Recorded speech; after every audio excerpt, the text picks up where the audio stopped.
Chen Anshun transmigrated into a chaotic world where martial arts flourished and undercurrents surged. After decades of bitter training, he could only reach the third-rate level, and as his chi and blood declined, he was reduced to his stable groom.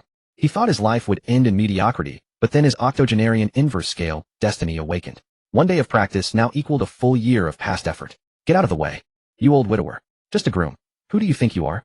If you ruin third young master's plans, you'll be in for it. At the gate of the Zhao mansion stable, a thin, withered old man was violently shoved, falling to the ground with a thud. Across from him stood a slick-faced young man who glanced back contemptuously, then mounted a chestnut horse and galloped away.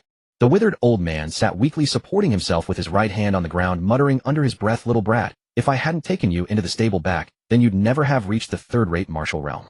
Such ingratitude." He then let out a sigh, his eyes dimmed, and he gazed sorrowfully at the stars in the sky.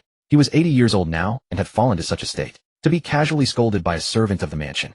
Back then, when Chen Anshun first transmigrated into this world, he thought he was a favorite of heaven. He had persuaded his parents to sell their land to send him to the Hanyang Martial Arts School in Qingchuan County. Unexpectedly, when it came to stance training, others could gain 50 gene of strength in a year, while he could only gain 20 gene. His instructor bluntly told him that he would never even reach the second-rate realm. Refusing to accept this, after leaving the martial arts school, he joined the water gang to earn quick money and bought chi supplementing powder, hoping to speed up his progress. But worldly affairs were too distracting, and his strength grew even slower. Later, he became a constable in the county office, hoping for a quiet job that would still allow him to train. The job was decent, but he still hit the bottleneck of only gaining 20 gene of strength per year. By the time he was 60, through sheer diligence year after year, he barely managed to touch the 1,000 gene strength mark, reaching the peak of the third-rate realm. But time was merciless, and as he grew older, his chi and blood declined more and more. 20 years ago, while still a third-rate martial artist, he hastily entered the service of the Zhao County Magistrate's mansion and became a steward in the stable. As he grew older, by this year, he could no longer even lift the 400 gene fodder bundle. Otherwise, that little brat Tianyang would never have been able to push him down so easily, just now. Chen Anshun stood up, picked up the oil lamp nearby, intending to add some dried grass to the horses. But suddenly a dizzy spell struck him, and he fell to his knees again with a thud. Chen Anshun suddenly spat out a mouthful of black blood. Lying on the ground looking at the sky, he felt the stars grow brighter and brighter. Just as he was on the verge of death, a mechanical voice devoid of emotion suddenly rang in his mind. Ding. Host detected on the brink of death, triggering destiny, awakening condition. Destiny loading. Destiny Maodai inverse scale awakened. This is the golden finger. Chen Anshun jolted awake. 80 years. Why did the golden finger only come when he was about to die? Strangely, after the mechanical voice sounded, the dizziness vanished instantly. Chen Anshun quickly examined the destiny in his mind. Destiny Maodai inverse scale. Effect 1 of Child of Time's favor, reverse the decline of chi and blood. 1 day of practice equals a full year of past effort. Effect 2, unlocked conditions unknown. 1 day of practice equals 1 year. That would mean gaining 20 gene of strength in 1 day and 7,300 gene in a year. Is this real? Chen Anshun could hardly believe it. He instinctively began to perform the Hanyang stance. Feet apart, center of gravity lowered. 1 breath, 2 breaths.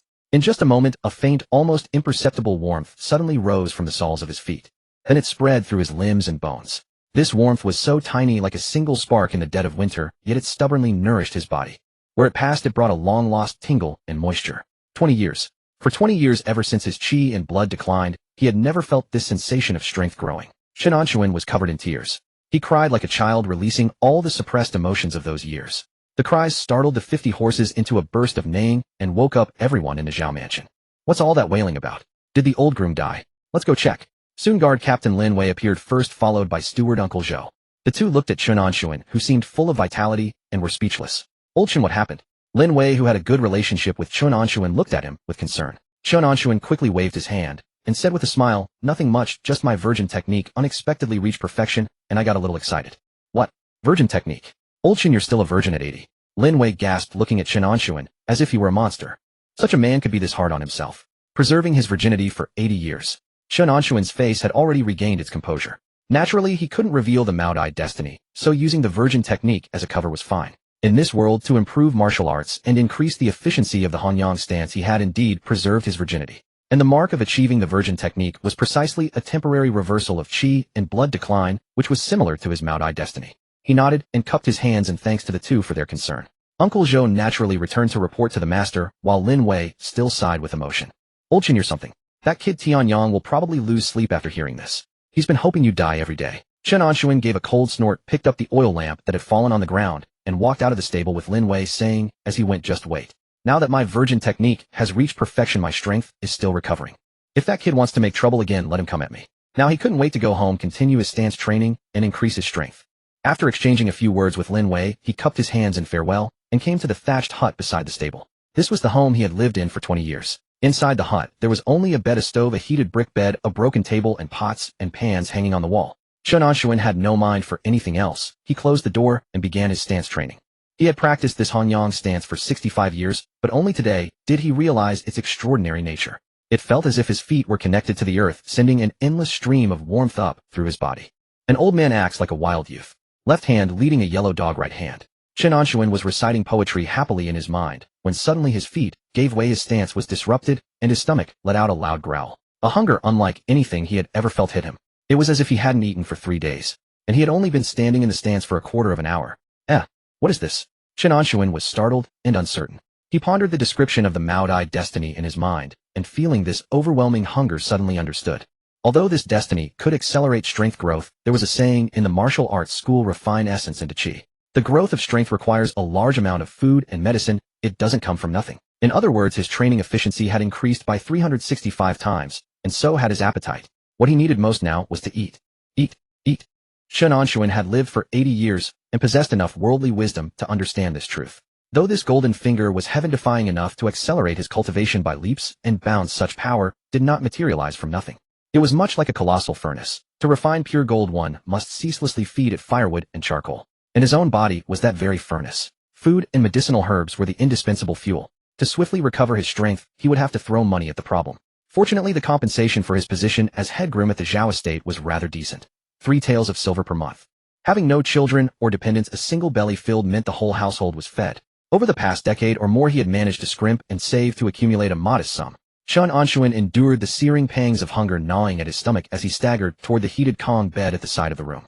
Upon the Kong lay a worn straw mat, appearing utterly unremarkable. In one swift motion, he flung aside the mat and groped about at the head of the bed, prying loose a slightly dislodged gray brick. Reaching into the cavity, he extracted a small wooden box wrapped tightly in oilcloth. Upon opening the box, neatly stacked fragments of silver gleamed with an alluring luster amid the dim room. 186 taels. This was the nest egg he had squirreled away over an entire lifetime.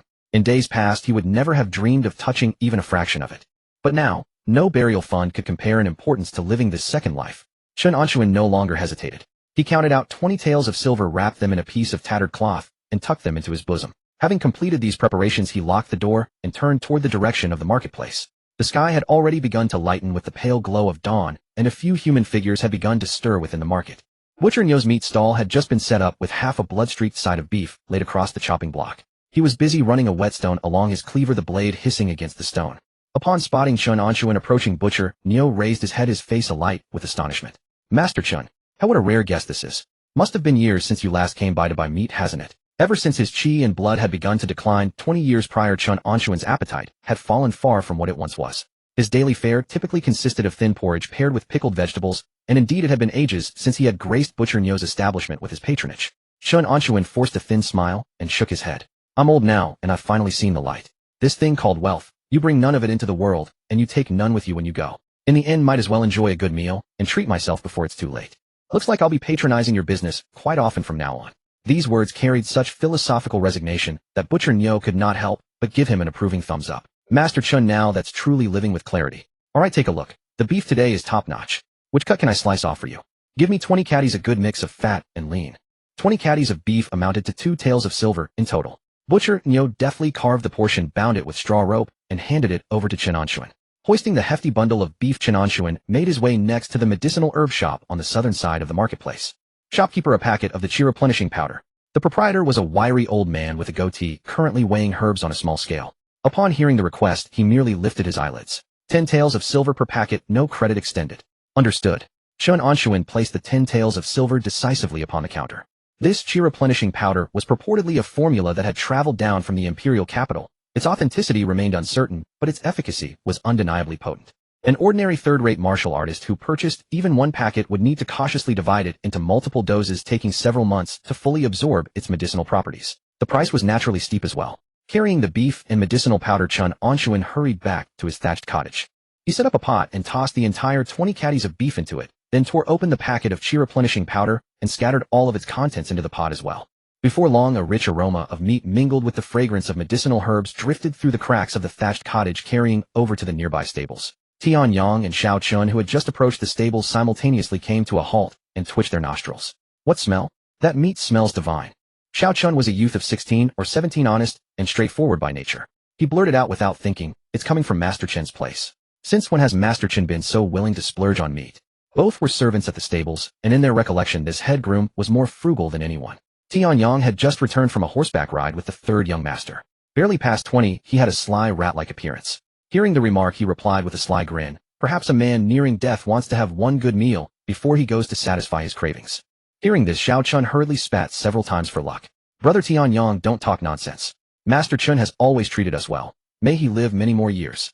Upon hearing those words, Tianyang's face instantly darkened. "Treated you well? I don't see it that way. That half-dead old codger clings to the position of head groom and collects 3 taels of silver each month for doing nothing. If he were to pass on sooner with the third young master's backing, wouldn't that position be mine?" Just then the wooden door of the thatched cottage creaked open with a groan. Chen Anshun stepped out from the cottage. The two men instinctively looked over and were both stunned. The Chen Anshun before them seemed to have straightened his back somewhat, no longer hunched as in days past.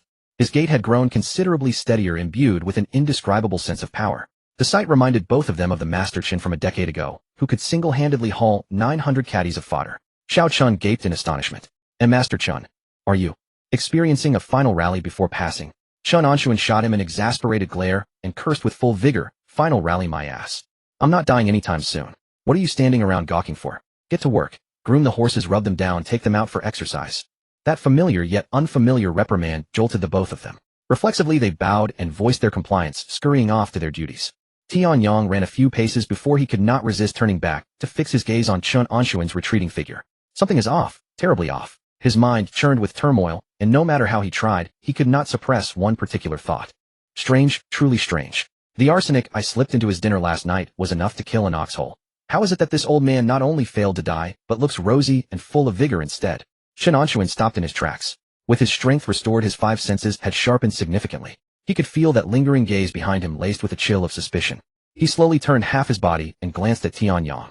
Could that lad be hiding something? A thought flashed through Chen Anshun's mind. Over the years, this Tianyang had spared no effort in currying favor with third young master Zhao Qingqi of the Zhao mansion.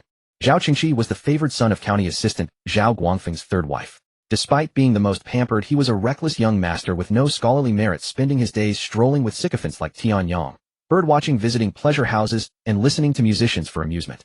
Tianyang's sycophancy served a single purpose: to have the third young master whisper in the third madam's ear, securing his replacement as head groom. A mere clown.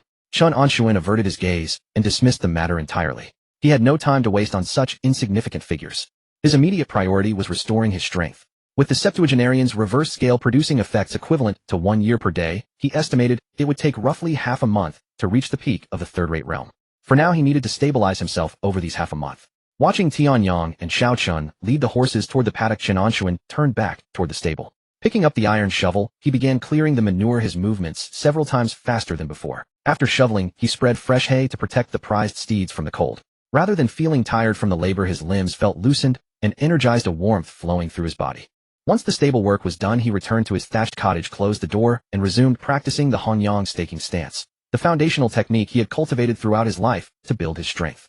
He could clearly sense his strength growing at an unbelievable pace. Every inch of bone and sinew, every strand of muscle was greedily absorbing the medicinal power, and she becoming tougher and more powerful. The sensation was so comforting it nearly drew a groan from him.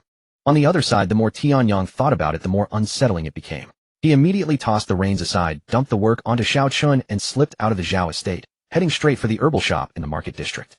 "Shopkeeper." Tianyang stamped into the threshold with aggression. The shopkeeper with a goat's beard was busy calculating on his abacus.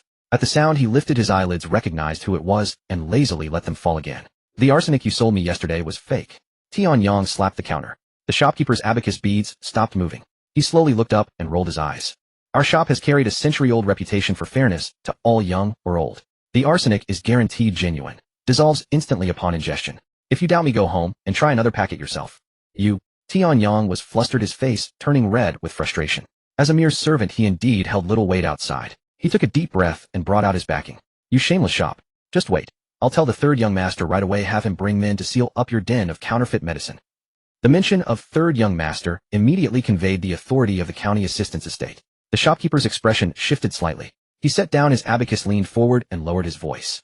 "Young man, don't be angry. The arsenic is certainly genuine. He paused, glancing outside before continuing in a conspiratorial tone. But this morning old Shun came to my shop. Tian Yang was taken aback. He bought a complete tonic powder formula, 10 taels of silver, and didn't even blink. The shopkeeper held up one finger. I heard that in his youth that old man practiced the young boy technique. Perhaps his cultivation had reached such mastery that it neutralized the arsenic poison. The poison didn't kill him, but it emptied his body. That's why he's desperate to buy tonic powder to sustain his life. The young boy technique had reached its ultimate stage. Tian Yang was skeptical. That decrepit old man looking like death warmed over every day. What divine technique could he possibly have mastered? Yet beyond this explanation, there seemed to be no other possibility. He snorted, tossed out, "Hope that's the case," and strode away with a dark expression. Leaving the apothecary, he didn't return to the Zhao estate. Instead, he turned into a deeper, darker alley and headed north toward the county outskirts. Since poison wouldn't work, there was no reason to hold back from using more ruthless methods. Chen Anshun remained oblivious to all this. Over the following days, his routine became extremely regular. Thatched cottage butcher, Neo's meat stall, herbal shop stable. A single line connecting 4 points. Before dawn each day, he consumed 20 caddies of beef slow-cooked with a complete tonic powder formula, then headed to the stables. All remaining time went towards standing meditation and cultivation practice.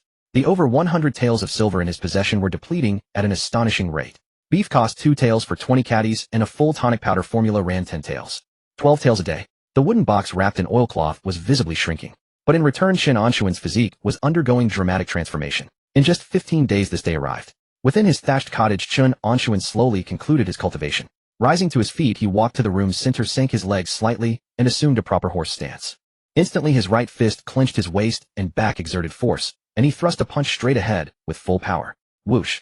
The palm wind surged, producing a dull cracking sound. He could feel a tremendous power rising from his feet, traveling through his waist, and hips twisting up through his shoulders and arms before erupting forcefully from his knuckles. It's done. 1,000 caddies of strength. Not only had he restored his peak condition from 60 years old, but he was also surpassing it. Ecstasy surged through him, but the next moment the harsh reality sobered him. He reached into his robe and pulled out the wooden box that had once held his life savings. Opening it, he found it completely empty. Only a few pitiful copper coins remained clinking against the bottom. 186 taels consumed in half a month. Sitting on his heated Kong, feeling the power surging through his body, Chen Anshun's heart was hollow. No money left. No money meant no beef, no tonic powder. Without fuel, this furnace he had so painstakingly reignited would soon go out. His strength would stagnate again. The thought was unbearable. Where to get money? Steal. Rob. The Zhao estate had treated him well, plus the guards were strict and skilled experts were abundant. It wouldn't work anyway. His thoughts raced, memories flashing before his mind. Ultimately, they settled on a muddy river and a bustling dock. The water gang. In his early days wandering the Jianghu, he had spent time with the Qingchuan County water gang. Relying on his strength and ruthlessness, he had also made a few sworn brothers. But later, after becoming a constable and entering the Zhao estate, he gradually lost touch. He didn't know how many of those old acquaintances from back then were still alive. Chen Anshun's gaze fell upon a piece of burnt charcoal on the corner of the table. He walked over, picked it up, and slowly drew a symbol on a worn piece of straw paper. A surging wave, and beneath it 3 dots in a row. The next morning, just as dawn was breaking, Chen Anshun left the Zhao residence and made his way toward the docks north of Qingchuan County. The hour was early, only a sparse handful of people lingered at the wharf. 2 young laborers were leaning against a wooden piling, yawning. Both wore coarse hemp short jackets, broad-shouldered and thick-waisted, the unmistakable bearing of men who had spent years hauling cargo. The one on the left bore a scar across his face. The one on the right, shorter in stature, was picking his teeth with a blade of grass. Chen Anshun stepped forward and drew from his bosom that folded sheet of rough straw paper. "Pardon me, gentlemen. Might you deliver this to an old acquaintance of mine within the water gang?" The scarred laborer cast him a sidelong glance, his yawn strangled halfway and swallowed back. "Who are you?" The shorter laborer raised his head as well, the grass stem clamped between his teeth, sizing Chen Anshun up and down. A hunchbacked, white-haired old man in cast-off clothes from the Zhao household, a crumpled sheet of straw paper clutched in his hand. He hardly looked like someone belonging to the water gang. "My name is Chen Anshun. 40 years ago, I served with the water gang. I'm looking for an old friend." "Who might that be?" Chen Anshun sifted rapidly through names from years long past. "Is Wang Dachui still around?"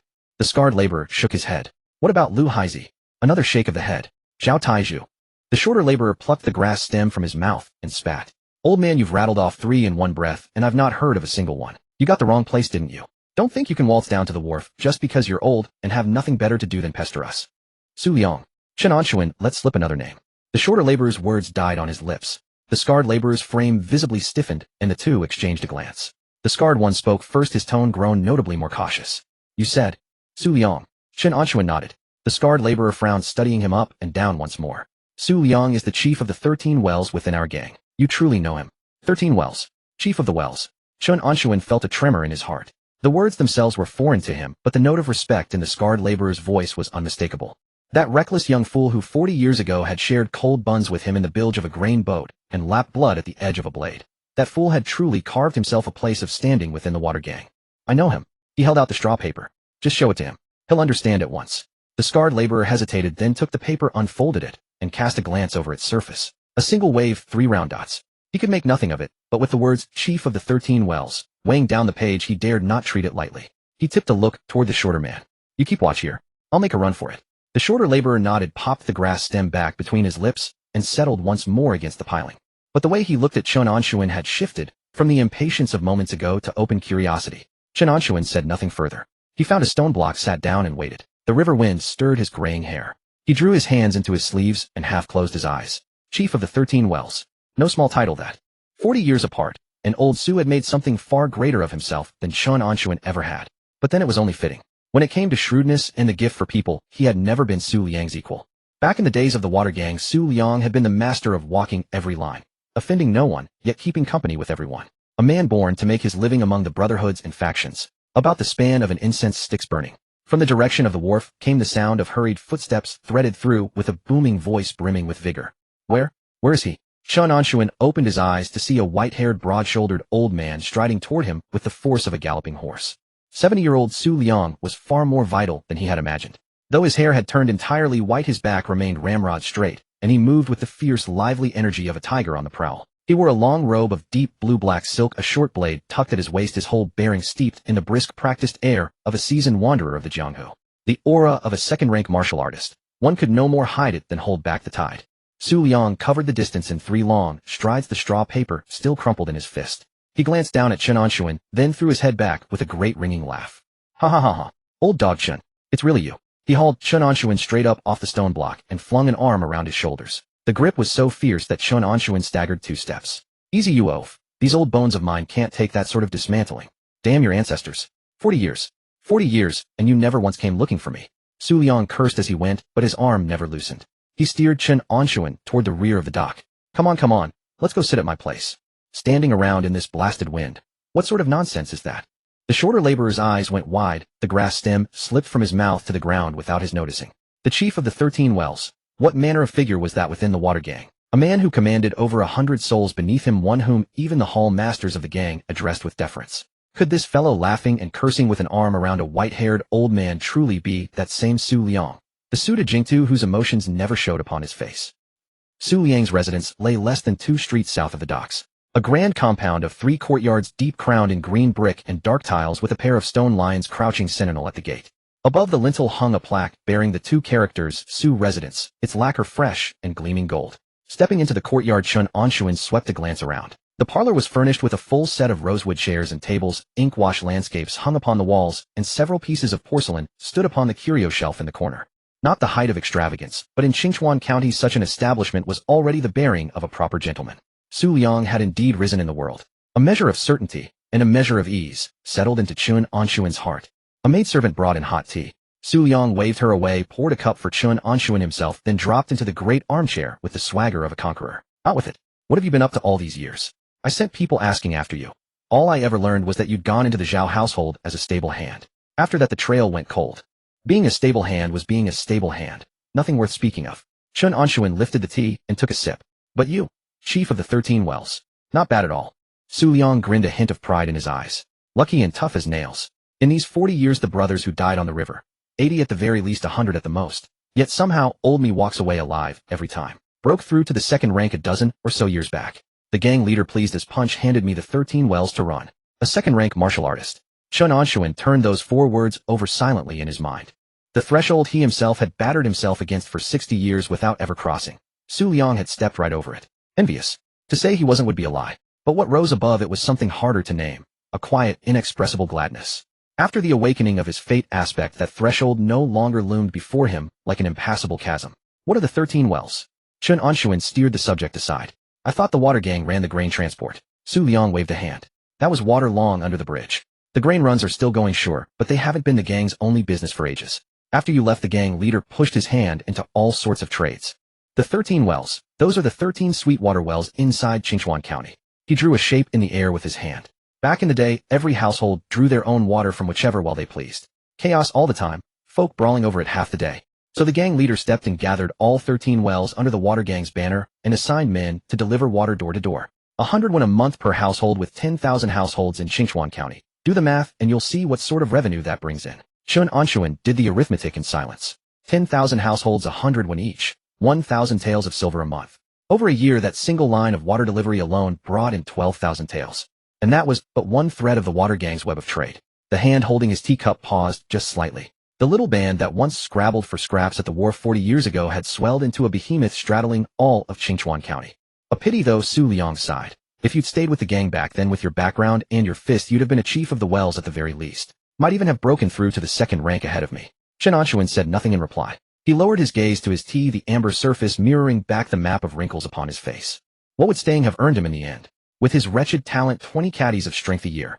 Even with the water gang's resources behind him before his blood and chi began their decline at 60, he would have amounted to no more than the peak of the third rank. No different from where he stood now. What had truly changed everything was that golden finger, arrived alas far too late. A silence stretched between them. Su Liang, mistaking it for wounded feeling, hurried to change the subject. By the way, you kept that one wave 3 dots token we drew up back in the day. That means you've come to me because you need something. He leaned forward, elbows on his knees. Whatever trouble it is, out with it. Chen Anshun set his teacup down and came straight to the point. All my life I've practiced the virgin breath art.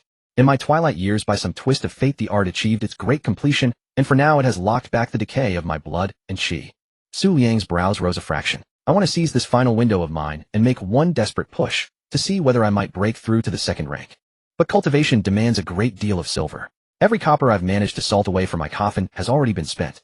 I came to ask whether you might have some line of work that could earn me a few more taels. Su Liang stared at him for a long moment, then leaned back with a sigh that carried a shade of helplessness. Old Chen, why put yourself through this? Even if you really did break through to the second rank, so what? I'm second rank myself, and the gang leader is still first rank. The best any of us can hope for is 120 years at the outside. In the end, aren't we all just so much yellow earth? You're 80 years old. What are you thrashing about for? Wouldn't it be better to take the money, drink a few cups at the Spring Breeze House, listen to a tune, or to warm your bed with a girl? Name one thing that beats that. Chen Anshun shook his head. I've been obstinate all my life. Now that fate has handed me this chance at last, if I don't try I'll die, without ever forgiving myself. He met Su Liang's eyes. I only want to see with my own eyes what the world of a second-rank martial artist truly looks like. The words were plain, yet for a moment Su Liang could find no reply. He knew Chen Anshun too well. Even 40 years ago he had been the same stubborn ass. Fix his mind on a thing and 9 oxen couldn't drag him back. Su Liang fell silent for a few breaths, then suddenly rose and walked to a great rosewood cabinet standing in the corner of the parlor. He turned the brass lock, swung open the door, and hauled out a heavy cloth sack, which he dropped onto the table. The muffled clatter of silver meeting wood. 300 taels. Chen Anshun blinked. Forget about looking for work. What could these old bones of yours do anyway? Su Liang shoved the sack toward him. Borrow it. If you really do break through to the second rank someday, pay me back then. If you don't, well, count it as something I've thrown into the river. Chen Anshun stared at the sack of silver, his throat working soundlessly. 300 taels. Not 30, 300. That sum would carry him through another half-month of cultivation. From the peak of the third rank to the threshold of the second at the pace his fate aspect allowed, half a month or so. Perhaps, just perhaps, it would be enough. Old Su, save the mush. Su Liang cut him off, rolling his eyes. Take it or not. If not, I'm taking it back. Chen Anshun reached out, hauled the sack over, and tested its weight in his hand. Heavy. Solid. If I break through, I'll repay you tenfold. Huh. As if. Su Liang let out a snort of laughter.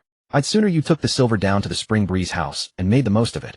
At least you'd put that lifelong virginity of yours to some use. An 80-year-old untouched old bachelor. Tisk tisk, it'd be a disgrace to speak of it. Chen Anshun paid him no mind, tucked the sack straight into his robe, and rose. I'm off. What's the hurry? Not even a meal. No time. Chen Anshun walked out, without a backward glance.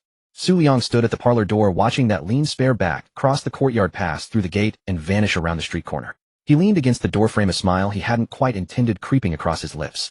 Chen Anshun stepped out of the Su residence gates with 300 taels of silver tucked against his chest, his pace quicker than when he had arrived. The weight of the silver pressed against his ribs, heavy, grounding, real. He retraced his route back, gradually veering into the desolate village paths north of the city. The Zhao estate lay in the southern quarter, the docks in the northern, a distance spanning most of Qingchuan County cutting between them. The shortcut demanded crossing a stretch of barren farmland ridges. Fields of harvested rice flanked either side, stubble jutting from the muddy earth. In the distance, a few crooked dead trees stood sentinel. Not a soul in sight.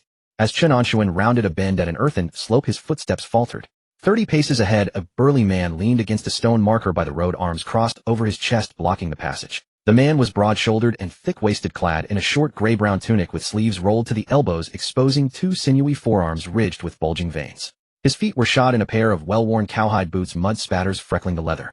A mountain-cleaving blade hung at his waist, its hilt wrapped in hemp rope blackened from years of use. Late-stage, third-rate. A single glance from Chen Anshun, and he had already gauged the man's measure. The man stood there, his aura neither restrained nor released. Marginally stronger than Chen Anshun had been half a month prior, yet considerably weaker than his current self. The man was sizing him up in turn. A hunched old man with a head of white hair, dressed in coarse cloth, washed nearly colorless, wandering through desolate countryside. Easy prey by every appearance. Old man. The man spoke at last, a crooked smirk pulling at his lips to reveal a row of yellowed teeth. You've got patience, I'll grant you that. Took you long enough to venture out. I've been staking out your movements for over half a month now. My legs have gone numb from crouching. Chen Anshun offered no reply. His right hand drifted soundlessly to his waist, fingertips brushing the small coarse cloth pouch in his pocket. The man straightened from the stone marker and stepped forward twice. A pity, though, you won't live much longer. He extended one hand palm up and beckoned with curling fingers toward Chen Anshun. Hand over that detoxification pearl you're carrying, and I'll let you walk away. That thing isn't something an old fool like you can hold on to. Detoxification pearl. Chen Anshun's brow creased faintly. Where would he have gotten a detoxification pearl? He had glimpsed one once during his years at the constable's office. He knew well enough what such a treasure looked like. A thumb-sized bead of dark green hue worn against the body, it could neutralize the toxicity of most ingested poisons. A life-saving treasure coveted by every soul who walked the Jianghu. Even one of ordinary quality commanded a market price of 10,000 taels or more. Where would a mere stable foreman ever obtain such a treasure? But this was no moment for deliberation. The other had already shifted into a combat stance, positioning himself squarely in the path's center, fields of mud stretching on either side. Not ideal terrain for escape. Chen Anshun deliberately hunched his back, even lower, his voice pressed thin, rasping, and feeble. This old man doesn't follow your meaning. What pearl? I'm nothing but a horsekeeper at the Zhao estate. Save the act for someone else. The man cut him off impatiently. His foot stamped against the ground, and his entire body shot forward. His speed was considerable, a charging burst that kicked up a spray of loose dirt from the road's surface. Fists came one behind the other, left feinting, right driving straight toward Chen Anshun's face. Only when the wind of the punch arrived at his doorstep did Chen Anshun move. He neither retreated nor raised a guard. His right hand whipped from his pocket in a sudden surge, fingers splaying wide as a fistful of grayish-white powder scattered into the wind. Lime powder. Fine particles exploded into the air, catching the man square across the face. The man's right fist had yet to land when his eyes were sealed shut beneath a thick coat of lime. The searing agony detonated instantly, alkaline dust burning into the corners of his eyes, his nostrils, the creases of his mouth, his entire face a tempest of anguish. Arg!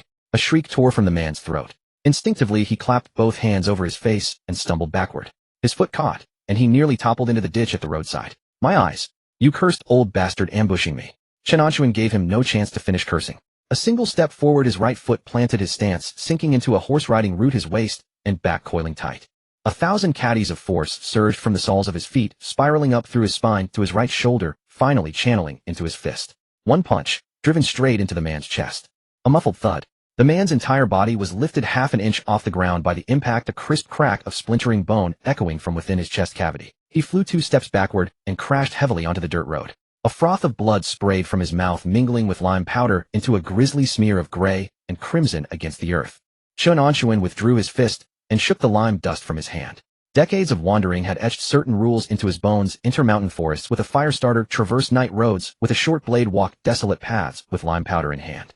These principles had been carved into his marrow. 20 years as a stable hand at the Zhao estate had not dulled them. The youth possessed roughly 900 caddies of strength, no small feat indeed. A capable hand among third-rate martial artists. A pity then that he had crossed paths with a Chen Anshun who had already reclaimed his 1,000 caddy might. A straight contest of strength might not have ended in defeat, but why on earth would he engage in such a crude brawl? He crouched down, seized the man by his collar, and flipped him over. The man was not yet dead. His chest had caved in by a span, his breathing rapid and shallow, blood bubbles endlessly welling at his lips. His eyes were swollen so severely they could no longer open, tears and blood mingling as they streamed down his cheeks. Speak. Chen Anshun's voice was soft yet hard as grinding stone. Who told you I had a detoxification pearl? The man coughed several times, blood-flecked spittle dotting the back of Chen Anshun's hand. I don't. Chen Anshun extended his right thumb and pressed it against the jagged edge of broken bone protruding from the man's caved-in chest. A gentle grind. AF. The man's entire body convulsed, his mouth gaping wide, the shriek carrying far across the desolate wilderness. I'm asking you a question. The man struggled for several breaths before finally breaking. Words came spilling out in broken fragments laced with bloody foam and moans of pain. Half a month ago. The tavern. Which tavern? North of the city. The one in the north. Continue. There was a young man, the one who trails after the third young master of the county magistrate's residence, drank too much and started bragging. Chen Anshun's fingers stilled. Tianyang. What did he brag about? The man gasped for breath, his complexion already sliding toward ashen gray. He bragged that the Zhao estate hid extraordinary people. Claimed even an old stable hand might carry a detoxification pearl on his person. Said he had a friend who wanted the old stable hand dead, had poisoned him, watched him swallow the poison with his own eyes, and yet the next day the old man was bouncing about, as lively as ever. Everyone else said he was talking nonsense. And you believed him? I was in debt from gambling. Figured even if it wasn't true, the head stable hand of the Zhao estate must have some silver on him at least. Chen Anshun fell silent for a moment. The puzzle pieces clicked together one by one in his mind. He had been poisoned. They brush with death. The system had mentioned on the day his fate awakened. He had always assumed it was simply his 8-decade lifespan reaching its end, his qi and blood decaying to their absolute limit. He had been wrong. It was Tianyang, that young man, who had poisoned him. Arsenic most likely. Colorless and odorless, slipped into his food, without a soul the wiser.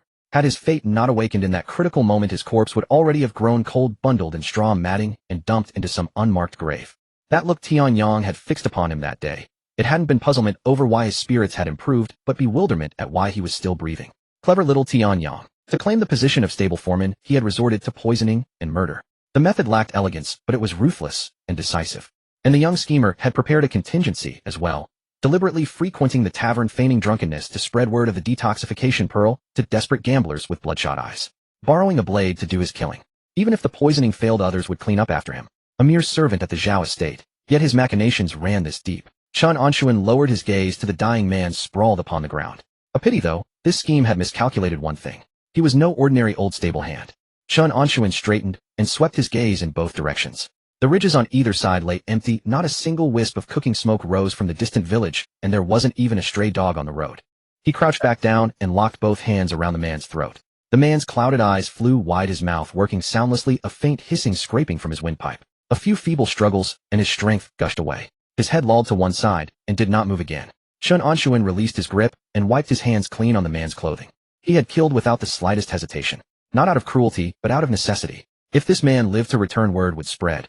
And the rumor that an old stable hand at the Zhao estate had somehow reversed his qi and blood decline, that he might be hiding some treasure, could no longer be contained. When that day came, it would not be a single desperate gambler who came knocking. It would be a swarm. Beside the road lay a shallow depression. Beneath the stubble the soil was soft and black. Chen Anshun dragged the corpse over, used the man's own mountain-cleaving blade to scrape out a shallow pit, shoved the body and covered it with earth, and stamped it firm. Finally he tore free a few bundles of straw stubble, and spread them across the top. With the task complete, he rose to his feet, and brushed the dirt from his palms. His breathing was steady, his heartbeat unchanged. As for Tianyang, Chen Anshun turned on his heel, and set his course toward the Zhao estate. If he wanted that young man dead, he had at least 500 ways to make it happen. 3 days later Tianyang was dead. The news reached the stables in the afternoon. The messenger was a young servant from the front courtyard of the Zhao estate, who had run so hard, he could barely catch his breath, his face as pale as paper. Tianyang fell from his horse. His head struck a stone post by the road, and he was gone on the spot. The currycomb slipped from Xiao Chen's hand, and clattered to the ground. What did you say? It's true. It happened on the road to the Spring Breeze Tower. The third young master watched him tumble from the saddle with his own eyes. The third young master is so terrified now that he has locked himself in his room, and refuses to see anyone claiming someone is out to harm him. Xiao Chen stood rooted to the spot, his mouth hanging open, unable to close it. Chen Anshun was crouching by the trough, adding fodder to a bay horse, his hands never pausing in their work. Xiao Chen turned to look at him, his voice trembling. Master Chen. Tianyang. I heard. Chen Anshun straightened his back and brushed the chaff from his hands. Each man has his own fate. For words uttered as lightly as commenting on the day's pleasant weather. Xiao Chen opened his mouth wanting to say something, but unsure what it should be. In the end he simply lowered his head, bent down to retrieve the currycomb, and stood clutching it in his hand, motionless for a long while. Chen Anshun said nothing more. He walked to the innermost part of the stables, and found the 2 horses that Tianyang and the third young master had ridden out that day. One with a black mane, the other a dapple gray. Both had already been led back. Specks of mud and bits of grass from the road still clung to their coats. He fetched a bucket of water, took up a bristle brush, and began scrubbing in steady strokes from the neck downward. His movements were unhurried, following the lay of the hair. The black-maned horse snorted softly and nuzzled the back of his hand. Chen Anshun patted the horse's neck, switched to a softer brush, and carefully cleaned the mud from its belly and legs. He then took a dry cloth and wiped down the manes and tails of both horses. From beginning to end no one saw the slightest change in his expression. How did Tianyang die? A fall from his horse. The horse had been raised by Chen Anshun himself, and no one knew its temperament better than he did. That black-maned mount was gentle by nature, steady as a boat on level ground. It had never been known to throw its rider, or even stumble, unless someone had tampered with the underside of the saddle. Chen Anshun returned the brush to the bucket, then went to inspect the horse's hooves once more. Tianyang was not a man worth drawing a blade for nor worth taking a risk over, letting a person who had deliberately schemed against his life vanish without a trace. This was the cleanest method of resolution he could devise. As for the third young master Zhao Qingqi, that wastrel was scared out of his wits. He cowered in his courtyard day after day, refusing to step outside, telling anyone who would listen that someone was trying to assassinate him, suspecting it was the vengeful relative of some virtuous woman he had once importuned. His panic turned the entire household upside down, and in the chaos no one thought to investigate the true cause of Tianyang's fall. A servant dying from a fall off a horse. In a great household like the Zhao estate, it caused scarcely a ripple. After finishing his work in the stables, Chen Anshun returned to his thatched cottage and slid the door bolt shut. He stood in the center of the room, bent his knees, and settled into a horse stance. Over these 3 days he had not ceased his training. The regimen of chi replenishing powder combined with beef continued, as did the steady drain on his silver. But the results were tangible. HSSSH. His fist drove forward. The force of the blow swept past the low table before him, and a coarse porcelain bowl on its surface was pushed by the gust a full half-inch backward. 1,060 gene. In 3 days another 60 gene of strength gained. He retracted his fist, and stood at ease rolling his wrist. According to the teachings of that benefactor from the Hanyang Martial Hall decades ago, a martial artist at the third rate before attempting to break through to the second rate should temper the strength within his body to its absolute limit. First, the foundation is laid firm. Second, the rate of successful breakthrough will be considerably greater. What had the teacher said in those days? Your material is inferior to others, so you must grind all the harder. When others reach 900 gene and rush to advance, you must grind on until you reach 1100-1200 gene. The deeper the foundation, the steadier the building. The corner of Chen Anshun's mouth twitched faintly. If the old man were still alive and saw him an octogenarian still holding horse stance, he would probably rap his cane against Chen Anshun's skull. But the teacher was right. His natural talent was lacking to begin with, so he naturally had to pursue the highest possible probability of breakthrough. Since the Hanyang stake art could still continue to build his strength, he would continue the tempering. There was no hurry. Yet strength alone was merely the foundation. For a third-rate cultivator to break through to the second-rate, strength alone was insufficient. A cultivation method was required, the jade tree robe art. The so-called jade tree robe art draws upon the essence of the jade tree, tempering the marrow, sinews, and dermal membrane, allowing internal force to seep from the muscles into the bones, and from the bones to permeate the skin, forming a complete inner to outer circulation. Once perfected, one steps into the second-rate realm. Such cultivation methods are collectively termed charts in the martial world. Different sects and schools called them by different names, but the underlying principles were much the same. The Zhao estate possessed one. Moreover, the Zhao estate did not keep it hidden. For managers and servants who had rendered meritorious service, it could even be bestowed as a reward. This was common knowledge throughout Qingchuan County. The most typical example was the Zhao estate's head of household guards, Lin Wei. Lin Wei had originally been a third-rate martial artist. After serving as a guard in the Zhao estate for over a decade, diligent and loyal, he earned the favor of the master Zhao Guangfeng, who bestowed upon him a cultivation chart known as the Tiger Soldier Fierce chart. Relying on that chart, Lin Wei had pushed himself from third-rate all the way through to second-rate, becoming the most formidable fighter in the Zhao estate after the family head himself. This path Chen Anshun had mulled over for more than a day. He had served the Zhao estate for 20 years. Whatever the case, he had earned his keep. In his capacity as head groom, it was not impossible for him to petition for a cultivation chart. But he needed to find the right moment. Just as this thought crossed his mind, the sound of footsteps arose from outside the stables. Steady, forceful, with an even gait. It was Lin Wei. Chen Anshun rose and drew back the door bolt. Lin Wei had already reached the doorway. A man in his early 40s, broad-shouldered and thick-backed, dressed in a black martial tunic with a regulation short blade hanging at his waist. He cast a glance into the stables. Xiao Chun was at the far end, watering the horses well out of earshot. Lin Wei lowered his voice and cupped his fist toward Chen Anshun in greeting. Old Chen, congratulations. Chen Anshun set down the water dipper in his hand, unhurried. What congratulations? Lin Wei grinned, but did not press the matter. He had seen perfectly well what sort of man Tianyang was. Always trailing after the third young master, fawning and flattering openly and covertly, scheming to pull old Chen down from his position so he himself could sit in the groom manager's seat. It was not just Chen Anshun. Several of the older managers in the estate had been targeted by him. Everyone was on edge, cursing him behind his back for breaking all the rules. A man like that, his death was no loss. Whether or not old Chen had a hand in it, it was a cause for general rejoicing. Very well, you won't admit it, so I won't press further. Lin Wei waved a hand, then sobered his expression and glanced over his shoulder. There's something else I've come to discuss with you. Speak. The eldest young master has returned. Chen Anshun's hand stilled for a moment. Zhao Yudao, Zhao Guangfeng's eldest legitimate son. He had left the estate 10 years ago to journey through the world, and from that day forward no word of him had ever come back. The people of the estate had nearly forgotten his existence. When the eldest young master left, he was barely past 10. He must be about 20 now, Chen Anshun reflected. 21. Lin Wei raised a single finger. And he did not return alone. He brought 2 companions with him, a man and a woman, both remarkably young, but as for their cultivation. He shook his head and rubbed his chin. I cannot read them at all. Those words coming from Lin Wei's mouth carried very different weight. Lin Wei was a second-rate martial artist. For someone to be unreadable to him, they must be at least at the peak of second-rate, or higher. Mind yourself these next few days. Don't give offense to honored guests. Chen Anshun nodded, about to reply. Lin Wei suddenly went rigid. His gaze swept past Chen Anshun's shoulder toward the garden path at the rear of the stables, and his expression tensed instantly. They're coming. He swiftly lowered his head, stepped back half a pace, and assumed an attitude of deference. Chen Anshun turned around.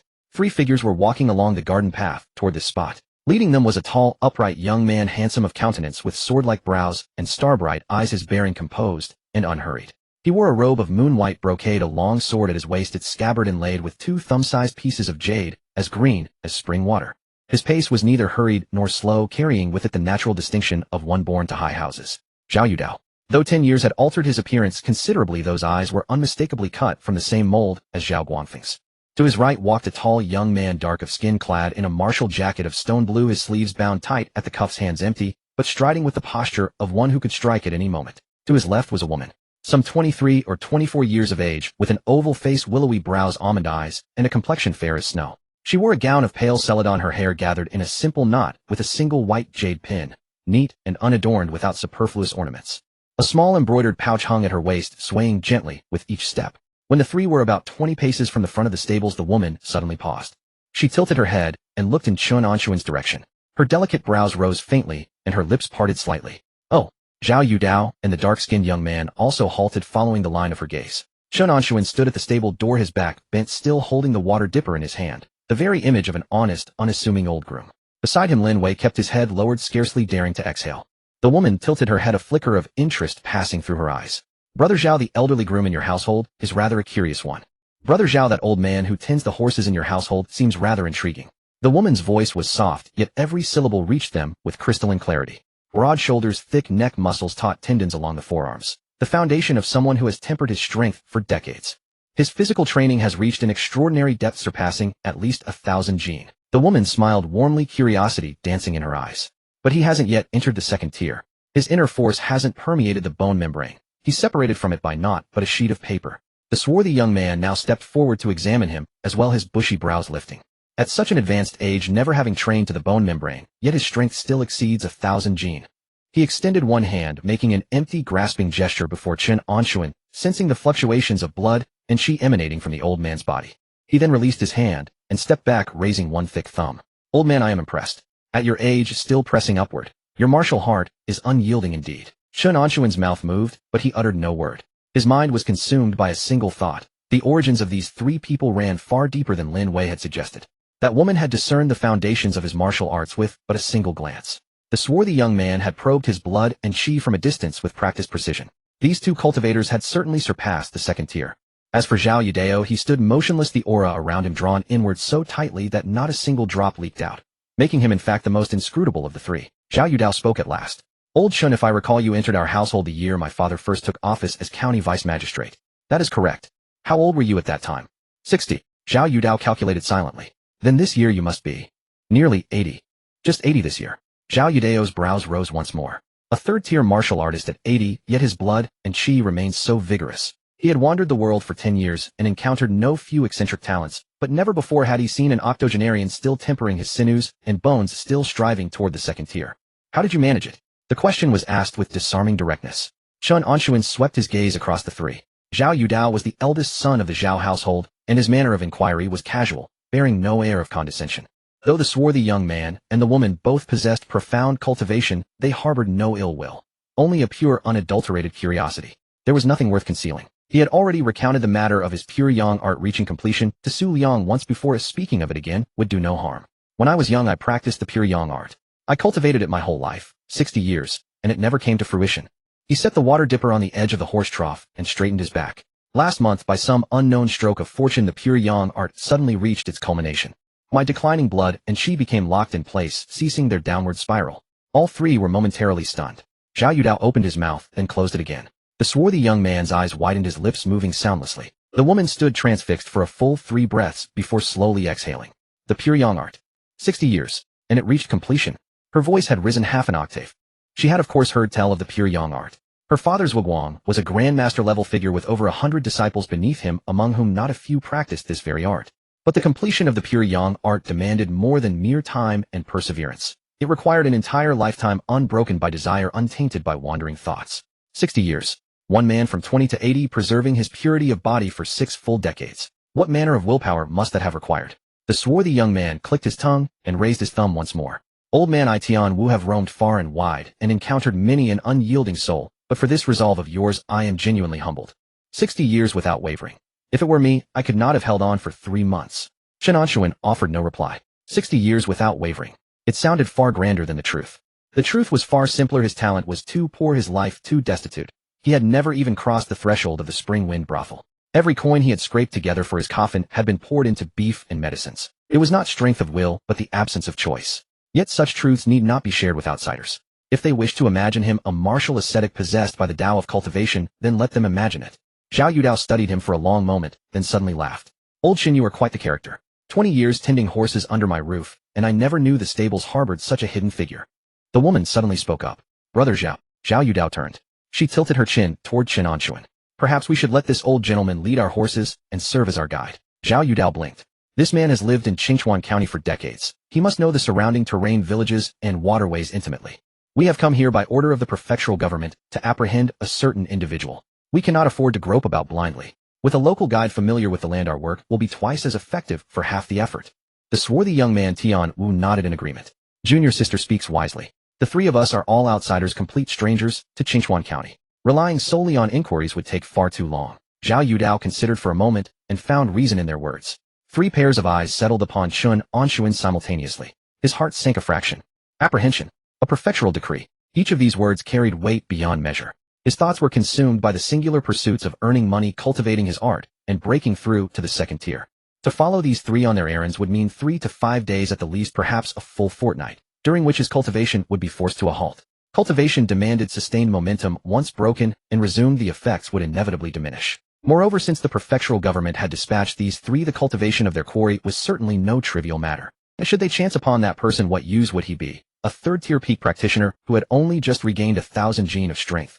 To go would only cause trouble. To decline was the sensible course. He had just opened his mouth to refuse, the excuse already taking shape in his mind. This old frame is frail, and ailing, my legs are unreliable. I fear I would only burden you, noble sirs. But Zhao Yudao was a step ahead of him. The young master drew a silver ingot from his sleeve, cradled it in his palm, and offered it forward. 100 taels. Payment for your service. The silver ingot, gleaming with a soft, lustrous sheen beneath the afternoon sun, was the size of a grown man's fist. An officially minted plum blossom ingot of exceptional purity. Chen Anshun's mouth had already fallen open. His words of refusal had risen to the very back of his throat. 100 taels. 100 taels would buy him 8 days of beef and chi replenishing powder. 8 days, 160 gene of strength. The words stuck in his throat took a sudden turn. When do we depart? Zhao Yudao smiled. Tian Wu's lips split into a grin. The woman arched one brow, the corner of her mouth lifting with an unreadable expression. Lin Wei stood behind them, watching the ingot pass into Chen Anshun's hands, his mouth twitching. He had sold over a decade of his life to the Zhao household, and his monthly stipend was a mere 5 taels. Chen Anshun had already tucked the ingot into his robes, his hand still resting within his lapels. The comforting weight pressed against his chest, and an undeniable solidity settled over his entire being. Zhao Yudao withdrew his hand and tilted his chin toward the garden path behind them. Tomorrow at the hour of Mao, gather at the manor gate. Travel light. No need to bring much. The next morning a pale gray light had just begun to bleed across the horizon. Chen Anshun led 4 horses to the gate of the manor.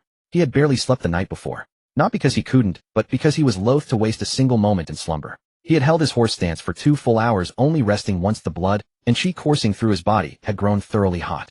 Today, accompanying them out, he would lose at least an entire day's worth of martial practice. 20 caddies of strength lost each day. Once gone, it was gone for good. But 100 taels of silver was no small fortune either. Footsteps echoed from within the manor gates. 3 figures, 1 ahead and 2 behind. Zhao Yudao had changed into a narrow-sleeved martial tunic. Tian Wu wore the same stone-blue short robe as always. Zhuo Qingqing had traded yesterday's dress for a pale gray riding outfit, her hair bound up high, a white jade hairpin replaced by a simple ebony clasp, far more practical than before. Zhao Yudao strode to the horses, his gaze sweeping across the 4 mounts as the corner of his mouth lifted in a slight nod. Fine horses. Chen Anshun offered no reply, simply passing the reins over one by one. The 4 riders passed through the manor gates following South Street before turning toward the northern end of the city. Qingchuan County had not yet fully awakened in the early morning. Only a handful of early-rising vendors dotted the streets, erecting their stalls. The warm vapor from a tofu shop drifted from a nearby alley, carrying with it the tang of brine. Zhao Yudao urged his horse forward, only speaking once they had passed through the northern gate. Last night, I paid a visit to the county yamen. I obtained the latest intelligence from the judicial officer. Tianwu kicked his horse to catch up. The man has been located. His direction has been confirmed.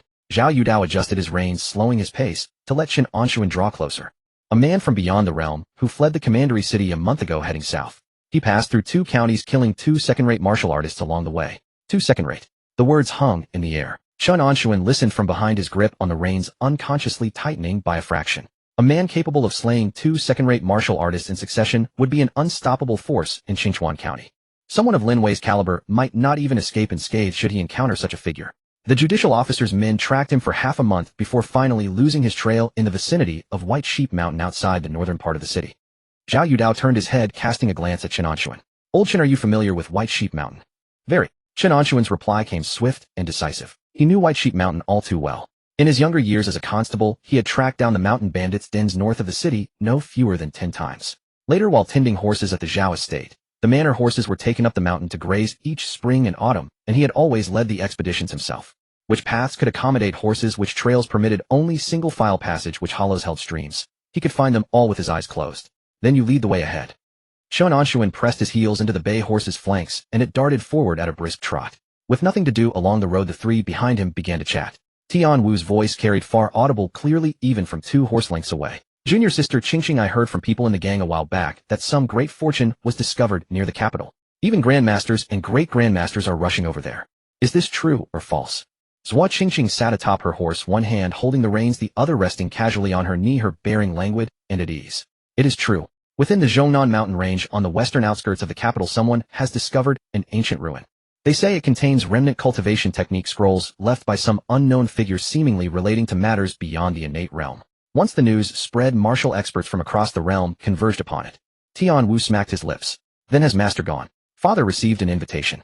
Zhua Qingqing's tone grew somewhat flatter. The alliance leader of the Xuanwu alliance penned a personal letter inviting him to join an expedition. However, word came secretly from the prefecture saying the risks within the Zhongnan ruins were extreme. 2 grandmasters had already perished inside. Father deliberated at length and ultimately declined. 2 grandmasters lost within. Chen Anshun rode ahead, ears pricked, a chill creeping down his spine. Grandmaster? What sort of concept was that? A being above the first-rate martial artist, having achieved acquired perfection. One whose single fist could collapse an entire wall. If even such figures could perish within, what manner of thing could possibly lie hidden there? Zhao Yudao interjected at this moment. The matter of Zhongnan is far removed from us, no more than idle talk. It is the prefecture's bounty notice that warrants closer consideration. Tian Wu turned his head. What bounty notice? The prefectural governor of our Shanbei prefecture broke through to the great grandmaster realm half a year ago. Zhao Yudao lowered his voice as he spoke, but Chen Anshun's 5 senses had long since transcended their former limits. Not a single syllable escaped him. Great grandmaster. The innate realm. It was said that a martial artist at this level could stand against 1,000 troops alone. The last great grandmaster to appear anywhere in Shanbei prefecture had been a full century past.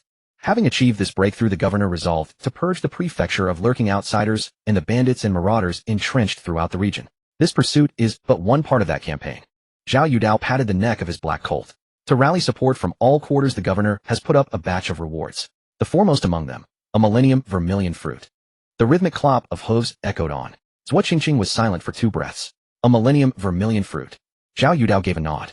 Zhua Qingqing turned her head to look at him, a faint smile playing at the corner of her lips. Should brother Zhao obtain that fruit within 10 years, you might well reach the threshold of grandmaster. Zhao Yudao waved a hand dismissively. It is not so easy as all that. Though the millennium vermilion fruit is indeed precious, breaking through to grandmaster demands far more than mere external aids. It requires talent, foundation, and fortune. None of the 3 can be lacking. His words claimed it was not so easy, but Chen Anshun, riding ahead, stole a sidelong glance backward. The corner of Zhao Yudao's mouth curved upward, just slightly. A most subtle arc, entirely unnoticeable to the untrained eye. But Chen Anshun had spent decades studying people. This much skill he still possessed. The young master's tongue was modest, yet within his heart burned a quiet confidence. This meant that Zhua Qingqing's words had been no mere courtesy. Zhao Yudao truly possessed the strength to reach for grandmaster. Chen Anshun turned his gaze forward, fixing it upon the dirt road ahead as his thoughts churned. By the common reckoning of the Jianghu, the martial path ascended from the lowest to the highest. 3rd rate, then 2nd rate, then 1st rate. Above 1st rate stood the acquired grandmaster, and beyond acquired the innate great grandmaster. When he had studied at the Hanyang Martial Hall, his revered master had stood at the peak of 2nd rate, yet had spent an entire lifetime unable to so much as glimpse the threshold of first rate. When he had left the manor 10 years prior, Zhao Yudao had been a boy of barely 10. In the span of 10 years, this young man had grown from a half-grown child into a first-rate martial artist with the prospect of reaching for grandmaster still ahead of him. Chen Anshun himself had trained for 60 years, only barely touching the ceiling of peak third rate. Such was the gulf of innate talent. Comparisons between men could drive one to despair, but this notion flickered through his mind for only an instant before he suppressed it. Envy served no purpose, jealousy even less so. Now he possessed a destiny of his own, the reverse scale of longevity, where a single day equaled a year of another's effort. Given sufficient silver and sufficient time, first rate was no final destination. The dirt road ahead began to climb. The foothills of White Sheep Mountain had arrived. Chen Anshun gathered his scattered thoughts, focusing his spirit. White Sheep Mountain was not large, yet its ravines and gullies ran in tangled profusion, choked with thick undergrowth. To hide a single person there would prove no easier than fishing a needle from the sea. There are 2 paths up the mountain that can accommodate horses. He reined in his mount and turned to address Zhao Yudao. One ascends from the eastern sheep grazing slope, winding halfway around the peak to reach the hunter's shed on the northern face. The other cuts in from the western Stone Beak Ridge, leading directly to Oldwell Village halfway up the mountain. Which do you think we should take? Chen Anshun considered for a moment. If I were the one hiding, I would take the western route. The Stone Beak Ridge path is narrow and overgrown, difficult for pursuit. Yet nearby lies Oldwell Village, where one can replenish water and provisions. The eastern sheep grazing slope is too open. One could never conceal oneself there. Zhao Yudao glanced at Zui Qingqing and Tian Wu. Both gave a nod.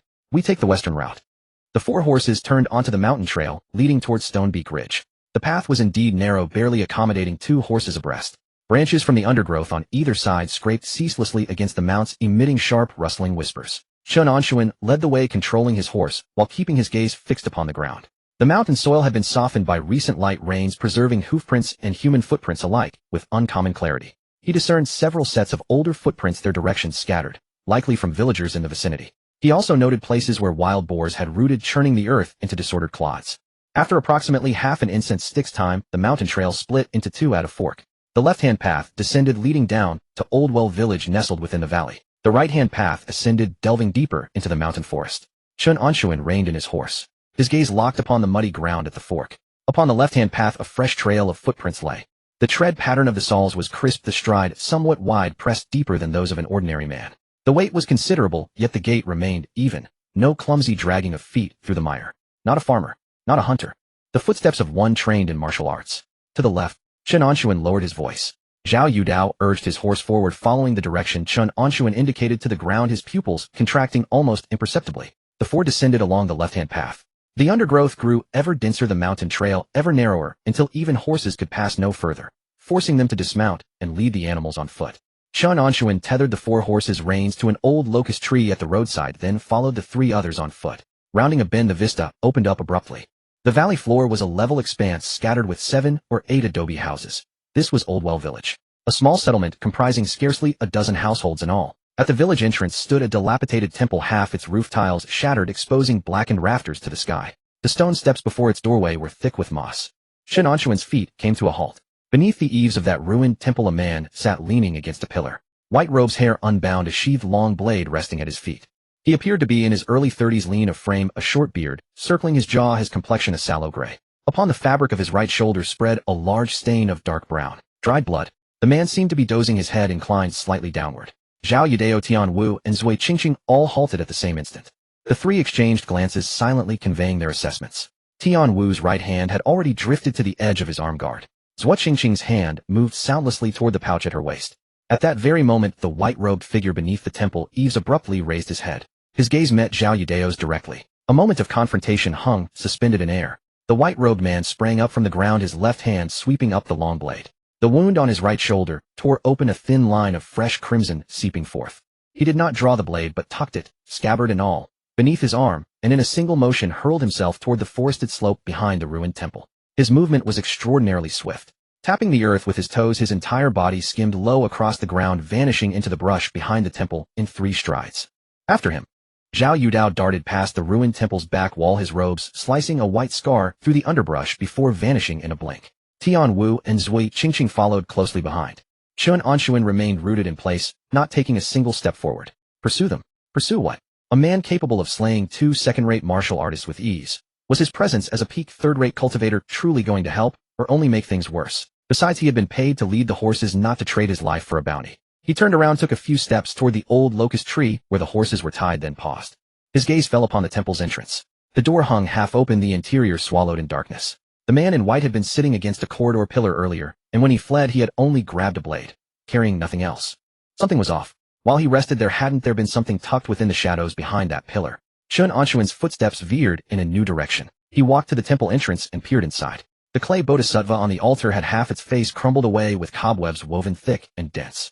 A thick layer of dust covered the ground, and shattered bricks and tiles lay piled against the corner of the wall. At the base of a corridor pillar, a drab bundle of coarse cloth huddled in the corner. The bundle was small, no larger than 2 fists across, bound with a length of yellowed hemp rope. A layer of dust had settled atop it. Without close inspection, it blended seamlessly with the surrounding broken bricks and tiles, utterly imperceptible. The man in white had fled through the rear of the temple. Zhao Yudao and his 2 companions stood 20 paces before the temple, a mud wall between them. From their angle, they could see nothing of what lay within. Chen Anshun glanced back. The valley was so still that only the wind could be heard. The distant village of Laojing trailed thin wisps of cooking smoke with no figures in sight. The 3 had been pursuing their quarry for the duration of a cup of tea, yet not even the sound of footsteps drifted back from the depths of the thicket. He crouched down, his hands settling upon the bundle. The knot in the hemp rope had been tied carelessly. It loosened at a single tug. As the coarse cloth fell open, what lay within was revealed. Gold. 10 small gold ingots, each weighing 10 taels, arranged in neat order along the bottom of the bundle. The surface gleamed smooth and lustrous, the alloy of exceptional purity. Official mint-grade fine gold. 100 taels of gold. At the current exchange rate between gold and silver, that translated to just over 1,000 taels of silver. Chen Anshun's breathing remained steady, yet a faint heat crept into his fingertips. 1,000 taels. Enough to purchase half a year's worth of beef and chi replenishing powder. Beneath the gold lay something else. 2 thin booklets. They were no ordinary paper manuscripts. Their covers were fashioned from a kind of yellowed beast hide, the edges worn with age, though the characters upon them remained clearly legible. White Tiger Evil Breaking Diagram. White Tiger Mad Blade. Chen Anshun's hand trembled. A cultivation manual. This was a cultivation manual.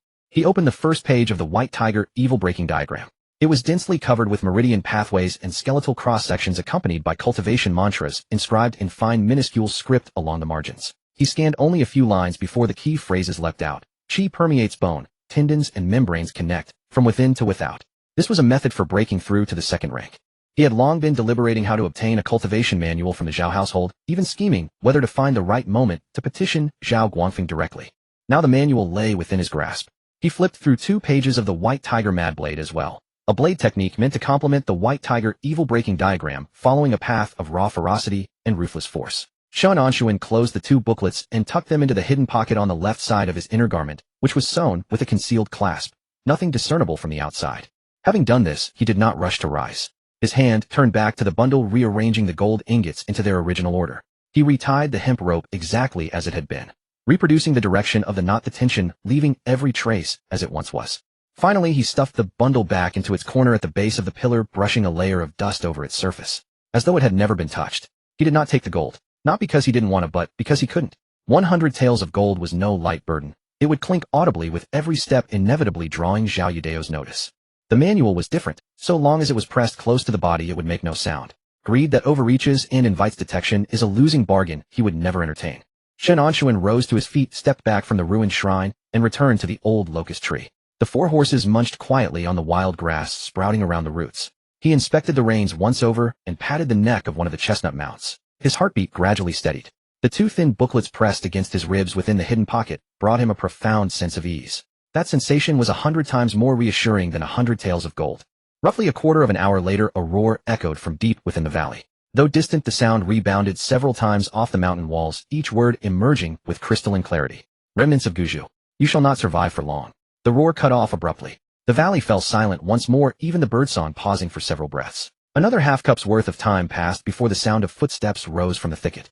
Zhao Yudao walked at the front, several drops of dark crimson blood spattered across his moon-white martial attire, a severed head gripped in his left hand. White hair in disarray, eyes wide and unblinking, mouth still frozen in the shape of a final roar. Zhao Yudao carried the head with the casual indifference of a man holding a freshly slaughtered chicken dangling at his side. Tianwu followed behind, not so much as a speck of dust clinging to his person. He rubbed his hands together, grinning broadly. Brother Zhao, that sword strike of yours, clean and decisive. This fellow was after all a martial artist who had crossed the threshold of first rank, and he couldn't last 3 exchanges against your hand. He held up 3 fingers and waved them.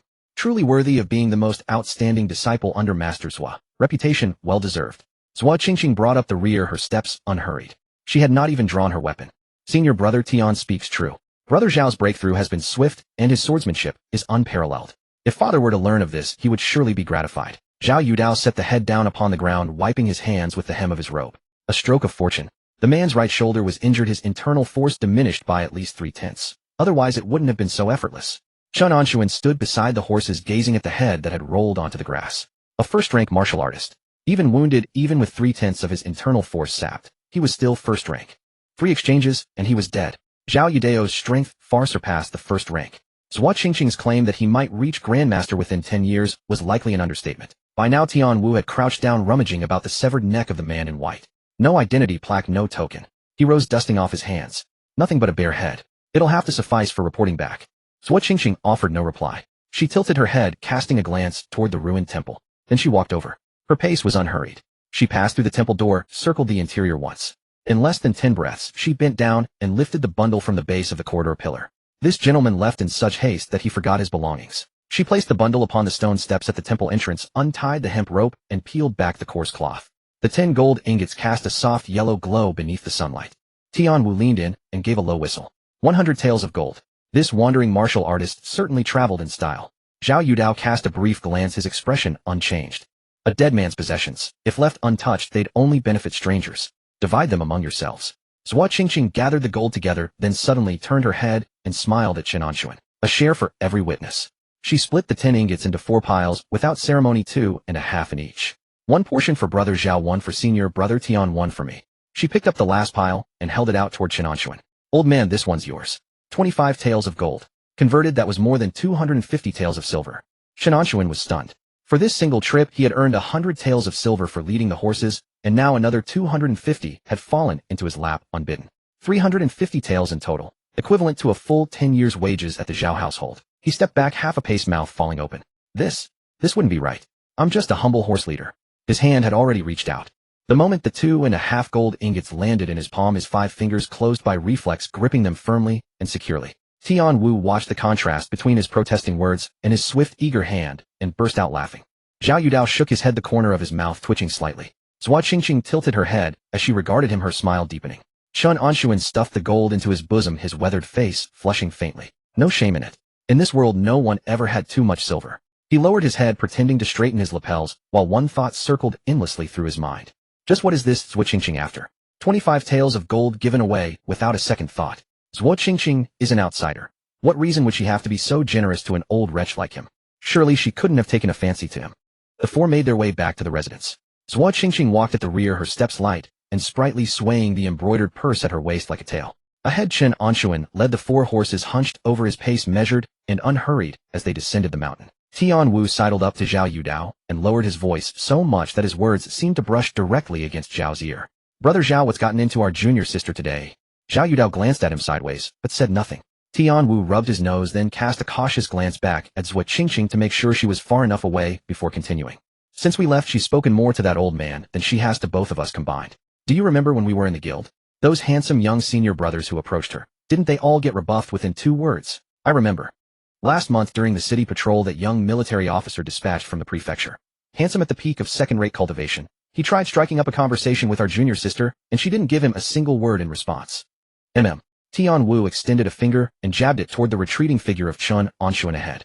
And yet for this 80-year-old horse groom, she's all courtesy. Asking him to lead the horses, and even sharing gold with him. What's that called? Zhao Yudao didn't break stride, but turned his head to look at Tian Wu. What are you getting at? Tian Wu swallowed hard, his lips moving twice before he finally managed to force the words out. Junior sister. Has a thing for older men. Zhao Yudao chuckled. It was rare for him to laugh aloud. In the 5 years he'd known Tian Wu, he could count on one hand how many times that had happened. Senior brother Tian, if our junior sister overhears that, your head won't look much better than the one we just dispatched. Tian Wu shrank his neck inward. Zhao Yudao stifled his laughter and glanced over his shoulder. Zhua Qingqing was looking down, fiddling with the tassels on her waist purse, not glancing their way. He deliberately raised his voice slightly. But our junior sister's preferences are her own, and as senior brothers we should respect them, whether old or young, as long as she's pleased. The footsteps behind them came to an abrupt halt.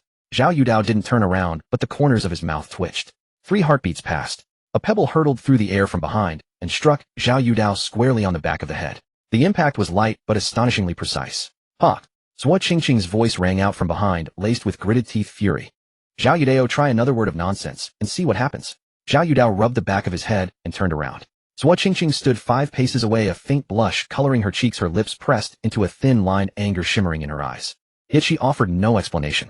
She wouldn't say why she'd shown such particular regard for the old stableman, nor why she'd shared the gold. She simply stood there, cheeks flushed, glaring at her 2 senior brothers, without uttering a single word of defense. Tian Wu crouched behind Zhao Yudao, daring not breathe.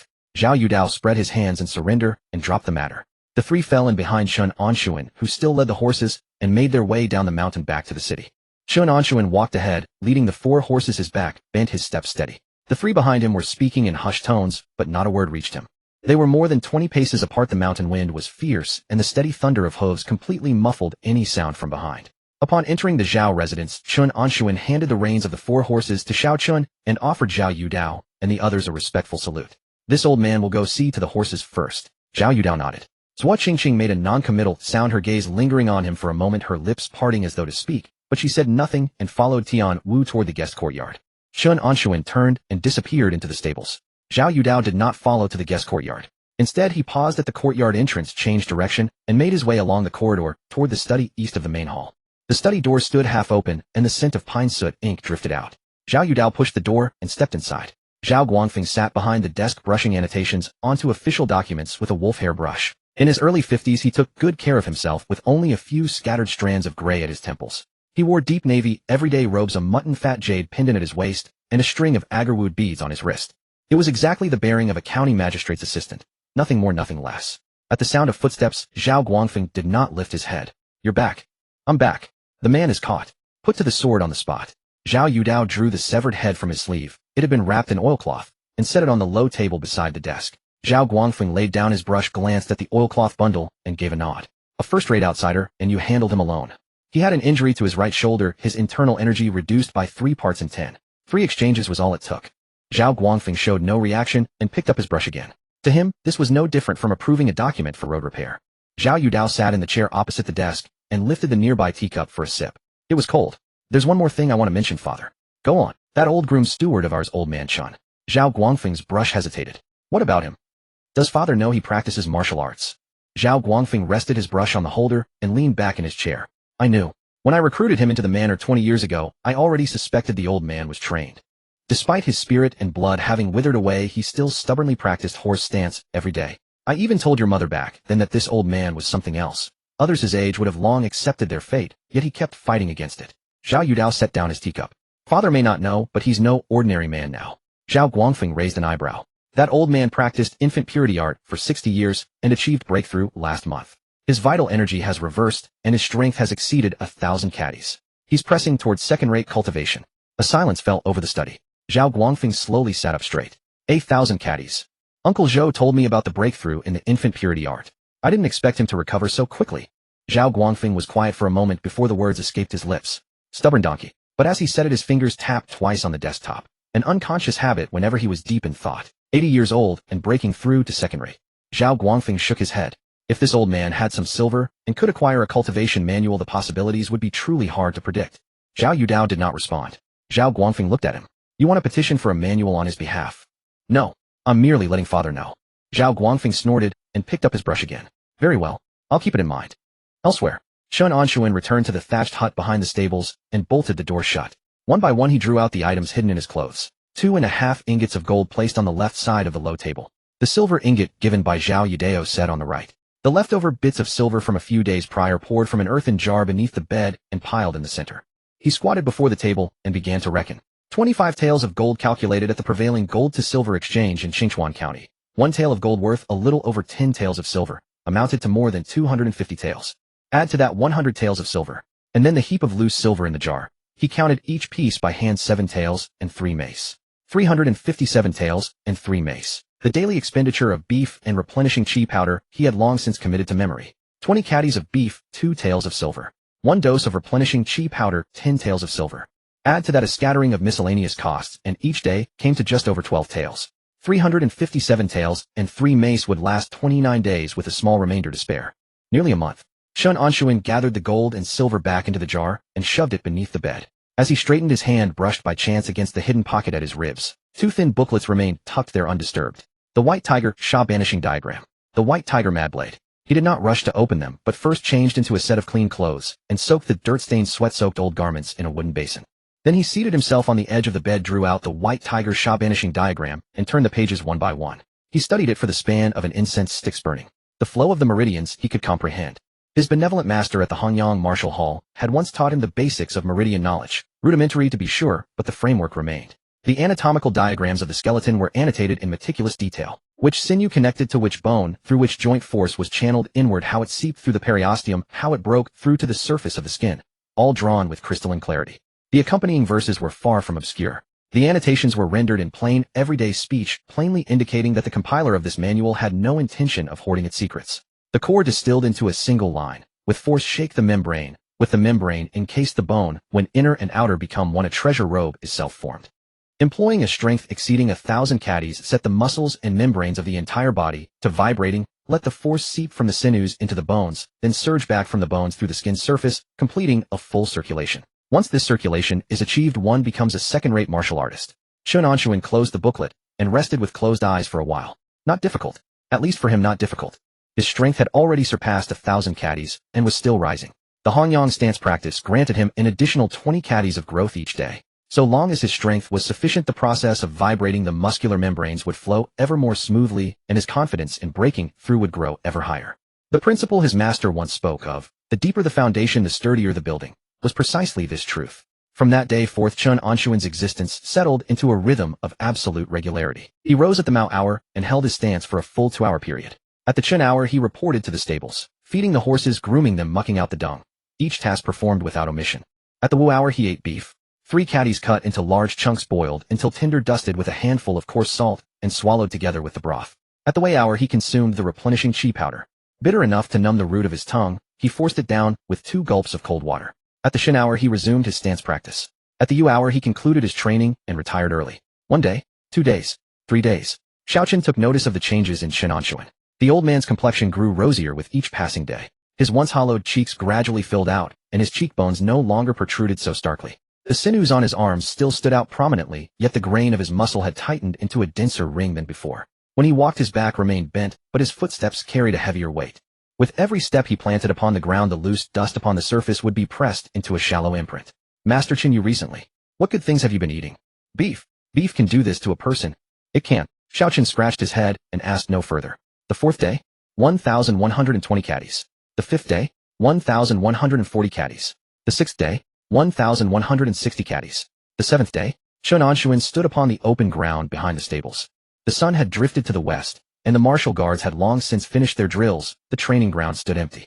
2 stone spheres rested at the edge of the field.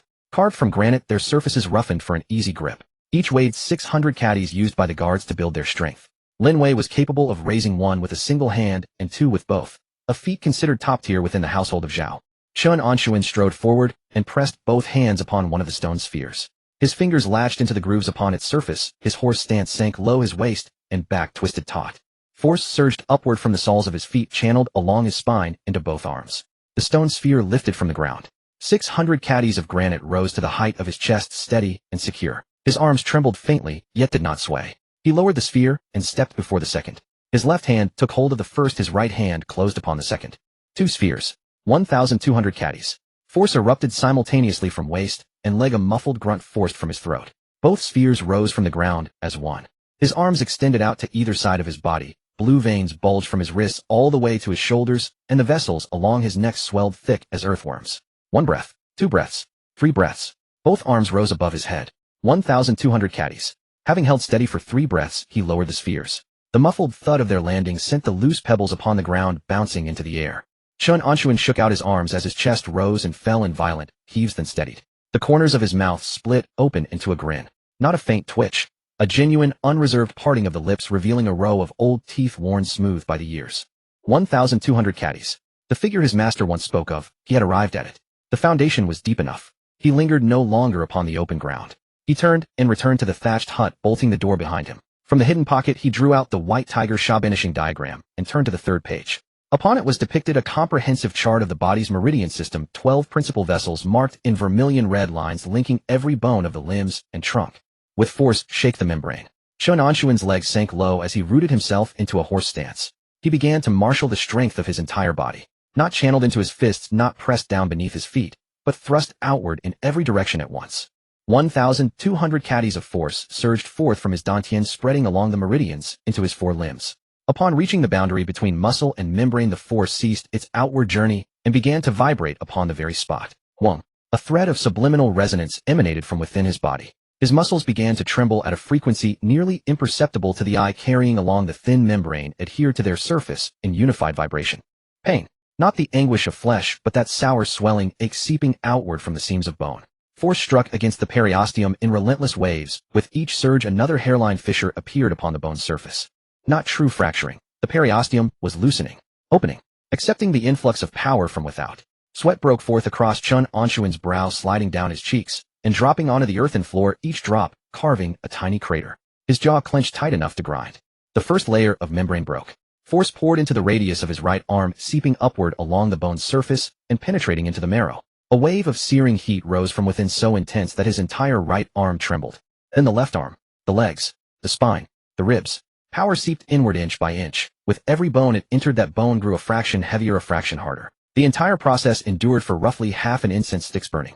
The instant the final wisp of force seeped into the fissures of his skull, Chen Anshun's body convulsed with a sudden jolt. From the depths of his bones a surge of warmth welled upward.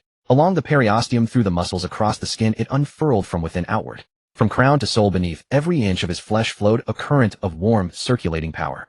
Inner and outer merged as one. The circulation completed itself. Chen Anshun opened his eyes.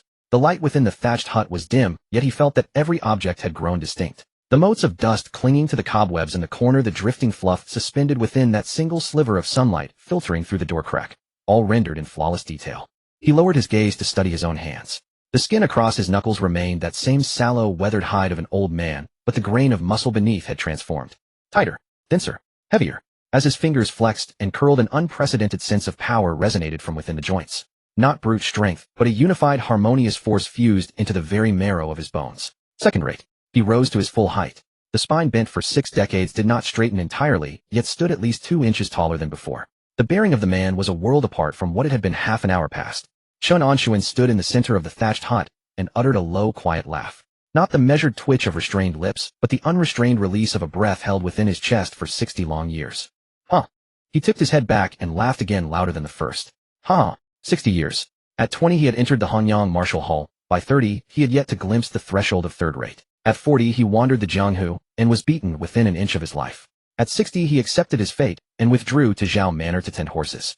At 70, even holding a horse stance left him gasping for breath. At 80, second rate. If his master were still alive, surely this time he would not be rapping his skull with that walking staff. His laughter had scarcely faded when a flurry of urgent footsteps rang out beyond the door. Xiaochen's voice pierced through the door panel, edged with panic. Master Chen, are you in? Head guard Lin sent me to fetch you. He says the third madam wishes to see you. Chen Anshun's laughter died upon his lips. The third madam wished to see him. He glanced down at himself. Drenched from head to toe, his clothes plastered to his body by sweat, the shockwave released during his breakthrough had overturned the coarse porcelain bowl upon the table, which now lay shattered into 3 shards upon the floor. Wait a quarter of an hour. Xiaochen's voice rose once more beyond the door. Head guard Lin says you must come now. The third madam is waiting in the north wing chamber. She says it's urgent. Chen Anshun snatched the dry cloth from the bedstead and wiped his face, then changed into an old tunic that was not entirely soaked through. The white tiger Sha banishing diagram he tucked back into the hidden pocket, fastening the clasp snug. He drew back the door bolt. Xiaochen stood at the threshold, and the instant his gaze fell upon him his eyes went wide. Master Chen, you seem taller. Chen Anshun offered no reply, striding off toward the north wing chamber. The bluestone path beneath his boots emitted a deep muffled sound wholly unlike the footfall of 7 days prior. The door to the north wing stood ajar, a dim soybean oil lamp flickering within. The moment Chen Anshun crossed the threshold, the atmosphere inside shifted. The third madam was seated upon a rosewood armchair, a cup of tea still steaming at her side. A woman in her early 40s, she was remarkably well preserved. She wore a sleek satin baize the color of a raven's back, her hair pinned with 2 gilded biao tassels inlaid with kingfisher feathers, the very image of a noblewoman from the inner quarters of the county assistant magistrate's residence. Her body had been leaning slightly forward, poised as though to launch an interrogation. But the instant Chen Anshun stepped through the door, her spine snapped rigid. The teacup poised in her hand paused mid-air, its surface rippling in fine concentric circles. The chi of a second-rate martial artist differed vastly from that of a third-rate one. Third-rate practitioners honed brute strength alone, no matter how powerful they were not but sturdy oxen. Second-rate was different, their force had seeped into bone, their blood, and chi forming cycles throughout the body. Standing motionless, their frame would naturally exude an oppressive weight. The pressure was not heavy, yet everyone present could feel it. The third madam felt it. So did her maid Xiao Chui, who stood behind her, and instinctively retreated half a step. Chen Anshun advanced 2 paces, and came to a standstill in the center of the hall, cupping his hands in a salute. Third madam has summoned this old man. What instructions does she have? The third madam did not speak at once. Her gaze swept from Chen Anshun's face down to his feet, then back again. The hunched back that had entered through the door now stood 2 inches straighter, his footfalls upon the green brick floor as steady as those of no 80-year-old man. Her lips parted. The first syllable had nearly leapt from her tongue. Chen Anshun, I ask you. On the day Tianyang fell from his horse, the words halted halfway, abruptly severed. Her Adam's apple bobbed, and the unfinished sentence was swallowed back down. 3 breaths of silence passed. The third madam lifted her teacup, sipped, and set it down. The porcelain cup met the tabletop with a soft click. Congratulations. 2 words squeezed through clenched teeth as rigid as a stone being gnawed. Chen Anshun kept his head lowered and did not respond. He was waiting. The third madam would not summon him merely to offer congratulations. This woman had cultivated her position in the Zhao family's inner quarters for over 20 years. Among Magistrate Zhao Guangfeng's 3 wives, she was the most shrewd of them all. The servants of the household would shrink their necks whenever the third madam was mentioned. And indeed, the moment those 2 words of congratulations landed, what followed them came right behind. Some time ago, an incident occurred within the residence. The third madam's fingers rested upon the armrest, her nails neatly rounded and coated with a thin layer of rouge. Tianyang's horse was startled. Mai Qingxi took quite a fright and was bedridden for several days. Chen Anshun's face remained utterly impassive. I had someone investigate. They concluded that the horse's panic was a pure accident. The third madam paused. Still, Qingxi is a timid child, and he was terribly frightened. As his mother, my heart naturally finds no comfort. Her gaze lifted and fixed itself upon Chen Anshun. You are the steward of the stable's elder. When a horse causes trouble, surely some explanation is owed. Thus spoke the words that had originally been intended as an accusation. Though what had been inquiry had been downgraded to implication, what had been rebuke transformed into warning. Chen Anshun saw through it as clearly as a polished mirror. The third madam had uncovered the truth. No matter how subtle the methods employed, the facts were plain. Tianyang had coveted his position as steward and soon after had fallen from his horse to his death. Anyone who understood the stakes could easily deduce who had struck the blow. As for that little plump Zhao Qingqi, he had simply frightened himself. Had this matter occurred just a day earlier, the third madam's summoning would have brought a torrent of abuse, 3 months' wages docked, and a forced public apology on bended knee to Zhao Qingqi. And he would have had to endure it all. A stable steward, a third-rate martial artist in the inner quarters of the Zhao household, he was not even worth a single finger of the third madam. But today was different. Second-rate. Between a second-rate and a third-rate martial artist lay an impassable chasm. Third-rate practitioners trained only in strength. No matter how hard the fist, it remained mere manual labor. Second-rate began the study of technique. Once force had permeated bones, speed, precision, and lethality all ascended to an entirely different plane. When a second-rate martial artist struck in earnest, 10 third-raters surrounding him would gain no advantage.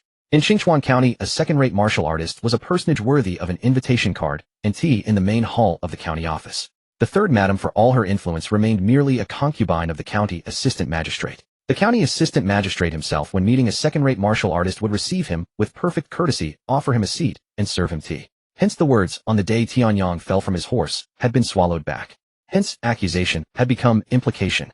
Hence she had said congratulations. Chen Anshun lowered his eyelids and spoke. Third madam may rest easy. The stables have been under this old man's care for 20 years, always without incident. The horse some days past grew violent after eating wild grass, and I have already resifted the feed. Such matters will not recur.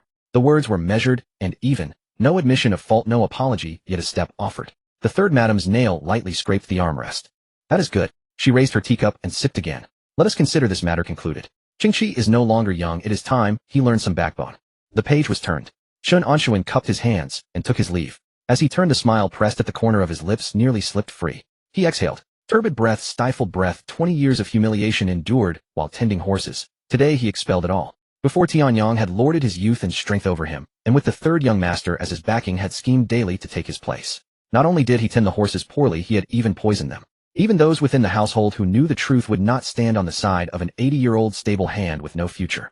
But now, even the third madam herself could not bring a single harsh word to her tongue. Strength. All of it owed to strength. In this world, when fists were hard, the spine stood straight. The principle had never changed. Only in the past his fists had not been hard enough. Footsteps hurried after him from behind. Master Chen, wait. Xiao Chui trotted out from the north wing, an oil paper parcel cradled in her hands. A girl of 17 or 18 with a round face, almond-shaped eyes, and a figure yet to fully blossom, but already possessed of a certain water-like grace. The third madam asked me to see you off. She walked alongside Chen Anshun and held out the oil paper parcel. These are osmanthus cakes, just steamed from the kitchen. The third madam said you have worked hard. Please take some home to taste. Chen Anshun accepted the parcel. The osmanthus cakes were still warm, their fragrance seeping through the seams of the paper. When she had summoned him, not even a cup of tea had been prepared, yet upon his departure osmanthus cakes appeared. Convey this old man's thanks to the third madam. Xiao Chui did not leave at once. She walked beside him, her small steps matching his for several paces, then tilted her head and glanced at him. Master Chen, you are a second-rate expert now. For us servants, we shall have to rely on your care in the future. Her voice trailed off at the end, soft and languid, carrying an unspoken undertone. Chen Anshun's stride faltered. His body reacted faster than his mind. A surge of warmth rose from his lower abdomen, descending 3 inches further. A face flashed unbidden through his mind. Not Xiao Chui's round one, but Zui Qingqing's smile as she tilted her head while dividing the gold. The tips of Chen Anshun's ears burned for an instant. The next moment reason pressed that rising warmth back down. He rubbed his nose, grinned broadly, and replied in a rasping voice. Care is too grand a word. This old man is merely a horse feeder. Should anything arise in the stables, come find me without hesitation. He quickened his pace and walked toward the stables without looking back. Xiao Chui stood at the end of the covered corridor watching the hunched old man recede into the distance, her lips pressed together. A second-rate martial artist. An 80-year-old second-rate martial artist. She had served 3 years as a maid in the Zhao household, and the second-rate experts she had encountered could be counted on one hand. The bodyguard Captain Lin Wei had lorded over the residence for over a decade, with sycophants queuing from the front gate to the back courtyard. Now a more formidable one had emerged from the stables, an old man with no family ties. Xiao Chui turned and walked back toward the north wing, the corners of her mouth lifted. News traveled faster than Chen Anshun's footsteps. First to know was Xiao Chun of the stables. He had personally witnessed Chen Anshun's frame shrink 2 inches upon entering and rise 2 inches upon leaving, and had also heard Xiao Chui's words from the north wing. The 4 syllables, second-rate expert, and he immediately began shouting throughout the stables. Then the rear kitchen, the flower house, the gatehouse. The Zhao household employed roughly 100 servants. By the hour of you, fewer than 10 remained unaware of the matter. In the study, Zhao Guangfeng was examining an official dispatch from the prefecture under lamplight. Steward Zhou knocked lightly twice on the doorframe from outside. Master, there is a matter to report. Speak. Stable steward Chen Anshun has today broken through to second-rate. Zhao Guangfeng's hand paused mid-turn of the page. He did not look up, his fingers rubbing twice along the edge of the paper.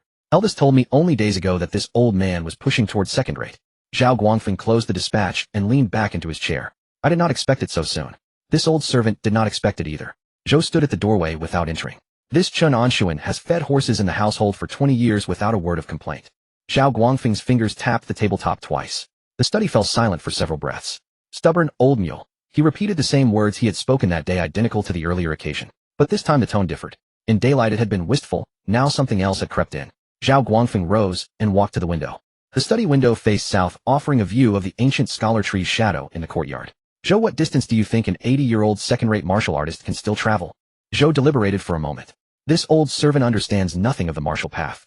But in my view, the firmness of this man's heart surpasses anyone else in the household. Zhao Guangfeng did not respond. He returned to his desk and sat down, pulling a slender booklet from the drawer. Its cover was bound in fine leather with the Zhao family crest embossed in the lower right corner. The jade tree garment diagram inherited through the Zhao bloodline. He had intended to use this manual to lend the old stable hand a hand, but it seemed no longer necessary. He pondered for a moment, then suddenly laughed. So be it. Tell Chen Anshun to come to the study at the hour of Chen tomorrow. Chen Anshun had only just stepped into the thatched cottage's backside, not yet touching the edge of the bed, when a clamor of gongs and drums rang out from outside. Not from afar, right beside the stable. The gongs rang crisp and sharp, the drums beat low and muffled, and between them rose a few shouts. The commotion was so loud that even the horses in the stable let out snorts. Chen Anshun pulled open the door to find a crowd blocking the entrance.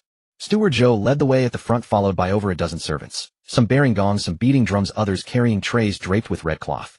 Zhou Shu wore a blue cloth long gown that was 80% new, his back ramrod straight, both hands clasped behind him, striking the pose of a eunuch proclaiming an imperial decree. Chen Anshun. Zhou Shu's voice rang out loud and resonant, carrying strong breath support audible to half the Zhao estate.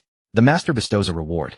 Stable manager Chen Anshun, who has diligently cultivated the martial path for decades, today advances to a second-rank martial artist, loyal and steadfast, toiling with great merit. He is specially granted a blue-tiled house, and his monthly stipend is raised from 3 taels to 5 taels, effective immediately.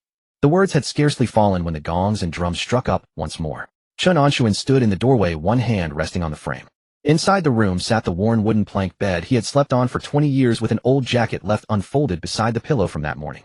Outside, over a dozen pairs of eyes gazed at him in unison, some smiling, some curious, others merely there for the spectacle. Thank you, master. Zhou Shu gave him a slight nod, then waved for the servants behind him carrying the trays to step forward and present the items. Upon the red cloth rested a string of keys, 3 of them in brass. The blue-tiled house is in the third row of the east courtyard. The nameplate is already hung and the bedding has been laid out. You shall move in tonight. Chen Anshun took the keys and gripped them tight, the brass edges biting into his palm. Once his business was concluded, Zhou Shu led the others away. The sound of gongs and drums faded into the distance, but the stir they left behind was only just beginning to ferment.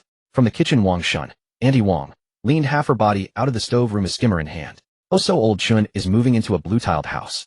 That's the same row where Foreman Lin lives. White walls, gray tiles with a little courtyard inside. There's a pomegranate tree planted there. Old Zhao of the flower room crouched at the base of the wall, a stalk of grass dangling from his mouth. A second-rank martial artist at 80, TSK. 60 years of the pure yang art. That old man is truly a fierce one. If it were me, I couldn't last 6 days, let alone 60. Lu San of the gatehouse piped up. I hear the pure yang art requires 60 years without breaking the body or stirring the heart. Not breaking the body is easy to understand, but what does not stirring the heart mean? Can't even think about it. Obviously, the moment you think you've stirred the heart, you can't even dream about your sister-in-law at night. Then I'll never manage to cultivate it in this lifetime. A few people burst into laughter, doubling over. Xiao Chun crouched at the stable entrance, brushing the horse while pricking up his ears to listen.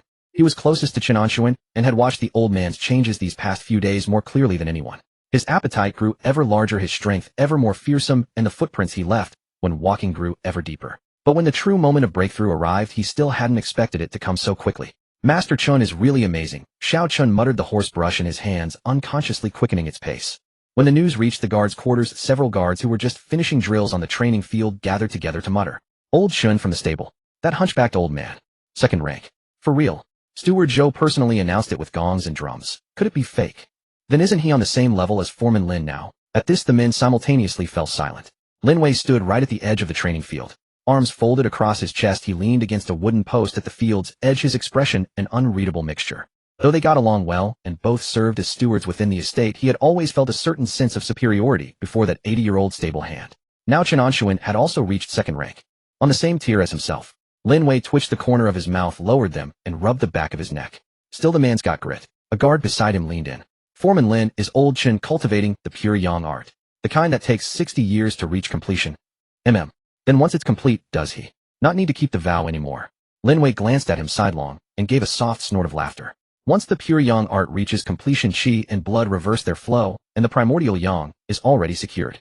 From now on, let alone conjugal relations, even fathering children wouldn't be an obstacle.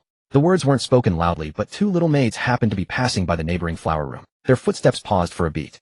The two exchanged a glance. One was 16 or 17 with a round face and twin bun hair. The other was 18 or 19 of slender build, cradling a pot of narcissus in her hands. The round-faced girl spoke first, her voice pressed very low. Did you hear that? The slender girl rolled her eyes at her. So what if I did? An 80-year-old man. A second-rank martial artist, the round-faced girl's eyes darted. You've seen the airs Foreman Lin's wife puts on around the estate. Don't pretend you haven't. She rides in a sedan chair when she goes out, has servants to serve her meals, and even the third concubine treats her with courtesy. The slender girl said nothing, holding the narcissus pot, her lips pressed into a thin line. Besides, the round-faced girl stepped half a pace closer. Even though he's 80, look at his spirit. Walking like the wind, stronger than those stewards in their 40s and 50s. If you want to marry him, go ahead and marry him. I didn't say I wanted to marry him. The two glared at each other, each blushing halfway up her face, then walked off, one behind the other. The commotion on this side had not yet fully dispersed. Zhou Shu had already turned back to the stable, and now stood beside Chen Anshun. The servants had all scattered, leaving only the two of them. Zhou Shu drew a handkerchief from his sleeve, and wiped his hands, lowering his voice. Steward, Chen the master has instructed that you report to the study at the Chen hour tomorrow to see him. Chen Anshun was momentarily stunned. The master wants to see me. Don't be late. Zhou Shu offered no further explanation, turned, and left. Chen Anshun stood where he was, the string of brass keys clutched in his hand, his mind turning in circles. Zhao Guangfeng wanted to see him. Not through the steward passing along a message, calling him to the study.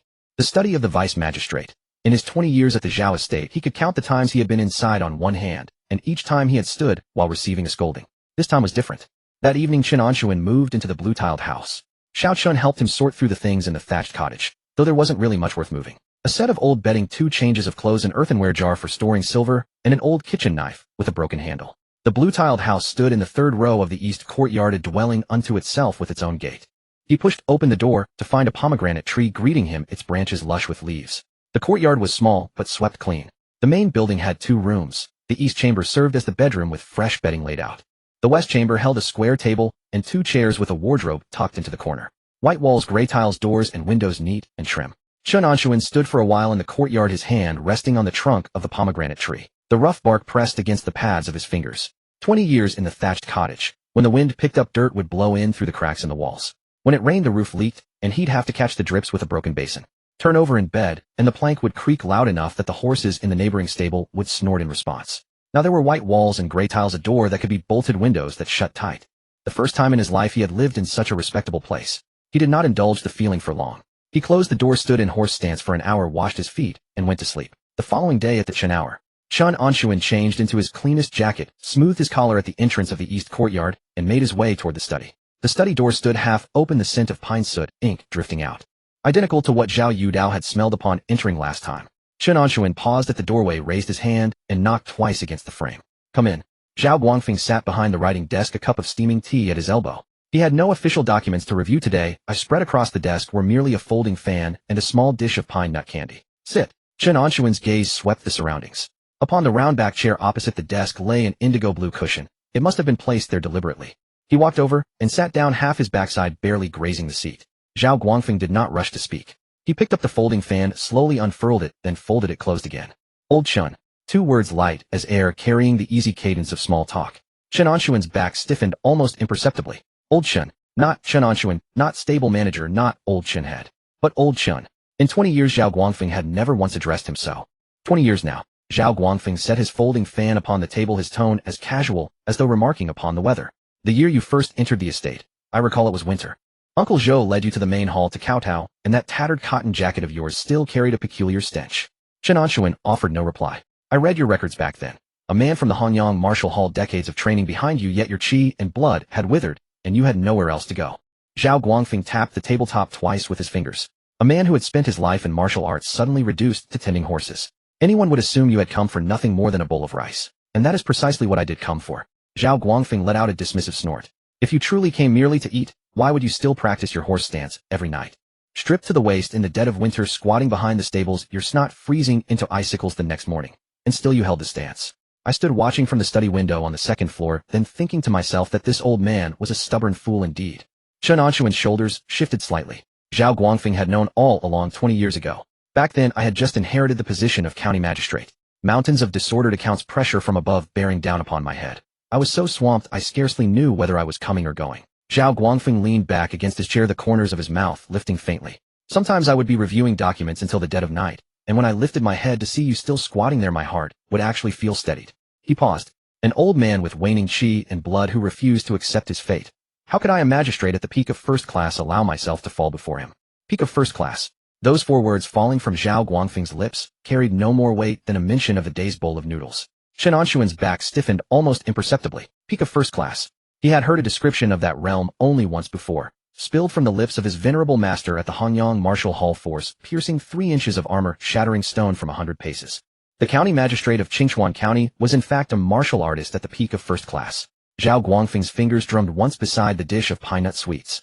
Never thought these old bones of yours would actually carry you through to today. 60 years of the virgin boy skill perfected a breakthrough to second class at 80. He picked up a pine nut sweet and tossed it into his mouth. To speak plainly, I even dug out the jade tree precious garment manual, intending to send you on your way whenever you asked. But instead you went and crossed the threshold on your own. The manual wasn't needed in the end. Chen Anshun rose from his chair, bending at the waist and preparing to bow with clasped hands. Zhao Guangfeng waved a hand to stop him. Sit. You've reached second class. Cease with the bowing and scraping at every turn. Chen Anshun settled half a buttocks back onto the seat. Master. No more of that master business. Zhao Guangfeng cut him short. Within this study there's only the 2 of us. Old Zhao will do, or Guangfeng if you prefer. Chen Anshun parted his lips, but could not bring himself to say it. 20 years of ingrained propriety could not be shed so swiftly. The muscle memory of the tongue ran deeper even than that of the fist. Zhao Guangfeng did not press the matter, shifting to another tack. What plans do you have from here on? Continue training. Knew you'd say that. Zhao Guangfeng cracked a pine nut sweet between his teeth, the fragments scattering across the table. What of everything else? You're 80 years old, no children, no kin. Not even someone to warm your bed. Shall I scout a few prospects for you? Chen Anshun's ears flushed inexplicably warm. Only last night Xiao Chui's, Master Chen, you'll have to look after me from now on, still echoed within his ears. He hastily crushed the thought down. No need. Truly. This old man's life has room for only one thing. Chen Anshun rubbed his knee. Second class has just been entered, the foundation is still thin. There remains much grinding to be done above. Zhao Guangfeng's fingers drummed the tabletop twice more. Then I ask you, how much do you know of the path beyond second class? Chen Anshun was taken aback. Embarrassment. Genuine palpable embarrassment. His venerable master at the Hanyang Martial Hall had himself been a second-class practitioner. What he taught ended where second class ended. All that Chen Anshun knew of martial paths beyond second class were fragments picked up by hearsay during his youthful years of wandering the Jianghu for a living. All that talk of striking and tempering as one of inner and outer unity. He heard it once then forgot most of it by the next breath. To be honest, Guang, he faltered. To be honest, master, what I learned at the Hanyang Martial Hall was mere surface. What I know of matters beyond second class is mostly hearsay. Zhao Guangfeng did not mock him. He paced 2 steps with hands clasped behind his back and came to a halt beside the writing desk. Third class is about tempering strength. That you've done for 60 years. No need for me to elaborate. Chen Anshun nodded. Second class is different. Strength seeps into the bone and begins to circulate, but that is only the first step.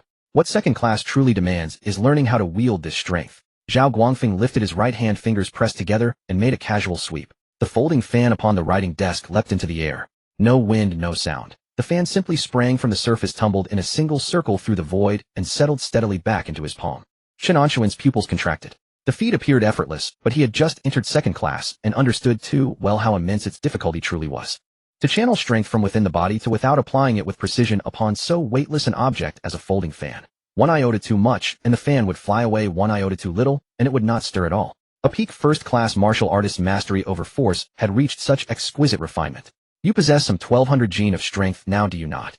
Zhao Guangfeng tucked the folding fan into his waist. Chen Anshun offered no denial. But when you strike, how much of it can you truly bring to bear? 80%. 70.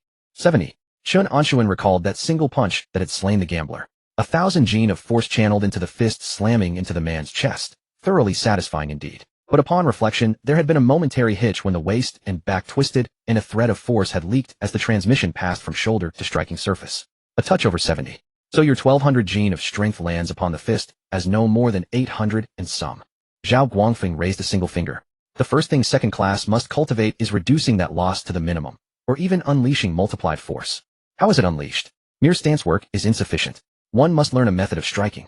A method of striking. Do you possess one? Zhao Guangfeng asked directly. Chen Anshun's heartbeat quickened. The manual of White Tiger Mad Blade in his hidden pocket pressed against his ribs through a single layer of cloth. He did not disclose its origin, answering with a single word. I do. What method? Blade. Zhao Guangfeng's fingers halted on the table's edge. Silence stretched for 2 breaths. He turned and walked toward the sandalwood cabinet at the innermost end of the study. The cabinet doors swung open, revealing several weapons hung within. 2 swords, a spear, and a single long saber. Zhao Guangfeng drew out that long saber. The blade measured 3 qi and 2 cun. Its spine was thick, its edge thin, its body a uniform black that caught no light. The hilt was wrapped in 2 layers of sharkskin, with a copper ring dangling from the pommel. The scabbard was fashioned of black lacquered wood, devoid of any ornamentation, plain as a firebrand. But Chen Anshun's eyes narrowed. This saber carried weight. One could tell from the manner in which Zhao Guangfeng held it. At least 40 jin or more. An ordinary mountain-splitting saber weighed at most a dozen jin. A long saber of 40 jin must surely be forged from no common metal. Zhao Guangfeng laid the saber across his palm and extended it. My father in his early years led a merchant caravan north of the mountain province. Passing a derelict smithy, he dug this out from beneath the ash of the forge. The material defies easy naming, but its hardness far surpasses ordinary iron. It has lain idle in the house gathering dust for 20 years, none to wield it. Chen Anshun received it with both hands and felt his palm sink. 42 jin. His right thumb pressed against the guard and pushed outward half an inch. A sliver of blade emerged, dark and somber, betraying no cold gleam, but the fine line of its edge was sharp enough to wound the eye. A fine saber. Take it and use it. Zhao Guangfeng's tone was as casual as though parting with an old pair of shoes. For one practicing the blade at second class, lacking a proper weapon will mean double the effort for half the result. Chen Anshun slid the blade back into its scabbard. His fingers traced the rough surface of the black lacquered wood, grating against his fingertips. My thanks. Don't thank me. Zhao Guangfeng returned to his chair and sat. You are a man of the Zhao estate. When a man of the Zhao estate distinguishes himself, my own face shines brighter for it. Words elegantly phrased, measured to the precise nicety. Chen Anshun rose with the saber in his arms, offered a bow with clasped hands, and withdrew from the study. His footfall met the bluestone slabs of the covered corridor. The dark-sheathed long saber cradled across his breast, and inwardly, he admired Zhao Guangfeng's craft. Moistening all things without sound. First the tiled cottage. Monthly stipend raised from 3 taels to 5. Now the saber. Grace upon grace layered one upon another. Neither heavy nor light, each precisely scratching where the itch lay. Stacked upon a martial artist who has just broken through to second class, whose foundations remain unsteady, and whose future hangs unresolved. These things together form an invisible thread. It does not choke the neck, but it tugs at you. Even should half a stray thought arise and you wish to say, I am leaving, These kindnesses lodge in your throat and refuse to be expelled. Zhao Guangfeng, the county magistrate of 20 years cultivation, possessed methods a full tier above those of the third madam. But Chen Anshun had no intention of leaving. The Shanbei province of late was far from peaceful. That first-class cultivator Zhao Yudao had slain upon the mountain would not be the last of his kind. Mountain bandits held their strongholds. Jianghu forces overlapped like jagged teeth.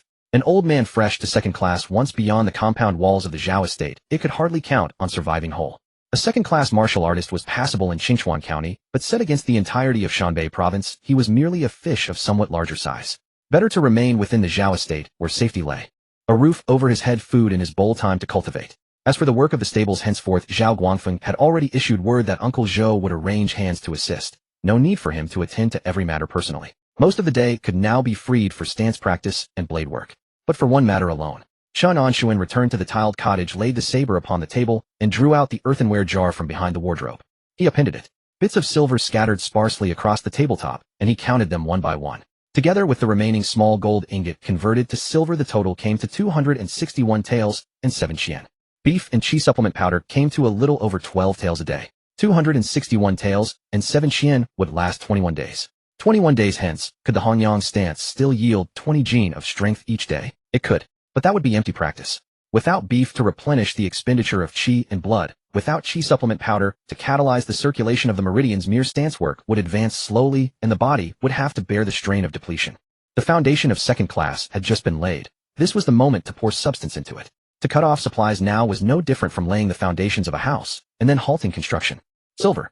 He must find a way to silver. Chen Anshun gathered the bits of silver back into the earthenware jar and wedged it into the bottommost layer of the wardrobe. His thoughts turned twice in his mind, then settled upon a single person. Su Liang, head of the Great Well at 13 wells, commanding 100-odd men beneath him, 12,000 taels a year, flowing in from water transport alone. The last time Chen Anshun had borrowed 300 taels, the man had not so much as blinked. A man of this sort never lacked for opportunities. But it was not a matter of borrowing again. To borrow once is a favor, to borrow twice becomes a debt. In all his life, Chen Anshun had always been the man least willing to owe debts of sentiment. He needed to find work. The kind of work the water gang offered. The kind where silver was exchanged for muscle. He was now a second-class martial artist with 1,200 jin of strength to his name. Already a respectable force within Qingchuan County. The water gang earned its living from the river, escorting cargo, guarding vessels, clearing bandits.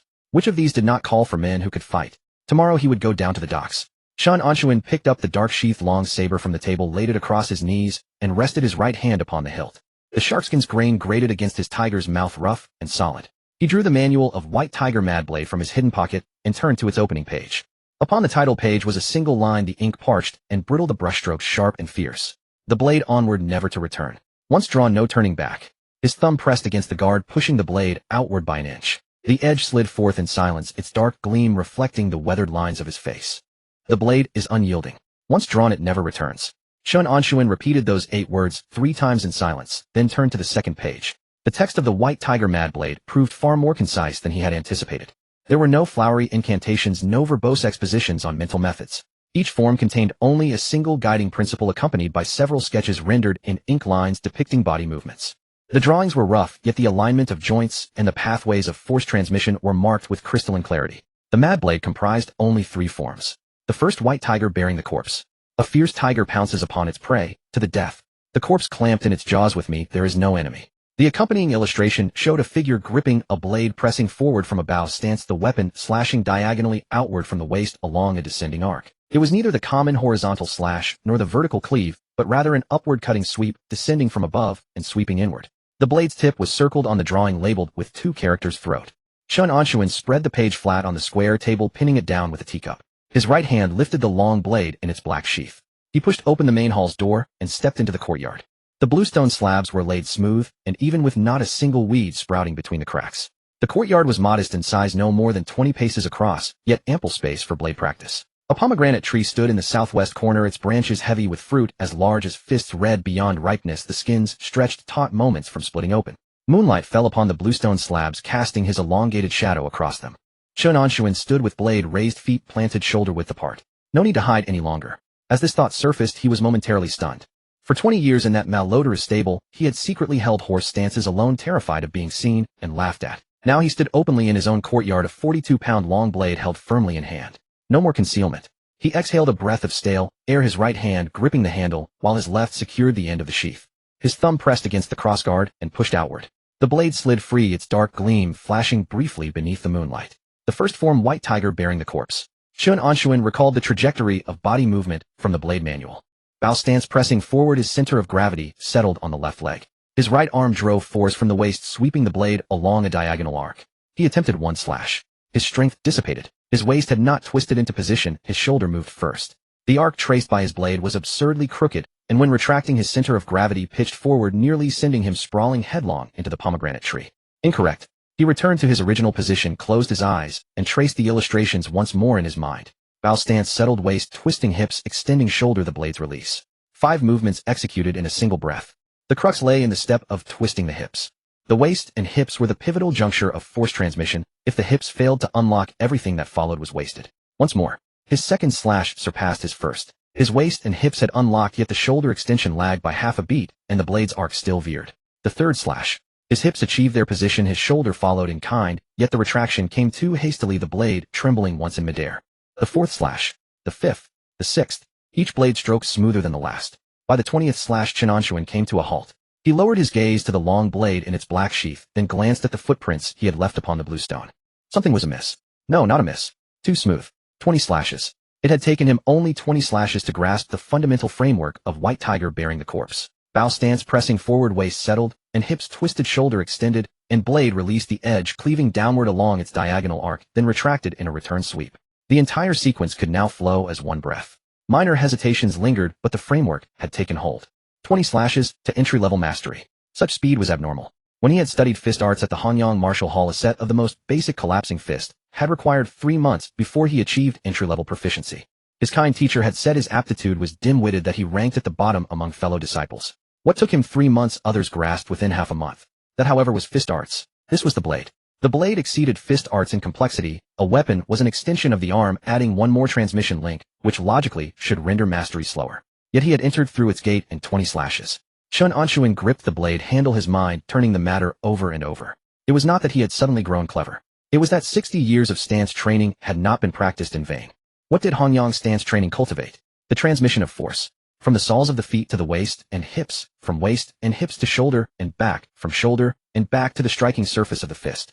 60 years, day after day, this transmission pathway had been etched into his very bones. What blade technique demanded was the very same pathway. The only difference was that the terminal point had shifted from the fist's surface to the blade's edge. 6 decades of stance work had laid a foundation possessed by no one else. His aptitude was poor, his strength had grown slowly, yet his body's grasp of force transmission ran deeper than that of the vast majority. Fist arts had come slowly because his foundation had once been thin. Now that the foundation had grown thick, switching to the blade had paradoxically accelerated his progress. For so many years, this was the first time he had discovered he was not without merit. He could not help but let out a laugh. Not a bitter laugh, not one of self-mockery. It was the kind of unbridled exhilaration that surged up from the chest, impossible to suppress. All those 60 years of stance training turned out they had not been wasted after all. Those winter nights stripped to the waist, squatting behind the stable, those mornings when snot froze to ice, yet he gritted his teeth and refused to rise, those days and nights when others looked upon him as a mad old fool. None of it had been for nothing, damn it. Chen Anshun thrust the blade forward, stepped into a bow stance, twisted his hips, and sent the edge cleaving down along that familiar diagonal arc. In this slash, there was no hesitation. The blade's wind swept the fine dust from the ground. The lowest branch of the pomegranate tree swayed twice under the force of the displaced air, and a single overripe pomegranate upon it dropped with a soft thud, splitting in two, its red seeds scattering across the earth. Exhilarating. He retracted his blade and turned to the second form. West metal sundering wind. Metal governs the scourge of autumn. The west belongs to metal. Sundering the wind, as one advances, all creation steps aside. The accompanying illustration was more complex than the first forms. The blade-wielding figure had shifted from a bow stance to a sideways horse stance, the blade sweeping outward horizontally from behind the right shoulder along a level arc. As the blade's edge passed before the body, a sudden acceleration occurred, marked on the illustration by 3 short lines, the points where force erupted forth.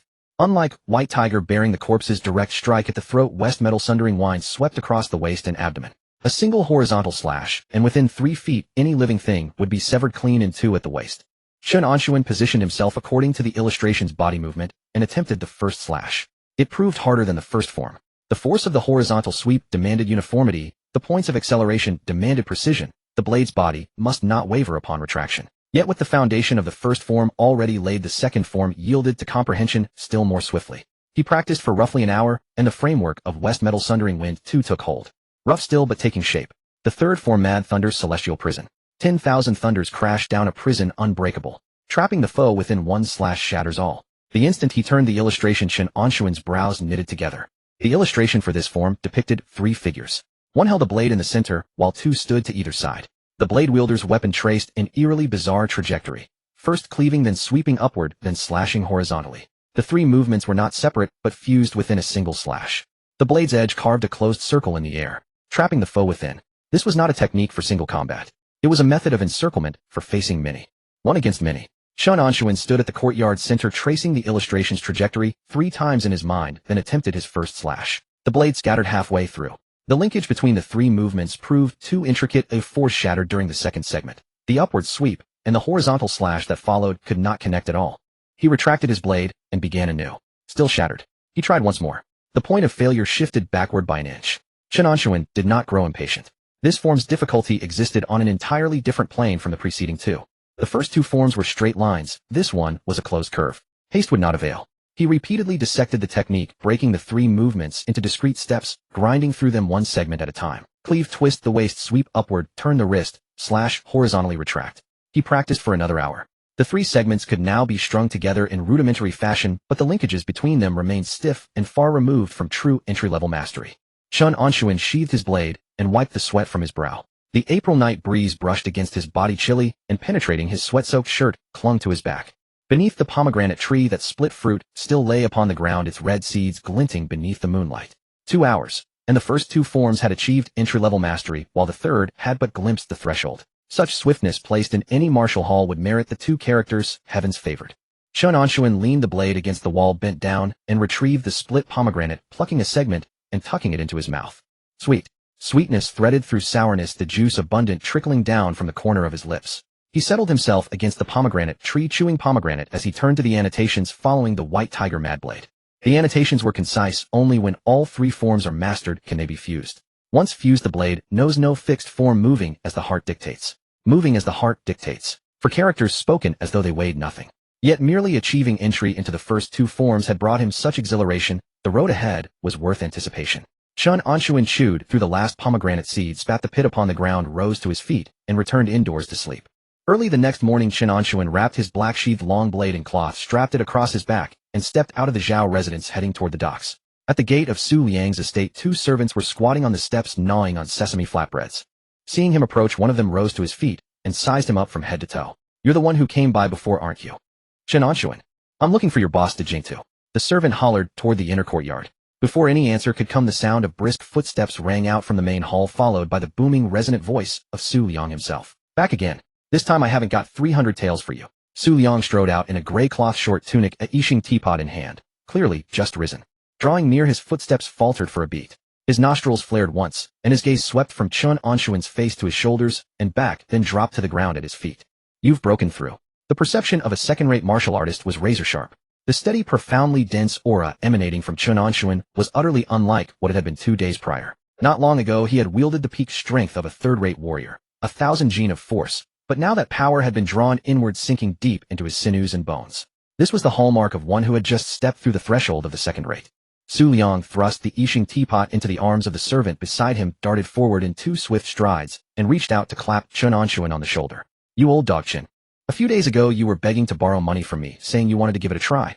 I figured you'd need at least half a year of grinding. But you bastard broke through in under a month." "To be precise," Chen Anshun replied, wobbling sideways from the force of the clap, 11 days. 11 days. Su Liang's voice leapt half a register higher. "Then what are you here for today? Surely not to actually pay me back." Chen Anshun did not smile. "Let's talk inside." In the parlor, fresh tea was brewed. Su Liang settled into the master's chair, one leg crossed over the other, his thumb rubbing the rim of his teacup. "Out with it. The Zhao residence gave me a gray-tiled house and raised my monthly stipend to 5 taels. Chen Anshun held the teacup without drinking, resting it on his knee. "The terms aren't bad, but the money comes too slow. The daily cost of my training now, 5 taels of silver, won't even last me 3 days. Su Liang said, nothing waiting for him to finish. "Last time you said the water gang had plenty of work coming in. I'm not here to borrow money. I want to find a job, trading my strength for silver. But I can't stray too far from the Zhao residence for long. It has to be a gig within the city." Su Liang's thumb stilled upon the rim of the cup. He fixed his gaze on Chen Anshun for several breaths, then abruptly uncrossed his legs and leaned forward. "As luck would have it, there is one job within the city." He raised a single finger and tapped the tabletop. Among the 13 wells there's one called Zhongtian Well. Zhongtian Well. Right in the very center of Qingchuan County. Less than 500 paces from your Zhao residence. Su Liang traced a circle on the table with his finger. The water from this well is the finest among the 13 wells, sweet and pure. Tea brewed from it outshines that of any other well, by a fair margin. Every tavern and tea house nearby, every great household, depends on this well for their water. In a single month this one well alone brings in over 200 taels of revenue. Over 200 taels. A single well yielding 200 taels a month. Chen Anshun's fingers paused upon his teacup. However, Su Liang drew his finger back from the table and leaned against the chair's backrest. This well hasn't been peaceful of late.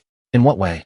The rice gang. The two words fell from his lips, and a chill settled across Su Liang's features. The rice gang is another power in Qingchuan County. They deal in the grain trade. In the past their wells and our waters never crossed paths, each kept to their own business.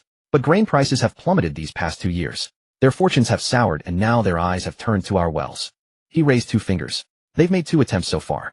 The first time they sent men to waylay our water porters in the alleys near Zhongtian Well. 3 of our men were injured. The second time, they went even further, throwing dead rats into the well at midnight, then spreading rumors through every alley the next day that the water from Zhongtian Well was unclean. Chen Anshun's brow shifted, just barely. What's the gang leader's stance? The gang leader is dealing with other matters. Can't spare attention for this end. Su Liang waved a hand. The 13 wells fall under me. Zhongtian Well used to have a second-rate martial artist standing guard, a man named Sun Dabiao, one of my subordinates. But Sun Dabiao holding the post alone leaves me uneasy. He looked at Chen Anshun. The rice gang has no first-rate warriors, but they've got several second-rate ones. If things truly come to blows, one Sun Dabiao won't be able to hold the line. By this juncture the meaning was clear. You'll stand guard at Zhongtian Well. Day to day you'll keep living at the Zhao residence, and continue your training as usual. Once trouble flares up at Zhongtian, well you head over to reinforce.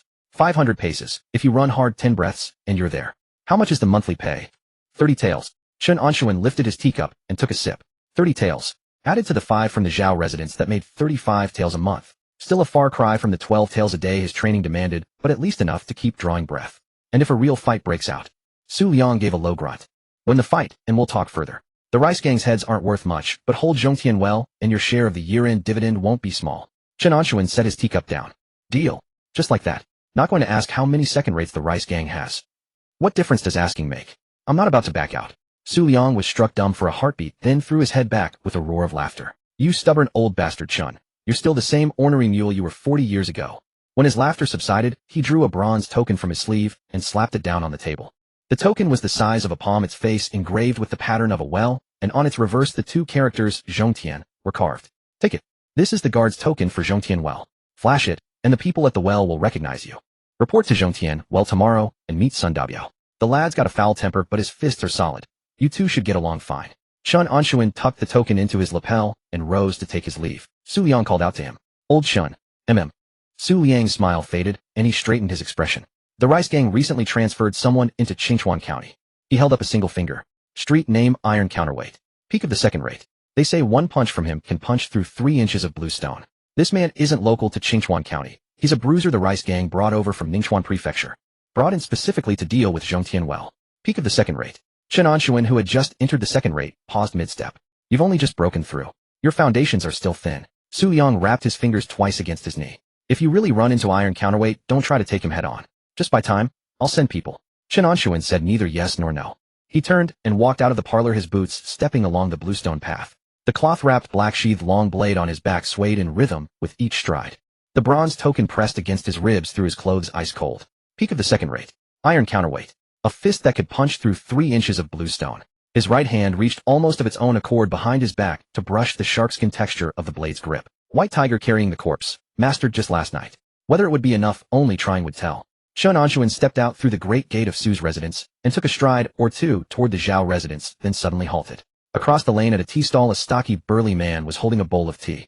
Through the swirling steam, he watched Su Liang's residence with quiet, measured intent.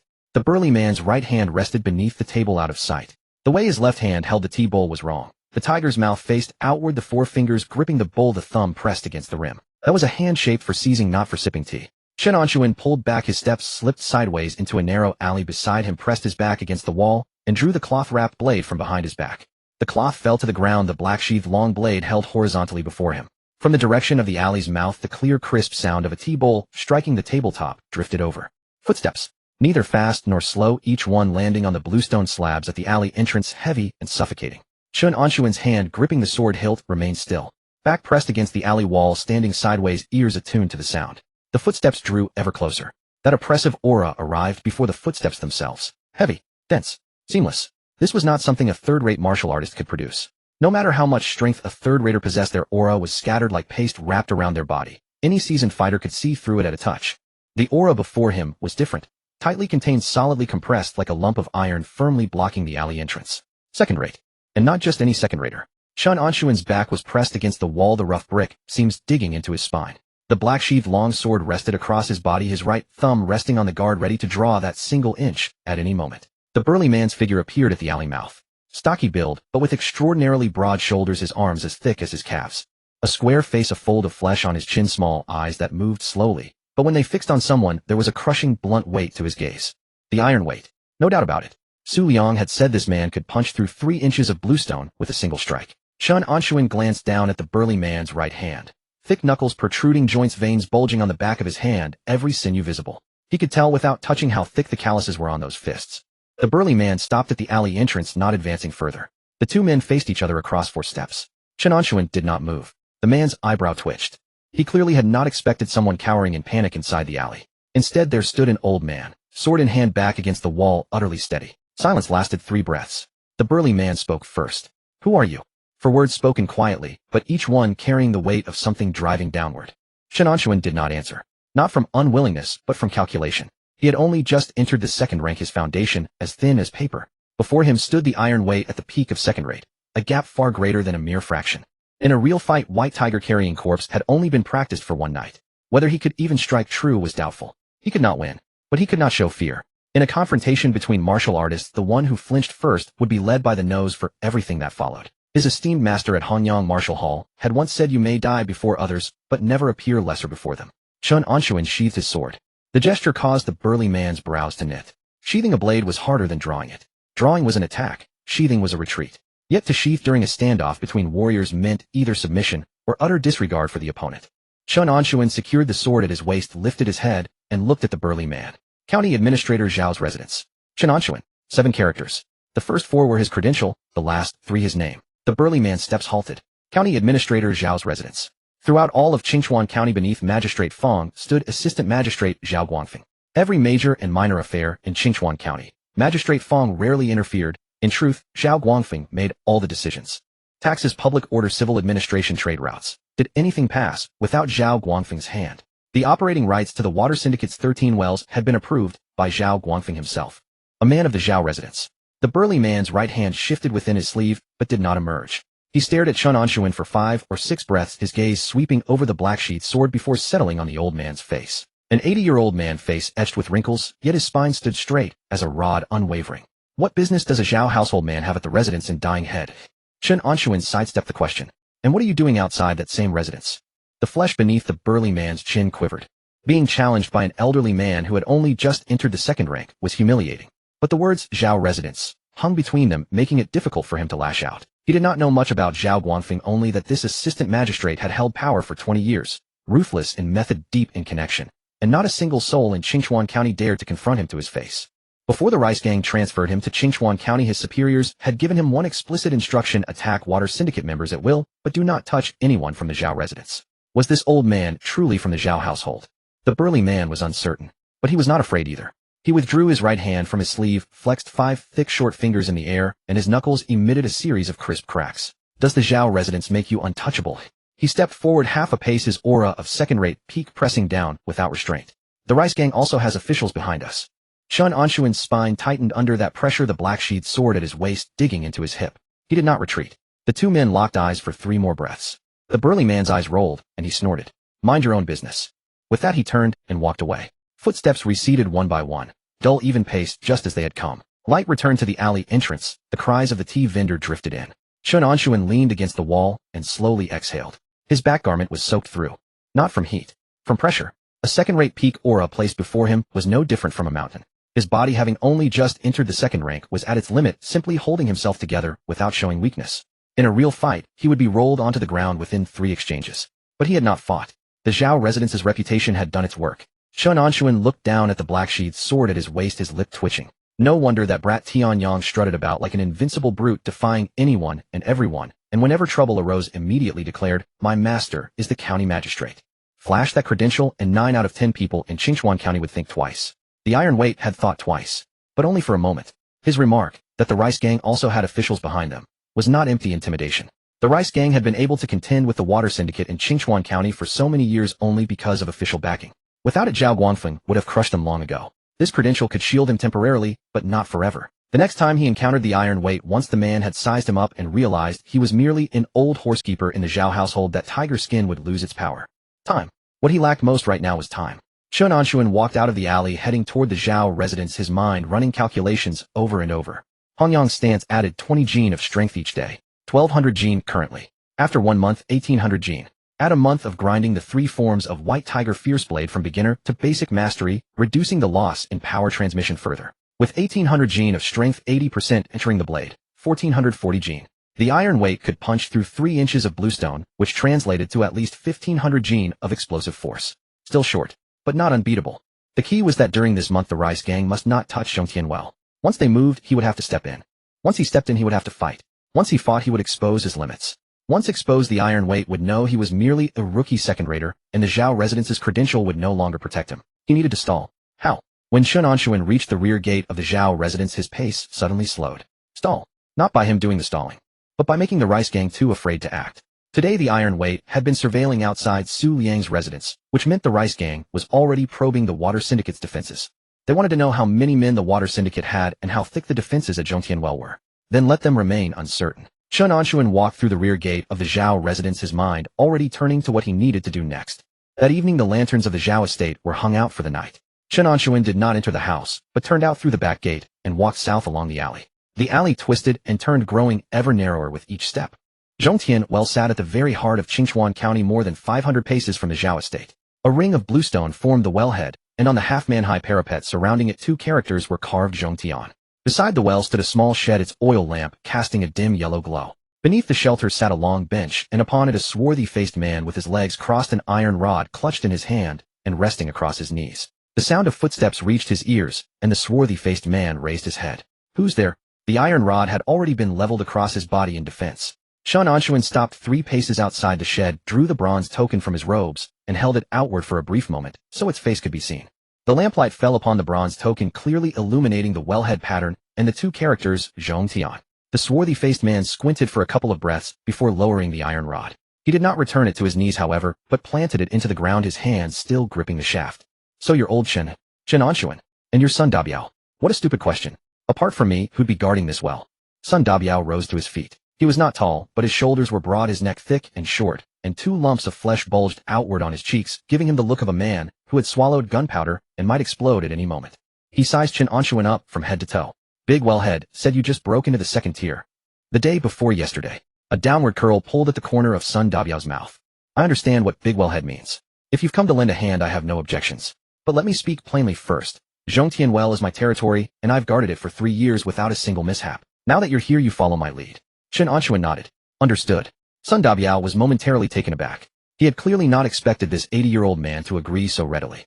His mouth opened and closed again, swallowing back the string of harsh words he had prepared. "Well, you're certainly agreeable." Chen Anshun did not take the bait. He stepped twice into the shed and lowered his voice. "Has Big Wellhead told you about Iron Weight?" The expression on son Dabiao's face darkened. "He told me. A thug brought in from Ningchuan Prefecture at the peak of the 2nd tier." He ground his teeth, the lumps on his cheeks twitching. "Those turtle grandsons from the Rice Gang couldn't beat us themselves, so they hired someone from outside. I still haven't settled the score with them for tossing dead rats into the well last time." This afternoon Iron Weight was staking out the area outside Big Wellhead's residence. "I ran into him when I went out." Son Dabiao snatched up his iron rod again. He was watching Big Wellhead. He didn't make a move. "I invoked the Zhao estate's name, and he left." Son Dabiao forced out a single word from between his teeth. "Damn." He drove the iron rod heavily into the ground. "How long can the Zhao estate's name shield us? Once he figures out what you're really made of and runs into you again, one punch will shove your head straight into your neck." Chen Anshun crouched down, picked up a twig from the ground, and drew a circle in the dirt. "Which is why we can't let him figure it out. I have a plan, but I'll need your cooperation. Tomorrow if we do this, and that we can buy ourselves some time." Son Dabiao, half convinced, yet half suspicious, nodded his agreement nonetheless. The next morning Chen Anshun went to the stables as usual to feed the horses, combed out the manes of the 3 steeds until they were smooth, and replaced the water in the trough with fresh supply. By the time he finished these chores, the sun had just crept over the eastern courtyard wall. He washed his hands and headed toward the front courtyard. As he passed the martial arts training ground, his pace slowed for a beat. Lin Wei was leading 4 estate guards through horse stance drills on the training ground. The 4 guards squatted in a wobbly mess, while Lin Wei paced behind them with his hands clasped at his waist, kicking whoever's knees buckled inwards, slapping whoever's waist sank. Straighten your waist. If it collapses, what's the point of your training? Chen Anshun stood at the edge of the training ground, watching for a while. Lin Wei caught a glimpse of him from the corner of his eye, and tilted his head slightly. Old Chen, something you need. Chen Anshun walked over, and cupped his fists in greeting. Old Lin, ever since I broke through to the 2nd tier yesterday, I felt my strength isn't flowing as smoothly as it should. I wanted to ask your advice on a few things, but I was afraid of interrupting your practice. Lin Wei tilted his chin upward slightly. An 80-year-old newly advanced into the 2nd tier, opening with the word advice. The old man had lowered his posture quite enough. Lin Wei oversaw more than 20 estate guards at the Zhao household. He had long grown accustomed to being called steward, but very few people actually came to him for guidance on matters of martial arts. Let's not call it advice. Lin Wei lowered his hands from behind his back and brushed the dust from his hem. What is it you want to ask? No rush. Chen Anshun pointed toward the outside of the estate. I'm just about to step out for some tea and snacks. If you don't mind, why not join me? My treat. Sure, let me finish drilling this lot of deadbeats first. A quarter of an hour later, Lin Wei had changed into a clean blue cloth jacket and followed Chen Anshun out through the Zhao estates, main gate one behind the other. The 2 men walked along the alley toward the county office street, turned 2 corners, and a tea house's sign came into view hung at the street corner. The shop was small with 6 tables, 3 of which were occupied. Beside the innermost table sat a swarthy-faced man, head bowed over a steamed bun with a dish of pickled vegetables and a bowl of soybean milk laid out before him. Chen Anshun stepped into the shop, and his footsteps paused. Dabiao. Sun Dabiao raised his head, half a bun stuffed in his mouth, and grunted an indistinct reply. Old Chen, you're here too. Sun Dabiao swallowed the bun in his mouth whole and wiped his lips with his sleeve. The buns in this place are proper good stuff. I drop by every few days. He glanced past Chen Anshun at Lin Wei standing behind him. And this one is steward of the Zhao Estates Guards, Steward Lin Wei. Chen Anshun stepped aside slightly to make the introduction. An old acquaintance of mine from the water gang, Sun Dabiao. Lin Wei gave Sun Dabiao a measuring glance. Short and stocky, broad-shouldered, calluses on the webs of his hands, sitting on the bench with a ramrod straight back. A man who knew his way around a fight. His breathing was steady and composed somewhere above the threshold of the 2nd tier. Steward Lin. Sun Dabiao rose and cupped his fists in greeting. His movements were crisp but rough-edged. Lin Wei gave a slight nod. Sit. Since we've run into each other, let's eat together. Chen Anshun waved over the shop owner and ordered 2 steamers of rice cake, a dish of peanuts, and 3 bowls of soybean milk. The 3 men sat down around the table. Sun Dabiao continued gnawing his bun without further chatter. Chen Anshun pushed the steamer of rice cake toward Lin Wei. Old Lin, there's something that's been bugging me. Go on. How much further is there above the 2nd tier? Lin Wei picked up a piece of rice cake, broke it in half, and chewed twice. You're asking about the 1st tier? Yes.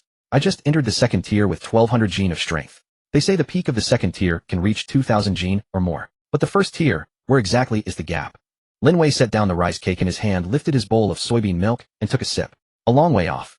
The 3 words left his mouth, and he himself sighed first. Between the 2nd tier and the 1st tier, the difference is not in raw strength. The gap between 2000 gene and 3000 gene is at most a matter of taking 1 more punch versus 1 less. The true gap between the 1st tier and the 2nd tier lies in those 2 words, inner strength. Sun Dabiao's chewing slowed for a beat. Inner strength isn't something that just sprouts up naturally once you've trained yourself up to a certain number of gene of force. Lin Wei's thumb brushed against the rim of the bowl. Force application. The key lies in force application. Suppose you've got 2000 gene of strength in your body. How much of it can you actually bring to bear? 80%? 90%? Still not enough. He raised 3 fingers. A 1st-tier martial artist has already reached a state of perfect harmony between internal and external.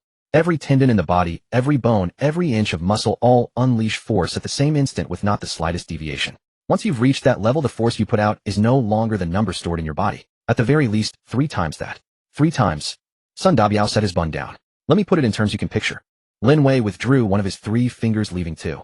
A martial artist at the peak of the 2nd tier stores 2000 gene of strength in his body. With 80% application of force, he puts out 1600 gene in a strike. A 1st-tier martial artist, with the same 2000 gene as his base and perfect harmony of internal and external, a single punch puts out at least 6000 gene. Beneath the table, Chen Anshun's knee bumped against the table leg. 6000 gene. That's what inner strength is. Lin Wei lifted his soybean milk and took another sip.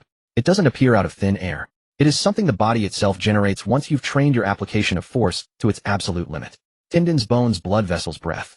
All of it cleared and connected the power circulating through the body without scattering or leaking. Once that wisp of inner strength is born, you've stepped across the threshold into the 1st tier. He set down his bowl and shook his head. But those who can actually achieve it are 1 in 10,000. I've trained for decades, and the most I've managed in force application is 1.5 times. I'm still a long, long way from perfect harmony of internal and external. A few breaths of quiet settled over the table. Chen Anshun lifted his soybean milk and took a sip. The scalding liquid slid down his throat and tightened his stomach with its heat. 3 times. The Hanyang stance art trained foundational strength. The white tiger mad blade trained the transmission of that strength. The higher the transmission efficiency, the greater the ratio of applied force. His current application of force was a little above 70%, barely scraping the threshold of a second-tier beginner. 70% to 3 times. This road was still very long. Much appreciated for the instruction. Chen Anshun rose to his feet, and with proper solemnity cupped his fists in salute.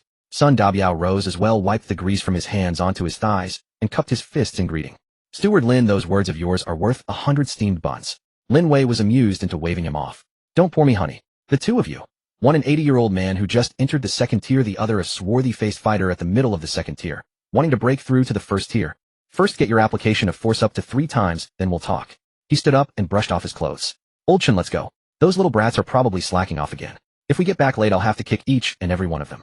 Diagonally across from the county office street, a thin-faced, long-featured, middle-aged man crouched at the base of a wall, a stalk of grass pinched between his fingers and dangling from his lips. He watched the 3 men chatting and laughing in the tea house, the grass stalk twirling twice at the corner of his mouth.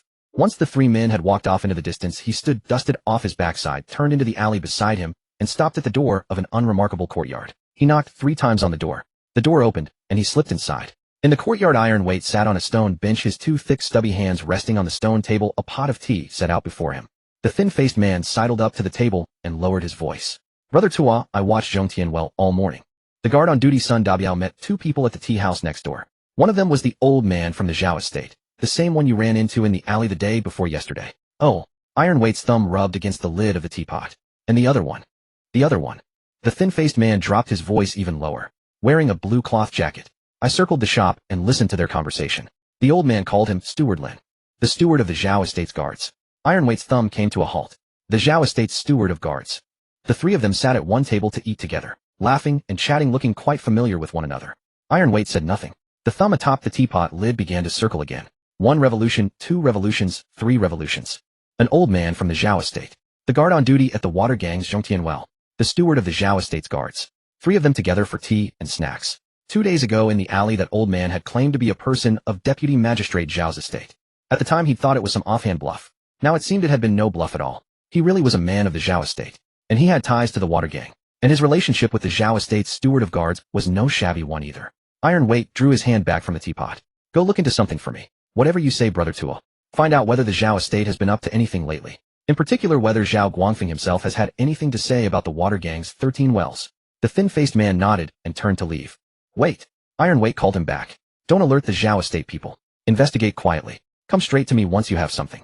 The thin-faced man assented and pushed open the door to leave. The courtyard fell quiet once more. Iron Weight sat alone on the stone bench, his short, thick legs spread apart, his elbows propped upon his knees.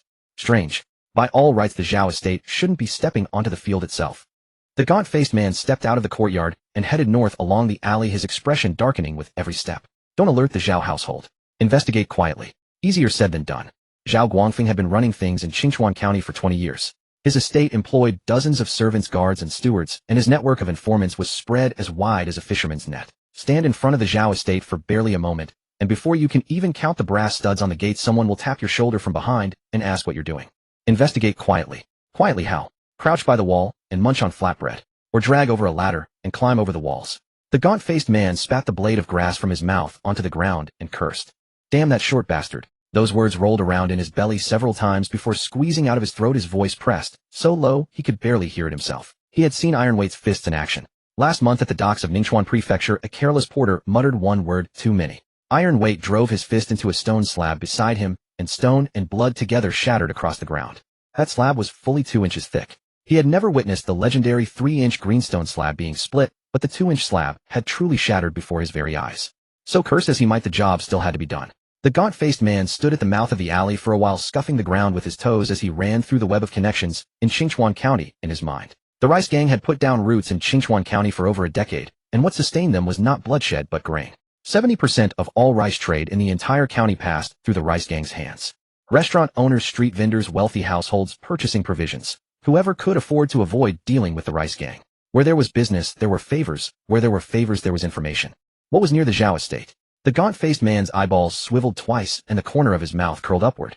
He had it. Diagonally across from the Zhao estate's main gate, separated by a single street, stood the Spring Breeze Tower. Spring Breeze Tower was not a restaurant. It was a brothel. Nothing grand, just a two-story building with two pink lanterns hanging at the entrance. It looked shabby during the day, but when lit at night it had a certain charm. A place like this was a hotbed of information. The clients coming and going couldn't keep their mouths shut, and after a few drinks, anything and everything came spilling out. And the madam of such a brothel was the finest pair of eyes in all of Qingchuan County. Which master had visited how many times, how many attendants he brought, how much silver he tipped, what expression he wore when he left. She knew everything. The procuress at Spring Breeze Tower bore the surname Wang. Everyone called her Wang Po. The rice gang had been delivering rice to Spring Breeze Tower for years at a price 10% below market, with an extra 2 dough thrown in during festivals. That much goodwill was enough to open the door. The gaunt-faced man straightened his collar wound through 2 alleys, slipped around the side onto County Yamen Street, and caught sight of Spring Breeze Tower's entrance from a distance. A brothel in the morning was a desolate sight, its main gate half closed. A woman of about 40 sat on a low stool by the door, cracking sunflower seeds, a floral cloth apron tied around her waist, a silver hairpin in her hair, a few stray wisps at her temples swaying in the morning breeze. Wang Po. At 40 her figure had not yet lost its shape, and the powder on her face was applied thinly. Not like some madams who slathered an inch-thick layer of white powder on their faces resembling paper effigies from afar. She applied it just right. Up close one could see the fine lines at the corners of her eyes, but the whole woman was put together neatly and cleanly. Sitting there cracking seeds with poise, she did possess a certain allure. The gaunt-faced man ambled over, paused at the door, and tilted his head. Well, Wang Po, open for business this early? Wang Po lifted an eyelid and glanced at him, then spat a seed shell to the side. Open for what business? The girls haven't even gotten up. You monkey face, here to mooch tea again. Mooch what tea? I've come to see you. The gaunt-faced man crouched down until he was level with Wang Po's low stool, a freshly plucked blade of grass dangling from his lips, grinning. He reached out and patted Wang Po's arm, then left his hand there, sliding it up past her sleeve to give a little squeeze. Tisk Wang Po, your arm here is far more tender than any of the girls in your tower. Wang Po slapped his hand away with a single strike, nearly choking on a seed shell. Get lost. Putting your hands on me first thing in the morning. Believe it or not, I'll chop those paws off and feed them to the dogs. Curse as she might, she wasn't truly angry. She had been in this trade for 20 years and had seen every sort of smooth-talking rogue imaginable. The gaunt-faced man was from the rice gang and always tossed a flirtatious remark her way when he delivered rice each month. She was long since used to it. The gaunt-faced man let out a sheepish chuckle, withdrew his hand, and crouched there making idle chit-chat with Wang Po. They started with a few words about rice prices, then drifted into county gossip. Zhang, the butcher's wife on East Street, had run off with a worker from the neighboring dye house, and Widow Li in the West Alley had opened a new tailor shop that was doing splendid business. Wang Po cracked her seeds and occasionally tossed in a remark neither warm nor cold. After circling the conversation around, the gaunt-faced man pulled the grass blade from his mouth and jutted his chin toward the building diagonally opposite. Wang Po, has the Zhao estate been lively lately? Wang Po's seed paused at her lips uncracked. She shot him a sidelong glance for a breath, then popped the seed into her mouth and bit down with a crisp crack. Why do you ask? Just asking casually. Our rice gang delivers to the Zhao estate through the back door. We don't know what goes on in front. Your Spring Breeze Tower faces the Zhao estate's main gate directly. Everyone coming and going. You see it all clearly, don't you?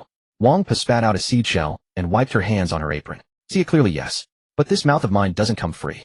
The gaunt-faced man pulled 3 tails of silver fragments from his sleeve, tossed them lightly in his palm, and the silver clinked against silver with a merry jingle. Enough to buy you a couple gene of good sunflower seeds. Wang Po's eyes traveled in a circle around the silver, and her hands were faster than her mouth. She snatched it away and tucked it into her apron pocket in one fluid motion, a deftness that would put any second-rate martial artist to shame. What do you want to know? Have there been any water gang people coming and going from the Zhao estate lately? Wang Po rolled her eyes, leaned against the doorframe, and switched the direction of her crossed legs. The past month? No, none at all. Wang Po lifted her chin with an air of self-evident pride. I've been sitting on this street for over a decade. Anyone who passes through the Zhao estate's gates I can recognize 8 or 9 out of 10 with my eyes closed. Anyone from the water gang who could enter the Zhao estate would have to be at least a second-rate martial artist, wouldn't they, eh? I know every second-rate martial artist the water gang has in the city. Su Liang from Beijing too, that square-faced big fellow who walks like he's got the wind at his back. Sun Dabiao, the dark-skinned shorty with the iron staff. And there are 2 others managing affairs at the docks, one surnamed Zhou and one surnamed Liu. None of these 4 have set foot through the Zhao estate's main gate in the past month. The gaunt-faced man twirled the grass blade between his fingertips. No water gang members entering or leaving the Zhao estate. Then yesterday at the tea house when the old man from the Zhao estate ate with Sun Dabiao. Was that personal friendship or business? If the Zhao estate truly intended to meddle in water gang affairs, there would have to be some sign of it. The gaunt-faced man spoke again, describing Chen Anshun's appearance, an old man of about 80, thin, with a straight back, a long knife in a black sheath at his waist. Have you ever seen this man? Wang Po was cracking seeds again. Seen him? The old horsekeeper at the Zhao estate, surnamed Chen, used to crouch in the back courtyard stables all day like an invisible man not talking to anyone. After crunching through a seed, her tone shifted, tinged with curiosity. But this old man caused quite a stir recently. An 80-year-old suddenly breaking through to second rate. The whole Zhao estate was buzzing about it. Tell me, an 80-year-old stable hand who spent his life tending horses, how could he suddenly have an awakening? Wang Po lowered her voice and leaned an inch closer. The neighbors are saying he must have gotten his hands on some kind of treasure. Think about it. At 80 his chi and blood should have dried up completely. After 60 even trained martial artists go downhill day by day, let alone a horsekeeper. Without taking some kind of rare supplement, how could he reverse the tides of age? The gaunt-faced man's grass blade went still. Treasure. Those two words rolled around in his mind, building heat.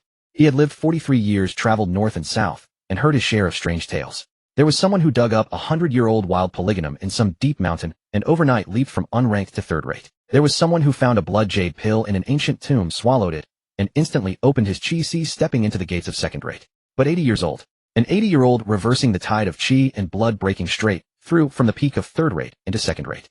He had spent 20 years in the rice gang, and between the gang and the outside, he had never heard of such a thing. Without a treasure, it simply didn't add up. When the gaunt-faced man rose from Wang Po's doorstep, his face still wore that roguish grin, but his heart had turned over. An old horsekeeper. The lowest-ranking servant in the Zhao estate. Not a steward, not a guard, just a horse tender. What kind of guards could a man like that have? What kind of fighting skills? Crouching in the stables for decades, he might have practiced a few days of farming moves at best. Not even enough to count as rough training. And the gaunt-faced man himself. A beginner at second rate, 1300 gene of strength, still in his prime. He had trained in a set of iron sand palm techniques. Though he hadn't mastered them, shattering a man's skull was well within his reach. Taking on an old horsekeeper who had just entered second rate. What difficulty was there? The gaunt-faced man's footsteps slowed. He stood at the mouth of the alley, his back against the wall, pulled out a fresh blade of grass, and tucked it into his mouth, chewing a couple of times.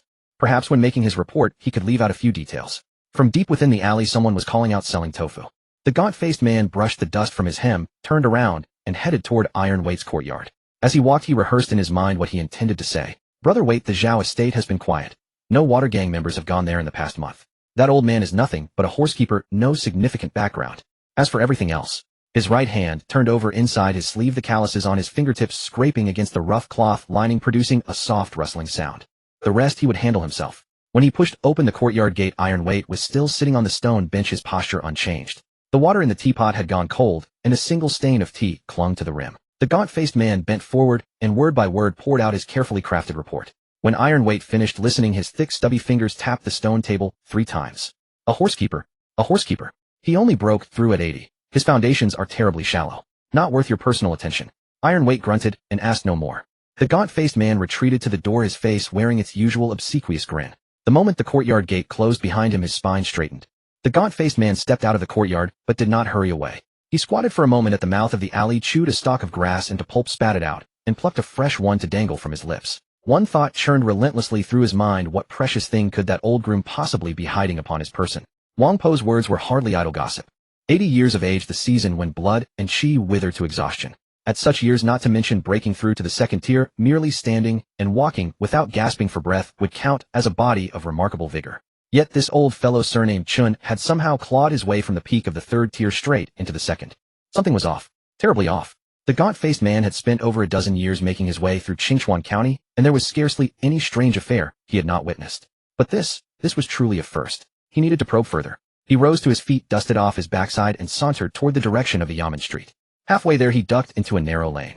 At its end stood a butcher's shop, half of whose wooden planks had been taken down. Several legs of beef lay upon the chopping block, and rivulets of blood crept along its edge, dripping down into the sawdust scattered upon the ground. The butcher was nowhere to be found. The proprietress herself stood behind the counter. She was a broad-shouldered, thick-waisted woman who was presently using the back of a cleaver to pound an ox bone, each strike rattling the chopping block. The gaunt-faced man sidled over and rapped twice upon the block. "Sister, give me 2 gene of shank meat." The woman glanced up at him, then slapped her cleaver down onto the block. "Since when do you eat beef?" "I'm treating myself today." The gaunt-faced man fished a few copper coins from his sleeve, slapped them onto the block, and fell into cheerful, easy chatter with the woman. He began with a few words on the price of meat, then spun a line or two about how trade had been faring. Shifting the subject, he drew the grass stalk from his lips and tipped his chin toward the lane outside. "Sister, your shop's not far from the Zhao residence. Do the folk from the Zhao household come often to buy meat?" The woman did not pause. Her cleaver kept up its rhythmic thudding against the ox bone. "The Zhao residence. Their cook comes by every 3 days, always buying the finest tenderloin, 100 gene at a time. And besides the cook..." The woman's cleaver faltered. She tilted her head considering. There's also an old fellow, surnamed Chen, the one who tends the horses. The grass stalk between the gaunt-faced man's fingers went still. What does he buy? Beef. Every single morning before the sky has even brightened. 20 Jean, without fail. Has the butcher wrap it in oiled paper, and off he goes. Never a word more than necessary. Every day? 20 Jean. The gaunt-faced man's mind turned it over. A groom in charge of horses at the Zhao household, a mere steward. His monthly wage could not possibly exceed 3 or 5 taels of silver. 20 Jean of beef cost at least 2 taels.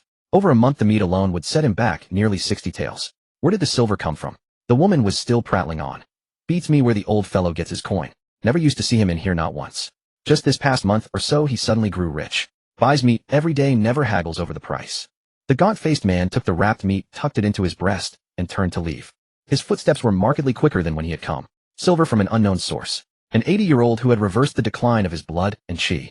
Daily feasts of beef to nourish the body. String the three together, and the answer was plain as day. This old man had somehow gotten his hands on something extraordinary. Perhaps an elixir, perhaps a manual of secret techniques, perhaps some hidden trove left behind by an ancient master. Elixirs swallowed, manuals practiced, gold and silver pocketed. A man who had spent his whole life tending horses. If he had real talent, would he not have flourished long ago? Without some stroke of fortune, how could anyone rise to sudden wealth? The gaunt-faced man returned to his lodgings, tossed the 2 Jean of beef onto the table, and did not touch it. He sat on the edge of the bed, hands resting on his knees, and stared at the corner of the wall until half the night had passed. To Iron Weight he had reported nothing of note. This lead he would keep entirely for himself. Keeping spoils to oneself was not unheard of within the Rice Gang. The gang's rule was simple: matters of consequence were to be turned over, while trivial ones were left to one's own discretion. Whatever an old groom might be carrying, did that count as consequential or trivial? The gaunt-faced man reckoned it trivial. He had trained his iron sandpalm for 12 years. When his right hand struck 5 fingers delivering the blow, 3-inch thick pine boards shattered into splinters. A doddering old man who had barely entered the second tier. Could the back of his skull truly be harder than pine? It could not. The next day, the sky had not yet fully brightened. The light in the alleys remained a sullen gray. The gaunt-faced man crouched in a dark alley between the Zhao residence's back gate and the butcher's shop, his back against the wall, a grass stalk dangling from the corner of his mouth, both legs drawn up, his entire frame tucked into the shadow at the foot of the wall. He had arrived early. The hour had only just passed Mao, and not even the breakfast vendors had yet set up their stalls on the street. He waited for the better part of an hour. Then from the direction of the Zhao residence the sound of footsteps came drifting over. Neither hurried nor slow, one step after another treading upon the flagstones, steady, measured. The gaunt-faced man's eyelids lifted a fraction. The old man appeared at the mouth of the alley. Thin, his back held ramrod straight, the long blade in its black scabbard tucked at his waist, a cloth sack in his right hand, likely meant for the meat. The gaunt-faced man rose, dusted the ash from his backside, and stepped out from the dark alley. He did not look toward Chen Anshun. Head lowered, shoulders hunched, every inch the man with an early road to walk. He advanced at an unhurried pace, moving to meet the other head-on. The distance between them shrank. 10 paces. 5. 3. They brushed past each other. The gaunt-faced man's right foot slammed into the ground, his whole body pivoting on the spot, his right palm sweeping around with a vicious killing force straight at the back of Chen Anshun's skull. Iron sand palm. 12 years of training. 1,300 Jean of force, every ounce compressed into that single strike. Land it true, and the crown of the skull would shatter. The man would die on the spot. The gale of his palm grazed past the back of Chen Anshun's head. It missed by half an inch. Just an instant before the force arrived, Chen Anshun's frame dropped. His knees bent, his waist sank, his whole body shortening by half a foot.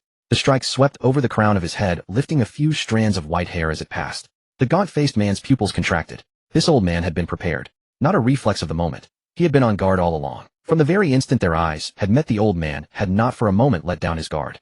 At the same moment Chen Anshun dropped his frame, his right hand had already loosened its grip on the cloth sack.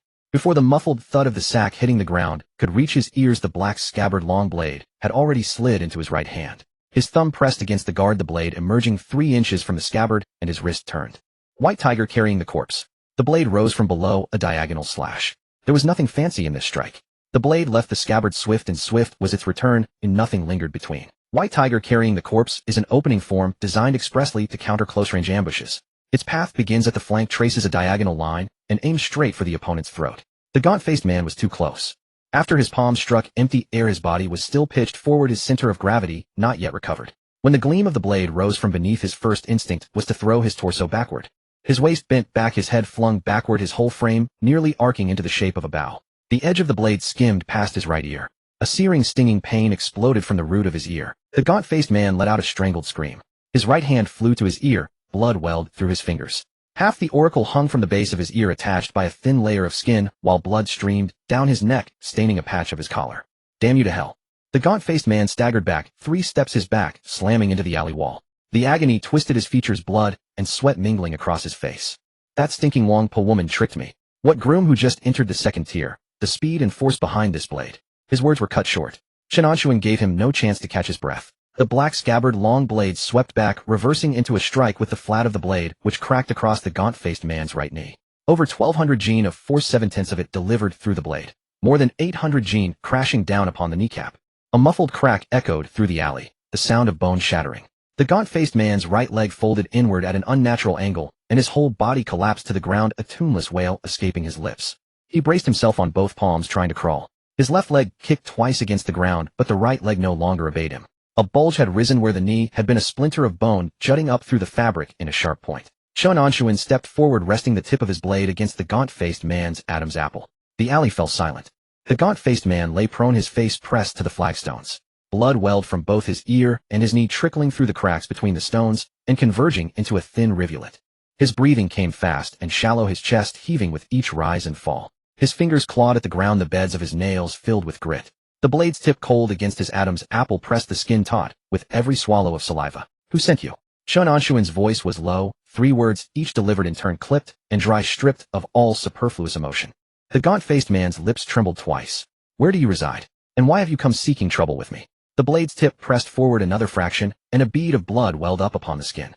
The gaunt-faced man dared not move. His mind raced. Iron Weight did not know he had come. The Rice Gang did not know he had come. And in this alley with the sky not yet fully bright, there were no passers-by. If he were to die here, there would not even be anyone to collect his body. I'll talk. He lifted his face from the ground. Half of it was smeared with grit and blood, and at some unknown moment his grass stalk had fallen away. "My name is Zhao Si, a man of the Rice Gang. Just an errand runner, nothing but an errand runner." "Who sent you?" "No one sent me. It was my own doing." He swallowed a mouthful of bloody foam. "I heard you'd broken through to the second tier at 80 and figured you must have some treasure on you. I thought I'd try my luck." Chen Anshun's blade tip did not move. Treasure. Again treasure. Last time out beyond the northern outskirts of the city, a burly man had taken him for the bearer of an antidote vine. Now this time a mere errand runner of the Rice Gang had set his sights on some phantom treasure the old man supposedly carried. Of course, if a reversed scale fate at the age of 40 could be called a treasure, then he did indeed possess the most precious treasure under heaven. Chen Anshun looked down at the gaunt face pressed against the ground. Blood caked half of its snot, and tears mingled together, a pitiful wreck of a man. A cultivator at the early stage of the second tier, ambushing an 80-year-old, and losing half an ear and a shattered leg for his trouble. The fellow had some talent, killing him outright would be a waste. But neither could he simply be set free. Chen Anshun smiled faintly down at the gaunt-faced man. "Get up. We're going to the Rice Gang's nearest post." The gaunt-faced man led the way ahead, limping, his right leg dragging along the ground.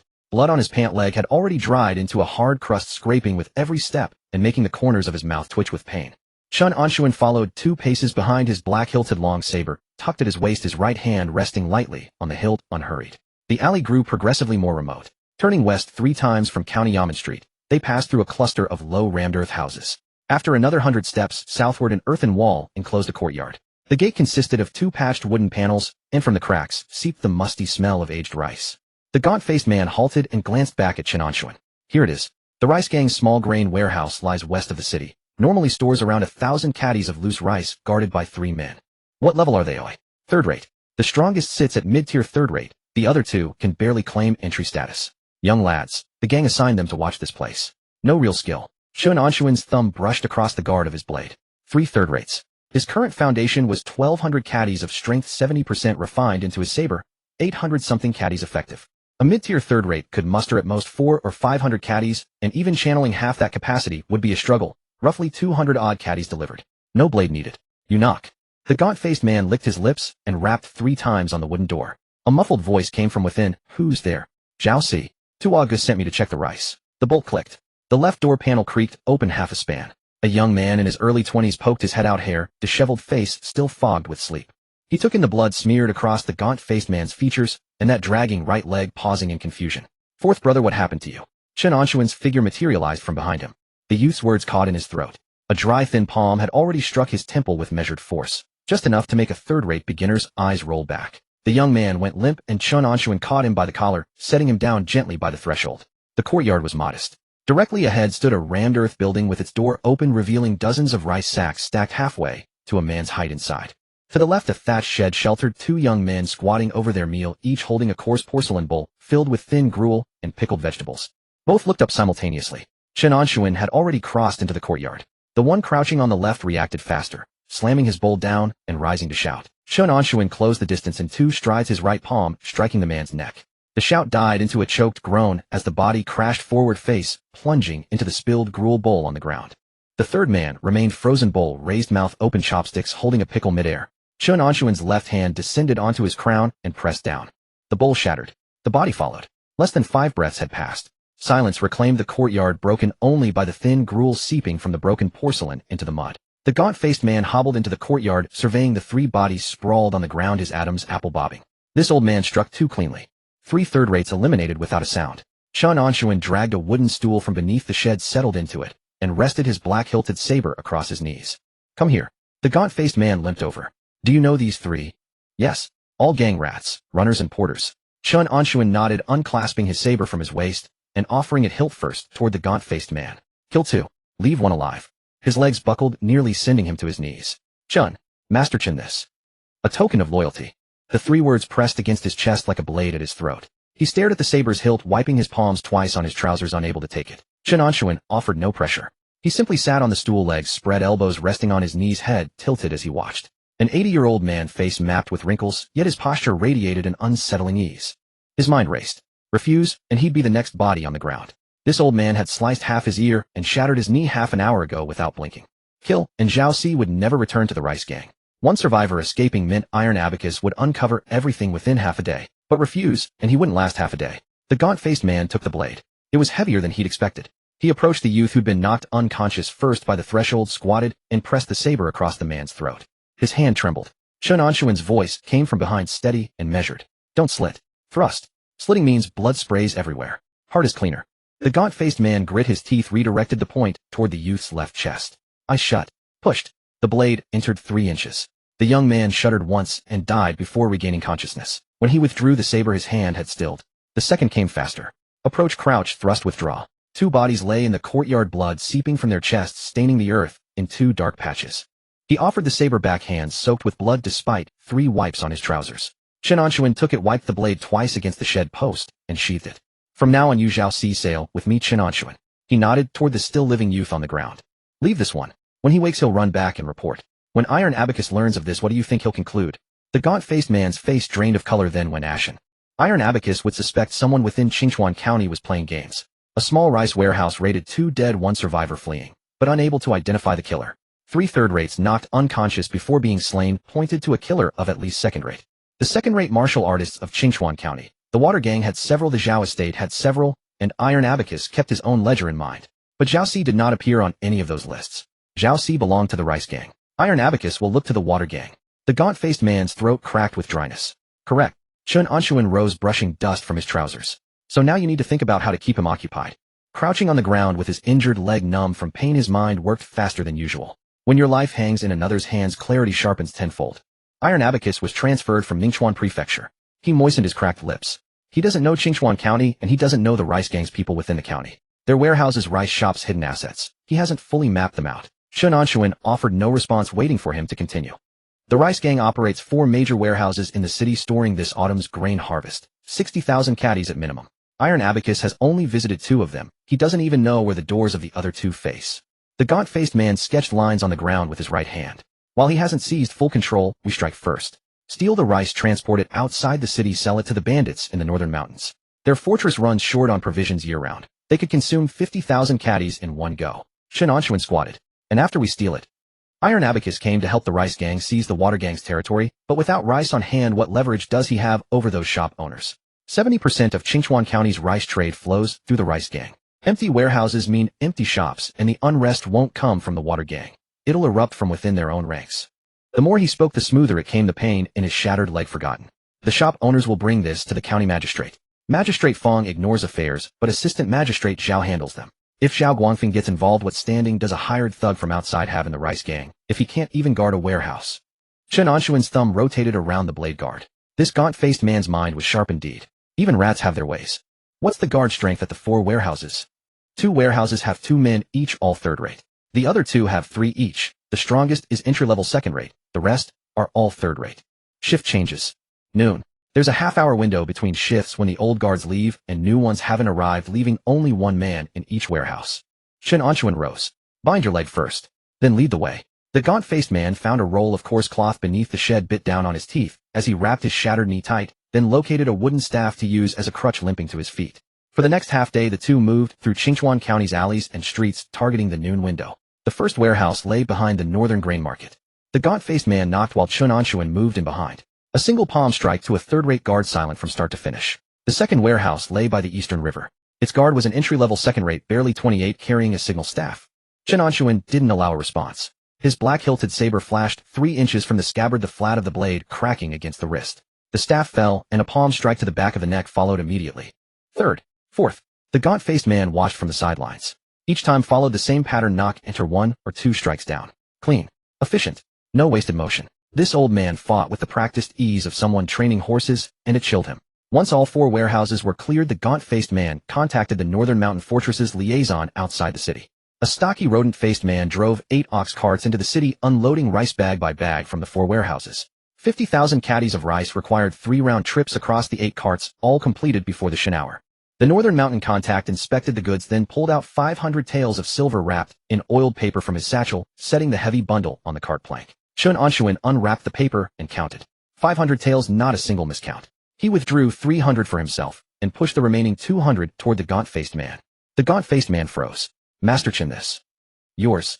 200 taels. After over a decade running errands for the rice gang, his monthly pay was 3 taels.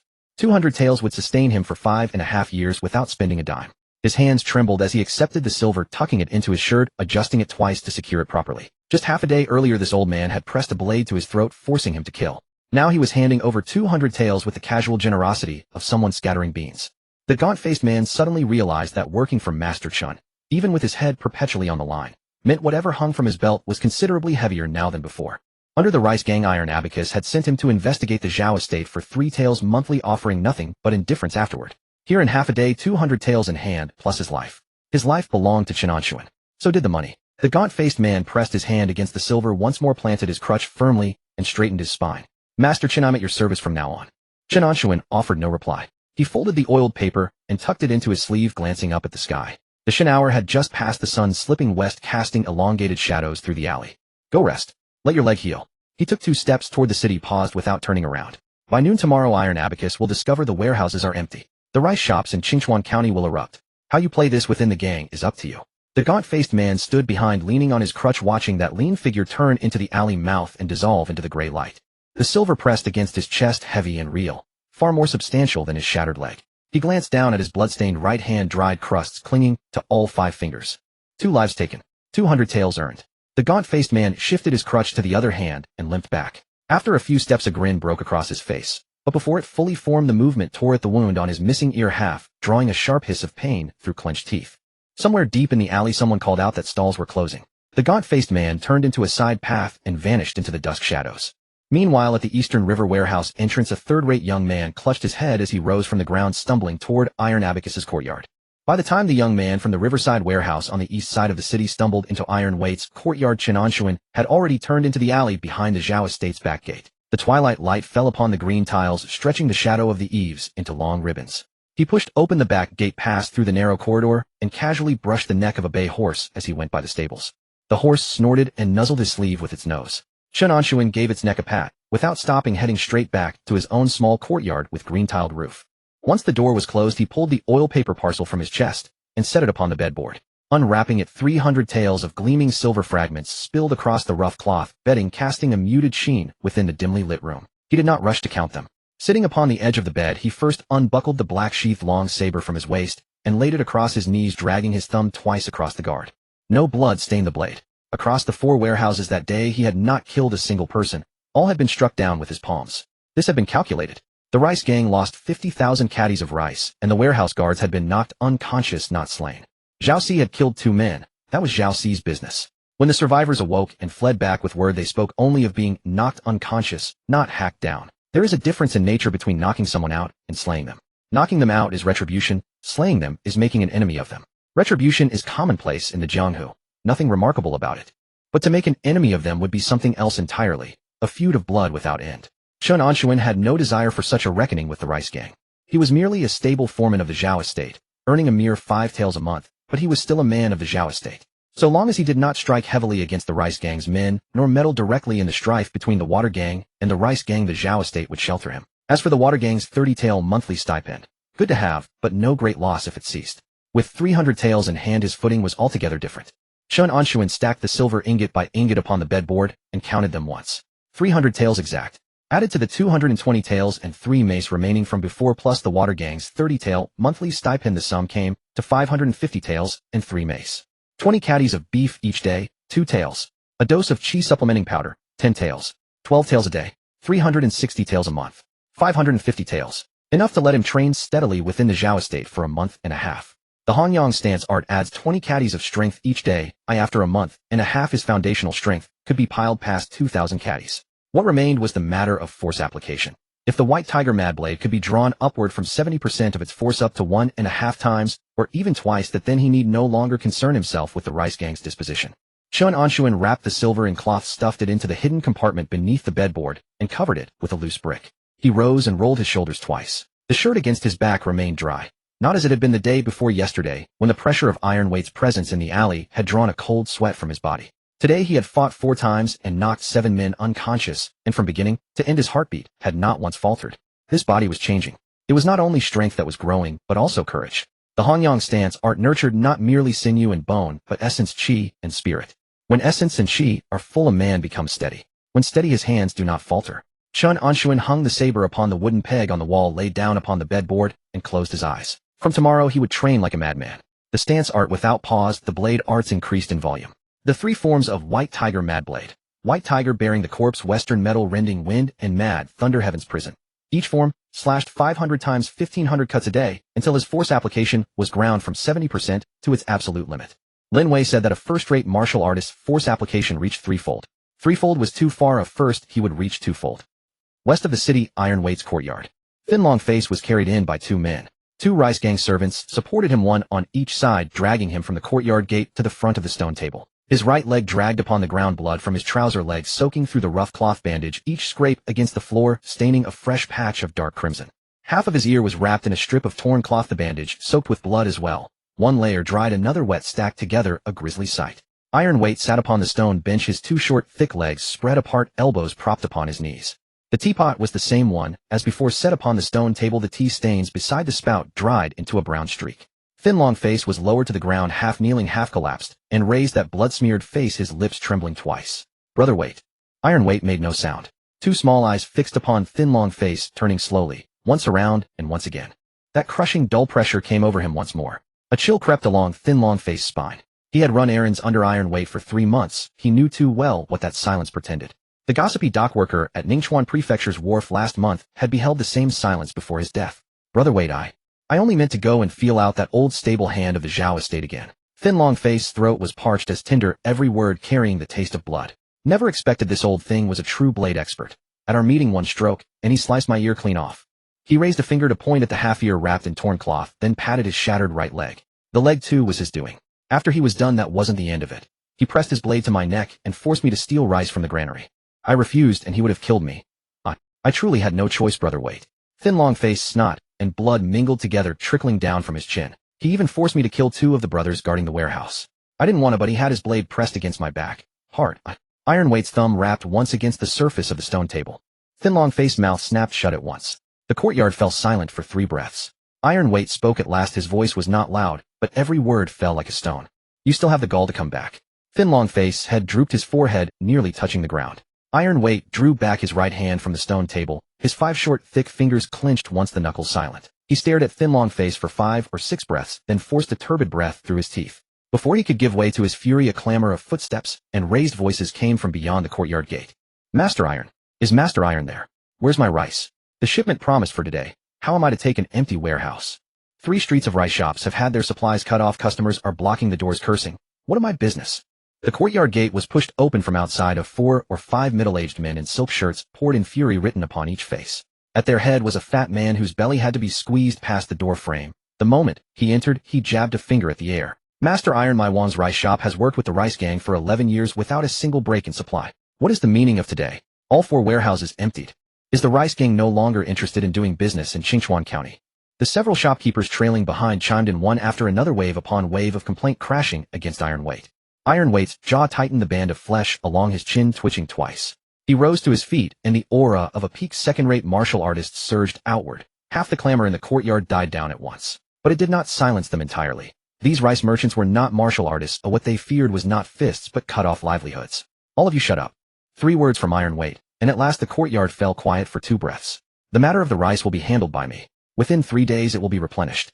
The fat shopkeeper opened his mouth as if to say more, but was tugged by the sleeve by the man beside him. 3 days, Iron Weight repeated. If 3 days pass, come and find me then. The shopkeepers exchanged uncertain glances, muttering as they retreated.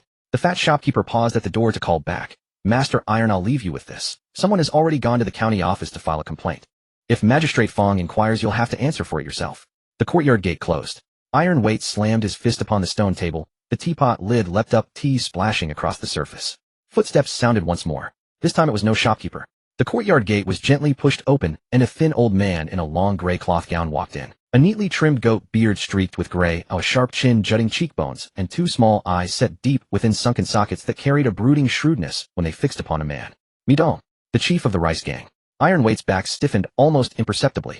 Mi Dong had run the rice gang in Qingchuan County for 23 years, climbing from a rice sack carrying labor to the head of a gang that controlled 70% of the county's rice trade. His methods were harder than even his goat beard. Iron Weight was a strong man dispatched from the Ningchuan Prefecture headquarters to lend a hand. He feared no one in terms of fists, but in terms of clout within Qingchuan County, he ranked nowhere before Mi Dong. Mi Dong entered the courtyard without so much as a glance at Iron Weight, first looking at thin long face sprawled upon the ground, then sweeping his gaze across the spilled tea on the stone table. Iron Weight. 3 words, neither loud nor low, but each one carried thorns. I invited you here from Ningchuan Prefecture to help the rice gang take the water gang's wells, not to help the rice gang lose its own granaries. The band of flesh along Iron Weight's chin grew taut as iron. 50,000 caddies of rice. For warehouses, all gone within a single day. Mi Dong's goat beard twitched. Magistrate Fong has just sent someone with a message telling me to conduct myself accordingly. Did you hear? Conduct myself is accord ngly. He spat each word out one by one, and only after the last did his 2 deep-set eyes shift to Iron Weight's face. The magistrate's office sent someone specifically to berate Mi Dong. You Iron Weight have been in Qingchuan County for 3 months. This is the first time such a thing has happened. Iron Weight's Adam's apple bobbed, but he said nothing. Mi Dong was not Zhao Guangfeng, not the water gang. He was no opponent Iron Weight could settle with a single blow. Behind Mi Dong stood Magistrate Fong. Magistrate Fong was no hands-on administrator, but his name carried more weight than even Zhao Guangfeng's. He was an imperial appointee, a proper 7th-rank county magistrate. It was this very banner that had allowed the rice gang to contend with the water gang in Qingchuan County for 20 years. On the ground, thin long face buried his face in the crook of his arm, both ears, one half ruined, one whole, pricked up. Magistrate Fong. So the rice gang had Magistrate Fong behind it. No wonder. No wonder Iron Weight's confidence was so vast, so unyielding.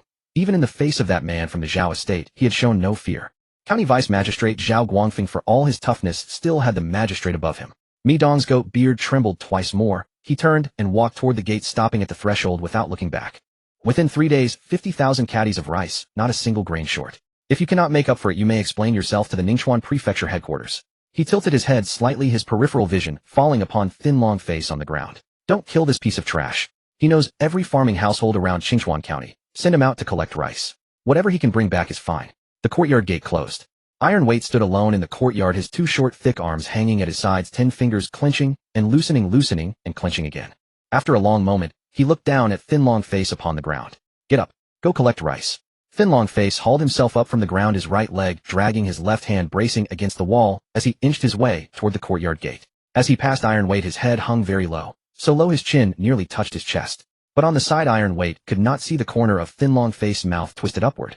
The twist came quickly and was swallowed back even quicker. He shuffled out of the gate, turned into the alley, his crutch striking the flagstones. Tap, tap, tap, steadily receding into the distance.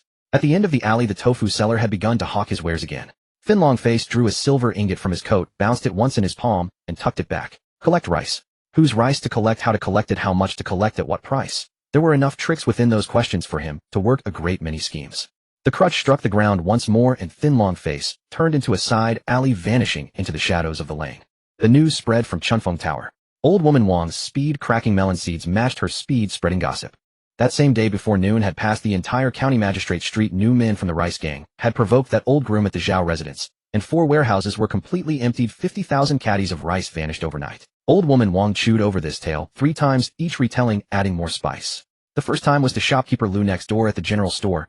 You know that old surname Chun at the Zhao residence, don't you? A horse tender, 80 years old, and with one strike he sliced half an ear off a rice gang man. The second telling was to scholar's son who came to drink wine. Have you heard of Tai Chengchuo? A second-rate peak enforcer transferred from Ningchuan City. And the result? He couldn't handle that old horse tender at all. 50,000 caddies of rice gone in the blink of an eye. The third time was to the girls in the brothel, and this telling was the most vivid. That old man is 80, but his blade is terrifyingly swift. Tai Chengchuo sent men to test him, and each one who went was maimed. Tell me, doesn't the Zhao residence hide dragons and tigers? From now on, when people from the Zhao family come to drink, you show them proper respect. The girls took it as entertainment and retold it to their various clients. Those clients scattered the news throughout Qingchuan County like seeds sown into earth sprouting without need for watering. Within 3 days, Chen Anshun's name traveled from County Magistrate Street to the grain market, from the grain market to the river dock, from the dock to the tea sheds in the southern part of town. By the end, the story had become unrecognizable. Some said that old groom had split Tai Chengchuo's stone table in 2 with a single strike. Others claimed he had single-handedly destroyed 8 of the rice gang's warehouses. Still others insisted he had been a blade warrior at the frontier in his youth, having slain 37 barbarians before retiring to tend horses at the Zhao estate. Chen Anshun remained completely unaware of these rumors. Each day he rose at dawn, spent an hour in Hanyang Zhuanggong stance training, then practiced 1,500 strikes of the white tiger wild blade, devouring 20 caddies of beef in between before returning to stance work at dusk and sleeping soundly once darkness fell. His routine was as steady as feeding the horses, yet each day brought greater strength. 1,320 caddies, 1,340, 1,360. Hanyang Zhuanggong added 20 caddies daily, unwavering. The power behind the white tiger wild blade was also increasing. 72%, 75%. With each downward stroke, the vibration between handle and palm diminished, the force flowing more smoothly from shoulder to blade edge. Few within the Zhao residence noticed these changes, but one did. Xiao Chen, a servant in the Zhao stables, he was the most senior after Tian Yang's death. Xiao Chen walked with a swagger these days. He hummed tunelessly while shoveling manure in the stables, and hummed the same while washing brushes at the well. When maids from the rear courtyard passed fetching water, he'd tap his brush handle against the stone and tilt his chin up to boast. Have you heard? Master Chen cleaned house with the rice gang. The maid was Chui, 17 or 18, with a round face and 2 braids, carrying her bucket and lingering by the well. Everyone knows. The words all over the street. Xiao Chun tilted his chin higher. What you heard out there is the external version. It's not accurate. Let me tell you, I watch Master Chen practice his swordplay every day. 1,500 strokes daily, not one missed. Do you know what he looks like when he's done? The wind from his blade can lift the stable's hay. Chui poked him with the end of her braid, bragging. Don't believe it? Fine. Xiao Chun tossed the brush into the bucket, splashing water on his pants without bothering to wipe it. Let me tell you, all those stories about splitting stone tables with one blow or killing 37 barbarians are nonsense. What makes Master Chen truly formidable isn't his blade. Chui tilted her head. It's his mind. Xiao Chun tapped his own temple with his index finger. Tai Chengchuo of the rice gang was no pushover. Second-rate peak could shatter stone with one punch. And yet, Master Chen never met him head-on. In just a few exchanges, he wiped out the rice gang's warehouses, took all their silver, and walked away unscathed while still tending horses at the mansion. Tell me, isn't that mind sharper than any blade? Chui hoisted her bucket, water sloshing. You follow Master Chen around, and I haven't seen you pick up any skills. That's different. Xiao Chen's voice rose with urgency. Master Chen is second-rate. I'm barely past third-rate beginner. But let me tell you, sticking with Master Chen, there'll come a day when I rise above. Chui had already walked off with her bucket. Xiao Chen stood frozen by the well for a moment, retrieved his brush, and continued his work, humming all the while. The most outlandish versions reached the butcher shop. The beef-slaughtering woman outdid even old woman Wang in storytelling. In her account, Chen Anshun didn't buy 20 caddies of beef daily to nourish his body. He was practicing his blade technique using cow blood. It's the blood-quenching method. She'd smear fresh cow blood along the blade edge, then use internal energy to drive it in, making the sword capable of piercing armor. 3 or 4 women gathered at the shop's entrance, hanging on her every word, each more convinced than the last. That's right, one said. My husband told me that old man at the Zhao residence was a fearless killer in his youth. Good heavens. If he's still this capable at 80, how terrifying must he have been when young? These tales spread and twisted until they found their way into the Zhao residence's main courtyard. In the main courtyard, Zhao Guangfeng sat in his study with a cup of fine, preaching Ming Longjing tea brewed in a purple clay pot with spring water from the mountains north of the city. His steward, Uncle Zhou, stood before him. Master, the rumors outside have grown quite wild. Anyone in this town with connections to the martial world has been discussing that old groom at our estate these past few days. Zhao Guangfeng lifted his teacup, using the lid to stir the foam, but remained silent. Uncle Zhou continued. It began as a simple matter. The rice gang attempting to secretly seize the Zhongtian well from the water gang. But the water gang had contacted our old groom. Tai Chengchuo merely extended a hand and was reduced to this state. Zhao Guangfeng's cup paused at his lips. The Zhongtian Well. It is indeed about the Zhongtian Well. The water gang's leader came to the estate and gave us a brief explanation. Zhao Guangfeng set his teacup down. It struck the table with a click. So it was about the Zhongtian Well after all. He rose and walked to the window.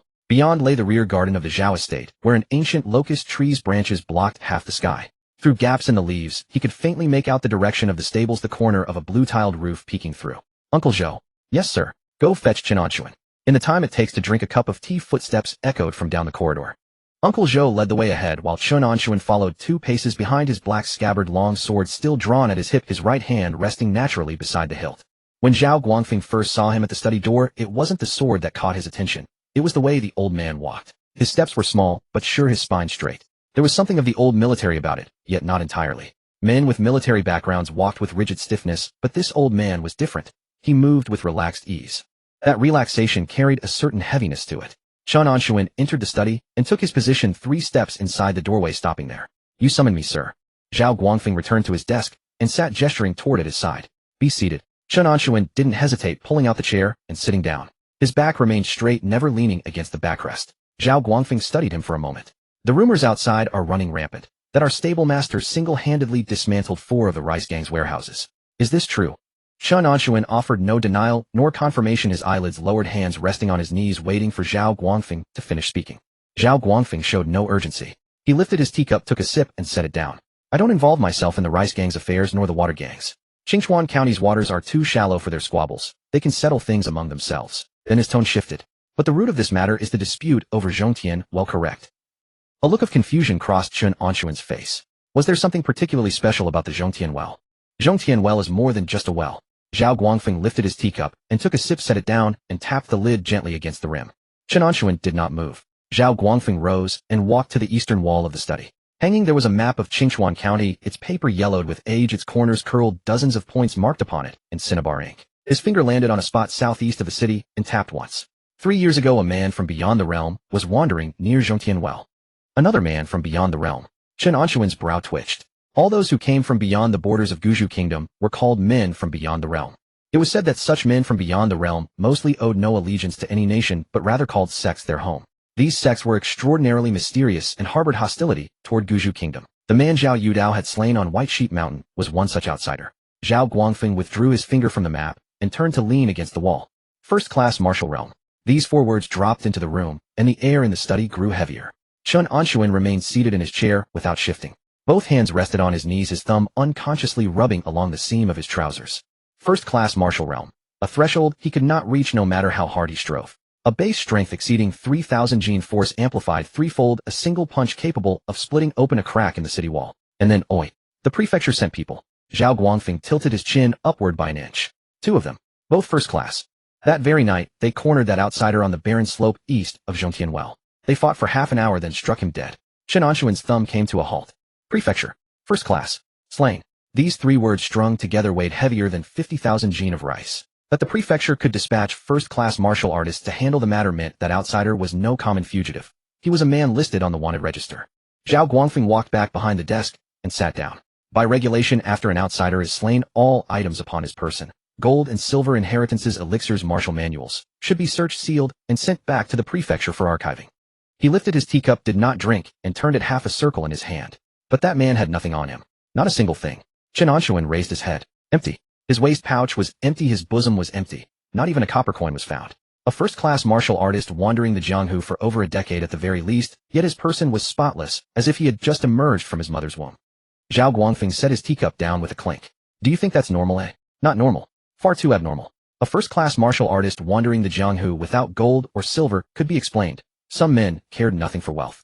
But carrying no inheritance, no weapon, no elixir, not a single thing upon his person for protection. Such a thing could only mean he had hidden his possessions before he died. Chen Anshun turned the matter over in his mind. The outsider had been cornered by the prefecture's men and had taken half an hour to die. Half an hour was time enough for a first-class martial artist to do many things. For instance, toss his most valuable belongings into a well. Zhongtian Well. Zhao Guangfeng did not continue. He was waiting. The 2 men sat in silence in the study for 5 or 6 breaths.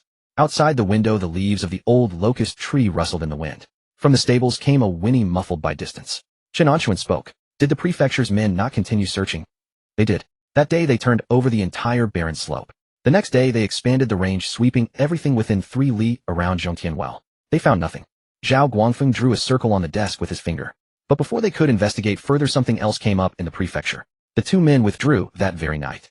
After that, no one ever mentioned the matter again. Investigated halfway, then withdrawn. Chen Anshun ran through these events in his mind. 3 years ago, an outsider died near Zhongtian Well with nothing on his person, and the prefecture's men departed before finishing their search. 3 years later, the rice gang suddenly cast their eye upon Zhongtian Well, not hesitating to bring in iron weight, an enforcer at the peak of the second-class realm from Ningchuan Prefecture. A well. A perfectly ordinary water well in the southeast of Qingchuan County. What the water gang earns from it is silver for supplying water. After deducting all labor costs throughout the year and the taxes paid to the government, 1,000 taels of silver at the very most. For a mere 1,000 taels, was it worth dispatching someone at the peak of the second-class realm? Not really worth it. Chen Anshun raised his head and fixed his gaze upon Zhao Guangfeng. What master means is that the rice gang seized Zhongtian, while not for the water. Zhao Guangfeng neither nodded nor shook his head. Then how did they come to know? Chen Anshun leaned forward half an inch. This was the crux of the matter. The outsider had died 3 years ago, the prefecture's men had left 3 years ago, and Zhongtian Well had sat quietly in the southeast of the city for 3 years untouched by anyone. And then quite suddenly the rice gang had set their sights upon this well. On what grounds? No one knows what exactly the outsider carried upon his person, but the rice gang dared to bring an iron weight for the sake of a single well. Chen Anshun paused, pressing his right thumb against his knee. They know what lies at the bottom of that well. Zhao Guangfeng lifted his teacup and took a sip. Or at the very least, they know where that outsider hid his possessions. Their gazes met briefly between the teacup and the knife hilt. The study fell silent for 3 breaths. Something was churning in Chen Anshun's mind. How did the rice gang come to know? At the time, neither the first-class experts dispatched by the prefecture, nor Magistrate Fong, nor Zhao Guangfeng had failed to search. Yet they found nothing. What confidence did the rice gang have to find it? Unless the rice gang had a connection with that outsider himself. The moment this thought arose, Chen Anshun's back tensed almost imperceptibly. The forces beyond the realm were a colossus. The rice gang had always seemed insignificant, yet unexpectedly, it was entwined with this very colossus. Zhao Guangfeng set down his teacup and folded both hands atop the desk. You thought it through. Chen Anshun nodded slowly. The rice gang, or those behind the rice gang, share a past with that outsider. This is precisely what concerns me most. Zhao Guangfeng tapped the desk twice with his finger lightly. If the rice gang merely wished to seize a well for 1,000 taels of silver, let them make a fuss. Such matters occur 8 times in any decade on the streets of Qingchuan County. But if they have come for the relics of an outsider, the rest went unsaid. If that were so, the relics of that outsider were perhaps no simple matter. The forces beyond the realm would not hesitate to deploy the rice gang as a hidden pawn determined to obtain those relics. Chen Anshun stood. What does master intend to do about this? Zhao Guangfeng did not answer his question. Instead, he lifted the teapot and refilled half a cup for Chen Anshun. First, see that the horse is properly cared for. The words were light as a feather, yet Chen Anshun discerned their undertone. Do not rush to get involved, but do not let go either. The Zhao household needed him to remain within its walls alive and able to lift a blade when the time came. Chen Anshun asked no further questions. He cupped his hands and about turned and stepped out of the study. The same day at the magistrate's residence. The door to the rear hall was shut, the curtains drawn tight so that the sun could not penetrate. Mi Dong stood in the center of the hall, bent at the waist, bent very deeply. His goatee nearly grazed his own chest. He had maintained this posture for the span of an incense stick's burning. His back ached with numbness, sweat from his brow slid down along his cheekbones and dripped onto the green brick floor, spreading into a small round stain. Magistrate Fong sat in the grand armchair, his left hand resting upon the armrest, his right hand gripping a folded fan. It was not opened, the fan's ribs were fashioned from bamboo nodes tapping against the chair seat, once after another unhurried measured. It was merely a matter of a well to begin with. Magistrate Fong's voice was not loud. It carried that particular deliberate cadence peculiar to a scholar, each syllable bitten off with crystalline clarity. You told me you would take Zhongtian Well without anyone being the wiser. The water gang would swallow the loss in silence. Zhao Guangfeng would lose face, but would not turn hostile. Such a tidy affair. The fan ribs tapped once more. But now, Mi Dong bowed even lower. The whole city is in an uproar. Rice shops cut off supplies, the proprietors block the doors, cursing in the streets. Even the magistrate's secretary has come to ask me what is going on. Magistrate Fong jabbed the fan ribs into the chair seat and did not lift them. An old stablehand from the Zhao household. Each word that came from his mouth was laced with frost. 80 years old. A groom of horses. You, Mi Dong, have spent 23 years in Qingchuan County with 100 men beneath your command, and yet you have allowed an old horsekeeper to stir up such chaos. Cold sweat streamed down Mi Dong's spine. He parted his lips, his voice pressed low. My lord, this subordinate failed in his duty. Failed? Magistrate Fong tossed the folded fan onto the tea table. The bamboo ribs struck the rosewood with a crisp clatter. Iron weight was brought in upon your specific request. It was you who thumped your chest and swore the matter would be settled within 3 days. Only then did I dare give my lord my assurance. Mi Dong, where am I to put my face? Mi Dong's knees buckled, nearly sending him to the floor. He held himself upright, his spine rigid, the sweat upon his brow gathering into a single drop at the tip of his chin, suspended unshed.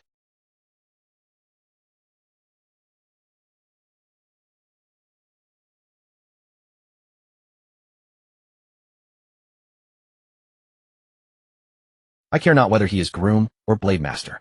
Magistrate Fong rose, flicked his sleeve, and walked to the edge of the curtain. With a finger he pried open a narrow slit.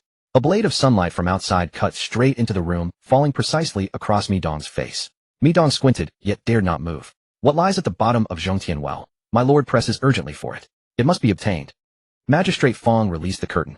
The sliver of light retreated, and the hall dimmed once more. Take matters into your own hands. Clean this up thoroughly. Furthermore, I wish never to hear those 5 words. Old stable hand of the Zhao household. Again. Mi Dong's waist at last straightened, but slowly, very slowly. He pushed open the door. The sunlight poured down upon him in a torrent, so bright, he had to squint for a long while before the steps came into view. As he walked out through the magistrate's residence gates, his goatee quivered 3 times. The old stable hand of the Zhao household. That old bastard surnamed Chen. Mi Dong stood upon the steps for the span of a breath, chewing that name over in his mouth, then swallowed it down. He swallowed hard. His Adam's apple bobbed twice. On the street outside the yamen, the tofu pudding stall steamed with rising heat.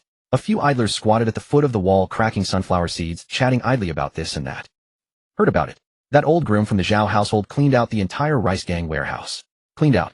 They say Ironweight was so scared he didn't step out of his yard for 3 days. An 80-year-old geezer, yet his blade moves swifter than the devil. As Mi Dong passed by these idlers, his back stiffened for an instant. He neither halted his steps nor turned his head, but the hand hidden within his sleeve clenched until the knuckles cracked. When Chen Anshun emerged from the main courtyard of the Zhao estate, the sun had already begun its westward descent.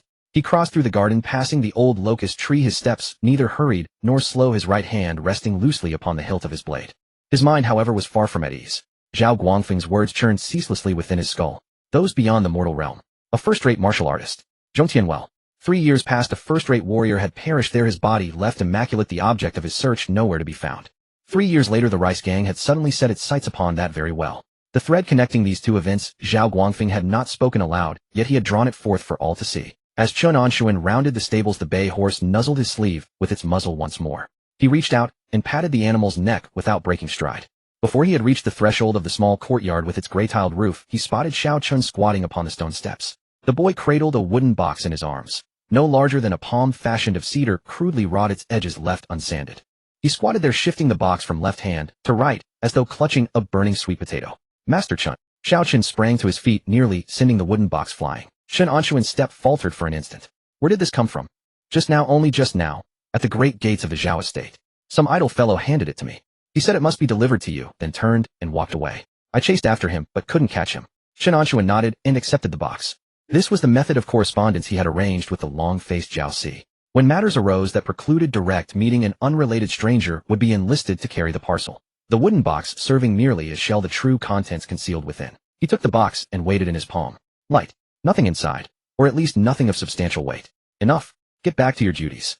Xiao Chen's mouth opened as though to press further, but seeing that Chen Anshun had already pushed through the gate into the courtyard, he thought better of it, snapping his jaw shut and bounding away toward the stables.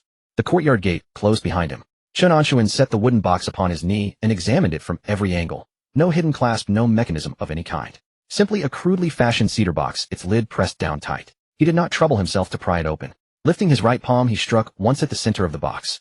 The cedar case splintered into 4 ragged pieces. Fragments scattered outward as a strip of paper, folded narrow, sprang from the fissure, drifted half a foot through the air, and was caught between the fingers of his left hand.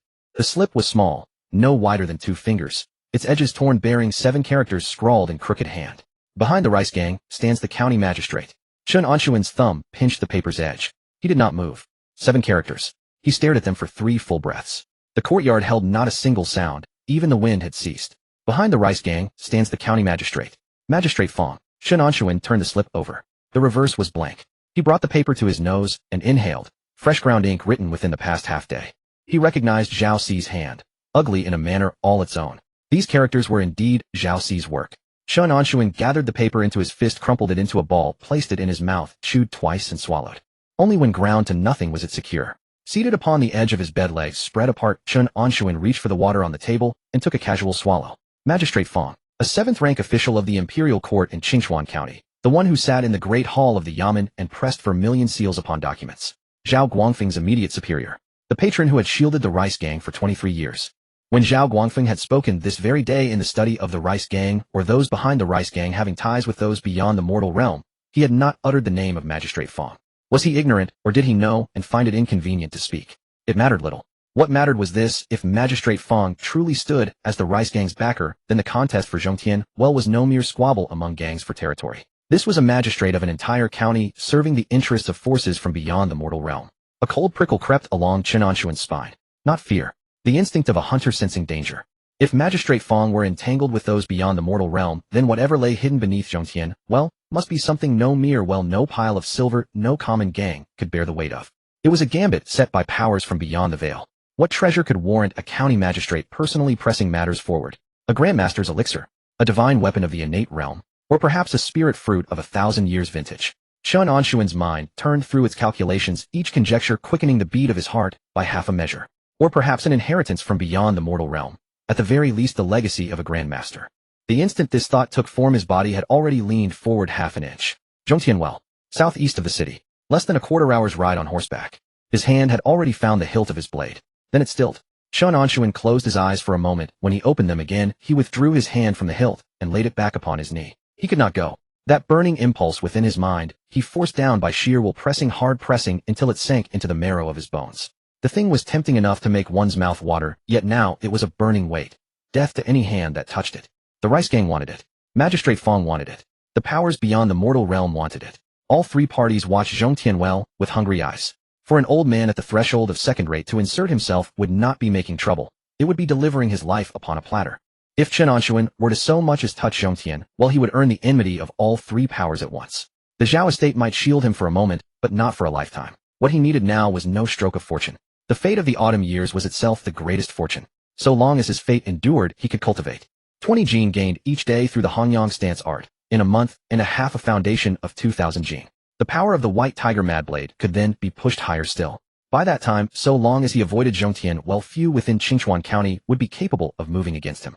Greed cannot be savored to the bone. No matter how precious the treasure within Zhongtian, well, one required the life to claim it, and the life to use it. Chen Anshun turned this notion over once, twice, thrice. Each repetition pressing it down another layer. By the third, turning, his heartbeat had steadied, the itch in his hands had quieted. He would not go. He would cultivate honestly within the estate. Eat beef, train the stance, cleave with the blade.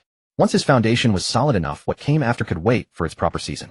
He rose, gathered the fragments of wood from the ground, ground them beneath his heel twice, and kicked them into the drainage gutter along the wall. Yet Zhao Guangfeng needed to be informed. Whether Magistrate Fong stood behind the Rice Gang was something Zhao Guangfeng might not know, or might know without possessing solid proof. Zhao Si was a nail Chen Anshun himself had driven deep. The message this nail had sent back deserved to be shown to Zhao Guangfeng. Not to curry favor, but to add a layer of insurance for himself. The Zhao estate was his sole patron at present. The more intelligence Zhao Guangfeng possessed, the more accurate his judgments would be, and the less Chen Anshun would suffer alongside him. Chen Anshun pushed open the courtyard gate and stepped out. Twilight had already descended, and the lanterns in the rear courtyard of the Zhao estate had yet to be lit. The corridor between walls lay cloaked in dimness. He made his way along the covered walkway toward the main courtyard. As he passed the stables, Xiao Chun was tossing fodder into the feeding trough. Upon seeing him approach, the boy's mouth parted to call out. Chen Anshun raised his hand in a quiet gesture. Xiao Chun obediently closed his mouth. At the threshold of the main courtyard study, Uncle Zhou happened to emerge from within, carrying a tray of teacups long since grown cold. Steward Chun, is the master still within? Uncle Zhou gave a nod and stepped aside to let him pass. His brow moved faintly, but he asked nothing. After so many years in Zhao Guangfeng's service, he knew better than any man when to inquire and when to hold his tongue. Chen Anshun pushed the door open and entered. Zhao Guangfeng remained seated behind the desk, a stack of documents spread before him, his writing brush resting upon the inkstone. The ink had not yet dried. He had plainly been in the midst of annotating. Hearing the footsteps, Zhao Guangfeng did not lift his brush. Back so soon. Chen Anshun stood 3 paces within the door in the same position as before. There is news I must convey to the master. Only then did Zhao Guangfeng set his brush aside and raise his head. The one behind the Rice Gang is Magistrate Fong. 9 words fell from Chen Anshun's lips, neither loud nor soft, as though merely remarking upon the weather. Zhao Guangfeng's hand rested upon the desk. He did not stir. Silence held the study for 2 breaths. Outside, Uncle Zhou's footsteps receded down the corridor, fading until only a faint after-echo remained. Zhao Guangfeng rose from his chair, walked to the study door, and peered out. The corridor was empty. He closed the door and slid the bolt home. He turned. Where did this news come from? A man. Someone within the Rice Gang. Zhao Guangfeng did not press for a name. He returned to his seat behind the desk and folded both hands upon its surface. Are you certain? This man is gambling with his life. He would not send word of this kind without certainty. Zhao Guangfeng's fingers tapped once upon the desk. Only once. Magistrate Feng. Zhao Guangfeng rolled those 3 syllables slowly upon his tongue, grinding them with great deliberation. He lifted his gaze to Chen Anshun, and the oil lamp in the study wavered once within his pupils. Do you comprehend the weight of those 3 words? Chen Anshun offered no reply. Magistrate Feng was dispatched from the imperial capital. Zhao Guangfeng's index finger traced a line upon the desk. His patron master is a man of the Hanlin Academy, and the connections behind him stretch all the way to the 6 ministries.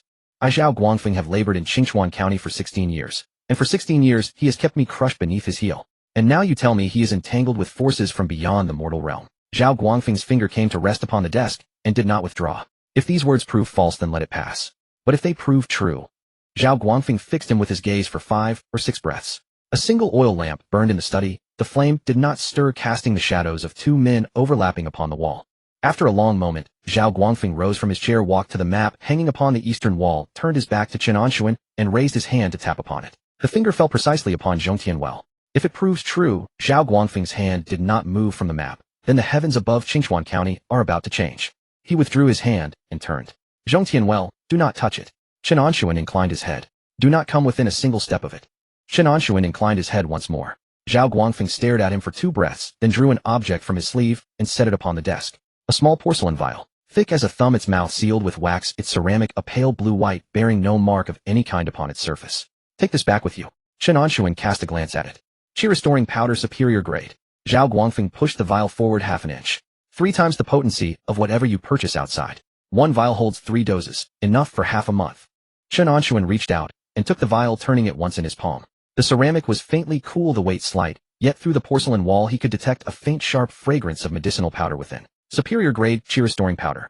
Such a thing could not be purchased within Qingchuan County. The apothecaries of the prefecture city stocked it. 50 taels for a single dose, at the very least. 3 doses meant 150 taels. A gift from Zhao Guangfeng, freely given. Chen Anshun tucked the vial into his breast and cupped his fist in salute. My thanks to the master. No need for thanks. Zhao Guangfeng settled back into his chair and took up the writing brush once more. Train your skill to something solid. When the heavens over Qingchuan County shift, I shall require a blade that fits the hand. The brush tip dipped in ink and settled upon the document with a soft, dry rasp. Chen Anshun turned and left the study, closing the door behind him. The corridor stood empty. Night had fallen in full, and the lanterns of the main courtyard had just been lit. Pale orange light spreading a thin shell across the gray tiles. He walked along the walled passage back toward his quarters. As he passed the stables, the bay horse thrust its head over the railing and snorted at him. Chen Anshun paused and reached out to stroke the animal's brow. The porcelain vial pressed against his chest within his robe, cool and faintly numbing. Superior grade Qi-restoring powder. 3 doses, half a month's supply. Added to the silver still in his purse, the progress of the Hanyang stance art could quicken by another measure. He released the horse's brow and strode toward the small courtyard with its gray-tiled roof. Night wind poured in from the mouth of the lane, stirring the dry hay beneath the eaves of the stable with a soft rustling. As he pushed open the courtyard gate, the corner of Chen Anshun's eye caught a fresh mark upon the doorframe. A single slender line. Newly made, the wood shavings not yet fallen away. A scratch. Someone had entered while he was away, and whatever key or hard object they carried had grazed the frame by accident. Chen Anshun's hand settled upon the hilt of his blade. The scratch was not deep, only as wide as a fingernail dragged downward from the middle of the doorframe. Wood shavings clung to the edges, too light to have been blown away by the wind. Chen Anshun's thumb rested against the sword guard, but he did not draw his blade. He sidled to the side, pressing his back against the doorframe, and swept his gaze across the courtyard. The courtyard was small, bounded by walls on 3 sides, with a crooked jujube tree at its center. Beneath the tree stood a wooden table and a long bench. In the drainage ditch along the wall base lay the splintered wood fragments he had just kicked in. No one was there. The house door was ajar, though he had closed it when he left.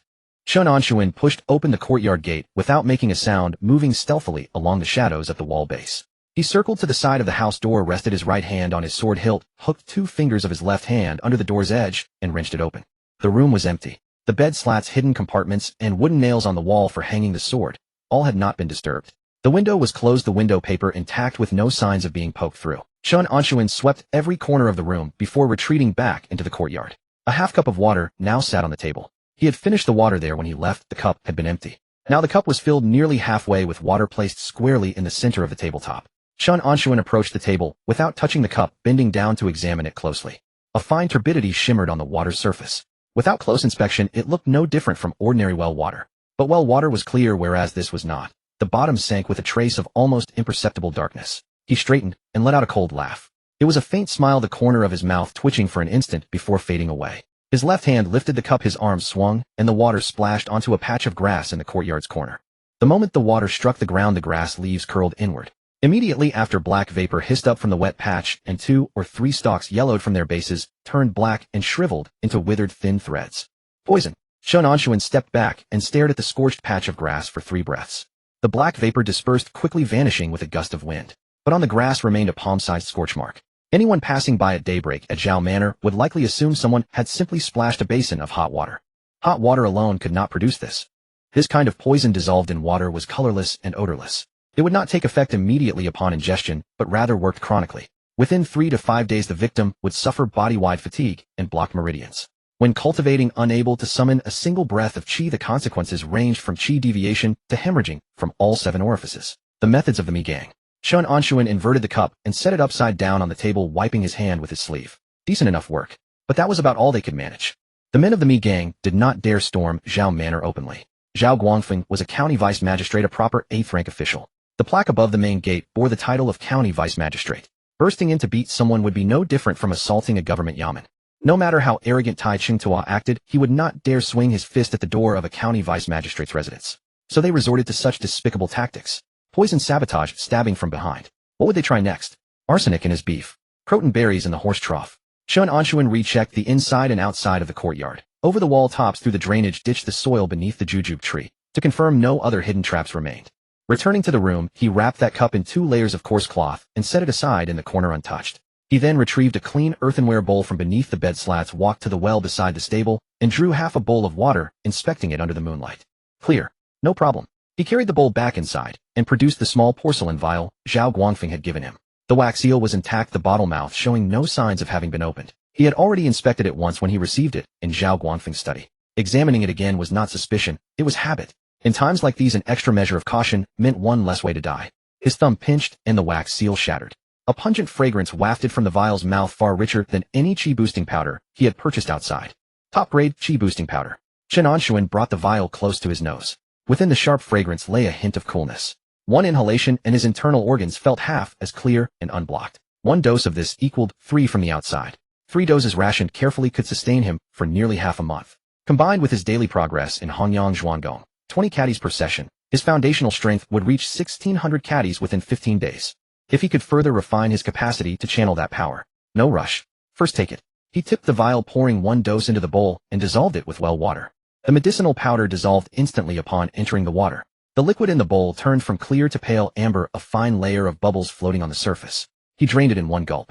The moment it passed his throat, a wave of heat plunged straight from his esophagus into his dantian, spreading along his meridians to every limb and extremity. This was entirely different from the qi-boosting powder sold outside. Those worked like a slow, gradual warmth. This one struck like a hammer blow, hot wherever it landed. The qi and blood in his meridians were driven forward, and wherever blockages existed, they snapped open with a crack. Every hair on Chen Anshun's arms stood erect. Exquisite. He did not waste time grabbing the beef wrapped in oiled paper from the corner and tearing off strips to chew. The beef had been bought that afternoon and was not yet fully cooled. The sinews offered a satisfying chew.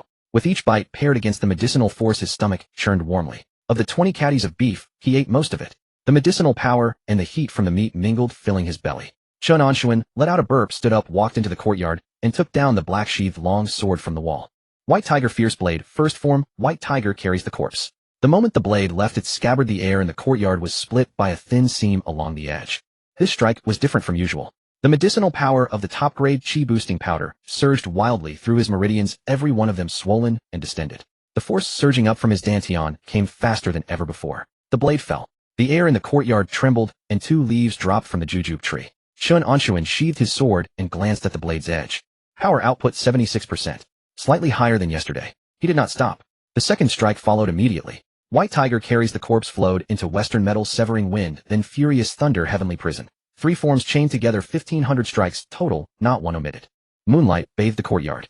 The flashes of the black-sheathed long sword darted through the night, and leaves drifted down from the jujube tree in rustling waves. Over by the stable, the chestnut horse cowered behind the railing, its ears pressed flat against its head, daring not make a sound. The next day, west of the city, within Mi Dong's residence.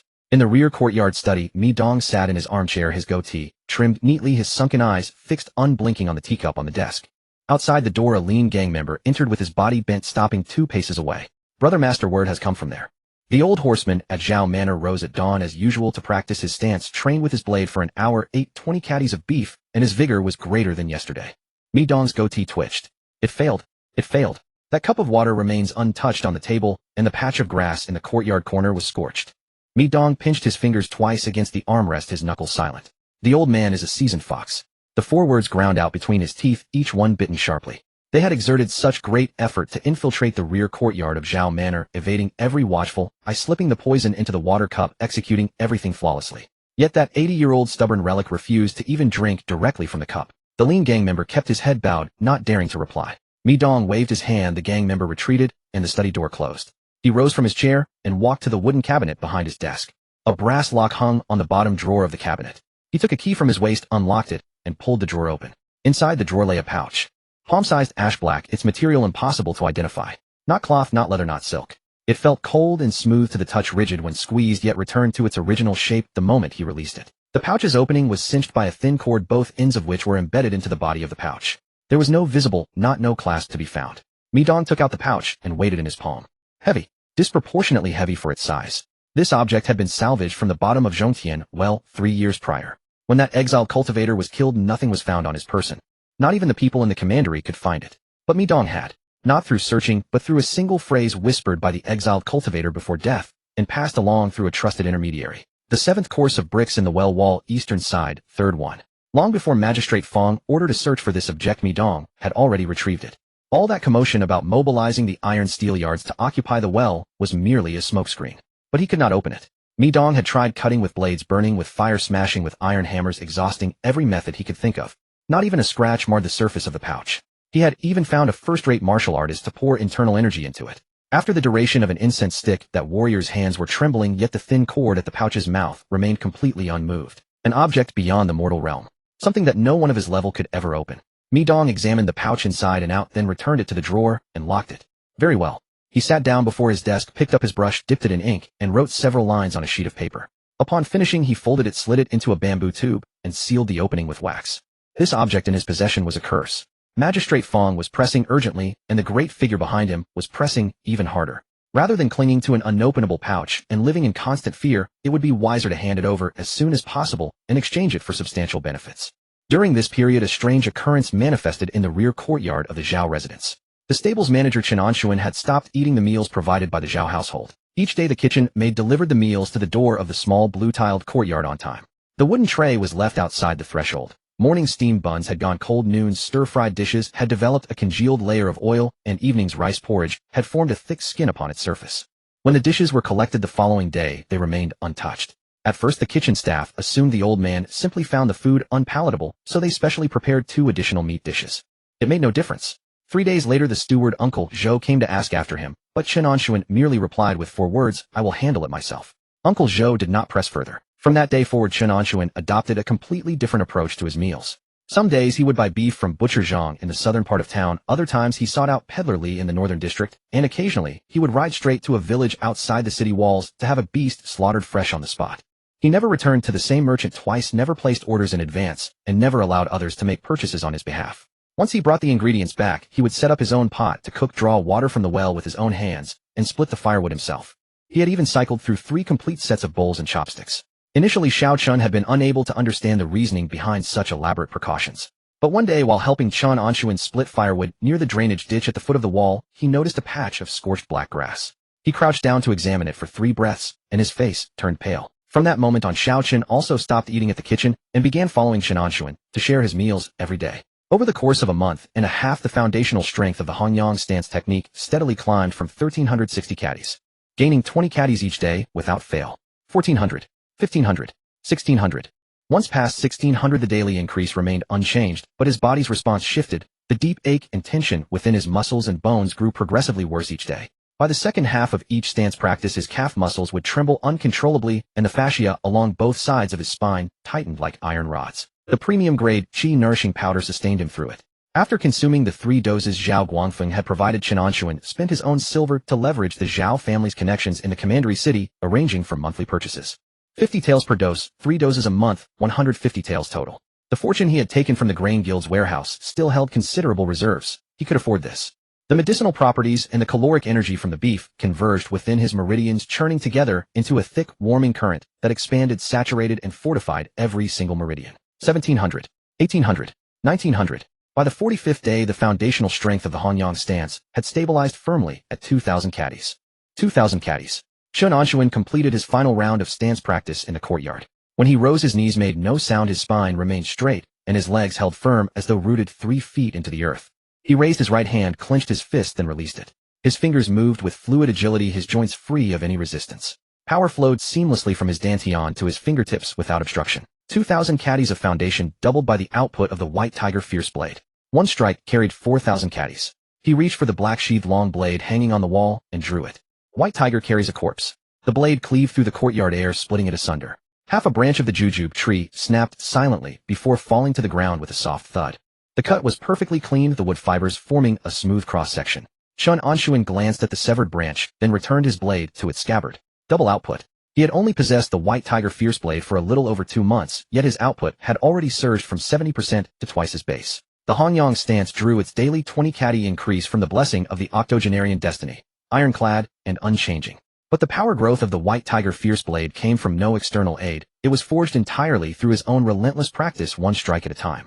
Talent is something you cannot grasp or see, yet it exists in the narrow space between the blade's handle and your palm. For others practicing the sword, it takes 100 strikes to find the correct sensation of force just once. For him, 10 strikes were enough to locate it, and he would remember. The 11th strike reproduced it, the 12th consolidated it. Blade technique talent. Chen Anshun harbored no sense of complacency, but one thing was clear to him now: within the Zhao residence, apart from Zhao Guangfeng, no one could best him in combat. Lin Wei, the head of the estate guards, had reached the peak of the 2nd tier with foundational strength of approximately 2,000 caddies and output at 1.5 times normal. In a direct confrontation, Lin Wei would not be his match. What of Tai Qingtuo? Also at the peak of the 2nd tier, his foundational strength ranged between 1,800 and 2,000 caddies with output exceeding double his base. Only by crossing blades with him could one truly know. At the very least, he no longer feared them. That evening, as Chen Anshun finished his final round of blade practice and crouched in the courtyard gnawing on beef tendon, Xiao Chen came running from the stables, excitement still bright on his face, hay fragments clinging to his legs. Master Chen. Extraordinary news. Chen Anshun continued chewing without pause. Xiao Chen crouched across from him, lowered his voice, and his eyes darted about. Lord Zhao has led his men out again to hunt down those beyond the mortal realm for the 3rd time. Chen Anshun's teeth snapped through a tough sinew as he chewed twice. What happened? They fled again. Xiao Chen slapped his thigh. Just like the previous 2 times. By the time Lord Zhao arrived with Manager Lin and 5 or 6 guards, not a soul remained. It's as though they possess clairvoyance, always slipping away just 1 step ahead of him each time. Chen Anshun swallowed his beef and wiped his mouth with the back of his hand. 3 expeditions, 3 empty-handed returns. Those beyond the mortal realm were escaping early. Either they had spies leaking information, or they possessed some other means of early detection. Regardless of which, it pointed to a single problem: Zhao Guangfeng's inner circle had vulnerabilities. The thought circled briefly in his mind, but Chen Anshun did not dwell on it further. Zhao Guangfeng's personnel matters were none of his concern, nor should they be. Is there anything else? Xiao Chen rubbed his hands together, the excitement fading somewhat as he adopted an expression of solemn pretense. Chui'er told me. She heard it from a maid in the front courtyard. Xiao Chen lowered his voice another notch. Youqiu Province and Huangting Province have both fallen to forces beyond the mortal realm. Chen Anshun's chewing ceased. When did this happen? News from half a month ago. The courier report reached the county office. After Lord Zhao read it, he didn't leave his study for the entire day. Youqiu Province. Huangting Province. Chen Anshun wasn't intimately familiar with the geography of Guzhou State, but he understood the general layout. North of Shanbei Province lay Youqiu Province, and to the east sat Huangting Province. The 3 provinces bordered one another. Once Youqiu and Huangting were lost, Shanbei Province became the front line. Qingchuan County belonged to Shanbei Province. The front line. Chen Anshun stuffed the last piece of beef into his mouth and chewed slowly. Not because the meat was tough, but because his mind was racing. Forces beyond the mortal realm had conquered 2 provinces. It was no minor raid, but a full-scale military invasion. He had no idea whether Shanbei Province's military forces and cultivator reserves could hold the line. But for a remote border county like Qingchuan, once the Shanbei Province defenses ever broke, the places closest to the frontier would suffer first. Zhao Guangfeng had spoken of changing skies over Qingchuan County. So it wasn't just the sky over Zhongtianwell that was shifting, it was the entire heavens themselves. Chen Anshun rose to his feet and brushed the crumbs from his legs. Through all his deliberation, only one character persisted in his mind: practice.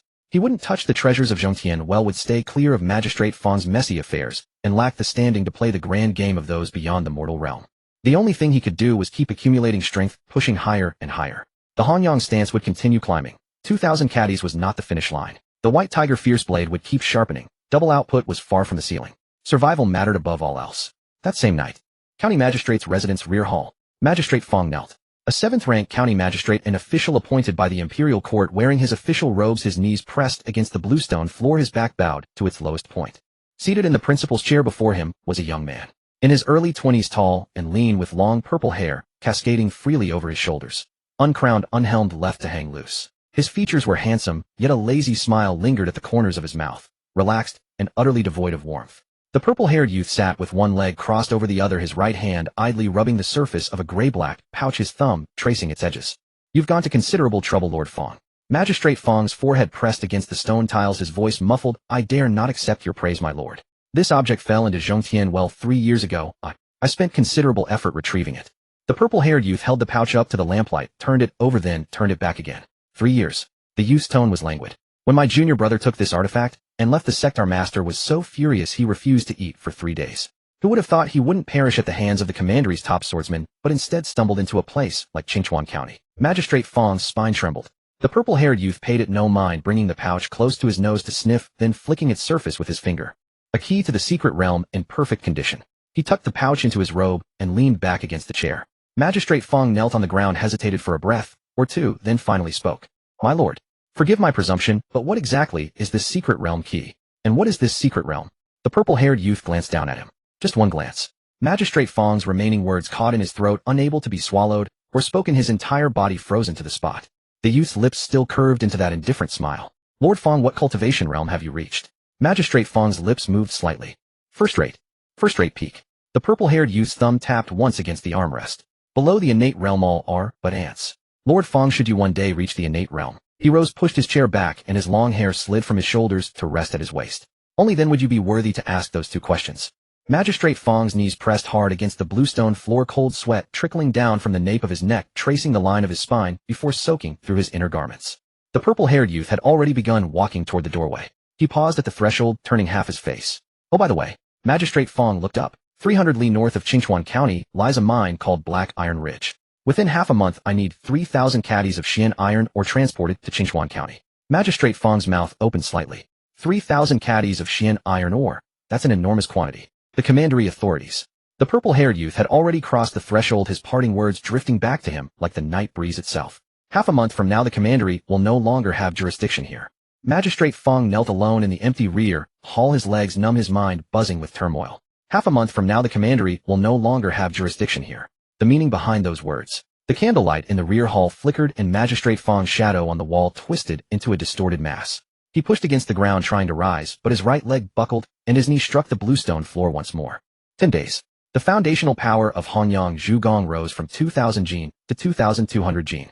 The force output of White Tiger Wild Blade stabilized at twice, occasionally grazing the edge of 2.5 with a single strike.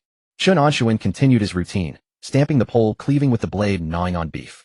Days ground forward like sharpening a blade, day after day. On the morning of the 11th day, as he squatted in the courtyard practicing Hanyang Zhugong, the date-red horse suddenly bristled.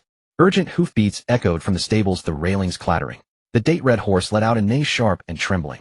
Not its usual frolicsome call, but one of alarm. Xiao Chen's cry cracked as it carried from the stables. "Master Chen." Chen Anshun rose to his feet. His legs weren't numb, his back wasn't sore. With a foundation of 2,200 jin, squatting for half a watch felt effortless. He strode toward the stables, but midway his steps halted. Something was wrong. The air was wrong. He couldn't pinpoint it, but every hair on his body rose in unison. A suffocating pressure rising from the depths of his marrow spread silently from the eastern direction, enveloping the entire Zhao residence. This wasn't killing intent. Killing intent had form and substance, something one could brace against or evade. This was realm-level suppression. When Chen Anshun had encountered Zhao Yudao on Baiyang Mountain, he had felt something similar once before. Zhao Yudao stood at the peak of the first rank, and merely standing there compressed the aura around him. But the oppressive weight Zhao Yudao had exerted was nowhere close to what he felt now.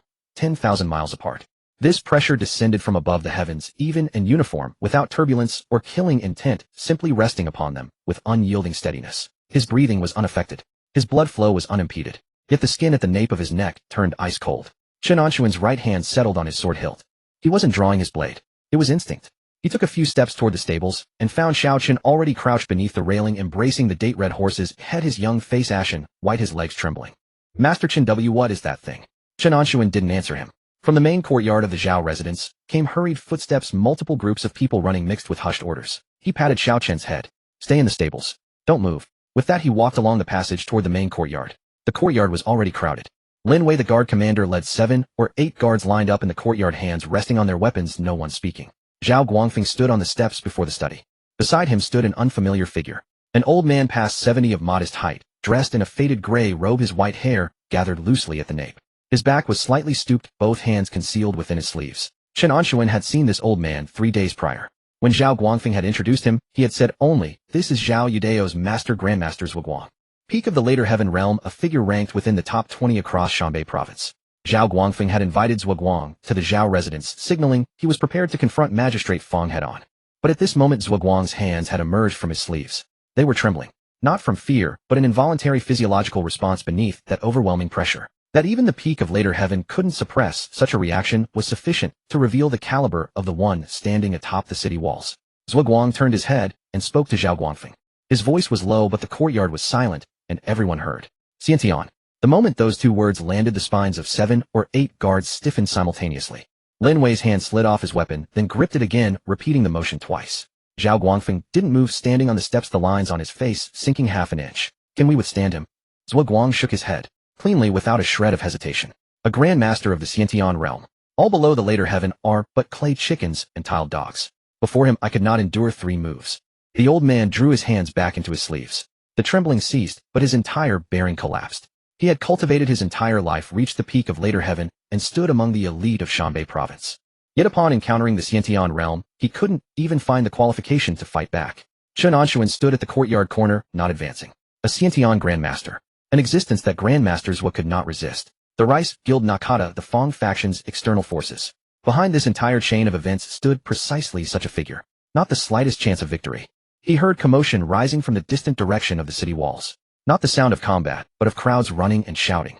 Too far to hear clearly what they were shouting, but the tone was wrong. It wasn't panic. It was a subdued silence after being crushed, occasionally pierced by hoarse commands. Zhao Guangfeng turned and walked toward the study, stopped after 2 steps, and glanced back across the courtyard. Everyone come inside.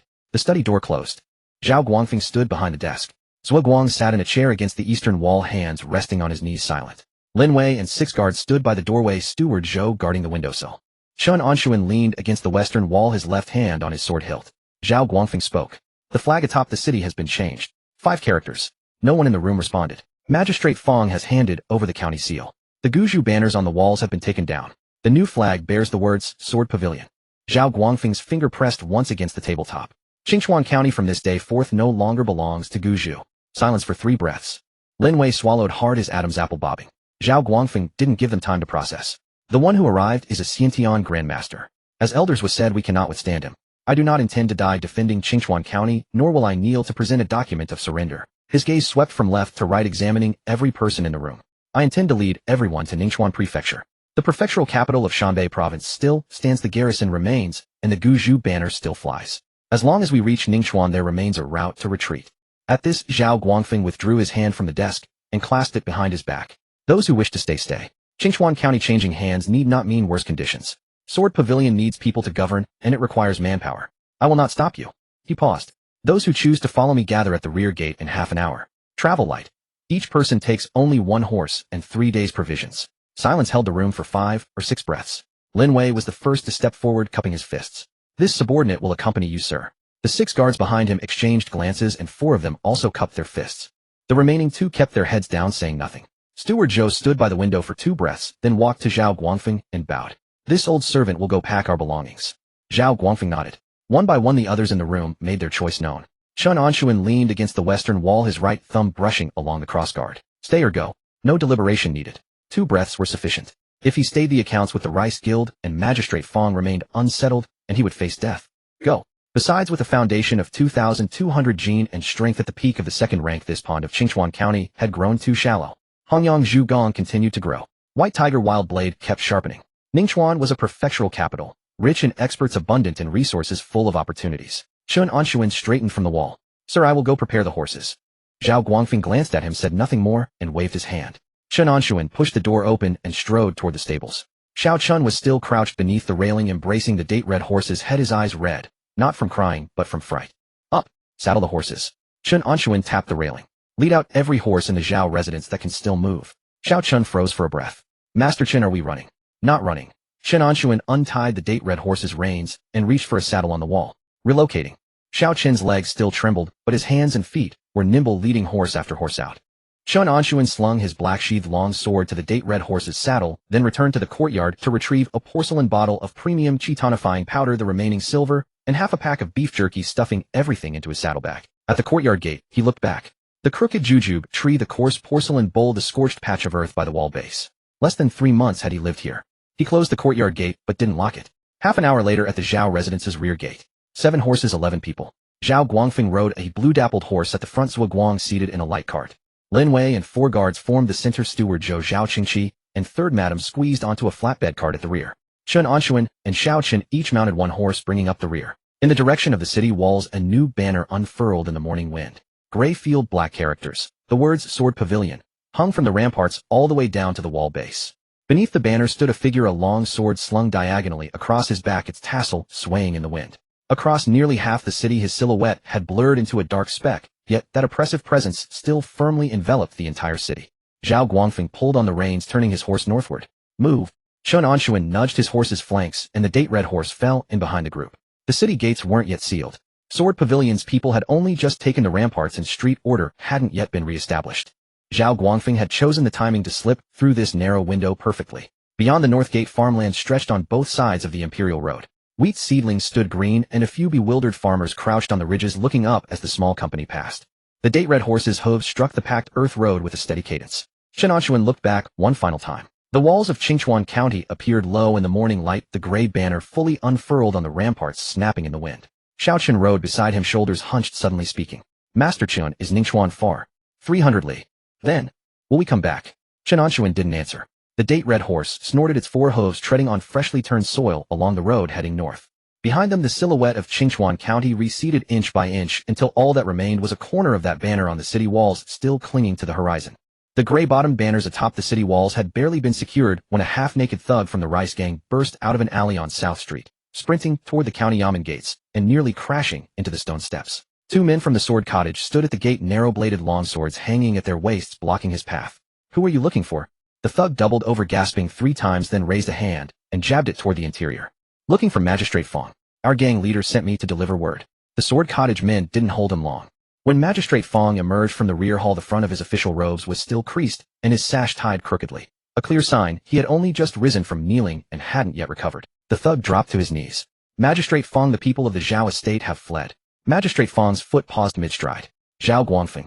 Half a shurchen ago, 7 horses and a dozen or so men came out the Zhao estate's back gate and headed toward the north gate. The garrison at the north gate had just been pulled down. No one stopped them. Magistrate Fong said nothing, turning to walk toward the rear hall of the yamen. In the center of the rear hall, a youth with purple hair sat in a great armchair, one leg propped upon the armrest. With his left hand, he pinched a dried fruit, tossed it into his mouth, and crunched it loudly. 2 men stood behind him. The one on the left was just past 40, of medium build, dressed in a gray-brown short coat, with an iron ruler tucked at his waist, his back ramrod straight. A postnatal grandmaster and outer hall steward of the sword cottage. The one on the right was younger, around 30, broad-shouldered, with long arms, a common saber slung across his back, its scabbard wound halfway around with copper wire. At the peak of first rate, Magistrate Fong walked to within 6 paces of the great armchair and stopped, his waist bent nearly in half. Sir Zhao Guangfeng, the vice magistrate of Qingchuan County, has left the city through the north gate with his household men. The purple-haired youth tossed another dried fruit into his mouth.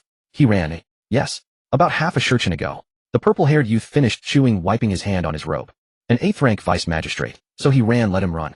The official seal of Qingchuan County is in your hands, the yamen is in your hands, the granary is in your hands. What waves can Zhao Guangfeng make fleeing with a few household servants? Magistrate Fong's waist bent another inch lower. You speak truly, sir. But Zhao Guangfeng has operated in Qingchuan County for 16 years, his roots running deep. If this man escapes to Ningchuan Prefecture City and conspires with the prefectural forces to return, I fear. The purple-haired youth's hand paused. Just then the side door of the rear hall creaked, and Mi Dong's figure squeezed through the gap. His neatly trimmed goatee sat just so. His 2 sunken eyeballs swept once around the hall. He first bowed to the purple-haired youth, then nodded toward Magistrate Fong. Magistrate Fong, I've also received word of the Zhao estate's flight. Mi Dong stepped forward twice, taking his place just behind and to the side of Magistrate Fong. His voice was quiet, but every word came out crisp and distinct. Zhao Guangfeng brought with him Lin Wei, the estate's courtyard steward, a martial artist at the peak of second rate. He paused. And one more person. The steward of the Zhao estate stables. Magistrate Fong glanced at him, but did not press. Mi Dong's goatee trembled. He clasped both hands behind his back, the knuckles of his right hand clenching and releasing. The Zhao Estate's stable master. That 80-year-old codger. Poison couldn't touch him. Assassination had been tried too. The man was shrewd as an old fox. He wouldn't even touch food from the Zhao Estate kitchen, and he wouldn't drink a cup of water until he'd held it up to the moonlight to verify it. Mi Dong's teeth ached at the root. He cupped his hands toward Magistrate Fong in a greeting, his voice rising a fraction. Magistrate Fong, in this humble one's view, Zhao Guangfeng cannot be allowed to go. This man has spent 16 years in Qingchuan County. The old clerks of the Yamen's 6 offices, the connections among the local gentry. He has ties to most of them. If he escapes to Ningchuan and brings the prefectural soldiers back, Qingchuan County is bound to be thrown into turmoil once more. Mi Dong's back was slightly bowed, but his eyes, gleaming with shrewd light, remained fixed on Magistrate Fong's profile. Better to send men after them while they haven't gone far and settle it once and for all. Magistrate Fong offered no reply. He turned sideways, gazing across the 6-pace distance at the purple-haired youth in the armchair. The purple-haired youth tossed the last dried fruit into his mouth and brushed the crumbs from his hands. There's some sense in that. He tilted his head to glance at the 2 men standing behind him. The postnatal grandmaster in the gray-brown short coat remained expressionless. The saber-bearing youth stood ramrod straight. Old Chi, take young Wu and go. The household of an 8th-rank vice magistrate won't give you much trouble. The postnatal grandmaster in gray-brown, Steward Chi, nodded slightly without any superfluous movement. The saber-bearing youth cupped his fists in salute and stepped back. Mi Dong stepped forward half a pace. Sir, this humble one knows the people of the Zhao Estate well, perhaps. Let me lead the way for the 2 of them. The purple-haired youth swept a glance at him, the corner of his mouth curling.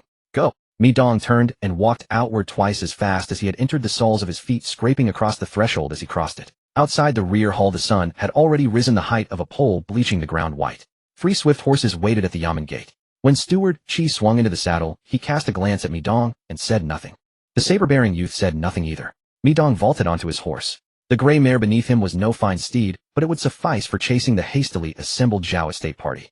3 riders passed through the north gate. The wheel ruts on the official road were fresh hoofprints following one after another in even spacing. 7 sets of hoofprints mingled together with 2 cart rut lines cutting between them. The cart wheels were narrow, the tracks they left were as distinct from the hoofprints as could be. Steward Chi rode in front, silent, lifting his gaze to survey the road ahead. The carts are slowing them down. Mi Dong spoke from behind. Zhao Guangfeng used 2 carts. One for the old man, he invited another carrying the maids and the steward. The cavalry's pace has been cut down to less than half. Steward Chi did not turn his head. He pressed his thighs against the mare's flanks, and their speed quickened another notch. On either side of the official road stretched unbroken fields of wheat. The scattered farmers on the ridges, seeing 3 swift horses bearing down on them, retreated into the fields. They had ridden less than half a quarter hour. A fork in the road appeared ahead, the left branch leading west into the mountain path, the right continuing north along the main road. On the ground at the fork, the hoofprints curved to the right. Steward Chi curved to the right as well. They rode on for a stretch. At the far end of the road ahead, atop the crest of a gentle slope, the silhouettes of several figures and horses gradually emerged. When Chen Anshun heard hoofbeats, the caravan was climbing a gentle slope. The cart wheels had sunk into the muddy road. The reddish-brown horse's ears pricked up, first turning back toward the rear. The hoofbeats were urgent. 3 horses charging up from the south. Chen Anshun pulled the reins and turned to look back. 3 riders. The one in the lead wore a gray-brown short coat, an iron ruler at his waist, his posture in the saddle steady, as though rooted there. Half a horse length behind him, a young man, carrying a common saber on his back. And behind him, the rice gang leader Mi Dong. The goatee. The sunken eye sockets. Gray horse. Chen Anshun needed no further thought on the combination. They were coming to kill. He turned to look ahead. Zhao Guangfeng's bay horse had already stopped. Zhao Guangfeng turned to look back, the creases on his face drawn tight as cords. Lin Wei, leading 4 of the courtyard guards, wheeled their horses around, hands already reaching for their weapons. Left Light's carriage stopped in the middle of the road, the curtain unraised. 3 men. Chen Anshun shouted toward Zhao Guangfeng. The one at the front won't be easy to handle. Steward Chi did not slow his horse. When the 3 riders charged up the slope, the soil beneath their hooves was smashed into a line of craters. Mi Dong brought up the rear. Only when his gray mare reached within 40 paces of the Zhao Estate party did he rein it in, coming to a slanted, ungainly halt. His 2 eyeballs swept once across the Zhao Estate's ranks, locking onto the old man atop the reddish-brown horse at the tail of the column. Something he had held back in his throat for 2 months surged up all at once. Chen Anshun. Mi Dong straightened in the saddle, his voice reaching its highest pitch. Don't even think about leaving. Mi Dong's voice cracked as it tore from his throat. The 3 syllables of Chen Anshun echoed up from the bottom of the slope, struck the earthen banks lining the official road, and scattered into nothing. Chen Anshun paid him no heed. The date-red horse pivoted half a circle on the spot. He sat in the saddle, his thighs not gripping the horse's flanks, his spine loose, and relaxed, his right hand resting upon the black-sheathed long blade hanging at the saddle's side. 3 riders had already ascended the gentle slope. The steward, surnamed Chi, clad in a gray-brown short jacket, led the way at the front. He reined his horse to a halt some 20 paces away, his iron ruler still sheathed at his waist. An acquired stage grandmaster. The aura emanating from this man belonged to an entirely different lineage than Zhuguang's. Zhuguang was heavy and immovable, an ancient mountain that could not be shifted. The steward, surnamed Qi, was cold, restrained. A kettle of water that had not yet boiled, giving off no steam, yet the fire beneath had not gone out. Zhao Guangfeng's dappled gray horse retreated 2 steps. His right hand had already settled upon the hilt of the sword at his waist. Lin Wei rode forward with 4 household guards, drawing them into a horizontal line that shielded the carriage and the ox cart behind them. The curtain of Zhuguang's carriage drew aside. The old man stepped forth from the carriage. His gray cloth robe clung to his legs, billowed by the breeze, and the knot of his white hair had loosened on one side. He stood upon the carriage's front rail, sleeves gathered at his wrists, both feet hovering above the ground. The steward, surnamed Qi's horse, took 1 step forward. Zhuguang stepped down from the carriage rail, advanced 3 paces, and came to stand before the head of Zhao Guangfeng's horse. 15 paces separated the 2 men. The steward, surnamed Qi, cast a glance at Zhuguang. His brows shifted. His lips did not part. Yet what lay within that single glance was enough. He had discerned that the old man in the gray cloth robe who stood before him was of the very same caliber as himself. Acquired stage grandmaster against acquired stage grandmaster. A man of the sword cottage. Zhuguang spoke first. The steward, surnamed Qi, inclined his head slightly from the saddle. The gesture seemed incongruous in a setting of pursuit and killing, yet he performed it with an air of complete naturalness. Outer hall, steward Qi Ming. Zhuguang of Shanbei Prefecture. Qi Ming gave a single nod. After the nod, he did not move. The iron ruler remained tucked at his waist, and his horse did not advance another step. Thus did 2 acquired stage grandmasters stand 15 paces apart, each weighing the other. Qi Ming had no intention of drawing his iron ruler, nor did Zhuguang assume any stance. With sleeves gathered and back slightly stooped, he simply stood where he was. The young man with the plain-bladed saber guided his horse around Qi Ming's side. Zhao Guangfeng's sword had emerged from its sheath. By an inch the spine of the blade caught against the scabbard's mouth. The saber youth did not charge toward him. Hoofbeats struck the muddy ground, tracing an unhurried arc. The horse circled to a stop at Zhao Guangfeng's flank and forward quarter. The plain blade remained undrawn upon his back. Magistrate Zhao. Zhao Guangfeng offered no reply. His sword slid forth another inch. The saber youth pressed his legs against his horse's flanks, and the animal stepped forward. Zhao Guangfeng's sword cleared its sheath entirely, the blade angled to the side. The saber youth's motion of drawing the blade from his back was utterly unhurried. His left hand cradled the scabbard, his right gripped the hilt, and with a single outward pull the copper wire-wrapped scabbard spun half a circle through the air before he hung it once more upon his back with a casual sweep of his hand. A blade descended in a cleaving stroke. Zhao Guangfeng raised his sword to parry. The clash of metal upon metal exploded at the crest of the slope. Zhao Guangfeng's horse retreated 2 steps. Zhao Guangfeng's wrist shuddered, but the blade did not leave his hand. The saber youth recovered his blade. His horse wheeled in a circle and returned to its original position. A single exchange. The saber youth's arm had not stirred in the slightest, while Zhao Guangfeng's tiger's mouth had gone numb. The force of that strike was by no means light, yet it did not bear down with lethal intent either. The intent to probe was unmistakable. Zhao Guangfeng countered with a backhand slash. The sword tip grazed the saber youth's garment hem, severing 3 threads of cloth. The saber youth cast a downward glance at his hem, his lips pressing into a thin line. The 2 men thus fell into a measured exchange of give and take. Sword and blade would meet then part. Horseshoes circled upon the muddy road.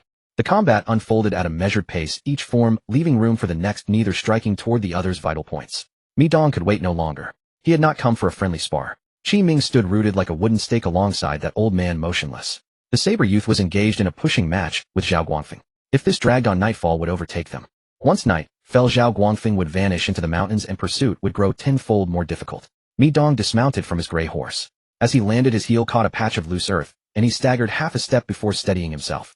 From beside his saddle, he drew a narrow-backed saber 3 feet in length. The blade was aged, but the edge had been freshly honed, its surface gleaming with a cold sheen. The 5 tiger blade. 20 years prior, Mi Dong had been a figure of some repute in the martial circles of Shanbei Prefecture.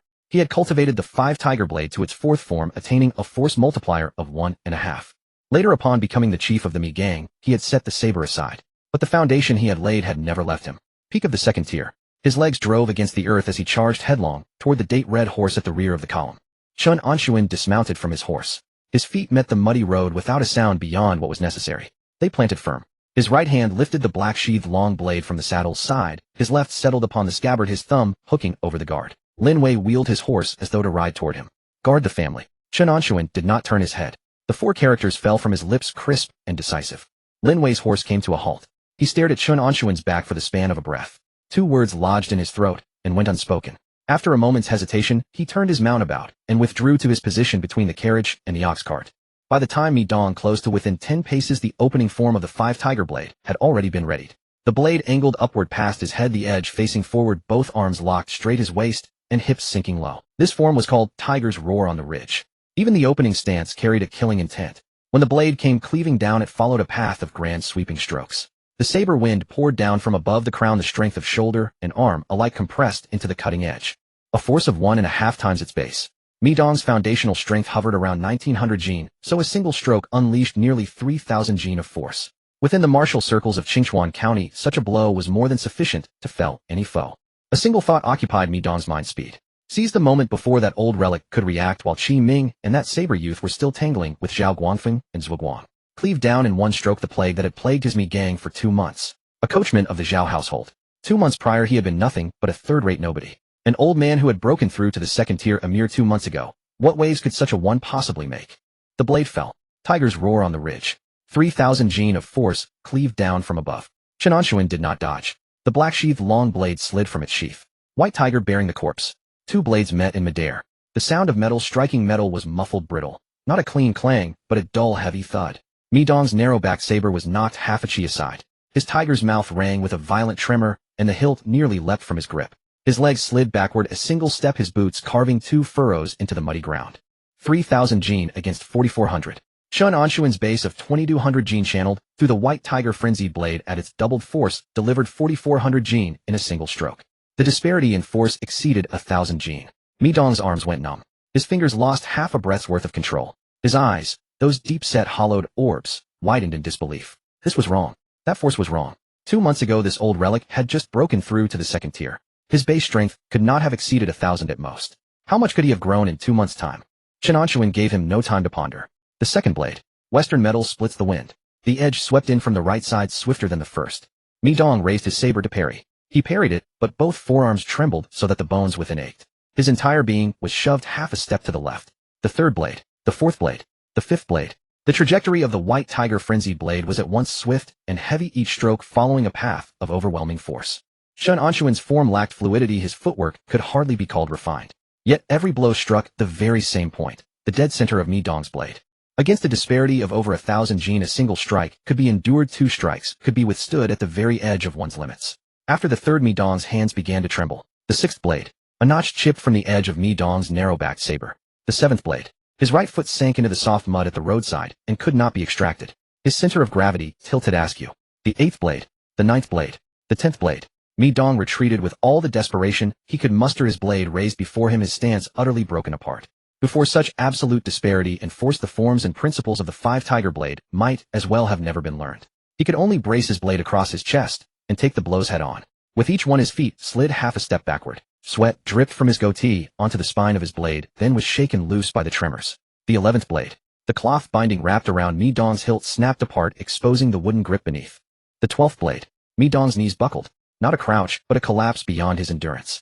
Both legs quaked like rusted iron rods. Once bent, they could not straighten. The 13th blade. Chen Anshun's stride surged forward in a great bound. The black-sheathed long blade descended from the upper left following the final gathering stroke of white tiger bearing the corpse. The body of the blade twisted, the edge turning upward and sliced upward from below. Mi Dong raised his narrow-backed saber to block. He could not block it. 4400 jin of force collided against a base of 1900. The narrow-backed saber tore free from Mi Dong's hands, tumbling twice through the air before burying itself in the roadside mud, its hilt humming with a residual tremor. Mi Dong's hands were empty. Both his legs had already crumpled to the ground. Sweat and mud mingled across his face. Those hollow sunken eyes stared wide and round. His mouth hung open, his goatee quivering, unable to utter a sound. The black-sheathed long blade did not pause. Completing the upward slash, Chen Anshun twisted his wrist. The edge traced the arc of its rising path and swept across Mi Dong's throat. Clean. Decisive. A single stroke. Mi Dong's head slid from his neck and struck the muddy ground, rolling twice before coming to rest, goatee pointing skyward, those hollow eyes still staring. His body knelt in place for 2 breaths before pitching forward. Blood spattered the muddy road, half of it swallowed by the earth. Chen Anshun sheathed his blade. His breathing had grown only fractionally heavier, yet his hands did not tremble, nor did his legs falter. A base of 2200 jin rooted through proper foundation, the expenditure of 13 blades was not enough to leave him gasping for breath. Silence held the crest of the slope for 2 breaths. Qi Ming and Zhuo Guang turned their heads at the same moment. 2 acquired stage grandmasters who had spent their standoff without striking now found their attention drawn to the disturbance at the slope's far end. Qi Ming glanced at Mi Dong's corpse upon the ground, then at Chen Anshun. His brows lifted half a fraction before settling once more. Zhuo Guang said nothing, drew his hands back into his sleeves, and retreated a step. The saber youth and Zhao Guangfeng's sword and blade exchange had likewise ceased. The saber youth's motion of returning his blade to its sheath was unhurried. He turned his body sideways, and across some 20-odd paces studied Chen Anshun. He studied him for 3 breaths. 13 blades, each heavier than the last, the final stroke rising beneath the jaw to claim the head. The saber youth's voice was not loud, yet every syllable was delivered with crystalline clarity. What is the name of this blade art? Chen Anshun hung the black-sheathed long blade back at the date-red horse's saddle and answered with a single line. White Tiger Frenzy Blade. The saber youth inclined his head once. Under which master's tutelage? No master. Self-taught. The corner of the saber youth's mouth stirred. May I ask the elder's honored surname? Chen Anshun. The saber youth turned those 3 syllables over in his mouth, then swung himself back into the saddle. The plain saber hung slanted across his back, its copper wire-wrapped scabbard flashing once in the sunlight. A fine blade art. Once those 4 words were spoken, he wheeled his mount about and rode toward Qi Ming. Qi Ming withdrew the attention he had fixed upon Zhuo Guang and inclined his head toward the old man by a fraction, the courtesy of a greeting. Zhuo Guang returned half a nod. The 2 riders wheeled their horses about, and following the official road by which they had come departed southward at an unhurried pace. Mi Dong's gray horse still stood upon the slope, ears drooping, occasionally lowering its head to sniff at the pool of blood upon the ground. No one paid it any mind. Lin Wei sat astride his horse, his hand resting upon the grip of his weapon, never once loosening. He stared at Chen Anshun's back for a long while, without speaking. 13 blades. Mi Dong cut down. Mi Dong had stood at the peak of the 2nd tier. A force multiplier of 1.5, a base strength of no less than 18 to 1900 jin. For over a decade he had lorded it over the martial circles of Qingchuan County, a figure before whom even Magistrate Fong had to offer 3 measures of deference. 13 blades. Lin Wei's Adam's apple bobbed. 3 months prior this man had been nothing but an old groom sweeping horse dung in the Zhao household stables. A third-rate foundation, a man who would go out of his way to avoid any 2nd-tier cultivator he chanced upon. 3 months. Lin Wei wet his lips. If he himself were to face Mi Dong, victory would be a coin toss, and the fight would require at least 100 exchanges before any outcome could be decided. 13 blades. Zhao Guangfeng sheathed his sword. Seated astride his dappled gray horse, the deep creases upon his face eased by half an inch. He neither praised Chen Anshun nor asked any questions. His gaze lingered upon Mi Dong's corpse for the span of a breath, then moved away. Move out. Zhao Guangfeng gathered his reins. The dappled gray horse stepped onto the official road heading north. Xiao Chen peeked half a head out from behind the ox cart, the color still not returned to his face. He had witnessed the moment when Mi Dong's head rolled across the muddy ground. He had curled into himself in that instant, and only now dared look outward again. Chen Anshun took Mi Dong's narrow-backed saber, without ceremony, then swung himself back into the saddle. The date-red horse snorted its 4 hooves, striding past the still wet pool of blood and mud beside Mi Dong's body. A dark crimson clung to its horseshoes. Xiao Chun urged his horse forward to catch up, his lips trembling, words rising and dying within his mouth before they could be spoken. After a dozen or so paces he could contain himself no longer. Master Chun, that young man with the saber on his back, just now he said your blade art was impressive. Chen Anshun flicked the reins. He did not look back. That plain saber of his is heavier than mine. Xiao Chun failed to grasp the implication. Ahead upon the official road, Zhao Guangfeng's party stretched into a single line. Horseshoes trod upon the freshly turned earth, pressing stubbornly onward toward Ningchuan Prefecture. Chen Anshun's thumb brushed against the guard of his blade. When the saber youth had crossed blades, with Zhao Guangfeng every strike had held back 3/10 of its force. The reason Zhao Guangfeng had endured was not that he possessed sufficient hardness, but that the young man had been unwilling to press downward in earnest. Peak of the 1st tier. The weight of that plain saber held in the hand alone was no small matter. A man who could wield a saber of such weight with such ease must possess a base strength of no less than 3,000 jin. With a base of 3,000 jin, what force multiplier had he attained? To what degree had his blade art been cultivated? Unclear. Yet one thing was clear. When that young man had said, a fine blade art, it had been neither mere courtesy nor empty perfunctoriness. He had truly been watching the blade. He had watched all 13 strokes. Every single one of them had been seen through to its depths. Chen Anshun's back sat ramrod straight. The date-red horse galloped along the muddy road, its hooves striking the puddles in swift succession. Amid the jolting, the black-sheathed long blade at his saddle struck the horse's flank, releasing a muffled sound. Ahead upon the official road, Ningchuan Prefecture lay 300 li distant. Behind them upon the gentle slope, Mi Dong's corpse sprawled in the mud, his goatee stained with blood and earth. The gray horse, ignored by all, lowered its head and cropped the grass beside his body. 300 li. Zhao Guangfeng's caravan had been 3 days on the road. On the first day they covered 120 li. The men were not yet weary, but the horses were. The axle of the wooden cart let out a piercing screech at the 80th li mark. Uncle Zhou leapt down to inspect it, and discovered a crack running through the left hub. Chen Anshun found a length of dead wood by the roadside, whittled it into a wedge, wedged it into the crack, and hammered it firm. The cart endured another 40 li. On the second day, they switched to a smaller path skirting around a way station called Liuhe Town. Zhao Guangfeng offered no explanation for the detour, but Chen Anshun saw him exchange a few hushed words with Zhuo Guang beside the carriage before the entire procession veered onto the mountain road. The mountain road was unforgiving and the cart rattled apart over the loose stones. Uncle Zhou and the two maidservants were obliged to ride horseback, and Zhuo Guang also emerged from the carriage to mount a pack horse. The old man's horsemanship left much to be desired. He swayed this way and that in the saddle, yet somehow kept his seat. The third day, afternoon, the russet horse crested a ridge, and Chen Anshun reined in, narrowing his eyes at the vista ahead. Between the gathered mountains a city was wedged into the gap, where two peaks met. Its walls were cast from whole blocks of blue-gray stone, standing at the very least 10 zhang high. Archery towers stood shoulder to shoulder along the battlements, their banners shivering in the wind. Beyond the city gate, several rows of military tents were pitched across the training ground, and the faint figures of patrolling soldiers could be seen pacing the walls. Ningchuan Prefecture, the seat of Shanbei Province. Compared to the squat walled town of Qingchuan County, this place stood 3 or 4 times taller at the walls alone, and the base appeared to be over 2 zhang thick. Even siege ladders propped against it might well fail to reach the battlements. Zhao Guangfeng sat astride his blue roan, gazing at the fortress ahead. The taut line of his shoulders at last loosened. 3 days of grueling tension had not been spent in vain. They had arrived. The procession wound down the mountain path. Just as they rounded the final bend, a group of riders came into view approaching along the official road outside the city gate. For horses, 5 riders. The one at the head was broad-shouldered and slim-waisted, clad in moon-white martial attire, a long sword hanging at his hip. Its tassel swayed against his horse's neck. Zhao Yudao. 4 riders followed behind him. The dark-faced youth Tian Wu wore the same slate-blue short robe, as before, his mouth split in a grin as he sat astride a black-maned horse. Zhuo Qingqing had changed into a pale teal riding outfit, her hair bound high, an ebony hairpin thrust through the top of her bun. The other 2 were unfamiliar faces. One was a sturdy man of about 40, his jowly beard trimmed close, his posture in the saddle remarkably steady. The other was a young woman just past 20 with a long, thin face, delicate brows, and tightly pressed lips, a countenance that did not readily smile. Zhao Yudao spotted Zhao Guangfeng's blue roan in the distance, pressed his heels into his mount, and charged forward. Father! Zhao Guangfeng reined his horse to a halt. Father and son met upon the official road. Zhao Yudao dismounted in a single fluid motion and strode quickly to his father's horse. He looked him over from head to toe, taking in the dust on his robes and the bruised shadows beneath his eyes. His mouth twitched, but he said nothing. Zhao Guangfeng dismounted and clapped his son on the shoulder. Is everyone here? All of them. Zhao Yudao cast a glance back at the caravan and saw Zhuo Guang swaying unsteadily atop his pack horse. He walked over and steadied the reins. Master, you've had a hard journey. Zhuo Guang's dismount was less than graceful. The moment his legs touched the ground, his knees buckled.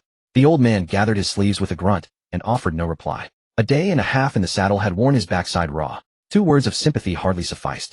Tian Wu and Zhuo Qingqing rode up as well.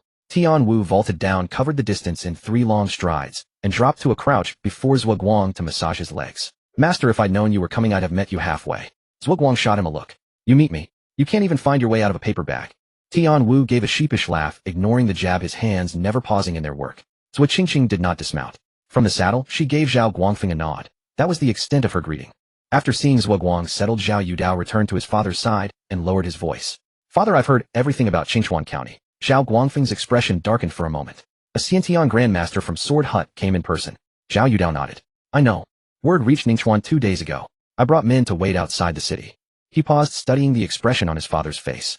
3 days to cover 300 li, 16 years of holdings left behind. The creases on this father's face had deepened by more than a single layer since half a year ago. Zhao Yudao placed a hand on Zhao Guangfeng's shoulder. Father, the extraterritorial powers have seized Yukon and Huangting provinces. Their momentum is terrifying. Of the officials in every county of Shanbei province, 8 out of 10 have either surrendered or fled faster than rabbits.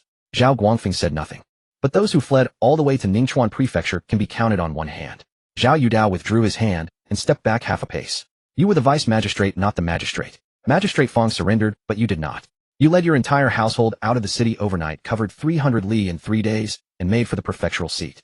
He looked into his father's eyes. Lord Yin is bound to have heard of this. There is even a chance the prefect himself will receive you in person. The deep furrow on Zhao Guangfeng's face eased, if only slightly. It was not the possibility of an audience with Yin Ying that moved him. He knew his own measure all too well. An 8th-rank vice magistrate might not even clear the threshold of a prefectural city. But his son's words had reminded him of one thing: he had not knelt. When the banners changed over Qingchuan County, he had led his people away. To walk away and to kneel were 2 very different things. Zhao Guangfeng gave a nod. Zhao Yudao turned and walked a few paces toward the rear of the caravan. You've all had a long journey. Allow me to make some introductions. He beckoned to the 4 riders behind him. Tian Wu and Zhua Qingqing came forward, and the two strangers followed leading their horses. For disciples under master. Zhao Yudao gestured as he spoke. I am the eldest. Junior brother Tian Wu ranks second and junior sister Qingqing is third. His hand indicated the bearded man of middle years. This is Vice General Liu of the Ningchuan garrison. The bearded man clasped his fist in salute, his voice rough and loud. Lu gone. Young Master Zhao sent word, so I have been waiting outside the city to ensure your safe entry. The young woman with the long, thin face spoke, without waiting to be introduced. Du Hong, a registered disciple under Master Zhua. Her tone was flat, and she stepped back as soon as she finished. The people of the Zhao household and those of Ningchuan exchanged nods of acknowledgement. Lin Wei and the 4 household guards cupped their fists in greeting. Uncle Zhou bowed at the waist. The 2 maidservants shrank back and dared not make a sound. Xiao Chen stood beside the russet horse, his eyes darting this way and that, a stranger to everyone yet taking in every face. Tian Wu's gaze swept over the tail of the caravan and came to rest on Chen Anshun. It stopped. The dark-faced youth's thick brows knit once, then loosened, then knit again. He walked toward Chen Anshun and stopped 3 paces away. His right hand made that same loose grip in the air before the old man. The same gesture as last time outside the Zhao estate stables. He sensed for a moment. His hand fell away. Tian Wu smacked his lips. Old gentleman. Chen Anshun stood beside the russet horse and looked up at him. Over a month and we meet again. Tian Wu extended one finger and wagged it before Chen Anshun's face. The thickness of your qi and blood. Are you at the peak of second rate? Zhao Yudao and Zhua Qingqing turned their heads in unison from behind. Chen Anshun said nothing. What could he say? That he gained 20 gene of strength every day, leaping from the peak of third rate to the peak of second rate in a month and a half. To speak of such a thing would sound like the raving of a madman. Tian Wu's eyes swept over Chen Anshun from head to toe. Last time I saw you, you were at the peak of third rate. Just over a month, and you've jumped straight to the peak of second rate. He rubbed his chin, his bushy brows drawing together. A faint tension crept into the line of Chen Anshun's back. Tian Wu studied him for 2 breaths, then shook his head. The world is vast beyond measure, and men of wonder walk every road. You must have found some good fortune, old gentleman. He stepped back, folding his arms across his chest. Whether it be some treasure of heaven and earth or a high-grade pill, in the end it's your own destiny. No need to explain yourself to me. Chen Anshun's mouth opened half an inch, then closed again. Tian Wu clapped him on the shoulder. Don't be nervous, old gentleman. Ningchuan Prefecture is no Qingchuan County. Experts gather here in swarms, and every manner of strange and wondrous thing can be found. A small stroke of fortune that pushes one to second rate in a flash. Word of such things comes around every few years. No one pays it much mind. Having said his piece, Tian Wu flashed a grin and turned to walk away. Chen Anshun stood where he was, and the taut string at his chest finally loosened. A small stroke of fortune. Tian Wu had summed up his breakthrough as nothing more than a small stroke of fortune. In Qingchuan County, leaping from third rate to second rate would have been the talk of the town. But here in a prefectural city like Ningchuan, it was merely one of those small happenings that surfaced every few years. When the pond grows large, the water runs deep. And in deep water, a single fish turning over stirs no great ripple. This was in fact to his advantage. He followed the caravan toward the city gate. The gate arch of Ningchuan was 3 times wider than Qingchuan's, wide enough for 4 carts to pass abreast. The stone bricks overhead were blackened by smoke, and the massive iron-bound gate stood half open, its hinges so thick a single man could not have wrapped his arms around one. The gate guards, recognizing Lu Gan, immediately stepped aside. Once inside, the thoroughfares stretched wide. Shops crowded shoulder to shoulder along both sides, their banners and signboards stretching into the distance until they vanished from sight. The foot traffic here outnumbered Qingchuan counties by more than tenfold. Carts, ox wagons, porters with shoulder poles, travelers with back baskets, all jostled together in a deafening, lively din. Chen Anshun sat astride the russet horse, his legs clamped against its flanks, his head swiveling left and right. In 80 years of life, this was his first time entering a prefectural city. A pharmacy on the corner bore the sign 100 Herbs Hall. A wooden rack by the door displayed rows of porcelain vials, their labels and characters. He could read superior grade qi restoration powder, 40 taels. 10 taels cheaper than what he had procured through connections back at the Zhao estate. Chen Anshun nearly toppled from his saddle. The russet horse ambled forward another 2 steps and passed a martial hall.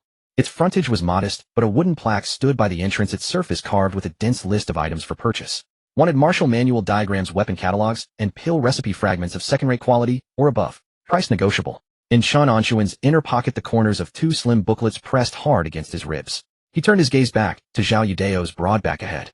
Ningchuan Prefecture. More experts, more resources, more paths. The medicine was 10 taels cheaper.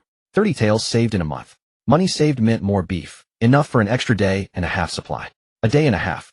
30 gene of strength. Deeper down the avenue, the upturned eaves of a high-walled compound poked out from between the rooftops. A plaque hung from one corner, 4 characters blazed in gold. Ningchuan Prefectural Office. Lu Gan tilted his chin toward the direction. Young Master Zhao, Lord Yin asked a question yesterday on the Qingchuan County side. Was there any official who did not surrender? Zhao Yudao glanced back at his father. Zhao Guangfeng sat his horse's spine, held 2 inches straighter than on the day they had left the city. Zhao Yudao said no more. He turned his horse about and led the company into the city. Lu Gan rode ahead with 2 garrison guards clearing the way, and the pedestrians on the street voluntarily stepped aside to either edge. Through winding turns they went, past 2 main streets and 3 alleys, until at last they arrived before a residence in the southern quarter of the city. The courtyard walls were none too tall, but they were built with care, capped with green bricks and lined with neatly arranged eaves tiles. The gate consisted of 2 thick panels of elm wood. No plaque hung above the lintel, and no stone lions flanked the entrance. Only 2 clean pillars standing in solitary dignity. Zhao Yudao dismounted and pushed the door open. Father, rest here for now. Zhao Guangfeng climbed down from his horse and stood at the doorway peering inside. The compound was laid out in 3 tiers, 5 rooms in the main house, 3 in each of the east and west wings. Square paving stones covered the courtyard ground, and a pomegranate tree had been planted in one corner. Modest perhaps, but in the land-hungry city of Ningchuan Prefecture, how many taels of silver must these 3 mu of ground be worth? Zhao Guangfeng turned his head to glance at his son. Zhao Yudao smiled faintly. Acquired 2 years ago. Master helped select the location, and a local merchant house extended us credit. Repayable over 3 years. A first-rate martial artist at 21. In Qingchuan County, he would rank as the foremost figure. Even in Ningchuan Prefecture, he stood among the notable young masters. For a man of such standing to purchase a residence, there were plenty willing to extend credit. From within the gate stepped a young man of some 23 or 4 years of middling height, clad in an indigo short jacket, with sleeves neatly bound at the cuffs. A ring of keys hung at his waist. The young master has returned.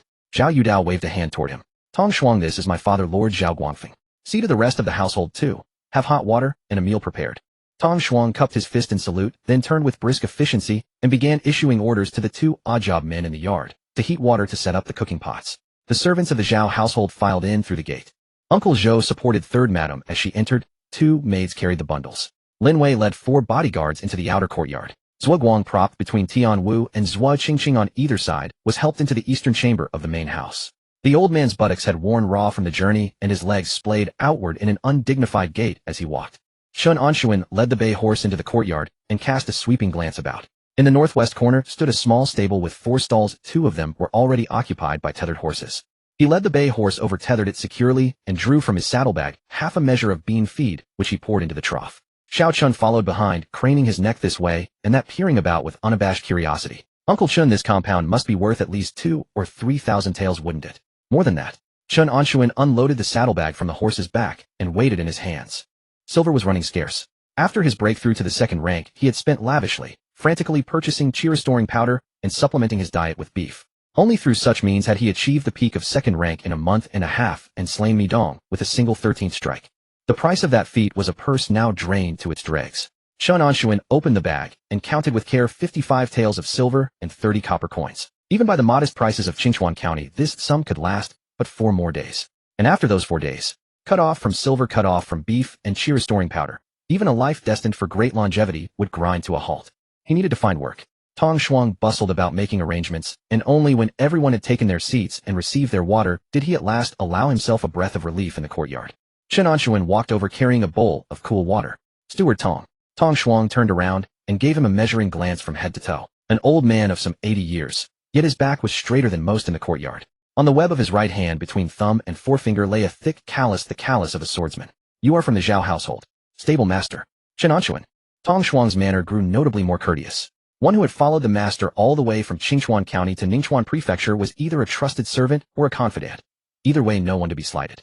What instructions does Steward Chen have? Chen Anshun squatted beneath the pomegranate tree, resting the bowl upon his knee. How large is this Ningchuan Prefecture? Tong Shuang paused for a beat, then laughed. Is this your first time here, Steward Chen? Ningchuan Prefecture spans 500 li. With the inner city and the surrounding market districts combined, it houses upward of 10 million souls.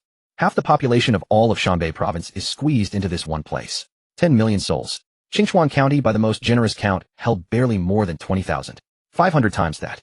Tong Shuang leaned against the pomegranate tree as his tongue loosened. This place is thick with martial artists. 2nd-rank practitioners are a dime a dozen. Sit down in any tea house and the next table over is bound to have 2 or 3 of them. 1st-rank martial artists. At the very least 1,000. 1,000 1st-rank practitioners. Chen Anshun's rhythm of gnawing on his beef slowed for an instant. In all of Qingchuan County, every 1st-rank martialist combined could be counted upon a single hand. Yet here in Ningchuan Prefecture, there were 1,000. And the acquired stage. The acquired stage. That is where real authority lies. Tong Shuang raised a single finger. In this city, whether you run a martial hall, conduct business, or serve in the yamen, it is the acquired stage who command respect and carry weight. More than 9 in 10 of those who had the various trades and professions stand at the acquired stage. As the words fell, a voice drifted over from the main house. Zhao Qingxi's voice muffled and heavy with the air of a man deflated. Doesn't that mean father and elder brother are nothing but common figures here? If I stir up trouble outside later, they won't be able to protect me. The third young master shrank against the doorframe, half his body concealed behind it, his fingers picking at the paint. Tong Shuang offered no reply. Zhao Qingxi's muttering grew quieter, still fading into a mumble as he retreated inward. Chen Anshun paid him no heed. The third young master's concerns lay beyond his consideration. The matter of silver, however, was circling 3 times through his mind. Steward Tong, I have a question. Please go ahead. What decent livelihoods are there for a second-rank martial artist in this city? Tong Shuang's eyebrows rose a fraction. An old man of 80, and a second-rank martialist at that. Such a one was hardly rare wherever he might go, but a second rank hailing from a backwater, like Qingchuan County, more often than not lacked connections. If it's silver you seek, there happen to be 3 paths. Tong Shuang extended 3 fingers. The first, take a post as an instructor at one of the martial halls. Ningchuan Prefecture teams with martial halls, great and small, 100 or so in all, and they are perennially short of teaching staff. 10 taels of silver a month with room and board included. 10 taels. Chen Anshun calculated silently. A single month's supply of chi restoring powder alone would cost 120 taels. 10 taels scarcely covered the fractional remainder. And for those who teach well, Tong Shuang smiled. Those who teach well are another matter. Some students come from moneyed families and wish their master to instruct them privately in a few exclusive techniques. They will slip silver into his hand for it. How much depends on your skill? 10 odd taels at the low and several dozen at the high. But that all hinges on whether you have something worth showing. Beneath Chen Anshun's ribs, in the hidden inner pocket against his chest, the corners of 2 slim booklets pressed against his skin. White Tiger Mad Blade. White Tiger Baleful Breaking Diagram. Worth showing certainly, but the consequences of revealing them were less easily spoken. And the second path, hunting outside the city. Tong Shuang shifted to a second finger. In the deep mountains and old forests beyond the walls dwell savage beasts, the kind teeming with vital essence. Slay one and sell the carcass to an apothecary, and it can be refined into chi restoring powder. A single beast fetches several hundred taels. Several hundred taels. Chen Anshun's ears pricked up. However, Tong Shuang's tone shifted. Savage beasts are not easily found. They shun the crowded places. One must venture hundreds of li into the deep mountains and search for 10 days to half a month before stumbling upon a single one. And finding one is no guarantee of slaying it. The creatures are thick-hided and tough-fleshed. A typical second-rank martialist would band together with 4 or 5 companions for the hunt. 10 days to half a month to find one beast, 4 or 5 men to split the spoils. By that reckoning, a month might not yield the reward of even a single beast, and half a month's time would be consumed in the search. Once that time was committed, the daily practice of stance work and blade drilling would fall by the wayside. Not worth the cost. And the third. Tong Shuang raised his final finger, his smile broader than the previous 2. The fighting arena. Chen Anshun's thumb brushed idly along the rim of his bowl. Ningchuan Prefecture is vast. Martial artists are thick upon the ground, and where there is much fighting there is spectacle. The city has its dedicated arenas. A second-rank martialist steps up to fight. There are spectators, there are wagers. Tong Shuang counted off on his fingers. The first time you enter the ring you receive 2 taels of silver. Win, and your second bout pays 4 taels. Win again, and the third pays 8. Doubling each time. Win 10 bouts in succession, and the appearance fee reaches 1,024 taels. 1,024 taels. Chen Anshun's hand holding the bowl to his lips went still. The cool water within trembled faintly. Tong Shuang's voice continued, but Chen Anshun's mind had already begun to turn. 10 consecutive victories, 1,024 taels. Add the accumulated winnings from the preceding 9 bouts, and the total reached 2,046 taels. Enough for a full year's supply of chi restoring powder and beef. A foundation of 2,200 gene, a blade force of 4,400 gene, the peak of second rank. Second-rank martialists were a dime a dozen in Ningchuan Prefecture. Yet among all those second-rank practitioners on every street corner, how many could withstand his 13 strikes? The water's surface in the bowl reflected the branches of the pomegranate tree overhead, their shadows swaying in the breeze. Chen Anshun drained the last sip of water and set the empty bowl upside down upon his knee. Where is the arena? Number 13 Yingwu Street. Before Tong Shuang could finish his sentence, Chen Anshun had already risen to his feet. He set his bowl beneath the roots of the pomegranate tree, reached with his right hand to unfasten a long saber in a black scabbard from the flank of a bay horse's saddle, slung it across his shoulder, and turned toward the courtyard gate. Tong Shuang stood with his mouth agape, the latter half of his words lodged on his tongue. What manner of old man was this? For 2 years he had managed a residence in Ningchuan Prefecture on behalf of Zhao Yudao, and the martial artists he had encountered numbered in the hundreds at the very least. Among those who aspired to the arena, 9 out of 10 would first inquire after the rules, survey the lay of the land, and find sparring partners for a few bouts before reaching any decision. Whoever asked for an address and then turned to leave on the instant. Are all the stable overseers of Qingchuan County so reckless? Chen Anshun's retreating form had already reached the courtyard gate. A hem of his gray cloth tunic fluttered upward in the wind, revealing a strip of coarse linen cloth bound about his waist. The black-sheathed saber rested at an angle across his shoulder, the scabbard's tip swaying gently with each stride. A sudden thought struck Tong Xuan. He darted forward in 2 steps to the gate's edge, clutched the doorframe, and bellowed into the lane beyond. Steward Chen. On the arena there is no distinction between life and death. Take care, old sir. The echo from the alley sent those 4 words, no distinction between life and death, tumbling back and forth. Chen Anshun's footsteps faltered for a beat. Half a breath. He turned his head slightly, gave Tong Xuan a single nod without a word, and without slowing his pace continued deeper into the lane. Tong Xuan gripped the doorframe, watching that ever-distant figure for several breaths. No distinction between life and death. When he had uttered those 4 words, that old man had not so much as lost the rhythm of his stride. He had simply nodded, as though hearing that the weather was fine today. Tong Xuan's molars clicked together. He turned around and caught sight of Xiao Chun crouched in the courtyard drinking water. The bowl was held askew, half its contents spilling across the boy's instep. Your steward Chen here. Is he always so? Tong Xuan deliberated at length, yet could not summon a word adequate to the occasion. Xiao Chen set down his bowl, wiped his mouth with his sleeve, and rose with a pat to his backside. We men of Qingchuan have always been thus. So saying, he mimicked Chen Anshun's bearing, spine drawn straight, and strode toward the courtyard gate. Tong Xuan stood dumbfounded for 2 breaths. He pursued him a few steps, and called out toward the back of Xiao Chen's head. A 3rd-rank martial artist cannot enter the arena. Xiao Chen did not look back, his voice drifting from the mouth of the lane with admirable vigor. Of course I know. I'm heading into the city to inquire about the fees of the great martial academies. The patter of footsteps still ran into the distance, and from half a lane away another line floated back. I, Wang Xiaochen, would pawn my very last coin to learn the foremost martial art under heaven. Tong Xuan stood at the courtyard gate, arms hanging limp at his sides, his mouth opening and closing, opening and closing. Pawn his very last coin. The foremost martial art under heaven. A 3rd-rank boy from Qingchuan County, so poor his shoe soles were nearly worn through, opened his mouth and spoke of staking everything to learn the foremost martial art under heaven. And that 80-year-old steward of his had heard the words no distinction between life and death without so much as a flicker of his eyelid. Tong Xuan lingered long upon the threshold. From the main house the measured footsteps of Zhao Yudao drew near. Tong Xuan turned his head. Zhao Yudao stood beneath the eaves, a bowl of tea in hand. Who has left? Steward Chen. He has gone to the arena. Zhao Yudao's hand holding the tea paused for an instant. Which arena? Number 13, Yingwu Street. Zhao Yudao asked no more. He lowered his head and sipped his tea. Tong Xuan hesitated for a breath, then spoke. Young master, this Steward Chen is not quite like the others in your household. Zhao Yudao set his tea bowl upon the railing. In what way is he not like them? Tong Xuan marshaled his words. He carries an air that warns strangers to keep their distance. An octogenarian, yet his eyes are clear beyond all reason. I told him the arena has no distinction between life and death, and he did not so much as twitch a brow. Zhao Yudao lifted the tea bowl and set it down again, casting a glance toward the courtyard gate. Keep watch for news of him. Yes.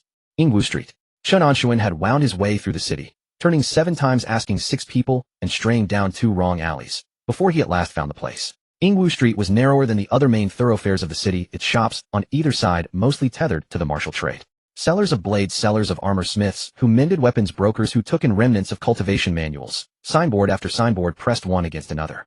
Pedestrians along the street moved as though borne on the wind, 7 or 8 out of 10 bearing arms tucked at their waists. Number 13. A facade 3 zhang wide. Above the door hung a wooden plaque, its 3 characters carved deep and filled with vermilion lacquer.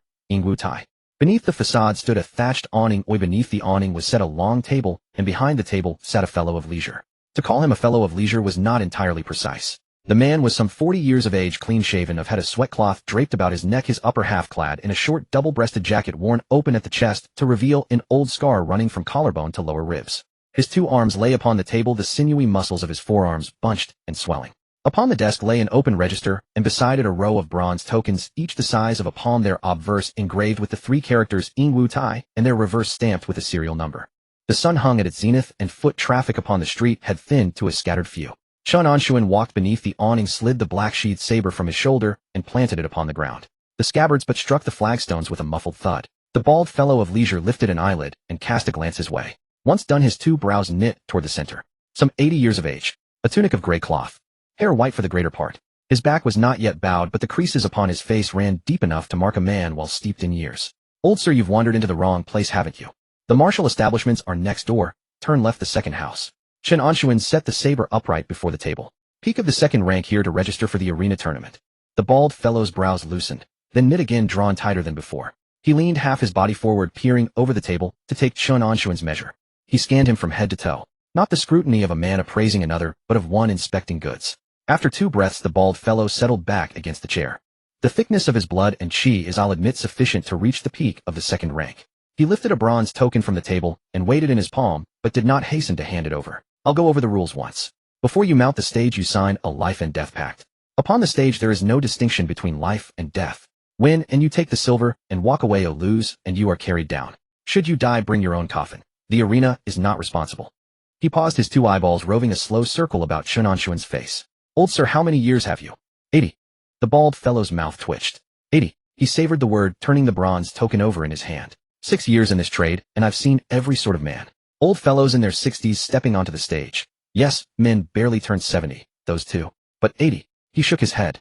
That would be a first. Chen Anshun stood beneath the awning, offering no reply. The sun filtered through the gaps in the awning's roof, tracing a few bright lines across his face. The bald fellow studied him for 3 breaths, then slapped the token upon the table. Enough. When a man of that age has come through the door, he's not here to be talked out of it. He flipped open the register, dipped his brush in ink, and poised it. Name: Chen Anshun. Weapon: saber. Of which lineage?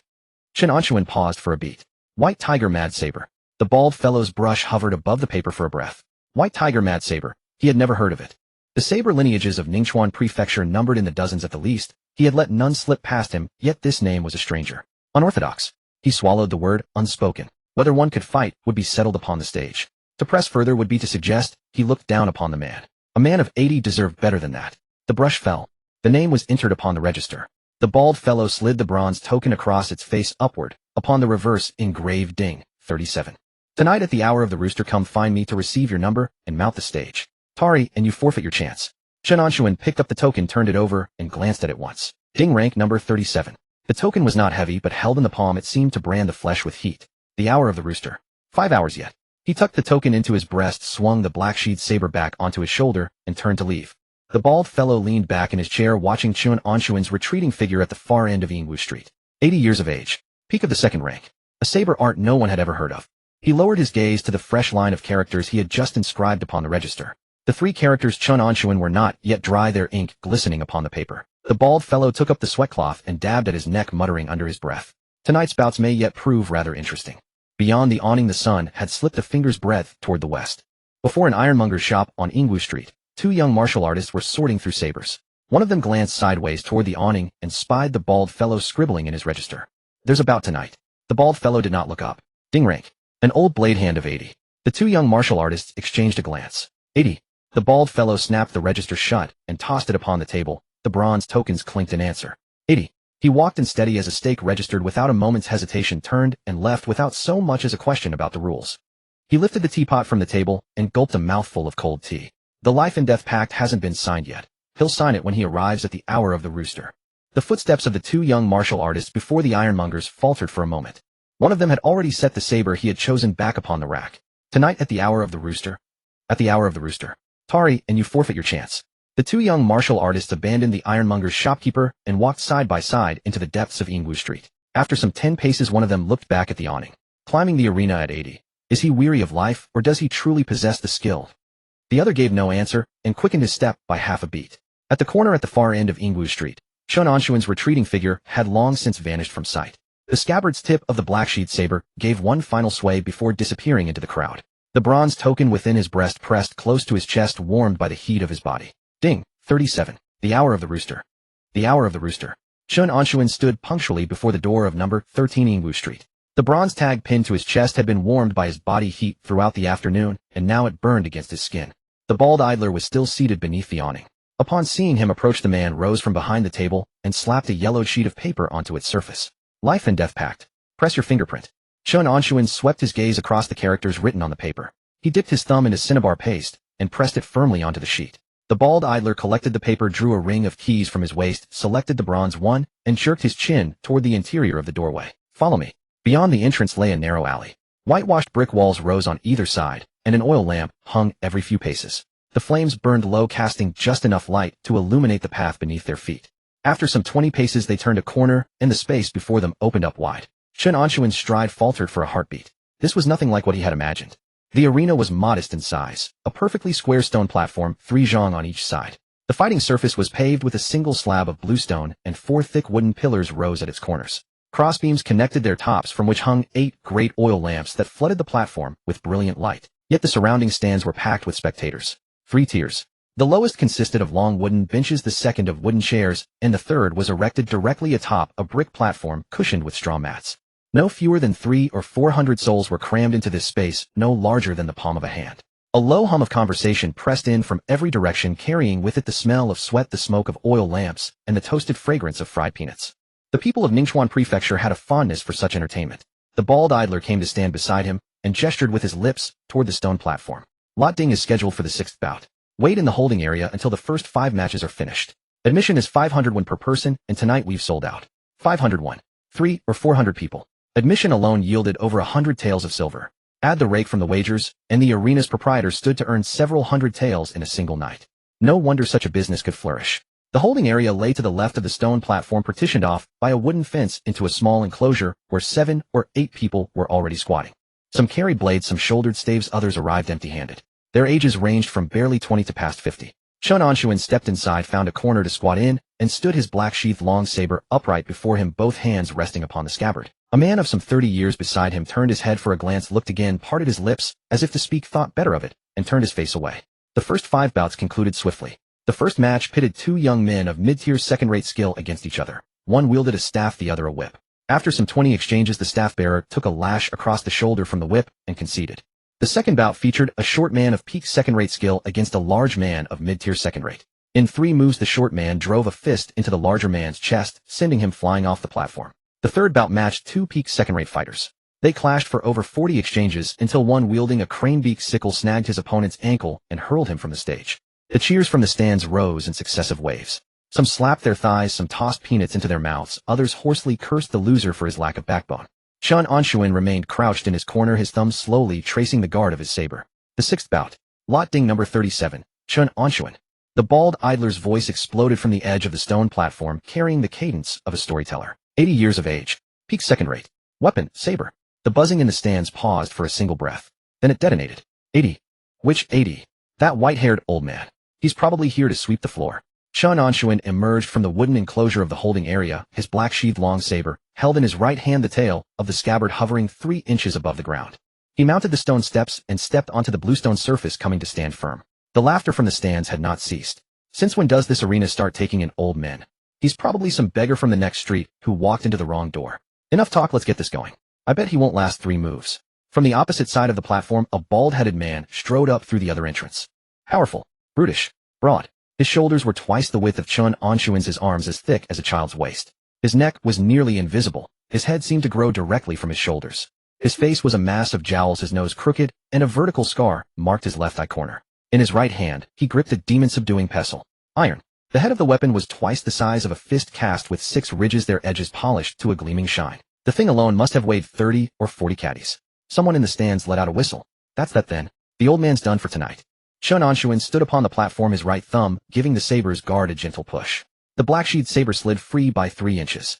The bald man across from him weighed the demon-subduing pestle in his grip, planted his short legs apart, and leveled the weapon's head forward. Old man conceding wouldn't shame you. His voice was rough as though it had rolled up from the depths of his chest. Chen Anshun offered no reply. 2,000 gene of foundational strength with a blood-inchy density a notch thinner than his own. The demon-subduing pestle was a heavy weapon. Its force could be read from its posture. The hips hadn't settled, the legs weren't planted firmly enough, the center of gravity sat too high. 1 fold. At most 1 fold. 2,000 gene multiplied by 1 fold. A strike of 4,000 gene. Meet that with the white tiger mad blades, 4,400 gene, and it simply could not hold. The gong rang out. The bald man bellowed and swept the pestle in from the right, the weapon cutting through the air with a rushing wind, its head aimed at Chen Anshun's waist. Chen Anshun stepped forward. White tiger carrying the corpse. As the saber drew from its sheath, its path was not a horizontal parry but a downward cleave from above. The first strike crashed into the shaft of the pestle. The bald man's arms buckled downward and half of one knee bent. The second blade followed without pause. Western metal splits the wind, a horizontal sweep. The saber's edge skimmed past the head of the pestle, and the bald man retreated a step, the weapon's head thrown off true. The third strike. Chen Anshun advanced his stance by half a pace, the saber's body twisting as it swept upward from below. This blade did not seek the throat. It sought the grip of the pestle. 4,400 gene of force collided against a base of 2,000. The demon-subduing pestle flew from the bald man's grasp, the iron mass striking the edge of the stone platform, bouncing once, and tumbling down to the ground below. The bald man's arms had gone numb, and he retreated instinctively. Back to the platform's edge. Chen Anshun sheathed his blade and stood still, making no further move. 3 strikes. The stands fell silent for 2 breaths. Then someone exhaled a sharp "ho." Not a cheer, a shock. 3 moves? The old man drove this bald fool off in 3 moves. What's his force output? Look at that cleave. 2 times at the very least. Peak second rate with double force output. What school is this from?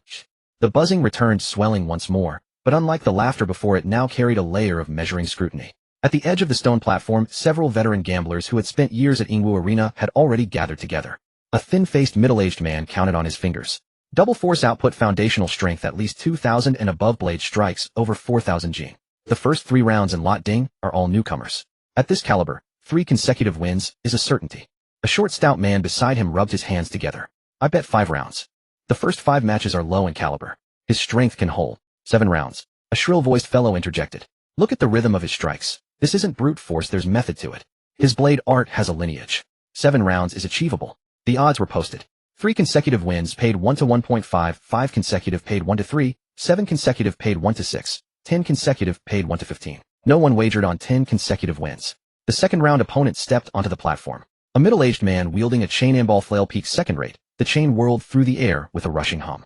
Chen Anshun drew his blade. 5 strikes. The chain flail slipped from the man's grip, and the fighter himself was shaken back to the platform's edge, dropping to one knee and raising his hand in surrender. The third bout.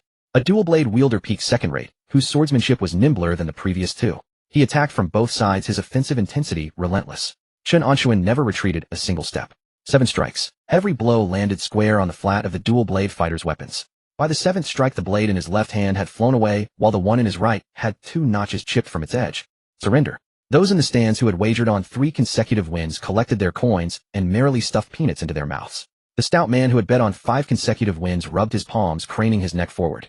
The 4th bout, the 5th bout, the 6th bout. Chen Anshun fought them all back-to-back without rest. From the 4th match onward, his opponent's caliber began to climb. The 4th fighter wielded an iron spear, his footwork swift, his thrusts direct and precise, the spearhead darting out with both speed and accuracy. Chen Anshun took 3 direct hits. His 4th blade cleaved into the spear shaft, and the iron shaft bent.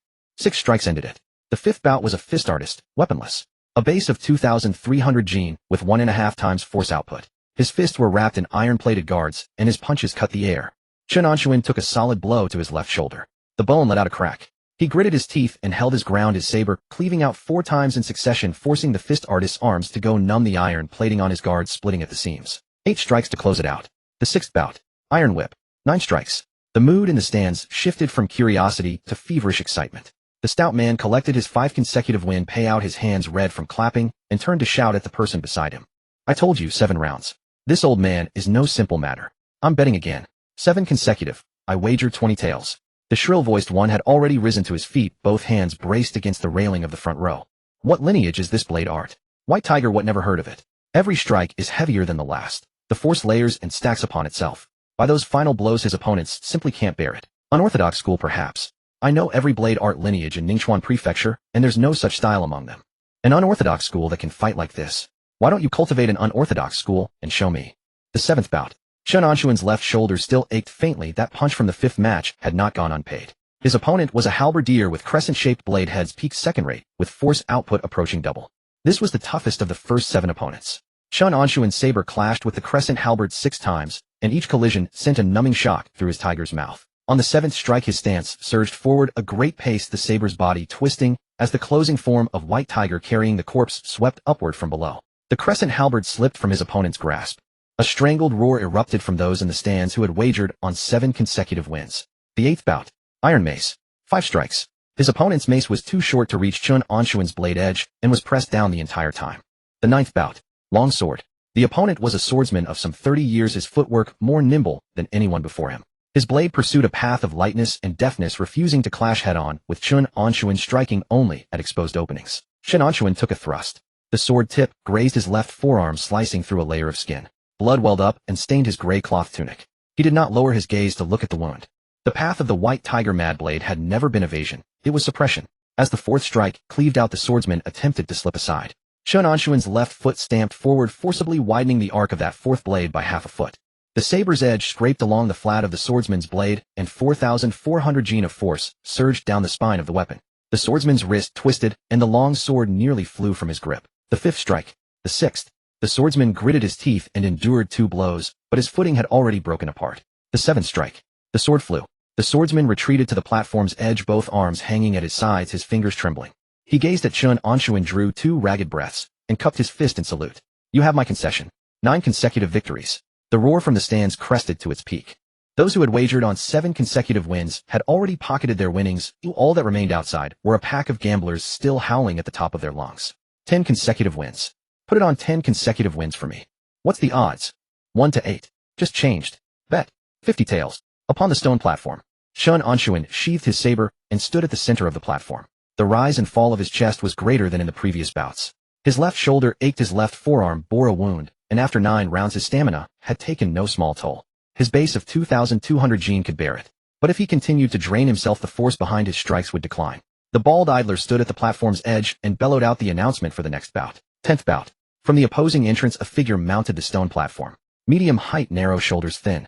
He wore a gray hemp robe washed nearly white with a black cloth sash tied at his waist. In his right hand, he carried a red-tasseled spear. The shaft was of iron pear wood, the spearhead long and narrow with the red tassel bound beneath it already aged, its color faded and dim. The man made no sound as he walked. His feet touched the bluestone not with a step, but with a settling. Each stride was gathered clean and complete. The hair on Chen Anshun's body stood on end, from his forearms rising all the way to the nape of his neck. It was not cold. It was the aura of killing intent radiating from the man opposite. Not the viciousness of a local thug like Mi Dong, but a solemn and lethal air that had crawled out from a mountain of corpses where the scent of blood had steeped into the very marrow of one's bones. The red-tasseled spearman walked to the center of the platform and came to a halt. The spear shaft stood upright before him, but resting on the stone, both hands folded atop the shaft's tip. He lifted his head and cast a glance at Chen Anshun. That glance was utterly calm. A calm that felt wrong. The clamor of the stands dipped lower, not into silence, but as though pressed down by an unseen weight. Those with sharp eyes had already perceived it. The weight of this 10th bout was not of the same order as the previous 9. Chen Anshun's thumb pressed against the guard of his saber, his knuckles faintly tightening. The red-tasseled spearman's lips moved. White tiger madblade. 9 bouts, all victories. His voice was not loud, carrying a rasping undertone. Old gentleman. The 10th bout. The spear tip lifted from the stone, the red tassel swaying beneath the lamplight. Chen Anshun's body bristled with rising hair. The spear came. Without a preparatory stance, without a gathering of force, the red-tasseled spearman leaned his body slightly forward, extended his right arm, and thrust the spearhead out. The air emitted a piercing whoosh. It was not the wind. It was the whistle forced out by the spearhead, tearing through the air, shrill and dense, pouring from one end of the stone platform to the other. The skin on the back of Chen Anshun's neck prickled with numbness. He had cleaved with blades carrying 4,400 caddies of force, had taken punches backed by 2,300 caddies of foundation, and across 9 matches never once had the air produced such a sound. Before the spearhead had even reached his face, the displaced air crashed against his cheek like a wave carrying a bone-scraping pressure. 6,000 caddies. At the lowest estimate, 6,000 caddies. Was it that his base strength had broken through the second-rate limit, or that his force amplification had reached triple? Whichever it was, this number laid out plain on the stage was never something a second-rate martial artist should possess. Could this man possibly be first-rate? A first-rate martial artist crouched on a Class D arena fighting second-rate bouts. The thought in his mind had only half-turned when the spearhead arrived 3 inches from his chest. There was no time to draw his blade. Chen Anshun's body tilted left, his 2 legs stamped the ground, and his entire person rolled sideways across the stone platform. The spearhead grazed past his right ribs, and the side of his gray cloth garment was torn open by the force of the spear's chi, the ragged edges of the fabric curling outward. He rolled twice, planted his right hand on the ground, and barely stopped a foot from the platform's edge. Wretched. Wretched from head to toe. The viewing stands erupted in a buzzing roar. What kind of force is that? The spear hadn't even touched him, and the chi alone tore his clothes. It's over. That old man's done for tonight. Chen Anshun half-crouched at the edge of the platform, his black-sheathed long blade still undrawn, his chest heaving in rapid, ragged breaths. The fatigue accumulated across the previous 9 matches surged up all at once in that instant. His left shoulder ached, the sword wound on his left forearm was still seeping blood, and the muscles of his 2 legs were stretched to their absolute limit. Surrender. Those 2 words rolled once around the back of his throat. 4,400 caddies against 6,000, a gap of 1,600 caddies of force. If you can't win, you can't win. Surrendering isn't shameful. The bald idler had said it: lose, and they carry you down to die, and you provide your own coffin. A life is worth more than face. But he didn't open his mouth, because the red-tasseled spearman had withdrawn his spear. The spearhead pulled back half a foot, the shaft stood upright before his body once more, and the red tassel swayed gently beneath the lamplight. That slender man in the gray hemp robe stood at the center of the platform, his 2 feet planted firmly on the bluestone slabs, offering no pursuit. He had not struck to kill. The force of that thrust was enough to pierce him clean through, yet the spearman had not pursued. Chen Anshun's thumb tightened on his sword guard, and the thread inside his mind jumped from surrender to an entirely different track. A first-rate martial artist neither intending to kill him nor to finish the fight quickly. When that spear was delivered, the direction, the force, the speed, all of it was controlled. It was not a full power strike. It was a probe. Chen Anshun's breathing sank low. A probe. Being probed by a first-rate martial artist. Logically, he should feel relieved. But that was not what turned in his mind. The force amplification bottleneck of the White Tiger Madblade had been stuck at double. Practicing stance training to this point with a foundation of 2,200 caddies, his blade strikes stabilized at double. Double was enough to cleave second rates, but could not cut through a first rate. To push beyond double stance training alone was not enough. He had to temper it through real combat. What was the prerequisite for tempering force amplification through real combat? He needed an opponent hard enough to withstand his full power strikes, while at the same time not cleaving him dead in a single blow. Chen Anshun rose from the platform's edge, and the black-sheathed long blade slid from its scabbard. No more surrender. The red-tasseled spearman tilted his head slightly, and the spearhead lifted just a fraction. Chen Anshun raised his blade and stepped forward. White Tiger carries the corpse. The first slash descended. 4,400 caddies. The spear shaft came across in a parry, the blade ground against the iron pearwood haft, and 3 sparks flew out. Chen Anshun's web between thumb and forefinger jolted, and his entire right arm went numb and tingling for half a breath. The spearman did not move an inch. Second slash. Western metal splits the wind, a horizontal sweep. When the blade edge arrived 3 inches from the spear shaft, the spearhead flicked upward, deflecting 1,000 caddies, with mere foretails drawing his strike half a foot off course. Chen Anshun stumbled a step, his foot slipped, and half a knee cracked against the stone platform. The gap was too vast. But the spearman's second thrust used only about the same force as his first. He did not escalate. Chen Anshun climbed to his feet, and the third slash came down. This slash he did not pour in his full strength. A strike at double force landed on the spear shaft, and was brushed aside with effortless ease. The fourth slash he added another tenth. The sinews along his arm bulged, the blade crashed against the midsection of the spear shaft, and the pole shuddered once. The red tassel on the spearhead trembled twice, and a half thrust was casually extended. Chen Anshun turned his body to evade. The fifth slash followed. Double force plus 2/10. As the blade descended, a tearing sour ache surged through his right shoulder. The chi and blood within his meridians were compressed by force flooding into the blade with 2/10 more power than his usual limit. His body was protesting, but the slash fell. The spear shaft blocked sideways with a muffled crash. The red-tasseled spearman's brow moved a fraction. Sixth slash. Double force plus 3/10. The instant this slash was unleashed, Chen Anshun's right wrist nearly dislocated. The joint stretched by force emitted a faint crack, his knuckles swelled, and the callus at the web of his hand split open in a thin line. The spearman's footwork retreated half a step. It was not a retreat forced upon him. He was making space. Seventh slash. Eighth slash. Chen Anshun cut one strike after another, his force amplification climbing from double plus 3/10 upward. Each slash was a sliver heavier than the last. Not by much, but enough for his body to remember where that threshold lay. Silence fell over the viewing stands. It was not the silence of being subdued, but a silence of incomprehension. 300 or 400 people sat on wooden benches and straw mats, staring at the old and young exchanging blows upon the stone platform, mouths agape, peanuts forgotten between their jaws. That sharp-voiced gambler counted on his fingers for a long while and still couldn't sort it out. That old man isn't fighting, is he? He's practicing. The short, stout fellow crushed a peanut shell between his fingers. Are you mad? Practicing blade work on an arena.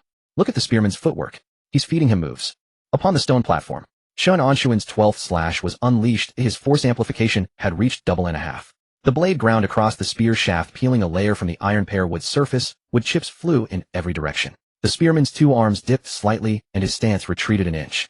Double and a half. Half again beyond his daily limit. His body was screaming. The muscles and meridians of his right arm were stretched to the very brink of their limit. Every fiber trembled. To add a sliver more would mean either rupture or tearing. The red-tasseled spearman drew his spear shaft back in a single motion, planted the butt against the ground, and stood still. Enough for now. The spear's speed abruptly surged. A streak of afterimage flashed before Chen Anshun's eyes. The spearhead swept up from below, landing with precise accuracy upon the spine of the black-sheathed long blade, then flicked gently outward. The blade flew. The black-sheathed long blade spun twice in midair, tip pointing downward, and plunged into a crack at the edge of the stone platform. The hilt quivered, humming as it vibrated. Chen Anshun stood empty-handed upon the platform, his chest heaving, his right arm hanging limp at his side, fingers unable to close. He bent at the waist toward the red-tasseled spearman, a deep, sincere bow. My thanks. The red-tasseled spearman laid the spear shaft across his shoulder and tilted his head. Thanks for what? Thanks for not killing me. And thanks for the moves you fed me. The corner of the spearman's mouth lifted a fraction. Not much, just enough to show it was a smile. White Tiger Madblade. The form is decent. Your force amplification still falls far short. Chen Anshun straightened his back. May I have the honor of your esteemed surname? The red-tasseled spearman had already turned away his back to him as he walked toward the stairway, the spear shaft swaying gently on his shoulder. Xie Yuling. Those 3 words drifted back from over his shoulder, neither loud nor soft, settling upon the stone platform. Xie Yuling's gray hemp robe vanished into the shadows beneath the stairway. Only Chen Anshun remained upon the platform. Half his garments torn away, his left arm seeping blood, the knuckles of his right hand swollen to a bruised purple. The viewing stands held silence for 3 breaths. Then the applause exploded. It was not the clapping of 1 or 2 people, but the sound of 300 or 400 pairs of palms striking together at once, pouring in from every direction. Some rose to their feet, some stamped their feet against the benches, some flung the peanut shells in their hands into the air. Those who had earlier been shouting, "He won't last 3 moves," were now howling the loudest of all. "That old man, damn him, he's hard as iron." Chen Anshun walked to the edge of the platform, pulled the black-sheathed long blade from the crack in the stone, and sheathed it. Applause crashed against his back, blow after blow. In 80 years it was the first time so many people had applauded for him. Backstage, the bald idler slammed a heavy purse of money down upon the table. 1,022 taels. The accumulation from 9 matches plus the base wager from the opening bout. The 10th match was a loss, so it doesn't count. His hand pressed down upon the purse for a single breath before letting go. It hurt. This sum was enough to keep his shed running for half a year. Chen Anshun picked up the purse and weighed it in his hand. Heavy. The weight of silver radiated from the mouth of the bag, dragging his arm downward.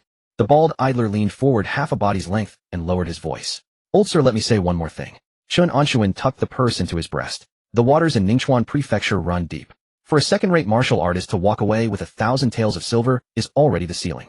From here on out, lay low for a few months. Don't go swaggering onto any more arenas. 1,000 taels of silver is not a small sum, but those watching it are not few." He raised a single finger and tapped it against the tabletop. "Before you break through to first rate, don't let yourself become a piece of fat meat in someone else's eyes." Chen Anshun gave him a nod. Returning to the residence in the south of the city, the courtyard gate was half open.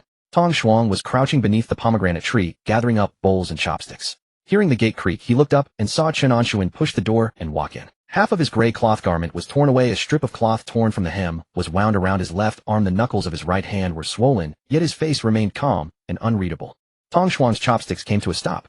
In that condition, taken hits hadn't won much. "Steward Chen, you've returned." He set down the bowls and chopsticks and rose to his feet, choosing his words for a breath.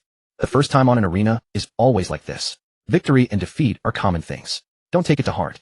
Chen Anshun smiled faintly. A very thin smile. He did not respond, but walked straight toward the stables. Tong Shuang stared at his retreating back, half a sentence of reassurance still lingering in his mouth. His master's instructions still echoed in his ears. Keep an eye on any news about him.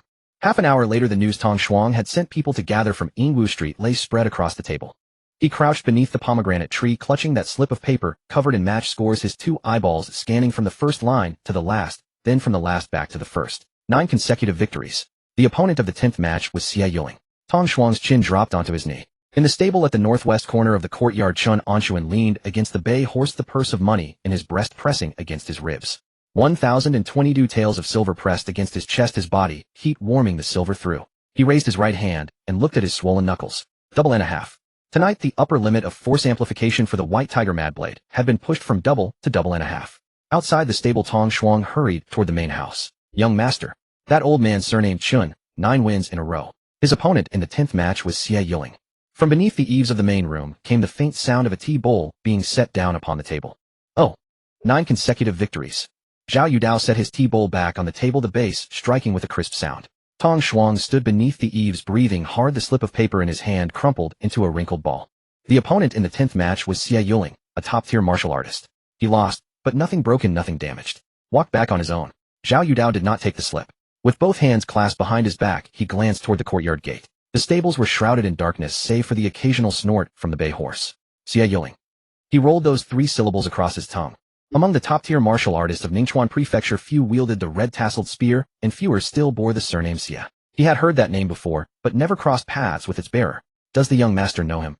No, but master might. Zhao Yudao turned and walked toward the main quarters, pausing after 2 steps. "Tomorrow, deliver 20 taels of silver to Steward Chen. Tell him it's a settlement payment from the household. Don't mention the fighting platform." Tong Shuang acknowledged the order and turned toward the accounting room. After 3 steps, his name called him back. Tong Shuang. Here. An 80-year-old second-tier martial artist capable of 9 consecutive victories at Yingwu platform. Does that strike you as normal? Tong Shuang stood in the middle of the courtyard, moonlight stretching his shadow long. Not normal. What about it isn't normal? Tong Shuang deliberated for 2 breaths. Second-tier peak fighters are a dime a dozen in Ningchuan Prefecture, but those who can string together 9 victories. I've spent 2 years at Yingwu platform and never seen one. The caliber of opponents in the Ding-tier matches grew higher with every bout. By the 6th or 7th round, they were essentially the cream of the second-tier peak fighters. This Steward Chun is 80 years old, his stamina no longer an advantage, his weapon forged by no renowned craftsman. yet he managed to grind his way through them all. He paused. Either his blade technique harbors some unique mastery, or his foundation runs thicker than it appears. Zhao Yudao said nothing more, pushing open the door to the main quarters. The courtyard fell silent. Tong Shuang stood for a while, shook his head, and made his way to the accounting room. Inside the stables, Chen Anshun leaned against a pillar, his right hand resting on his knee, the knuckles swollen. Even the slightest bend brought pain. A pouch of 1,022 taels of silver weighed heavy against his chest. Enough for over 2 months of chi restoring powder and beef. 2 months. Would that be enough to bridge the gap between second-tier peak and the threshold of the first tier? Hard to say. The power delivery bottleneck of the White Tiger Madblade had plagued him for a long time. Tonight, fed through by Xie Yuling's red-tasseled spear, it had been forcibly stretched from double to 2.5 times. At 2.5 times, a single strike carried 5,500 caddies of force. How far still from the first tier? Far. The base strength of a first-tier martial artist begins at 3,000 caddies, and with double force delivery, that becomes 6,000. Moreover, a chasm separates the first tier from the second, one that raw strength alone cannot bridge. But the direction was right. Stance training blade, cleaving chi restoring powder, and seizing every chance for real combat to hone force delivery. Step by step, the bay horse beside him lowered its head to nibble the leftover beans in the trough, jaws clicking. Chen Anshun closed his eyes and fell asleep against the pillar. The night passed without incident. At dawn the next day, Chen Anshun was roused by the clamor of gongs and drums. Not ordinary percussion, the formation of an official ceremonial procession. Bronze gongs led the way, great drums anchored the rear with several sharp blasts of Suona horn between, piercing and bright enough to split eardrums half a street away. Chen Anshun rose from the stables and flexed his fingers. The swelling in his right hand had eased somewhat, but the split between thumb and forefinger remained, pulling painfully whenever he made a fist. Heads were already poking out from the courtyard. Tong Shuang came trotting over from the front yard, the sleep still clinging to his face. What's all that commotion? Before the words were finished, the gongs and drums arrived at the alley's mouth. 3 knocks struck the courtyard gate from outside, heavy yet measured, the unmistakable rhythm of a constable's knock. Tong Shuang hurried to open the gate. A company of men stood outside. At the forefront were 4 soldiers in iron armor gripping halberds arrayed on either side. Behind them came 8 bearers of the ceremonial train, the flag carriers, lantern bearers, gong strikers, drummers. Further back rode 2 high-spirited warhorses bearing 2 officers, long sabers at their waists, their armor polished to a dazzling sheen. At the very center of the procession, 2 soldiers carried a wooden plaque between them.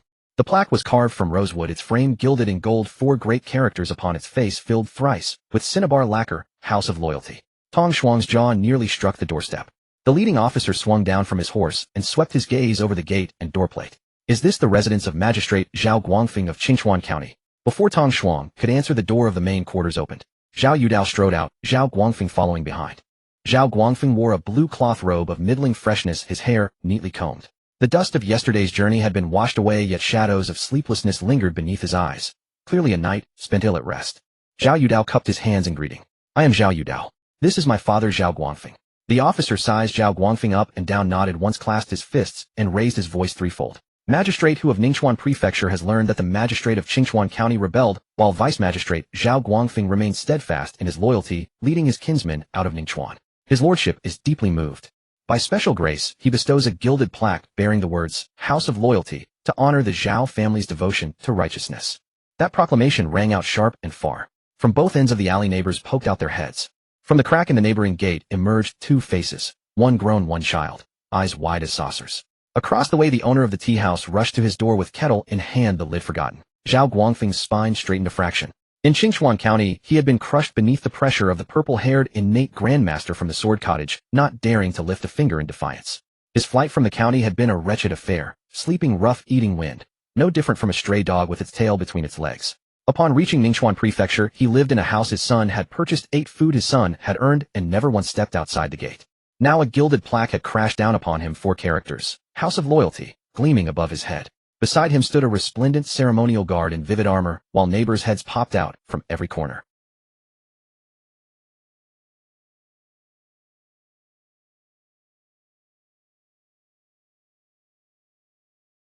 He received the plaque in both hands, cradling it against his chest. The flush upon his face spread from the base of his neck all the way to his brow. Soldiers stepped forward to assist, and in a trice the plaque was mounted at the very center of the door lintel. The rosewood base paired with the gilded frame dazzled the eye in the morning light. The crowd in the alley grew denser, some applauding, some murmuring amongst themselves.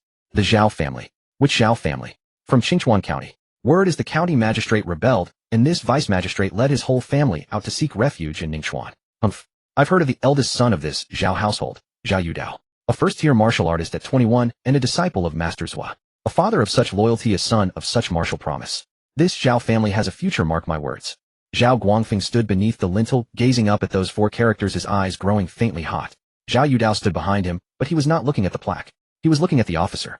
The officer's smile was measured, courteous yet tempered with the careful distance of a man about official business.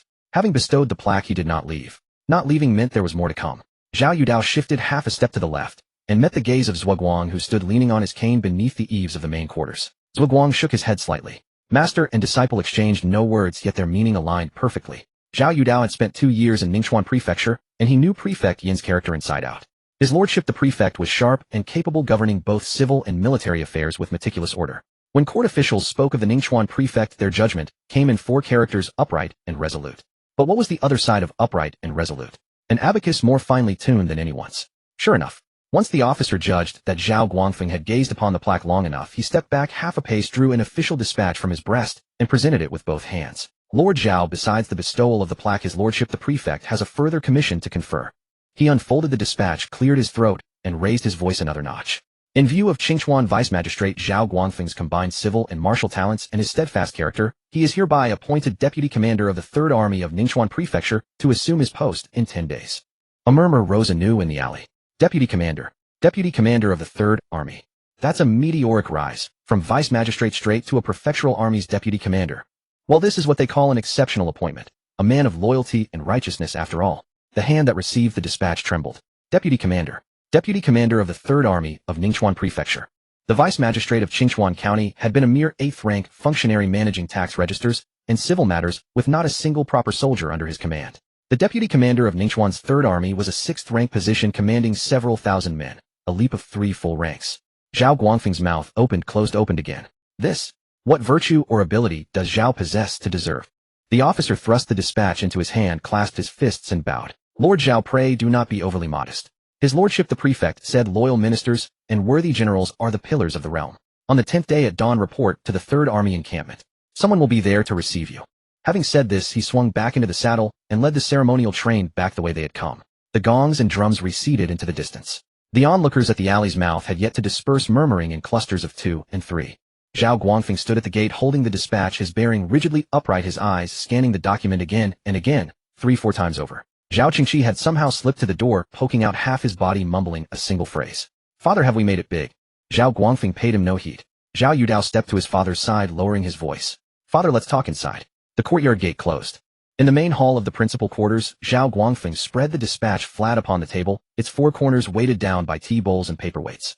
Zhuguang shuffled to the table's edge with his cane and tilted his head to read it through. Silence reigned for 3 breaths. Zhuguang spoke first. When did Prefect Yin become so generous? Zhao Yudao stood behind Zhuguang, both hands tucked into his sleeves. Master also feels something is amiss. Zhuguang scoffed and struck the floor once with his cane. The 3rd Army is the worst of Ningchuan Prefecture's 5 armies. Their encampment sits on the rocky flats northwest of the city with 30% of its ranks unfilled, its equipment aged and worn. The previous deputy commander was dismissed for embezzling military funds. This assignment handed to your father. Politely, it's an exceptional promotion. Harshly, it's... He paused, tapping the dispatch with his cane. Filling a pit. The color on Zhao Guangfeng's face shifted from red to white, then from white to green, cycling through all 3. Zhao Yudao stood beside him in silence. He understood every word Zhuguang had spoken. The 3rd Army shambles were notorious throughout Ningchuan Prefecture. Whoever took it on would lose their head over it. Prefect Yin had assigned this duty to Zhao Guangfeng, bestowing ample honor. Plaque ceremonial guard, a leap of 3 ranks. But what of the substance beneath? It was a burning coal, glowing red on the surface, and only when you grasped it did you realize it seared the palm. But then again, could they refuse? They could not.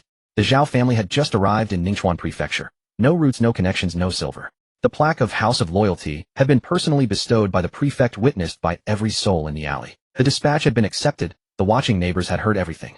To decline now would be to slap the prefect's face. First he bestows upon you a plaque, then you spurn his grace. How would you survive in Ningchuan thereafter? Chen Anshun leaned against the pillar in the stables, listening to every word from half a courtyard away. Zhuguang's voice was not loud, but the door of the main quarters had not been shut tight, and every syllable drifted in on the wind. Filling a pit. Those 2 words landed in his ears, and the corner of Chen Anshun's mouth twitched. In his previous life, he had hauled bricks on construction sites for decades. He had seen countless instances of this. The boss claps you on the shoulder saying, "Old Zhang, well done, capable, the organization trusts you," and then shoves the most rotten project into your hands. If it succeeds, the boss takes the credit. If it fails, it's your incompetence. These officials, they're no different from beasts of burden. From beyond the stables, Zhao Guangfeng's voice drifted muffled from the main quarters. I'll take it. You'd owe this commission. Father accepts it. A pause. I've swallowed enough humiliation in Qingchuan County. No matter how hard Ningchuan may be, it's still better than living as a turtle with its head pulled in. The main quarters fell silent for a moment. Then came the sound of Zhuguang's cane striking the floor. One strike then another, moving slowly outward. As the old man crossed the courtyard, his cane paused briefly at the base of the pomegranate tree. He tilted his head and cast a glance toward the stables. Chen Anshun leaned against the pillar, both hands resting on his knees, the split on his right knuckles now capped with a thin scab. Two old men regarded each other across the small breadth of the courtyard for a single breath. Zhuguang's cane took another step forward, and from his lips drifted a phrase, neither loud nor soft, landing just at the edge of the stables. Steward Chen, I too caught wind of last night's affairs at Yingwu platform. Chen Anshun's fingers gave the slightest twitch. Zhuguang did not turn his head. Tap after tap of his cane carried him toward the side quarters, his voice drifting back from his retreating figure. An 80-year-old second-tier peak fighter with 9 consecutive victories. In my 73 years, this is the first I've heard of such a thing. The tapping of his cane halted at the door of the side quarters. If you have the time, come play a game of chess with this old man. If you're free, come find an old man for a game of chess. Chen Anshun leaned against the stable post, unmoving. The tapping of the old man's cane halted at the door of the side chamber. The door creaked open, then fell shut once more. A game of chess. Chen Anshun lowered his gaze to his swollen right hand. A postnatal grandmaster had taken the initiative to speak. In all of Ningchuan Prefecture, countless souls carried offerings unable to find the temple gates. He was but a second-rate martial artist who had just brushed against the threshold of 2.5 times force exertion. What he lacked was a path upward. The White Tiger Evil Breaking Atlas contained only the method of practice with no secrets for breaking through the barrier. What Lin Wei had offered was meager. Go. The following afternoon, a square table was set beneath the eaves of the main house. Zhuguang sat in a bamboo chair, a black piece pinched between his fingers, holding it suspended for a long while, without placing it. Chen Anshun sat opposite, having changed into a clean gray cloth shirt, the wound on his left arm freshly bandaged. On the board, the white stones lay slaughtered in scattered ruin. Chen Anshun had never studied chess. In his hands, the black and white stones were nothing more than pebbles. He knew only to find empty spaces and set his pieces down. This style of yours is nothing but staking out territory. Zhuguang rapped the edge of the board. If a martial artist doesn't stake out territory, what ought he to stake? Chen Anshun countered. Zhuguang was rendered speechless for a moment. Boorish. He tossed the black piece into the caddy with a soft clack. 80 years old, and my blood chi has yet to fade. Last night, that thrust from Xie Yuling. Any second-rate martial artist at their peak would have been pierced through by chi force. Chen Anshun set down the white piece in his hand. Lucky me. The great swordsman Xie held back. Zhuguang scoffed. He wasn't holding back. He thought you weren't worth a proper strike. When a first-rate martial artist kills a second-rate one, a single thrust and a second thrust make no difference. He was testing your foundation. The old man leaned forward. 2.5 times force exertion. How did a body like yours manage such training? Chen Anshun did not respond. Should he speak plainly of his fate-granted blessing? That would be seeking death. A country folk worked coarse labor his whole life. A bit stronger, perhaps. Zhuguang did not press further, leaning back as his cane tapped the ground. The threshold to first rate cannot be crossed by raw strength alone. Foundational strength, the multiplier of force exertion. These are fixed numbers. To truly break through, one must twist the chi and blood of the entire body into a single rope, then crash open the ren and du meridians. Chen Anshun listened, turning those words over in his mind. The ren and du meridians. Ningchuan Prefecture has fallen into utter chaos now. Chen Anshun shifted the topic. The army of Guzhou Nation presses at our borders. Will the prefectural office not conscript you postnatal grandmasters to fill the ranks? Zhuguang was momentarily taken aback. Then he burst into great laughter. He laughed until he rocked back and forth, his cane knocking a steady rhythm against the bluestone. You've lived 80 years. How is it you're less clear-eyed than I at 73? Zhuguang tapped the board with a finger. Conscript. On what grounds would Yining dare conscript me? Chen Anshun straightened his back. Yining is the prefect. He is first and foremost a natal grandmaster of the Great Path, and only secondarily the prefect. Zhuguang pushed the caddy aside. Beyond first-rate, whether postnatal grandmaster or natal grandmaster of the Great Path, one's relationship with Guzhou Nation is merely one of transaction. Transaction.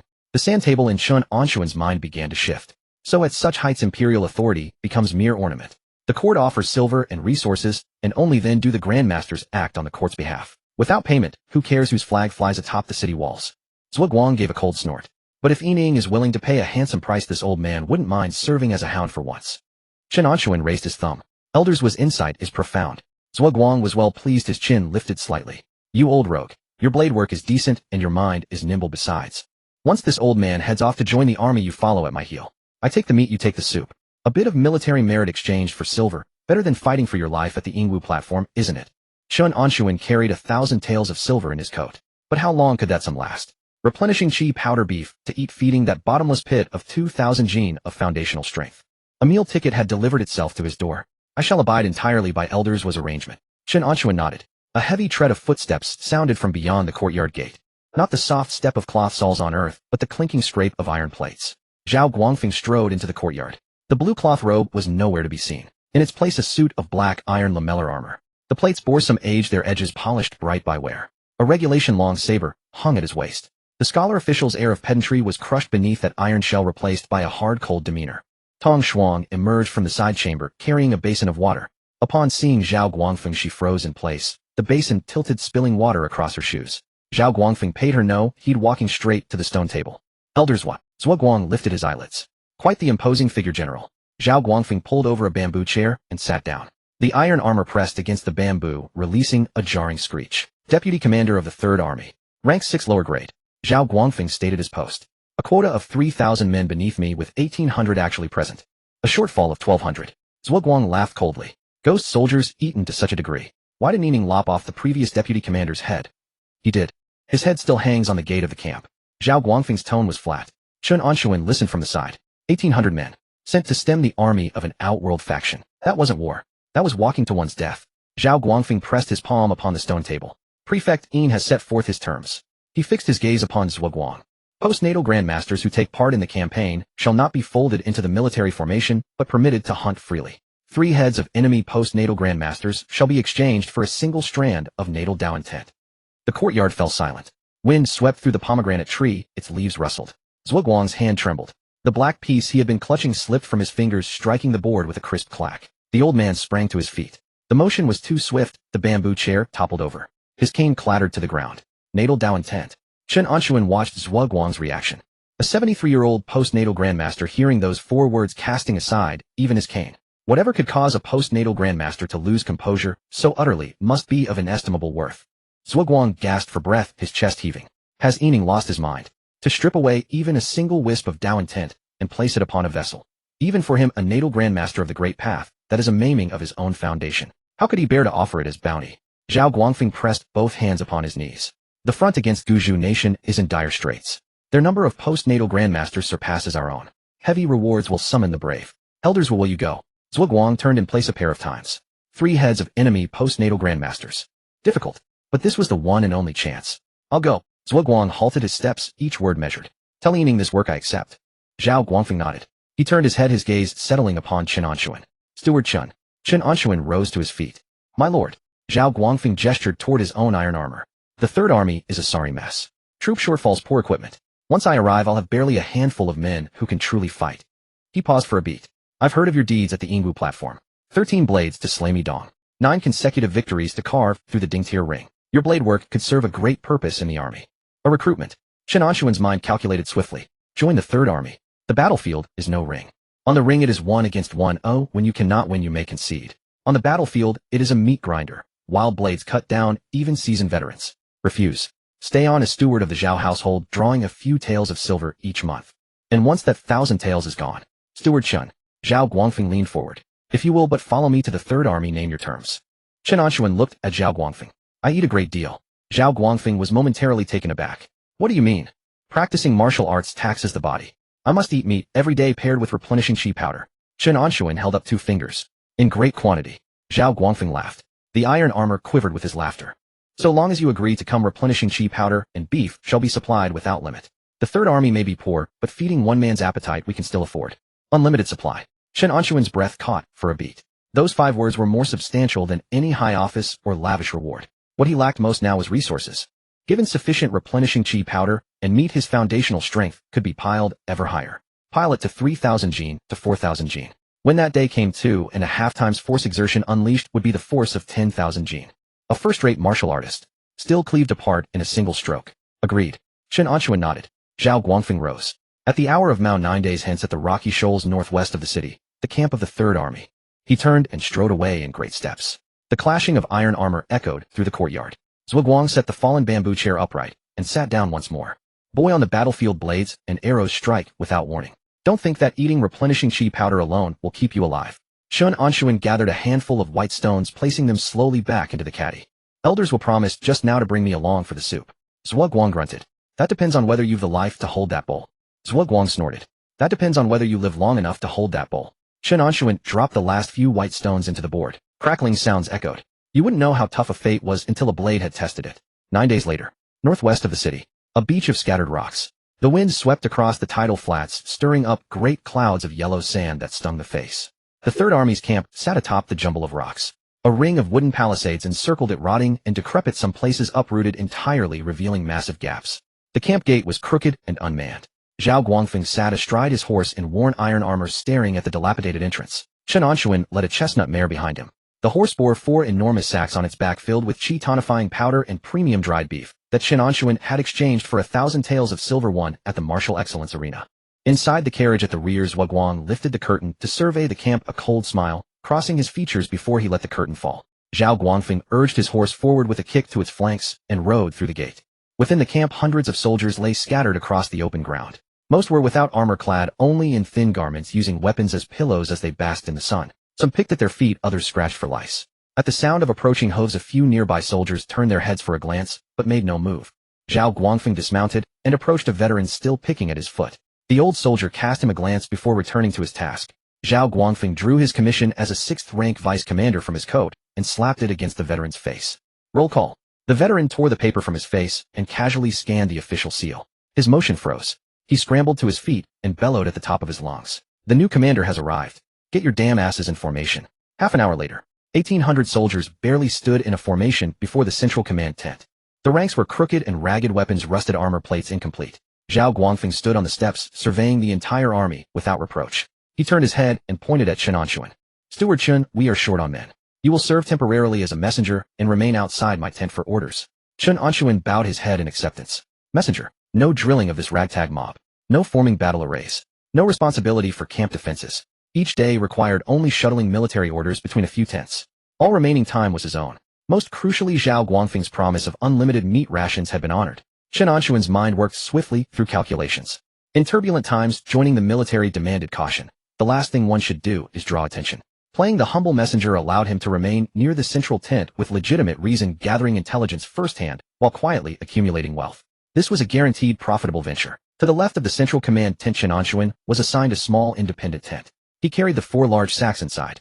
Outside the tent, he set up an iron cauldron, poured water, lit a fire. Once boiling, he dropped in an entire 10-pound cut of beef shank and added generous handfuls of coarse salt. When the meat was partially cooked, still pink with blood, he removed it from the pot. Drawing his short blade, Chen Anshun sliced the beef into fist-sized chunks. He grabbed a handful of bitter qi tonifying powder with his left hand and shoved it into his mouth, then tore into the semi-raw meat with his right. His teeth sheared through tough muscle fibers. Chew. Swallow. The qi tonifying powder mixed with beef slid into his stomach. The stomach walls contracted violently. His powerful digestion immediately converted the food into scalding qi and blood. A torrent of heat exploded in his abdomen, surging along the meridians to flood every limb and vessel. A faint crimson glow washed over Chen Anshun's skin as white steam rose from his head. After finishing the 10 pounds of meat, he grabbed his blade and stepped out of the tent. At the camp's edge, on an open patch of ground, Chen Anshun spread his legs, sank his waist and hips, and assumed the white tiger phase-cleaving horse stance. He held it for 2 full hours.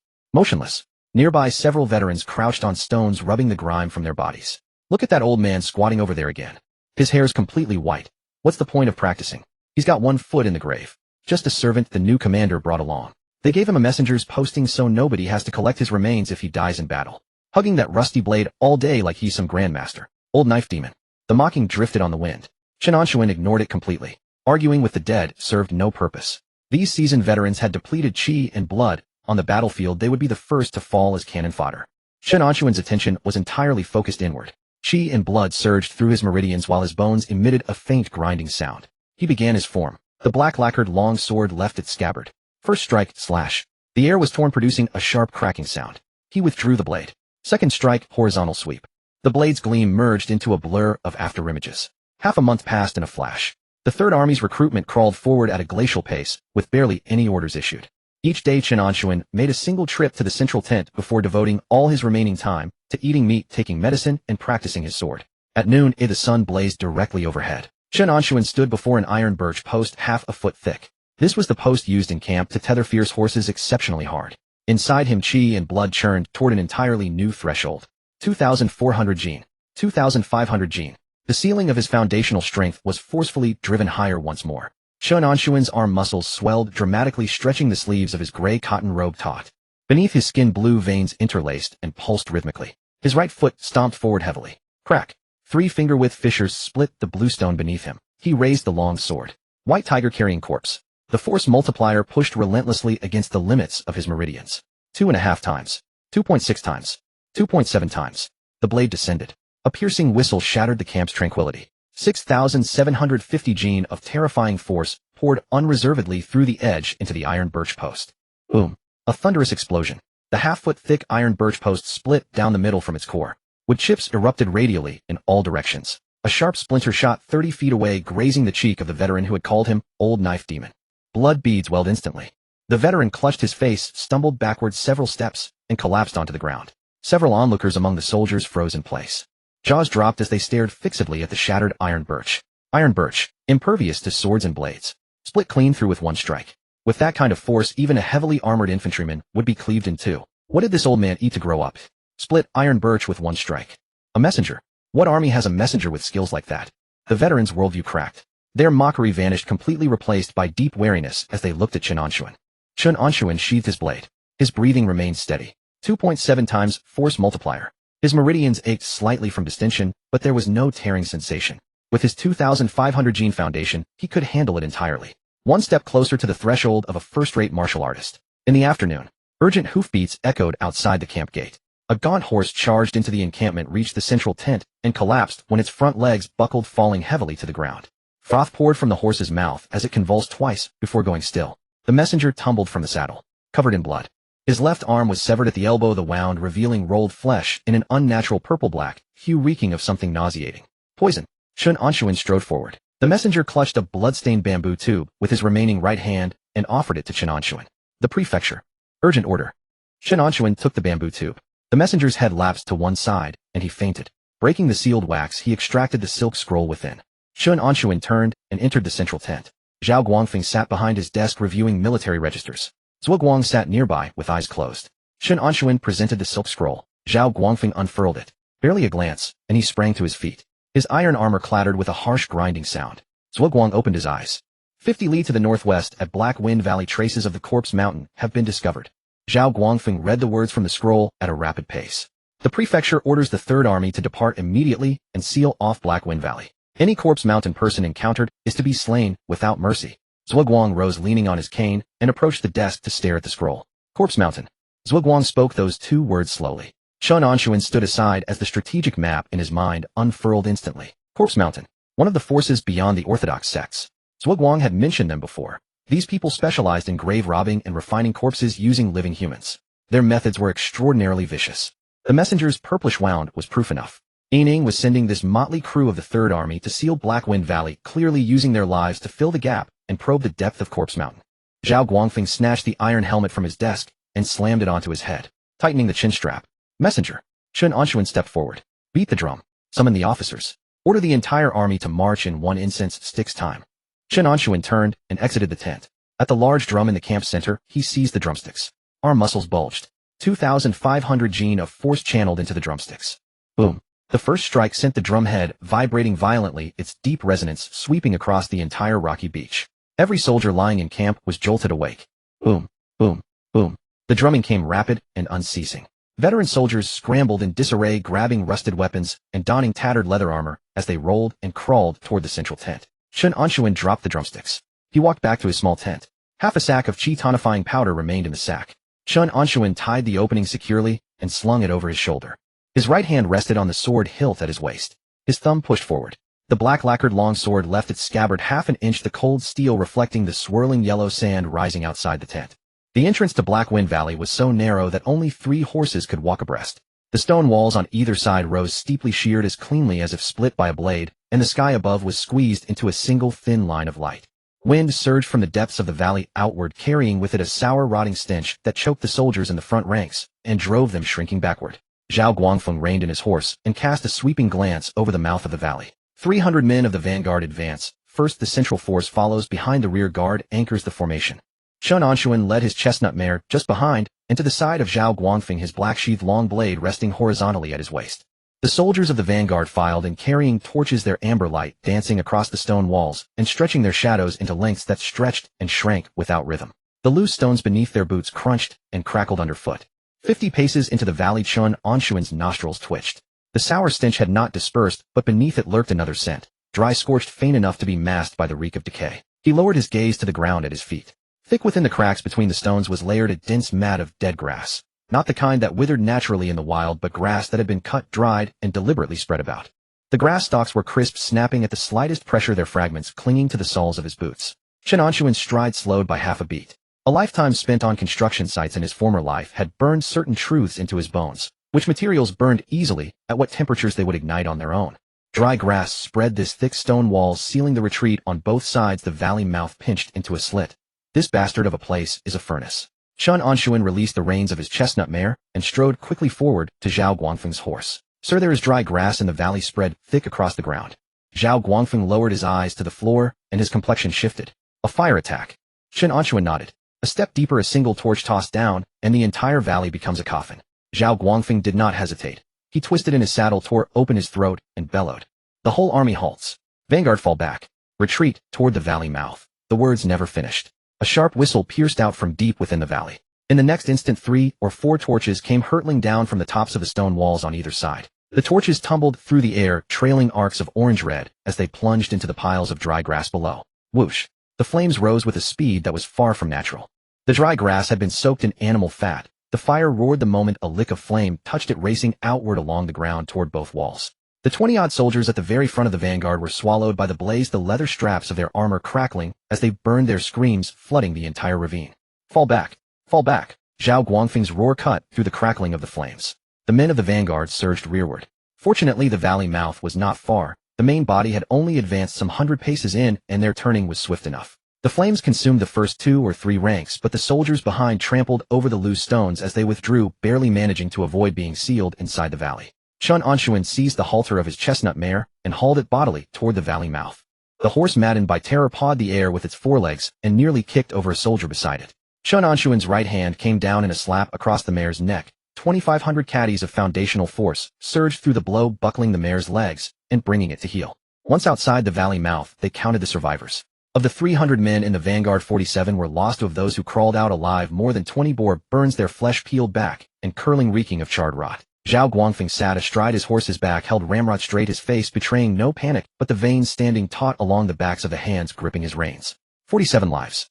Half a month into his posting, the ranks on his ledger, still not yet brought up to full strength, had been cut by another 47. The fire in the valley still burned. Thick smoke billowed from the mouth of the ravine, choking the soldiers outside into a fit of wheezing coughs. Just then, from the top of the stone wall above the valley mouth, a curse rang out. That mutt's nose is sharp, I'll give him that. The voice was not loud, but across the silent stretch of broken rock it carried clear as a bell. Chen Anshun looked up. A dozen or so figures stood along the top of the cliff. Coarse gray hemp robes, black cloth strips wound around their waists. Some clutched chains in their hands, others shouldered long-handled iron hooks. At their head stood a fat man, his round bulk swathed in a loose black robe that billowed in the wind like a balloon. Crouched beside the fat man was a short fellow with a black mole the size of a soybean on his left cheekbone, peering out beyond the valley. The short man swallowed, muttering under his breath. Over 1,000 of them. Wonder how many bronze corpses we can refine out of this lot. His voice was not loud, but the wind through the valley mouth carried every syllable down to them intact. The soldiers in the front rank heard it. Some began to tremble. Bronze corpses. The signature craft of Corpse Mountain, walking corpses refined from the flesh and blood of the living. Blades could not hack them through, spears could not pierce them. In the tales that circulated among the troops, a single bronze corpse could be traded for 10 elite foot soldiers. The fat man shook his head, lowering his voice, though the echo from the valley mouth amplified his words. Careful now. These men are rough, but they are a proper army organized into formations. They have some martial strength to them. He turned and tipped his chin toward the 2 hemp-clad figures behind him. You two take 200 mortal corpses around to the south. We meant to lure them deep into the valley and let them burn slow, but since that didn't take, we go in hard. As the words fell, a dense rhythm of footsteps rose from behind the stone wall. Not the sound of men walking. Sounds that were muffled, sluggish, arrhythmic, each step dragging across the ground. Over 200 gray-white humanoid figures poured down the rubble-strewn slope on the south side of the valley path. Mortal corpses. Their skin was ashen and rotted, their eye sockets sunk in their mouths, hanging half open to reveal blackened stumps of teeth. They were clad in a hodgepodge of garments. Some in the coarse linen of commoners, others in the worn battle robes of soldiers, and a few even dressed in women's floral skirts. Black silk threads were wound around their necks and wrists, the other ends of which trailed back to the fingers of the two hemp-clad figures behind them. Puppet threads. Mortal corpses were not difficult to handle. One clean stroke could split one apart. But when 200 of them surged forward at once, the situation became something no single stroke could resolve. Especially for these men of the Third Army, more than half of whom had never undergone proper drill, faced with a horde of the dead lunging at them, some simply threw down their weapons and ran. Zhao Guangfeng drew the regulation long blade at his waist, spurred his horse forward, and cleaved the nearest mortal corpse clean in two. The hose came down upon the corpse, and the crack of shattering bones rang out. Form ranks. Any man who retreats shall be cut down. Chen Anshun did not charge forward. The order-bearer's station is at the commander's flank. That much he knew by heart. He kept 2 paces behind Zhao Guangfeng's mount, the long blade drawn from its black sheath, and held across his body. A mortal corpse lunged at him from the side, its ashen fingers clawing toward Chen Anshun's throat. Its nails were black and viscous fluid seeping from their tips. Chen Anshun sidestepped and swept his blade upward from below. 2,500 caddies of base strength surged through the steel, augmented by a factor of 2.7. The mortal corpse was split cleanly in two at the waist. Its upper half flew 3 feet away, the lower half remained standing, its legs quivering twice before it toppled. Another corpse darted in from the right. Chen Anshun did not turn his head. His blade swept backward. White Tiger carries the corpse, an inverse cleave. The edge found the corpse's neck with merciless precision, the head trailing half a shoulder spun off into the air. Black fetid blood sprayed across his sleeve, its stench a choking assault. The sound of urgent footfalls rose from behind. Chen Anshun sank his waist blade leveled before his chest and glanced back. These were no mortal corpses. It was that same pack of grizzled old soldiers. At their head was the very fellow whose face had been grazed by a shard of iron birch, with the scab of his wound still clinging to his cheek. He gripped a rusted long spear, planted himself 3 paces behind Chen Anshun, and let loose a torrent of curses. Old blade demon, I'm sticking with you. Those dead bastards can't hold a candle to you. Behind him trailed 7 or 8 more, every one of them from the same lot, who had watched him split the training stakes back at camp. Some held blades, others spears. Their footing was a mess, but at least they had not run. Chen Anshun had no time to spare them. He cleaved the third mortal corpse before him and kept close to the tail of Zhao Guangfeng's horse. Zhao Guangfeng twisted in his saddle, caught sight of the dozen men or so rallying behind Chen Anshun. Amid the rout, most of the soldiers had been broken apart by the mortal corpses, fighting in scattered knots of 3 or 5. Only Chen Anshun's small band maintained any forward momentum. Without hesitation, Zhao Guangfeng drove his horse forward at a gallop, cleaved 2 mortal corpses with consecutive strokes, and charged straight up the cliff face toward the dozen-odd figures of Corpse Mountain. Chen Anshun cursed inwardly. Charging? What in hell's name are you charging toward? Of 1,800 troops, more than half were scattered, the rear formations never having caught up, and Zhao Guangfeng wanted to throw 1 horse and a dozen men straight into the maw of over a dozen Corpse Mountain cultivators. But Zhao Guangfeng had already gone. Not follow. An order-bearer who fails to follow his commander. How could he answer for that if he returned? Follow. Over a dozen men charging into a pack of evil cultivators. No different from serving themselves up as a meal. Chen Anshun's thumb slid the sword guard forward and back once his jaw clenched tight, and he stepped forward to follow. Behind him, that pack of veteran grumblers exchanged glances, cursed their mothers, and fell in behind him as well. Their number swelled from a dozen to over 20. A few stragglers were swept up into the column and found themselves running forward without quite knowing why. High on the cliff, the short man's mole trembled in the firelight. Boss, that white-haired old man. The fat man followed the direction of his pointing finger. The battlefield was chaos, mortal corpses and soldiers tangled together, but there was one small contingent that moved differently from the rest. At its head, a single horse surged forward most fiercely. Behind the horse followed a white-haired old man, and behind him had gathered another knot of soldiers. Their numbers were few, but amid the rout of the Third Army they stood out like a sore thumb. The short man licked his lips. Take down that white-haired old fellow, and the soldiers behind him will probably scatter along with him. The fat man fixed his gaze on Chen Anshun for 2 breaths, then gave a slow nod. Released the bronze corpses. 3 black shadows leapt out from behind the cliff. The sound of their landing bore no resemblance to that of the mortal corpses. Where mortal corpses dragged their feet, bronze corpses crashed down like falling stones. The 3 bronze corpses leapt from the cliff top, 3 zhang high, slamming into the rubble-strewn ground below and cratering out 3 shallow pits. Loose stones sprayed in all directions, ringing like struck metal against the armor plates of soldiers nearby. The skin of the bronze corpses was a dark red, gleaming with an oily metallic luster. They stood a full size larger than the mortal corpses, broad-shouldered, thick-bodied, their arms as thick as a man's calves. They wore no clothing. Their bare chests were etched from end to end with black curse marks coiling in concentric rings around the position of the heart. No sooner had the 3 bronze corpses steadied themselves than they lunged in unison toward Chen Anshun. Their speed was anything but natural. The fist of the first bronze corpse was already upon him. The dark red knuckle surface was sheathed in a layer of black chi. The wind pressure from the blow struck Chen Anshun square in the chest, carrying with it a stench of mingled rot and corroded metal. 4,000 caddies. No, upward of 5,000. Chen Anshun held his blade across his chest, With a sharp ring, the spine of the blade took the blow head-on. His right arm rebounded from the shock, the shoulder joint popping with a sharp crack, and the loose stones beneath his boots were gouged into 2 deep furrows. He staggered back 3 paces. The second bronze corpse came around from his left, its hook-like fingers driving straight for his waist. The third circled in from his right, its gaping jaws bearing 2 rows of iron-black teeth, snapping at the wrist of the hand that held his blade. A pincer from 3 sides. Chen Anshun's back came up against a slab of cold stone. He could retreat no further. Behind him, the footfalls of those veteran grumblers ground to a halt. Someone sucked in a sharp breath, someone took a half-step back. The oppressive weight of a bronze corpse was on an entirely different level from a mortal corpse. That dark red hide alone, those curse marks coiling across the chest, were enough to turn an ordinary soldier's legs to water. The fingertips of the second bronze corpse had already brushed the cloth at Chen Anshun's waist. The whisper of the third bronze corpse's teeth snapping shut poured into his ears. Chen Anshun did not retreat. He could not, with stone at his back. The blade in his right hand sank downward, its spine resting against his waist as he slashed outward at an angle. It was nothing elegant, merely brute force used to knock away the fingers of the second bronze corpse from his flank. 5 dark crimson fingers were deflected 3 inches by the blade's spine, tearing a strip of fabric as they scraped past. The third bronze corpse's teeth snapped shut. Crack! They bit down on the back of the blade. At the same instant, he swung Chen Anshun and pulled his left arm back, letting the blade rest horizontally between his wrist and the corpse's maw. 2 rows of iron-black teeth clamped down on the back of the black-sheathed saber with a shrill, piercing screech of metal against metal. The bronze corpse's bite force was terrifying. 2 deep rows of tooth marks instantly appeared on the blade's spine. Chen Anshun drove a foot into the third bronze corpse's chest, pouring 2,500 gene of foundational strength into the kick and sending it staggering half a zhang away. He wrenched the blade free from between its teeth, trailing a shower of sparks. 2 notches now marred the blade's spine. Once the 3 bronze corpses regained their footing, they turned almost in unison and lunged at him again. Yet Chen Anshun's breathing steadied.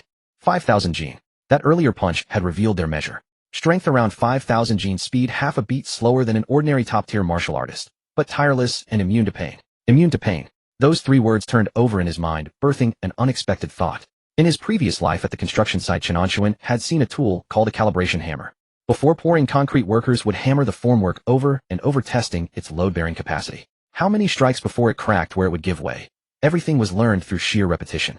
Weren't these 3 bronze corpses before him 3 such calibration hammers? And the finest kind. Hammers that wanted nothing more than to beat him to death. Even the fiercest opponents on the heroic martial platform would yield or pull back once enough was enough. The bronze corpses would not. They would fight on until they killed him or were smashed apart by him. The corner of Chen Anshun's mouth twitched. The black-sheathed saber was held before him, 3 dark crimson figures reflected in its edge. Come. The first bronze corpse charged in, its right fist driving straight at his chest. Chen Anshun neither dodged nor evaded. He brought the saber down in a single cleaving stroke. The white tiger mad blade first form, mountain splitting. 2,500 gene of base strength channeled at 2.7 times amplification. 6,750 gene of blade force cleaved into the bronze corpse's forearm. A dull roar of metal colliding erupted outward. The corpse's arm was knocked off course, the fist's wind grazing past Chen Anshun's shoulder and leaving half his body numb. But only a shallow white mark appeared on the corpse's forearm. Hard. Harder than iron birchwood. The second bronze corpse lunged from the left. Chen Anshun swept his saber horizontally, the edge raked across the corpse's ribs with a shrill screech, sending a few sparks flying. The bronze corpse stood unmoved and struck back with a claw aimed at his rear skull. Chen Anshun ducked low. The claw wind scraped past a mere half-inch above his scalp, carrying off a few white hairs.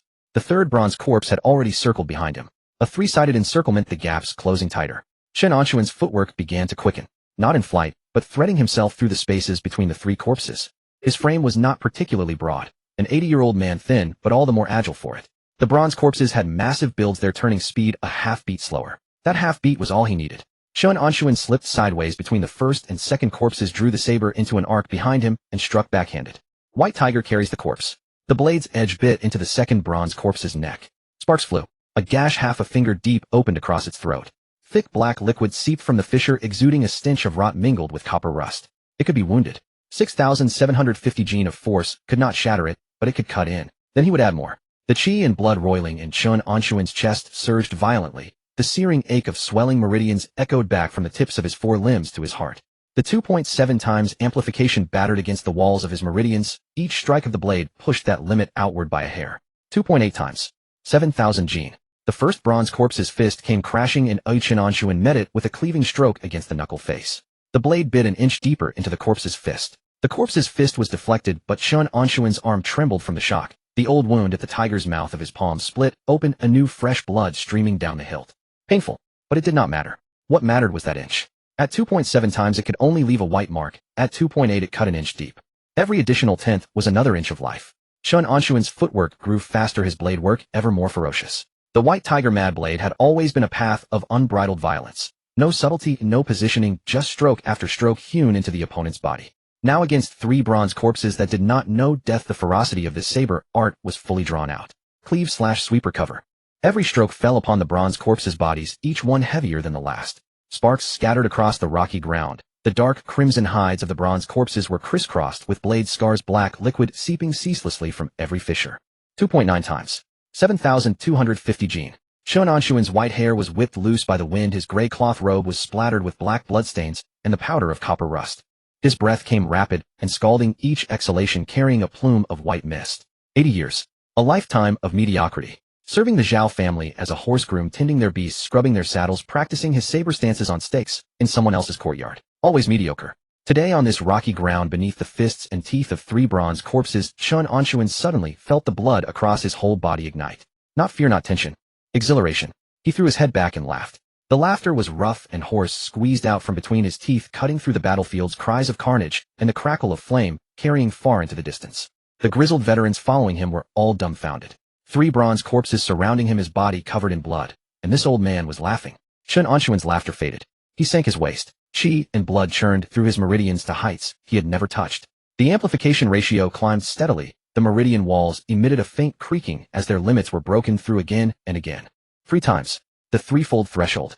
2,500 Gene multiplied by 3. 7,500 Gene. The black-sheathed saber leveled in his hands.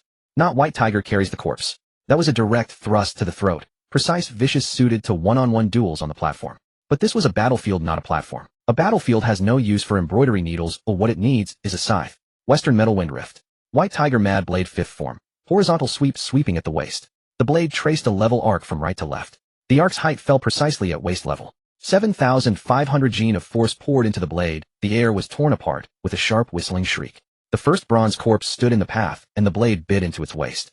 This time it was no white mark, no inch-deep gash. It cut halfway through the body. The dark crimson hide split apart as the blade drove forward, black liquid gushing out in torrents. The blade tore through. The first bronze corpse's upper and lower halves were sundered. The top half spun outward half a zhang and crashed onto the stony ground, its arms still mechanically clawing at the air. The lower half stood for 2 breaths, then collapsed in a thunderous heap. The second bronze corpse retreated half a step. Not from fear. Bronze corpses know no fear, but driven back by the residual force of the blade wind. The third bronze corpse charged in. Chen Anshun turned his saber and struck, shearing off a great chunk of its shoulder. Dark crimson fragments flew out, landing at the veteran's feet. Damn! The veteran with the slashed face crouched behind a rock, his mouth gaping wide enough to fit a fist. He had spent 6 years in the army camp. No manner of fierce fighter was unknown to him. But an 80-year-old white-haired old man. Unarmed. No armed, with a broken saber, single-handedly hacking 3 bronze corpses until their parts flew everywhere. And this bastard is supposed to be a messenger. Zhao Guangfeng's horse had already charged to the base of the cliff as Zhua Guang followed, close behind, a 3-foot iron sword gripped in his hand, his crutch discarded. An acquired stage grandmaster channeled his inner force. The old leg injury was suppressed by qi and blood, and his gait lost its limp. Zhua Guang glanced back. Across more than half the battlefield, Chen Anshun's figure whirled among the 3 bronze corpses, the arcs of his long saber trailing a visible ripple of air. 1 bronze corpse had already been split in 2. Zhua Guang's stride faltered for a beat. That old bastard, truly no ordinary man. His voice was low, but Zhao Guangfeng caught it. He had no time to spare for another glance at Chen Anshun's battle. Above the cliff face, a dozen or more shadowy figures in gray linen and burlap were descending. Some climbed down through the fissures in the rock face, others leapt outright. Pole irons and chains whipped arcs through the air. Zhao Guangfeng lowered his voice. Master Zhua, can we wipe these people out in one stroke? Zhua Guang swept his gaze across the dozen figures, gauging their movement, arts, and qi. The old man had lived 73 years, crossed blades with martial artists of every stripe. His eye for reading men was sharper than his skill at killing them. These gray-cloaked men's lightness techniques were crude, their qi and blood fluctuations at the level of first-rate martial artists, hardly formidable. What was truly fearsome were the puppet strings in their hands, and the bronze corpses, not the men themselves. If all they can do is release bronze corpses, then these are the lowest rank within the Corpse Mountain sect. Zhua Guang thrust his iron sword forward, the tip pointing to the nearest gray-cloaked figure on the cliff face. Their own combat strength barely reaches first rate. I can eliminate them one by one. His tone shifted. But the sects beyond the world are always shrouded in mystery. There's bound to be hidden cards. You'd best be careful. Zhao Guangfeng nodded. Zhua Guang said no more. He tapped the ground with the tip of his toe and shot 3 zhang into the air. His iron sword traced an arc of silver light as he drove straight toward the 2 nearest gray-cloaked figures. When an acquired stage grandmaster struck, he was on an entirely different level from a first-rate martial artist. Zhuguang's first sword pierced a gray-cloaked man's throat. As the blade withdrew, trailing a spray of blood, missed. His second sword had not yet landed when the third plunged into another gray-cloaked man's heart. The 2 gray-cloaked men fell, the puppet strings on their fingers snapped. Across the distant battlefield, the dozens of common corpses that had been mauling the soldiers all stiffened at once, crumpling crookedly to the ground. On top of the cliff, the short man's black mole on his face trembled violently. "Boss, they have a grandmaster." The fat man had seen it long ago. The instant Zhuguang drew his sword, the fat man had already cowered at the very back of the group. "Surround him. All of you surround him." The fat man bellowed at the remaining gray-cloaked men, his own feet shuffling backward. 1 step, 2 steps, 3 steps. The gray-cloaked men swarmed Zhuguang in a frenzy. Iron hooks, chains, short blades, a dozen weapons assailing him at once. Zhuguang gave a cold snort. His iron sword thrust 3 times in succession, each stroke claiming a life. The gray-cloaked men's first-rate martial artist foundations were as fragile as paper before an acquired stage grandmaster. Thrust and pulled out, clean and decisive. The 4th, the 5th, the 6th. Bodies tumbled down from the cliff face, slamming into the stony ground and raising plumes of dust. The fat man had retreated to the far edge on the other side of the cliff summit. He glanced back at the fight. The bronze corpses had been hacked to pieces by the white-haired old man. The common corpses had lost control and collapsed in heaps. His gray-cloaked subordinates were being harvested one by the old man with the sword. A bitter smile crept across the fat man's round face. He ducked behind the cliff face and vanished. By the time Zhuguang finished off the last gray-cloaked man, blood from his iron sword dripped from the tip down the rock face. He swept a cold glance around.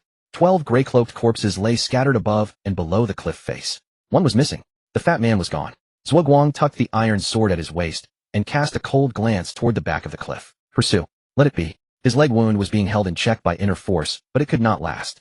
Chasing a heretical cultivator from beyond the world who was adept at escape through unfamiliar terrain was not worth the cost. Below the cliff, Zhao Guangfeng reined in his horse and looked up at Zhuguang. "One got away." Zhuguang propped up the crutch he had retrieved and limped his way down from the cliff face. A fat man ran faster than a rabbit. Zhao Guangfeng's hand patted twice against his saber hilt, and he did not press further. The remaining common corpses on the battlefield had all collapsed. The soldiers climbed out from behind the rock piles in 2s and 3s, tallying their casualties. Chen Anshun stood among the wreckage of the 3 bronze corpses. The bronze corpse he had bisected at the waist still crawled across the ground with its upper half. Chen Anshun stomped down on the back of its skull, bent over, and thrust the black-sheathed saber into the gap of its spine, twisting hard. With a final creak, the bronze corpse went completely still. He straightened his back and wiped the black liquid from his blade on his trouser leg. 3 times amplification. 7,500 gene. His meridians burned with a stinging ache, but they had not torn. He had endured. Chen Anshun lowered his gaze to his hands. The fissure at the tiger's mouth of his palm had reopened, blood mingled with the powder of copper rust into a sticky mess. The middle and ring fingers of his right hand trembled faintly, the aftershock of overloaded meridians. But the scalding surge rising from within his chest had not yet retreated. 3 times. Broken through. Clumsy footsteps sounded behind him. The grizzled veterans crowded around, standing beside the bronze corpse wreckage, every one of them agape. The veteran with the slashed face crouched down and reached out to touch the cross-section of a bronze corpse. His fingers touched the dark crimson hard hide, and immediately sprang back. "This thing's as hard as an iron plate. Did he really cut it clean in half with one stroke?" No one answered. Chen Anshun slid his saber into its sheath and turned to walk toward the central command tent. After 3 steps, a voice sounded behind him. Not a veteran's voice, Zhuguang's. The old man leaned on his crutch, standing 10 paces away, his head tilted as he looked at him. 3 times amplification. Chen Anshun's stride did not pause. Zhuguang tapped his crutch against the ground. "Your meridian's limit is higher than this. Come find me when you're ready to charge through. I'll teach you how to twist that rope." Chen Anshun's footsteps hesitated for a moment. He did not turn around. He walked on. The corner of his mouth curved into a faint smile. The puppet strings of the last gray-robed figure on the battlefield snapped. The mortal corpses that had been lunging and gnawing at the soldiers all stiffened in unison, crumpling to the ground in twisted heaps, utterly still. Some lay face down in the rubble, others collapsed at the soldiers' feet, their ashen fingers still frozen mid-scratch. A few soldiers stood dumbstruck, spears still raised in the air, too afraid to lower them. Zhao Guangfeng reined in his horse, resting his long blade across the saddle as he swept his gaze across the surroundings. Every mortal corpse had fallen. The gray-robed figures had either been run through the throat by Zhuguang or lay lifeless beneath the stone walls. Only that fat one had escaped. The flames had not yet fully died, and wisps of gray-white smoke curled from the mouth of Black Wind Valley, the acrid stench of burning drifting on the wind. Zhao Guangfeng slid his blade back into its sheath and turned his head. "Messenger." Chen Anshun strode forward. His boot came down on the shin of a mortal corpse, and the bone crunched into fragments. Relay my command. Zhao Guangfeng sat astride his horse, spine ramrod straight. Every squad leader is to take headcount immediately. Anyone still standing is to assemble beneath the central command banner. Treat the wounded where they lie. Those who cannot move are to be carried to the rear. Complete this within the time it takes one incense stick to burn. Chen Anshun nodded, turned, and marched across the battlefield with long strides. The rocky stretch was strewn with mortal corpses and wounded soldiers so jumbled together that one could not tell the dead from the living. Chen Anshun shouted as he walked, his voice raw and ringing. General Zhao's order. Every squad leader takes headcount immediately. All who can move assemble beneath the central banner. One incense stick. After bellowing it once, he walked 20 paces and bellowed it again. His voice carried from one end of the battlefield to the other, jolting several veteran soldiers who had been playing dead behind the rocks into scrambling out with dust-covered faces. Chen Anshun made a wide circuit, ensuring the order reached every corner. Some squad leaders had already begun hauling their men toward the banner. Others lay on the ground themselves, missing half an arm, while their soldiers exchanged uncertain glances, unsure whose orders to follow. Chen Anshun approached a cluster of leaderless stragglers and rapped his scabbard against the iron helm of the nearest soldier. You? Is your squad leader dead? The soldier nodded, his face streaked with blood. You are squad leader now? Take your men and stand beneath the banner. The soldier opened his mouth to protest, but Chen Anshun was already walking away. One incense stick's time later. Beneath the central banner, more than 800 men stood in ragged formation. The ranks were in even worse shape than before the campaign. Some leaned on their spears like walking sticks. Others had their leather armor torn to half its original shape. A few lay flat on their backs, hauled into formation by two comrades gripping them under the arms. Zhao Guangfeng sat on horseback, counting heads as he passed each formation. At the end, he dismounted and walked over to Chen Anshun. 821. 1,800 men and nearly 1,000 lost. Chen Anshun turned the number over in his mind. More than half gone. In any battle, such casualty rates would warrant a dispatch reporting defeat sent back to the prefecture. Zhao Guangfeng stood beneath the central command banner and looked up at the three characters, Third Army, emblazoned on its tattered surface. The frayed edges of the flag snapped sharply in the wind. Then he laughed. Not a wry laugh, not self-mockery. A great roaring laugh thrown back with his throat exposed and his voice let loose. His iron armor was splattered with the black blood of mortal corpses and dust from shattered stone. The laughter rolled up from his chest, rattling the iron rings on the flagpole with a clanging clamor. A great victory. Zhao Guangfeng drew the long blade at his waist and thrust it skyward. The filth of mortal corpses still clung to the edge, gleaming a dull crimson beneath the sun. Corpse Mountain disciples 12 in number, 11 slain. 3 bronze corpses, all annihilated. Over 200 mortal corpses, all annihilated. From this day forth, who the hell dares look down on my Third Army? 821 faces exchanged uncertain glances. Some were still trembling. Others glanced down at the chipped blades in their own hands. Just moments ago, they had been chased across the ground by mortal corpses. What victory was there to speak of? But upon reflection, the Third Army, the laughingstock of all Ningchuan Prefecture, the rotten unit at the very bottom, the joke that had whittled its ranks through desertion and ghost soldiers down to 1,800, had just withstood an ambush by Corpse Mountain disciples. Mortal corpses, bronze corpses, fire attacks, they had taken the full brunt of it. And they had won. Won. Once that word rolled through the mind, its flavor changed entirely. Chen Anshun stood 2 paces behind Zhao Guangfeng, his black scabbard long blade resting across his shoulder. 80 years of weathered hide and sinew had taught him to read the room without instruction. This moment needed one more log on the fire.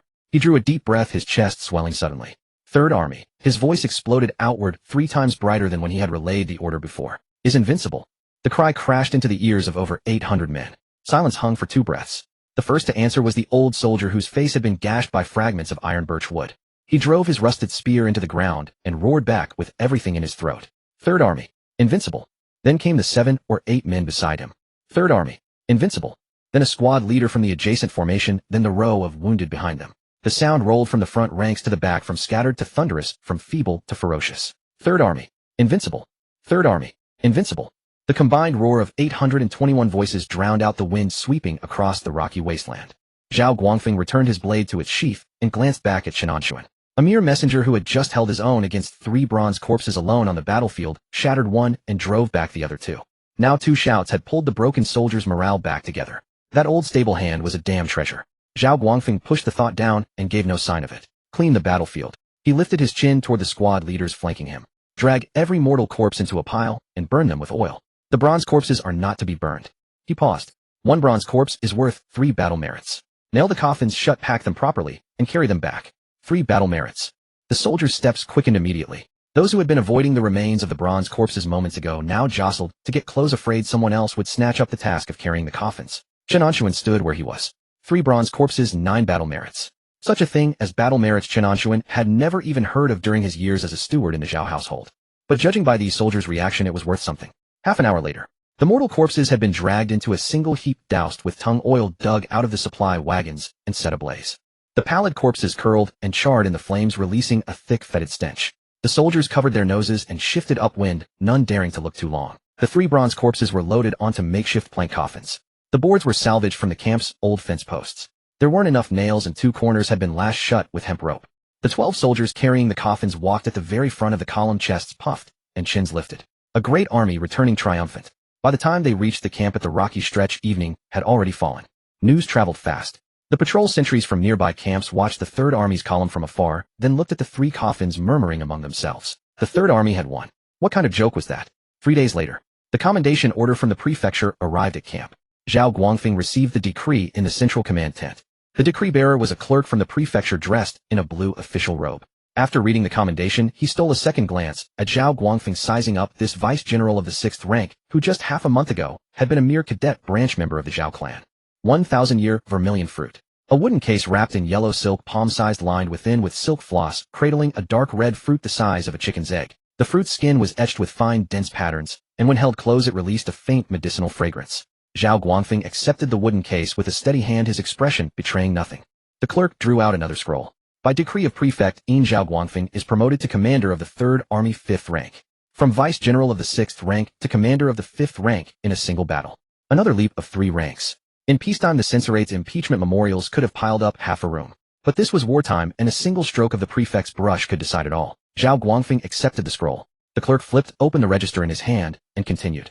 Postnatal Grandmaster Zhuguang awarded 100 battle merits. Zhuguang sat in a bamboo chair at the corner of the tent, his walking staff resting against his knee. Upon hearing 100 battle merits, the old man's hand patted his walking staff. The corner of his mouth twitched upward, then pressed back down as he feigned indifference.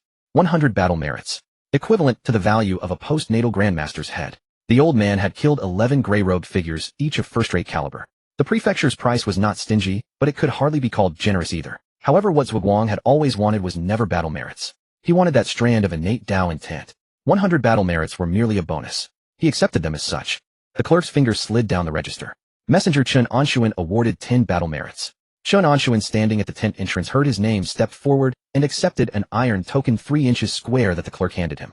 The obverse of the token was engraved with the character 10, and the reverse bore the prefecture's official seal. It was heavy, weighing more than a tael of silver. 10 battle merits. Shattering 1 bronze corpse, withstanding the assault of 3, surpassing 3 times his body's limit. In exchange, 10 battle merits. Chen Anshun tucked the token into his robes and stepped back to his post by the tent entrance. His face showed neither displeasure nor delight. He was a messenger, not a general, not a grandmaster. The prefecture awarding a mere messenger 10 battle merits was already exceptional treatment.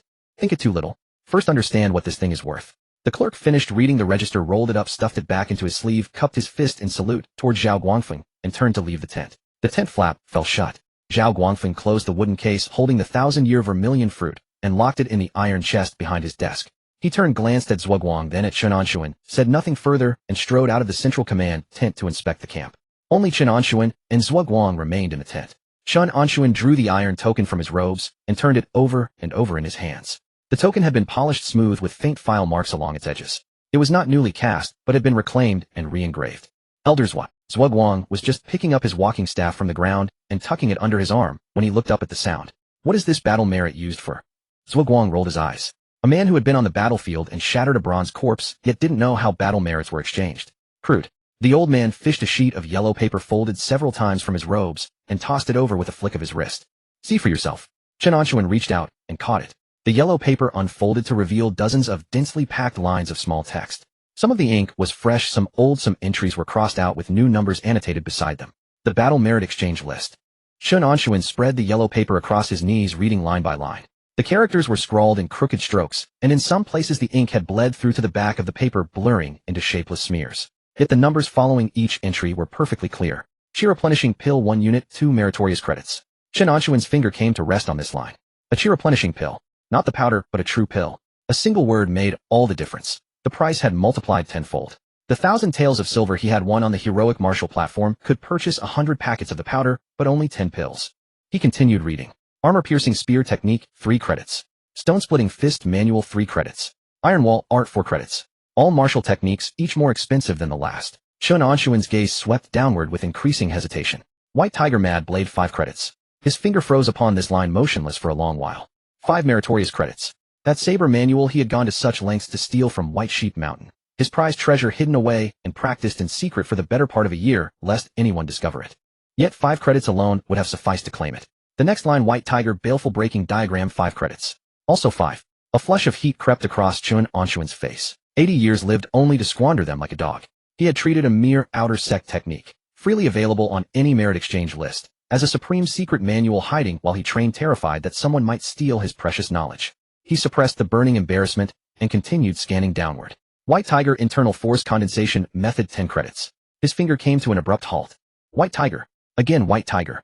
Before him had been the White Tiger Mad Blade and the White Tiger Baleful Breaking Diagram, and now this bearing the same 2 characters listed in the same sequence. Elders What? Zhuo Guangjing was leaning back in his bamboo chair with closed eyes. Upon hearing Chen Anshun speak, he did not so much as lift an eyelid. This White Tiger Internal Force Condensation Method, is it of the same lineage as my saber technique? Zhuo Guang's walking stick tapped the ground once, and at last he opened his eyes. Your mind isn't slow, I'll give you that. The old man rose from his bamboo chair, walked over, and lowered his gaze to scan that line on the yellow paper. The White Tiger Mad Blade, the White Tiger Baleful Breaking Diagram, the White Tiger Internal Force Condensation Method, and a White Tiger Body Movement Technique to boot. They were always a complete set. Outer sect techniques belonging to the 5 elements sect and unorthodox faction. Basic foundations handed to every entry-level disciple. The corner of Chen Anshun's mouth twitched. Handed to every entry-level disciple. He, Chen Anshun, an 80-year-old man, had stolen an introductory textbook, practiced it for half a year, and worked himself into a frenzy over it. Zhuo Guang cast him a sidelong glance and snorted. You've been hiding that saber manual all this time, haven't you? Afraid someone would find out. Chen Anshun made no reply. Zhuo Guang's walking stick rapped the ground 3 times in quick succession, and the old man doubled over with laughter, then coughed, laughter overtaking him. Once the coughing subsided, he wiped the corner of his mouth and gradually caught his breath. The 5 elements sect's outer sect techniques came from a southern battlefield victory. The Guju kingdom slew one of their outer sect executors and recovered these from the corpse. Later they were copied in bulk and tossed onto the merit exchange list, available to anyone. Chen Anshun folded the yellow paper. The burning flush had already faded from his face. Shame aside, one had to look forward. What of it being an introductory technique? A foundational method capable of bringing one from 0 to triple force amplification. Even in the hands of a secular martial artist, it was a fine treasure. What truly held value was not the technique itself, but the practitioner. Your current force amplification has already reached triple. Zhuo Guang's walking stick tapped against the line on the yellow paper marked White Tiger Internal Force Condensation Method. Your foundation isn't poor either, 2,500 gene. But you're missing one thing. Internal force. Correct. Zhuo Guang raised a single finger. No matter how abundant your qi and blood, no matter how resilient your meridians, without a method to condense internal force, you will remain forever barred beyond the innate threshold. Triple force amplification is the physical limit of your meridians. To force beyond it is to invite meridian explosion. If you wish to break through, there is only one path: condense the diffused qi and blood within you into internal force, and let your meridians undergo a qualitative transformation. Chen Anshun glanced down at the iron tablet in his arms. 10 meritorious credits. The White Tiger Internal Force Condensation Method, exactly 10. All spent, not a single one remaining. But the calculation was straightforward. 10 credits for 5 qi replenishing pills would yield a few hundred gene of qi and blood, consumed in 3 to 5 days. 10 credits for a condensation method, however, would pave the way forward indefinitely. Exchange it. Chen Anshun slapped the iron tablet onto the table. Zhuo Guang, leaning on his walking stick, made his way toward the tent's exit. Turn left outside the tent. The supply camp has an exchange post. Take the iron tablet, find the steward, and report your name and the credit serial number. He paused at the tent's entrance. However, I must say this first. That condensation manual states plainly, the foundational requirement for practice is 3,000 gene of base strength. You currently have 2,500 gene. 500 short. Rushing won't help. Chen Anshun took up the thread. I know. Exchange it first, then eat and train as needed. The 500 gene gap. I'll close it through my own training. Zhuo Guang's walking stick rapped against the doorframe. He said nothing further and stepped out of the tent. Half an hour later, Chen Anshun emerged from the supply camp's exchange post. Tucked in his arms was a thin booklet with a gray cover bearing 7 characters, White Tiger Internal Force Condensation Method. A cursory glance through its pages revealed dense after dense route diagrams of qi and blood circulation and accompanying mantras. The first line of the first page, inscribed in cinnabar: to practice this method, one requires a base strength exceeding 3,000 gene and meridian force amplification capacity, no less than triple. Of the 2 conditions, he met one. Chen Anshun tucked the booklet into the inner lining of his garment and walked back to his small tent. The sack of qi replenishing powder still held a little less than half, and the wind-dried beef would last another 10 days or so. As a messenger soldier in the camp, his daily rations were ample.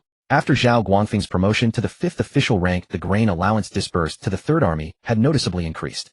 No need to rush. Quietly eat meat, quietly train, fill that 500 gene deficit, then take up the condensation method. Chen Anshun set up an iron pot and tossed in an entire beef shank. Water boiled and rolled, the aroma of meat drifting beyond the tent. 50 li northwest of Blackwind Valley. A barren yellow earth slope. The ground suddenly bulged upward. Pop! A thick fleshy palm broke through the soil, clutching at the withered grass on the surface. Immediately after, another hand reached out and pushed down hard. A rotund figure burrowed out from the earth. The sole fat man to have escaped the Corpse Mountain. This man was called Fang Xiu, an outer sect disciple of Corpse Mountain. He dropped onto his backside, gasping for breath. His black robe was caked with yellow mud, the once neat hair bun a disheveled ruin, several strands of weed stuck into the top of his head. Fang Xiu's hand fumbled at his chest. He drew out a yellow talismanic paper. The talisman was more than half burned, its edges charred black, the vermilion talismanic patterns upon it dim and lifeless. As the wind blew, the talisman crumbled into a swirl of ash scattering on the breeze. Fang Xiu's face contorted violently. Earth escape talisman. A life-saving treasure refined by an intersect senior brother, obtained in exchange for 3 full years of tribute. Just like that, it was gone. Damn. Fang Xiu slapped the boulder beside him. A layer of dust trembled free from the stone's surface. A catastrophic loss. The killing mission, issued by the sect, required outer sect disciples to lead a team in raiding the border forces of the Guju Kingdom, gathering fresh blood and flesh for corpse refinement. He had chosen the 3rd Army of Ningchuan Prefecture. Intelligence had described it as a hollow outfit, bleeding salaries, a rabble of infirm old soldiers who couldn't even don proper armor. But what was the result? All 3 bronze corpses were lost. More than 200 ordinary corpses were burned to ash. And the 12 gray-clad attendants under his command had been slaughtered like chickens by a crippled old man. The abacus in Fang Xiu's mind clicked furiously. Return and report. Mission failed, sect assets lost. By Corpse Mountain's rules, he would be thrown into the 10,000 corpse pit for 3 months. Even if he survived, he would be flayed alive. Not return. Defect from the sect, and once the pursuit order was issued, there would be no refuge under heaven. Fang Xiu clawed at his hair until his scalp reddened. He had to make up the loss. But how? He recalled that final glance downward from the stone wall before his escape. That white-haired old man had cleaved a bronze corpse in 2 with a single blade. Those soldiers hadn't burned the bronze corpse's remains. Instead, they had carefully packed them into a crude coffin of nailed planks and carried them away. Fang Xiu's movements froze. Why cart away scrap? Ordinary corpses burned, bronze corpses hauled off. These soldiers, they're trading the bronze corpses for rewards. Fang Xiu slapped his thigh. That's right. The Guju Kingdom's military commanders want battle merits, want heads. I want bronze corpses, want to fulfill my mission. The two sides, they don't conflict. Fang Xiu's eyes lit up. These people of Ningchuan Prefecture are no weaklings. The crippled old man with the sword is a post-heaven grandmaster, and that white-haired old man with the blade is a monster. The sect will surely send other disciples on missions in the future. When other fellow disciples come, won't they be mowed down by these soldiers like melons being chopped? When that happens, bronze corpse remains will litter the ground. Fang Xiu licked his lips. What if I go find that military commander and talk? I'll provide him with intelligence on other sect disciples' movements. They go kill and collect heads for meritorious credits. I follow behind, scavenging, gathering the bronze corpses left behind by my fellow disciples. What's this called? This is called mutual exchange of what each needs. This is called win-win cooperation. Fang Xiu scrambled up from the ground, brushing the yellow mud from his backside. Dangerous. Of course it's dangerous. Dealing with the Guju Kingdom's army is no different from seeking counsel with a tiger while wearing its hide. But compared to being thrown into the 10,000 corpse pit, this risk is nothing but a fart. Fang Xiu oriented himself. The Third Army's camp was at the rocky flats. He stripped off his wide black robe and turned it inside out.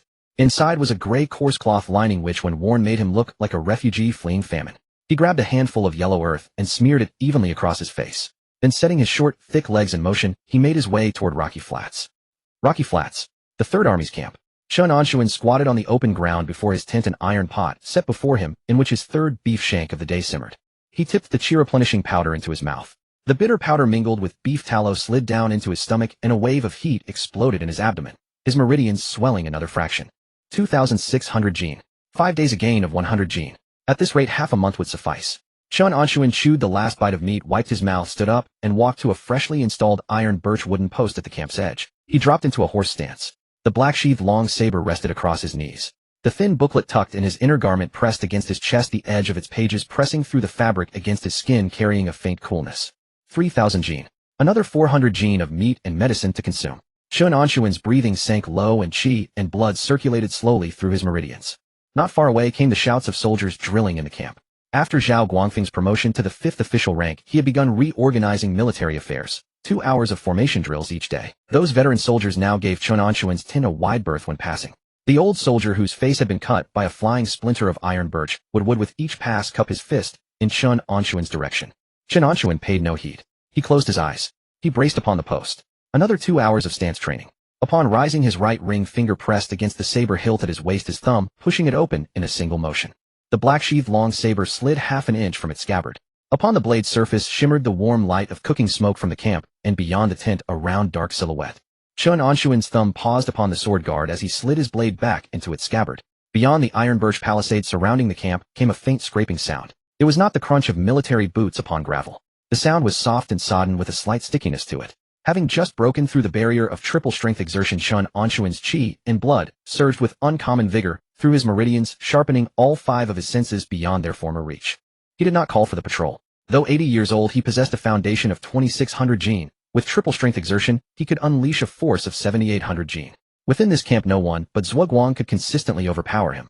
The black-sheathed saber was once more in his hand. Chen Anshun touched the ground with his toe, and his body glided forth beneath the shadow of the tents.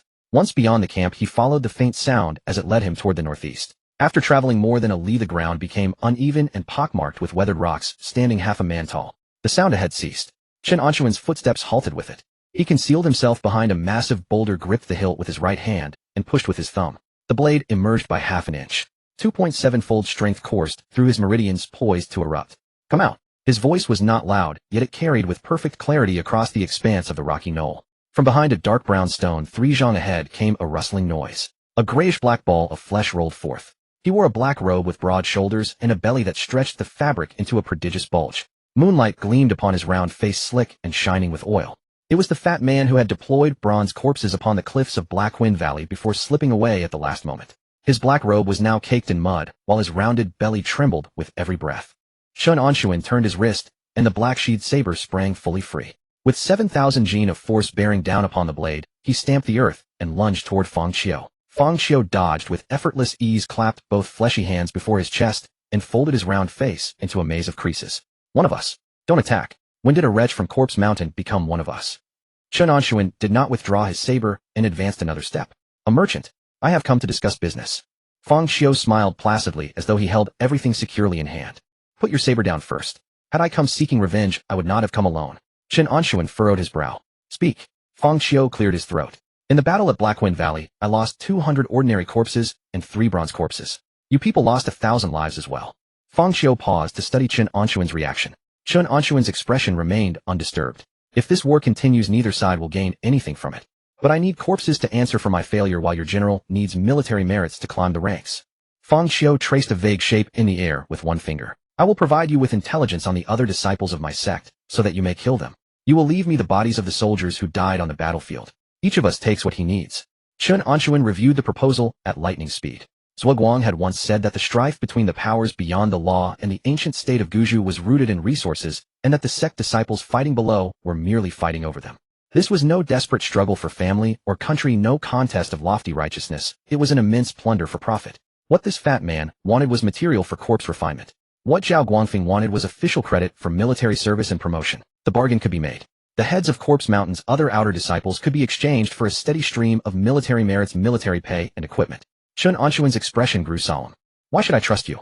Fang Qiu thought to himself that the matter had a chance of success. He fumbled in his robe for some time before drawing out a white porcelain vial. He pulled its red wooden stopper, and a rich medicinal fragrance surged into their nostrils. Fang Qiu tossed over the porcelain vial. Chen Anshun caught it with his left hand and swept his thumb across its mouth. 10 round black pills lay at the bottom. This is the earnest money 10 chi replenishing pills. Fang Qiu rubbed the bloody mark upon his neck. On your military merit exchange list, these are worth 20 merits. On the black market, 1 bottle would cost 1,000 taels of silver. Chen Anshun weighed the vial in his hand. 20 military merits. At Blackwind Valley, he had risked his very life to shatter 1 bronze corpse, endure an assault from 3 of them, and nearly have his meridians burst apart, earning only 10 military merits in the end. Yet now this fat man had produced 20 merely by reaching into his pocket. The shock of that dislocation struck against Chen Anshun's chest. What secular martial artists fought and bled to obtain was in the eyes of an outer disciple from the powers beyond the law nothing more than a trifle used to grease the wheels of influence. Chen Anshun tucked the porcelain vial into his robe. He slid the black-sheathed saber back into its scabbard. I will convey your proposal. Fang Qiu exhaled at great length, and his corpulent body slid halfway down the boulder behind him. In 3 days at this same hour in this same place. I await your general's answer. Chen Anshun wasted no further words. He turned and retraced his path. His footsteps were 3 parts quicker than before. Upon returning to camp, Chen Anshun made straight for the central military tent. The 2 guards at the entrance recognized him and did not bar his way. They raised the tent flap at once. Chen Anshun stepped inside. The instant his foot touched the ground, his entire body stiffened. The air within the tent had become unbearably oppressive. The currents no longer flowed naturally. An invisible force compressed them until they lay heavy upon every shoulder. Zhao Guangfeng sat behind the writing desk. His iron armor had not been removed, yet the aura radiating from him was utterly different from what it had been half a day before. Previously, he had stood at the peak of the first class, his qi and blood surging beyond his body, his edge and vigor fully exposed. Now Zhao Guangfeng had drawn all his qi and blood inward. Seated there, he resembled a 10,000 gene boulder rooted deep in the earth. Under the pressure from without, the qi and blood within Chen Anshun accelerated through his meridians, producing a faint rushing sound. Postnatal grandmaster. Those 4 words rose unbidden in Chen Anshun's mind. The potency of the 1,000-year vermilion fruit combined with the foundation Zhao Guangfeng had accumulated over years at the peak of the first class had carried him through this great barrier. An iron birch paperweight rested upon the desk. Zhao Guangfeng laid his right hand upon it and slowly closed his fingers. Crack! A sharp sound rang out. The iron birch paperweight, as hard as refined iron, splintered into fragments within Zhao Guangfeng's grasp.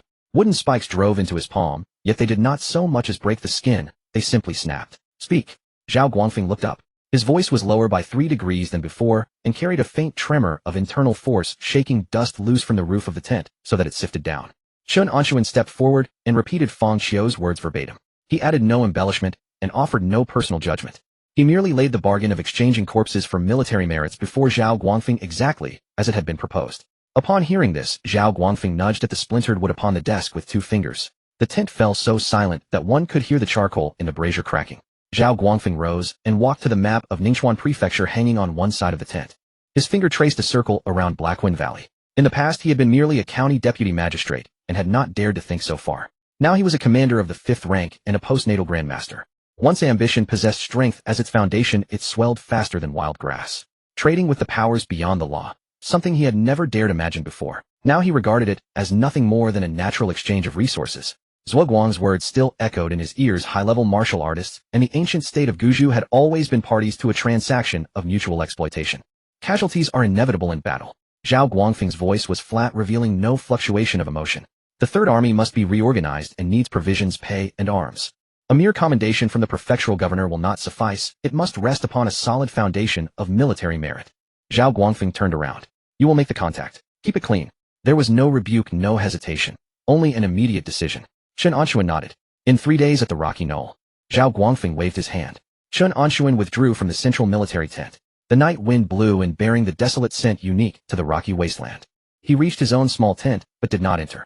Reaching into his robe, he drew out the white porcelain vial and pried off its red wooden stopper with his thumb. A single black, chi-replenishing pill rolled into his palm. The pill turned upon his hand, releasing an enticing medicinal fragrance. The black pill rolled across his palm. Chen Anshun flicked his thumb, pressing it back into the porcelain vial. He secured the wooden stopper. The camp supplied 3 meals of beef shank daily alongside complimentary chi-boosting powder. His shortfall of 400 gene in foundational strength could be replenished in under a month through meat and training. Consuming this vial of chi-boosting pills, worth 20 combat merits, now would be a waste. He needed to save them for when he pressed against a bottleneck or fought to the death. Sharp steel belonged on the blade's edge. Sliding the porcelain vial into his inner garment, he let it rest against the white tiger internal strength condensation method. 3 days later, at Chaotic Stone Ridge, weathered dark brown rocks shielded them from the night wind. Chen Anshun stood in the shadow of the stones, one hand resting on his sword hilt. Ahead, 3 zhang away, the soil heaved and bulged. Fang Xiu emerged from the ground, patting yellow mud from his body. What did General Zhao say? Fang Xiu brushed dirt from his clothes. The deal can be made, Chen Anshun said, his voice dry and hard. The combat merits are ours, the corpses are yours. Fang Xiu clapped both fat hands together. Straightforward. This time the sect sent serious talent. Fang Xiu shifted half a step forward. 3 senior inner disciples at Qi Refining Layer 4 are leading the team along with 10 copper corpses. Chen Anshun's hand resting on the sword hilt paused. His thumb unconsciously rubbed the guard. Qi Refining Layer 4. Those 4 characters struck his mind like a hammer. Memories of his past life surged. Cultivation, flying, swords, magical artifacts. Was this not purely a martial world? Chen Anshun suppressed the restless excitement welling within him. Qi Refining Layer 4. Chen Anshun countered. Fang Xiu lifted his chin proudly. Mortal martial artists wouldn't have heard of it naturally. My Corpse Mountain is a nascent soul sect of standing, ranked among the 4 great sects of the Eastern Prosperity Continent, alongside Sword Pavilion 100 Herb Sect and 5 Elements Sect. Your Guzhou Kingdom's martial arts are merely farmed blood feed to our sects in their eyes. Chen Anshun flipped his wrist. The black scabbard long blade emerged half an inch, the metal scrape grating against the night air. A nascent soul sect.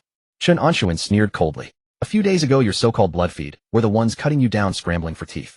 200 ordinary corpses burned to ash, 3 copper corpses packed into coffins. You immortal disciples didn't talk so tough when fleeing for your lives. Fang Xiu's jowl stiffened. Redness crept from the root of his neck up to his cheeks. That was an accident. Fang Xiu puffed out his chest in rebuttal. Early-stage martial arts do rely somewhat on brute strength. But mortals without spiritual roots are doomed to short lives. No matter how skilled, they end as a handful of yellow earth. Unless... Fang Xiu paused. Unless what? Chen Anshun tightened his grip on the sword hilt. Unless one enters the Tao through martial arts. Once a warrior opens the heaven-earth bridge and enters the innate realm, converting blood and qi into innate true energy, a pseudo-spiritual root can emerge, allowing them to pursue the path of cultivation. Switch to the cultivation path. Chen Anshun's breath hitched. How long can cultivation extend one's life? Fang Xiu tilted his head back, his face alight with yearning. Qi refining reaches but 100 years.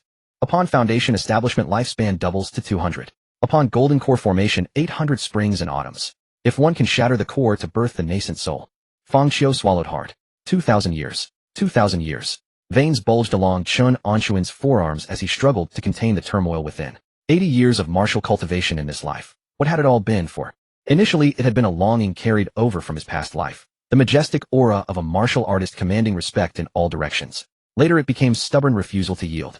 To survive in this man-eating world, he had assumed he would at most reach 100, dying old and broken, laden with injuries. Now a road to the heavens lay shattered open before his eyes.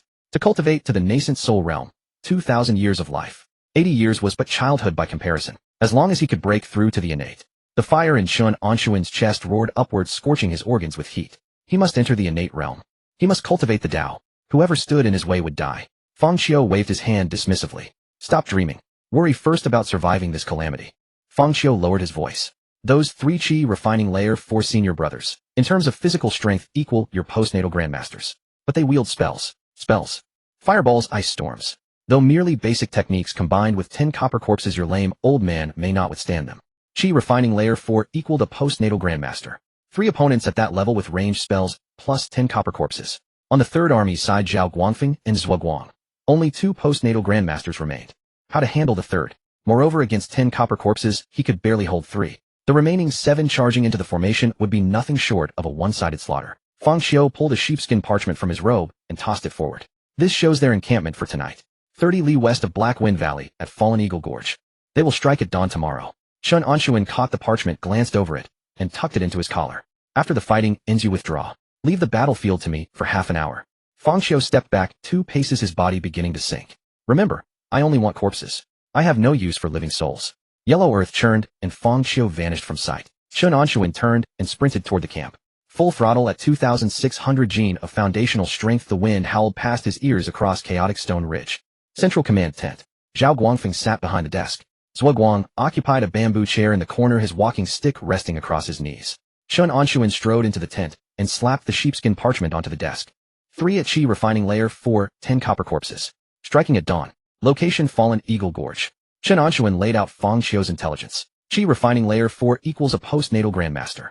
They wield fireballs and ice spells. Silence fell over the tent. Zhuo Guang's fingers tapped twice against his walking stick. Qi refining layer 4. Zhuo Guang sneered. Outside faction people possess frail bodies. Their so-called equivalents to postnatal grandmasters rests solely on true Qi protecting their flesh. Those blasted spells hold little power. Once within range, one sword thrust from me would pierce through their Qi seas. Zhao Guangfeng rose and walked to the map, his finger landing on Fallen Eagle Gorge. 10 copper corpses. Zhao Guangfeng turned his head. Chen Anshun, how many can you hold? 3. Chen Anshun met Zhao Guangfeng's gaze directly. Any more becomes uncertain. The remaining 7 fall to the others of the third army. Zhao Guangfeng's palm rested on his sword hilt. Olds, what say you about those 3 Qi refining layer 4 warriors? This old man will take 2. Zhuo Guang levered himself up with his cane. The remaining 1. Commander Zhao wishes to practice upon himself. Precisely. Zhao Guangfeng strode back to his desk. Chen Anshun remained where he stood. General. Unable to restrain himself, Chen Anshun spoke up. That Fang Xiu speaks with one perspective. We may not trust him entirely. Should he be seeking revenge for last time's defeat, deliberately understating the number of enemies, the Third Army faces the risk of annihilation. 80 years of life had taught Chen Anshun that hearts remain hidden behind faces. That Tianyang himself had been recruited into the Zhao residence by his own hand. Yet what followed? Poison and assassins hired through others. Fang Qiu's words sounded reasonable enough, but what if? Since learning that a cultivation path existed in this world, Chen Anshun had grown considerably more cautious. Moi. Zhao Guangfeng also showed hesitation, then remembered something, a smile breaking across his face. No matter. I happen to prepare a contingency as well. No matter. I happen to have prepared a contingency as well. Zhao Guangfeng's lips curved into a faint smile. Chen Anshun asked nothing further. He cupped his hands in salute and stepped out of the central command tent. He returned to his own small tent. The night wind whistled through the canvas, carrying with it the astringent scent of dried grass. Cultivation. Those two words battered against his mind again and again. Qi refinement foundation, establishment, golden core, nascent soul. A lifespan of 2,000 years. Within an 80-year-old shell, that heart beat with a heaviness and weight crashing against his ribs. Memories of his past life, the grievances of this one, all surged and roiled within him at this single moment. He recalled the nights he had frozen stiff in the stable, the helplessness when Tianyang had poisoned him, and from the depths of his heart a swell of heat rose upward. But quickly he forced that surge of heat back down. No matter how long the road, one must walk it step by step. If he could not overcome the obstacle before him now, forget 2,000 years. Come tomorrow, he would become nothing more than corpse refining materials in that fat man's hands. The prerequisite for turning to the immortal Tao was to open the bridge of heaven and earth, stepping into the realm of an innate grandmaster. How does one enter innate? Condense the scattered qi and blood into inner force. How does one condense inner force? A foundation of 3,000 jin. Chen Anshun sat cross-legged upon his bed of dried grass. With his aged destiny, his strength grew with each passing day. So long as there was meat to eat and medicinal pills to swallow, his aging body knew no upper limit. A foundation of 2,600 jin flowed steadily through his meridians. While others at 80 waited for death, he at 80 had only just begun his immortal journey. This joyous life, this was merely its opening chapter. Chen Anshun seized the black-sheathed long saber beside him and rose, striding out of the tent. An open clearing at the edge of the camp. Not a soul stirred in all directions save for a few campfires swaying in the wind. Chen Anshun drew his blade from its sheath. The third form of the white tiger, Mad Blade. Mad Thunder, Heavenly Prison. First a downward cleave, then an upward slash followed by a horizontal sweep. Previously, no matter how he practiced, the movements had felt sluggish, the three actions could not be linked, and the force would always break apart somewhere in the middle. But now his state of mind had changed. There was no longer the bitterness of a life squandered, no longer the anxiety over dwindling years. There remained only a single profoundly condensed purity. Chen Anshun stepped forward into a bow stance. The first blade, cleave. A foundation of 2,600 jin channeled with triple the power, and the qi and blood detonated with a thunderous roar through his meridians. The blade's edge sliced through the night wind, emitting a piercing shriek. The sand and earth upon the ground were split in two by the blade's qi. His wrist flipped. The second blade, upward slash. The force that had once broken apart at this juncture now flowed without impediment along the twist of his waist and hips, pouring into his right arm. Thick veins bulged along his forearm, muscle fibers taut to their absolute limit. The blade's edge swept from low to high, carving a flawless half circle through the air. Then with interlocking footwork, his body pivoted halfway round. The third blade, horizontal sweep. 3 streaks of blade light connected end to end in midair, forming a sealed ring. The airflow was seized by the blade's edge, and within the center of the ring a brief vacuum took shape. The loose stones upon the ground were drawn into it, and instantly ground to powder by the blade's qi, drifting down in a fine ring. It was done. Mad Thunder, Heavenly Prison. A killing stroke designed to face many alone. A saber art truly capable of slaying enemies amid the chaos of melee combat. Chen Anshun sheathed his blade. Qi and blood churned within his chest, and a fine sheen of sweat seeped across his brow. Exhilarating. With that single strike, the road ahead lay utterly illuminated. He touched the vial of qi-restoring pills at his chest. The porcelain's chills seeped through the fabric and onto his skin. Tomorrow would be the moment blood was drawn. Dawn was just breaking. A pale gray mist shrouded the rocky wasteland. From beyond the camp's perimeter came a muffled tramping of footsteps. Not the footfalls of the living. Rather the shuffling drag of countless feet scraping across the broken stones in disarray, interspersed with the grinding creak of bone against bone. The horn sounded, shrill and abrupt. Chen Anshun snatched up his long saber and strode swiftly toward the camp gate. Zhao Guangfeng stood upon a rise already in full armor, his black iron cuirass gleamed as though freshly polished. Zhuo Guang stood leaning upon his staff at Zhao's side, one hand resting upon the hilt at his waist. Beyond the camp the mist was torn open. A dark, teeming mass of ordinary corpses, nearly 1,000 of them, shambled toward the camp in crooked, lurching lines. The stench of decay rode the morning wind straight into the nostrils, turning the stomach. Among the foremost corpses some were missing arms, while on others half a face dang loose from the jaw. Behind the ordinary corpses stood 20 laborers in gray robes, talismans clutched in their hands for control, their lips moving in ceaseless incantations. And beyond them 3 figures. A youth in black robes, slender of build, a folding fan dangling from one hand. A maiden in a crimson skirt, her attire revealing several leather pouches hanging at either thigh. A stocky man of swarthy complexion bare-chested, his muscles coiled, and nodded a greatsword as wide as a door panel strapped across his back. None of the three wore armor nor carried heavy weapons, yet the pressure radiating from their persons could be keenly sensed even from 100 paces away. The very air around them seemed to thicken, on par with a postnatal grandmaster. Chen Anshun's fingers rubbed slowly across the sword guard. Chi refinement 4th layer. So this was what a cultivator was. Messenger. Zhao Guangfeng spoke. Chen Anshun stepped forward. Relay the orders to every battalion. Shields to the 4 pikemen in the center, crossbowmen in the rear. Divide into 4 columns and carve that mound of rotting flesh to pieces for me. Yes, sir. Chen Anshun turned and his voice tore from his throat, chi and blood flooding into his vocal cords. The general's command. Shields forward, pikemen in the center, crossbows to the rear. 4 columns to meet the enemy. The roar detonated above the formation of 3,600 men, leaving the ears of the soldiers nearest him ringing with the force of it. After his promotion to a full 5th-rank commander, the Third Army had undergone large-scale expansion in recent days. What had once been 800 battered survivors had been brought up to a force of 3,600 fully equipped with arms and armor. The formation shifted swiftly, shields slammed against the ground in unison, a row of pikes snapped upright in perfect alignment. The veterans who only days before had been chased through Black Wind Valley by ordinary corpses now gripped their weapons with white knuckles, gazes fixed fiercely upon what lay ahead. Zhao Guangfeng beckoned. 2 fully armored men strode up the rise. These were the newly promoted vice commanders, both formidable warriors at the peak of the first-rate tier. You two will lead the heavy armor reserve. The instant they deploy copper corpses, use trip ropes and iron nets to pin them down. As you command. The 2 vice commanders departed to carry out their orders. At the rear of the enemy's formation, the black-robed youth Qin Min halted his steps. The folding fan in his hand tapped idly against his palm. Ahead, the formation of the Guju Kingdom Army presented a wall of shields, a forest of pikes. The coordination of more than 3,000 men unfolded in orderly fashion, betraying not the slightest hint of panic. Intelligence had stated that the Third Army was an empty husk of a unit riddled with deserters unable to outfit its men with proper armor. The sight before him contradicted that entirely. The cutthroat competition within the outer sect of Corpse Mountain had honed in Qin Min an exceedingly keen sensitivity to danger. A single misstep could spell utter ruin. Junior brother, junior sister. Qin Min turned his head. This Third Army has a discipline to it. It doesn't match our intelligence. Better to send the ordinary corpses in for a first charge and sound them out.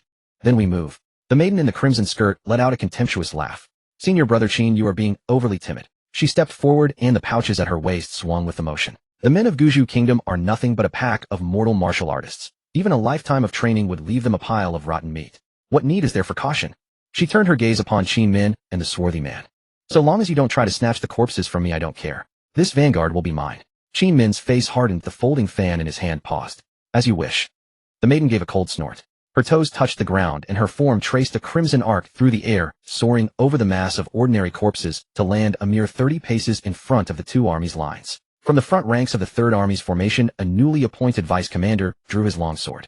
Loose. Dozens of arrows pierced the air, hurtling straight toward the maiden's face. The maiden stood her ground without stirring. Her right hand slapped against the pouch at her waist. 3 black shadows slammed down upon the earth. Standing a full zhang and 2 chi tall, their bodies a dark copper hue, every muscle bulging and impossibly hard. 3 copper corpses. The arrows struck the copper corpses with a crisp clatter, leaving not even a pale scratch upon their bodies, and tumbled to the ground. The maiden raised her right hand, index and middle fingers pressed together. From her fingertips a ball of crimson flame sprang into being. The flame swelled violently against the wind, swelling in an instant to the size of a human head. Go! The fireball tore free, tracing a searing arc through the air as it hurtled straight toward the vice commander who had given the order. Its speed was blinding. The vice commander barely managed to raise his refined iron shield. Boom! The fireball slammed into the shield. The refined iron melted instantly. The searing heat pierced through the shield, engulfing the vice commander's entire body. He did not even have time to scream. One breath later, the flames dispersed. Upon the ground remained only a charred, carbonized corpse. The dozen or so soldiers around him were hurled aside by the wave of heat, writhing on the ground in agony. A ripple of unease passed through the front line of the shield formation. The soldiers stared in horror at the blackened husk upon the ground. The maiden dusted off her hands, chin lifted in a subtle tilt. The dregs of Guju are nothing but this. The unrest in the vanguard of the Third Army rippled backward into the main formation. The soldiers had watched with their own eyes as that vice-general was enveloped in a ball of fire. His refined iron shield melted into molten metal, his entire body reduced to a charred husk. They hadn't even heard a scream. A centurion's hands trembled, the fingers gripping his spear alternately loosened and tightened beyond his control. What in the world was that? Behind them came the muffled clatter of shields colliding. Not intentional, but the involuntary shaking of trembling legs rippling through an entire row of the shield formation. Chen Anshun stood at the flank of the high ground, his right hand resting on his sword hilt, his thumb hooked over the guard. His gaze was fixed on the right hand of the girl in the red skirt 30 paces away. That ball of fire had taken less than 2 breaths to condense at her fingertip and launch. A vice-general at the peak of first-rate martial prowess, armor shield and vital essence alike, hadn't lasted a single exchange. So this was the sorcery of a cultivation practitioner. Chen Anshun turned his head and glanced at Zhuo Guang beside him. Elder Zhuo. Zhuo Guang stood leaning on his cane, his face betraying nothing in particular. Is this what you meant by not much power? Zhuo Guang's cane tapped the ground once. The old man's features tightened as Adam's apple bobbed, and only after a long pause did he grunt a single nasal sound. Well, for a postnatal grandmaster with inner chi shielding the body, a fireball technique can't burn through. The power really isn't much. A brief pause. But for anyone below postnatal, dodge if you can. Chen Anshun's mouth twitched. Easy words to say. Below postnatal, dodge if you can. How many of the Third Army's 3,600 men were postnatal grandmasters? Zhao Guangfeng counted as 1. Zhuo Guang counted as 1. The remaining 3,500 lives were no different from papier-mâché before that ball of fire. Another stir rose from the vanguard. The girl raised her right hand, crimson flames once again blooming at her fingertips. A second fireball was taking shape. Zhuo Guang slammed his cane into the ground, and his entire body vaulted down from the high ground. The instant he landed, the long sword at his waist sang free of its scabbard. A streak of cold light tore through the morning mist, heading straight for the girl's face. The girl was forced to retract her hand mid-condensation, twisting aside. The blade's edge grazed past her earlobe, severing 3 strands of hair.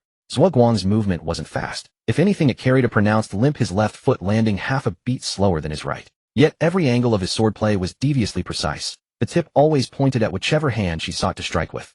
You want to condense a fireball? I'll stab your fingers. You want to retreat and create distance? I'll press in. A postnatal grandmaster's inner chi sheathed the blade, the air keening with a sizzling hum. The girl was forced backward again, and again, her footsteps faltering. On her third attempt to condense a fireball, the instant flame flickered at her fingertip. Zhuo Guang's sword tip had already arrived 3 inches from her wrist joint. She had no choice but to withdraw and parry. Her right hand drew a short blade from a leather pouch, barely managing to catch Zhuo Guang's strike. The instant the short blade and long sword collided, her arm shuddered violently, her entire body skidding 3 steps backward, the soles of her shoes scraping twin white marks across the gravel. You? The girl's face flushed crimson. The swaggering display she'd put on before the army moments ago had evaporated without a trace. Zhuo Guang's next sword stroke had already arrived.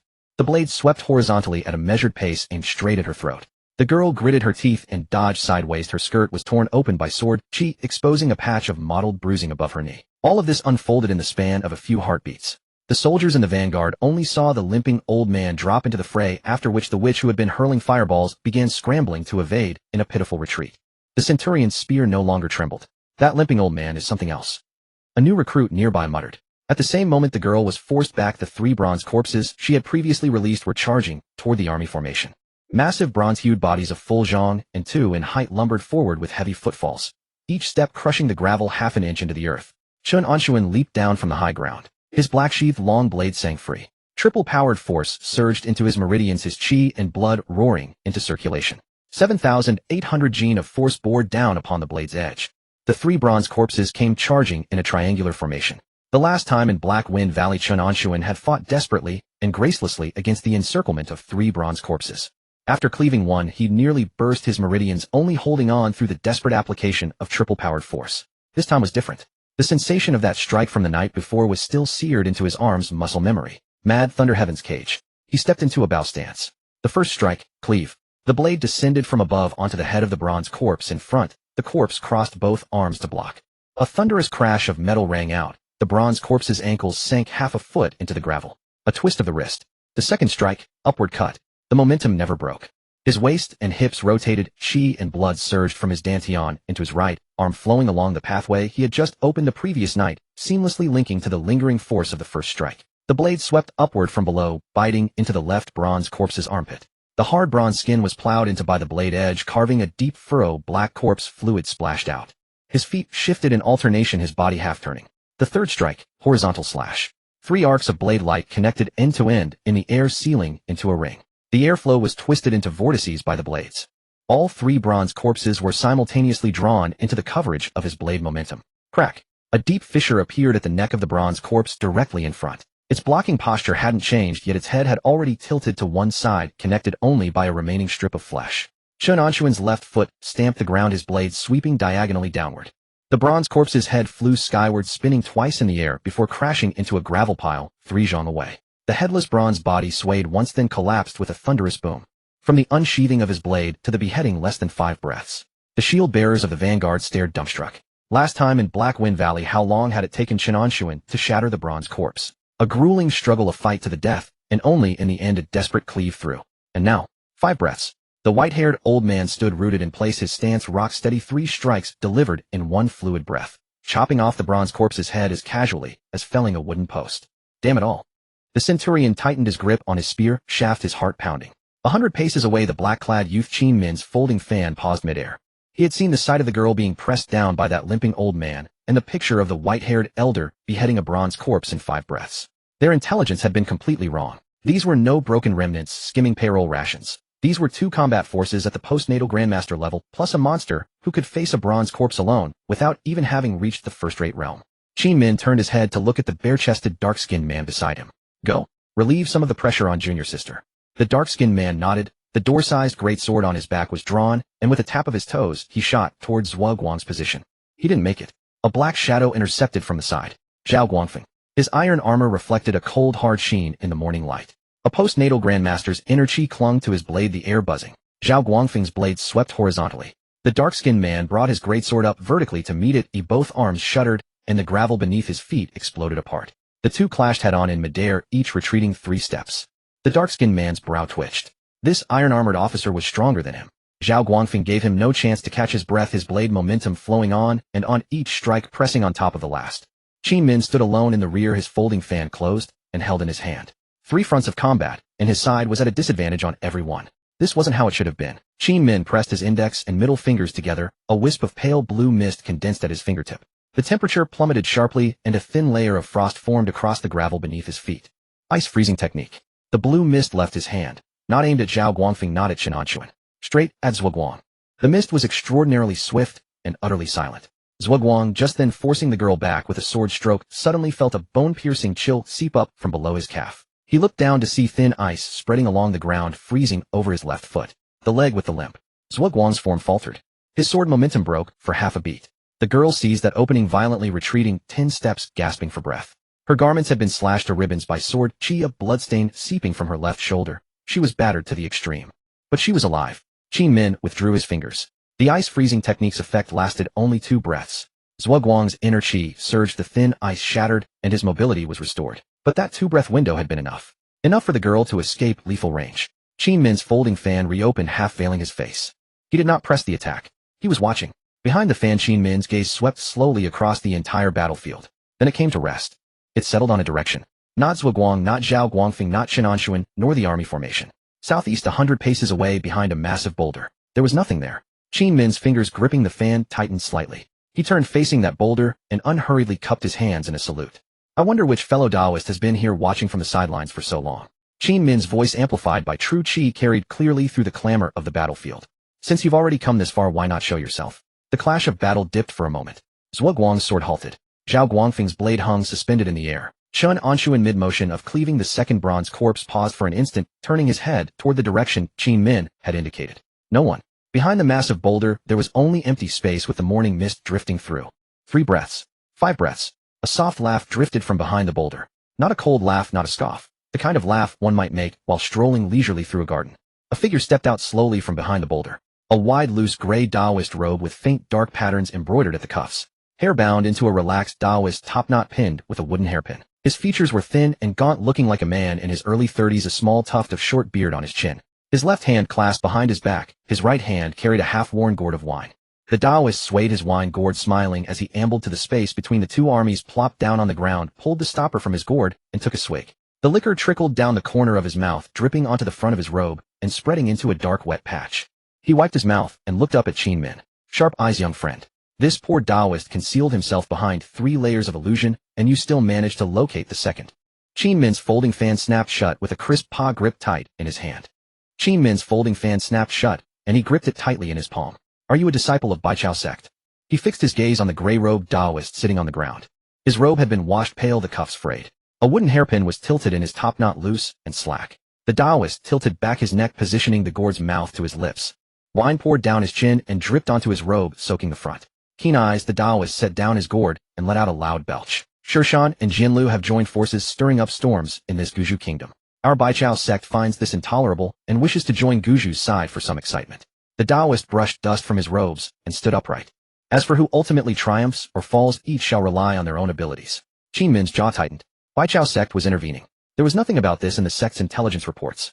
The ambush at Luoying Ravine had been considered a certainty. Qin Min turned his head, his gaze sweeping across the entire battlefield. The girl in red was being forced back step by step by that lame old man. Her clothes were torn and ragged, blood on her left shoulder, having dyed half her body crimson. The short blade in her hand was wielded without any technique, relying entirely on instinct to parry. The dark-skinned man gripped his door-panel broadsword with both hands, clashing directly against the iron-armored officer. Each time their weapons met, gravel from the ground was shaken loose. The dark man's thenar eminence was split open, blood streaming down the sword hilt. Most outrageous of all was the white-haired old man. Of 3 bronze corpses, 1 was already beheaded. The remaining 2 were enclosed within the old man's blade techniques, their bodies covered in deep cuts, exposing bone-black corpse fluid pooling on the ground. Everyone on their side had been completely blocked. Qin Min quickly calculated in his mind. If they continued fighting, the girl would not last 30 moves before the lame old man drove his sword through her throat. The dark man's strength paled compared to the iron-armored officer. A defeat was only a matter of time. Facing this unfathomable wine Taoist, he had absolutely no advantage. Of the 3 layers of deception, he could only see through 2. In a real fight, he was far more likely to be the one killed. To risk his life for a few corpses was not worth it. Retreat. Qin Min spoke a single word, without any hesitation. The girl in red heard the command, her short blade deflecting the lame old man's strike, as she exploded backward dozens of paces using the momentum. The dark man roared, sweeping his broadsword horizontally to force back the iron-armored officer before breaking away. Both retreated to Qin Min's side. The girl's chest rose and fell violently as she gasped for breath. Senior brother Qin, we're just leaving like this. The girl ground her teeth, pointing at the military formation opposite them. Can you defeat that lame one? Qin Min countered. The girl fell silent. The dark man stuck his broadsword into the ground and wiped sweat and blood from his face, remaining mute. Without Qin Min intervening, continuing to grapple would only lead to their deaths. The girl turned her head, gazing toward the distant battlefield. My bronze corpses. She raised both hands, her 10 fingers shifting rapidly into a hand seal. That was a unique secret art for controlling bronze corpses. As long as there was even a trace of corpse chi within them, they could be recalled. The 2 bronze corpses in the distance showed no reaction at all. The girl was stunned. She increased her true chi output, a faint red glow appearing at her fingertips. Yet the 2 bronze corpses remained standing where they were, motionless. Chen Anshun stood between the 2 bronze corpses. His black-sheathed long sword pointed diagonally at the ground. Not a single stain marred the blade. The sword chi of the Mad Thunder Heaven prison had not merely sliced through the bronze corpses' hardened exteriors. It had completely shattered some connection within them. Chen Anshun rotated his wrist. The long sword swept upward from below. One stroke cut into the left bronze corpse's neck. Without the slightest resistance, the bronze corpse's head shot skyward and crashed onto the gravel ground 3 feet away.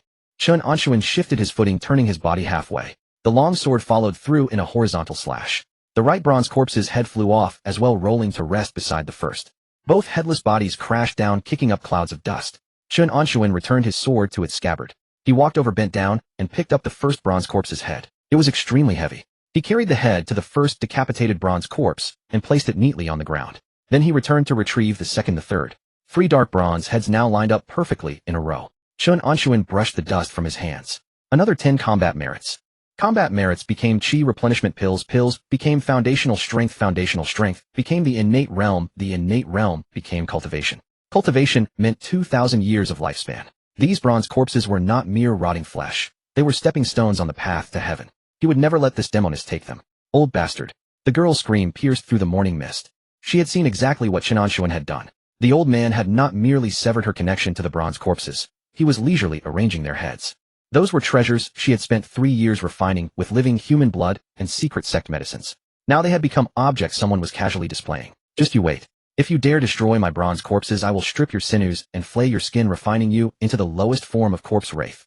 The girl's fingernails dug into her palms, blood dripping down. Chen Anshun faced away from her, crouching on the ground. He reached out and adjusted one of the heads, slightly ensuring all 3 faced the exact same direction. This would make it easier to place them in coffins later and help the quartermaster count combat merits. He didn't even turn his head, completely ignoring the girl's curses. Dead silence fell over the shield formation at the front. The centurion swallowed hard, his Adam's apple bobbing. The young recruit beside him stood with his mouth open, barely able to maintain his grip on his spear. He chops those monsters like cutting vegetables and arranges them neatly afterward, the recruit murmured. He isn't even afraid that Demonis will hurl fireballs at him. What Demonis? Didn't you see her jumping with rage while the old man didn't even acknowledge her?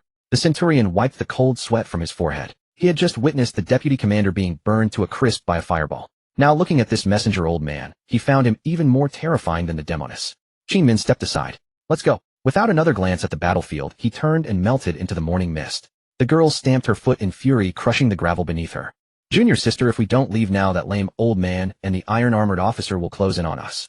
The dark man drew his broadsword and reminded her in a deep voice. The girl cast a tooth-gritting glance at Chen Anshun's retreating figure. She turned and followed Qin Min's direction, the dark man close behind. The laborers in the rear fumbled with talismans, driving the remaining hundreds of ordinary corpses as they retreated in disorder. In less than half a cup of tea's time. On the open ground before the camp lay nothing but scattered limbs and a pungent stench of decay. Morning wind blew through and the fog gradually lifted. The wine Taoist sat beside the massive rock, still clutching his half-worn gourd. He made no move to pursue Qin Min and the others. His attention was fixed entirely on the white-haired old man arranging the bronze corpse heads. The Taoist rose and brushed off his robes. He approached Zhao Guangfeng. Zhao Guangfeng had already sheathed his sword, his iron armor stained with the dark man's blood. Zhuo Guang leaned on his walking stick and came to stand at Zhao Guangfeng's rear flank. Lord Commander, the wine Taoist offered a respectful salute. Zhao Guangfeng returned the gesture. Thank you for your assistance, Taoist.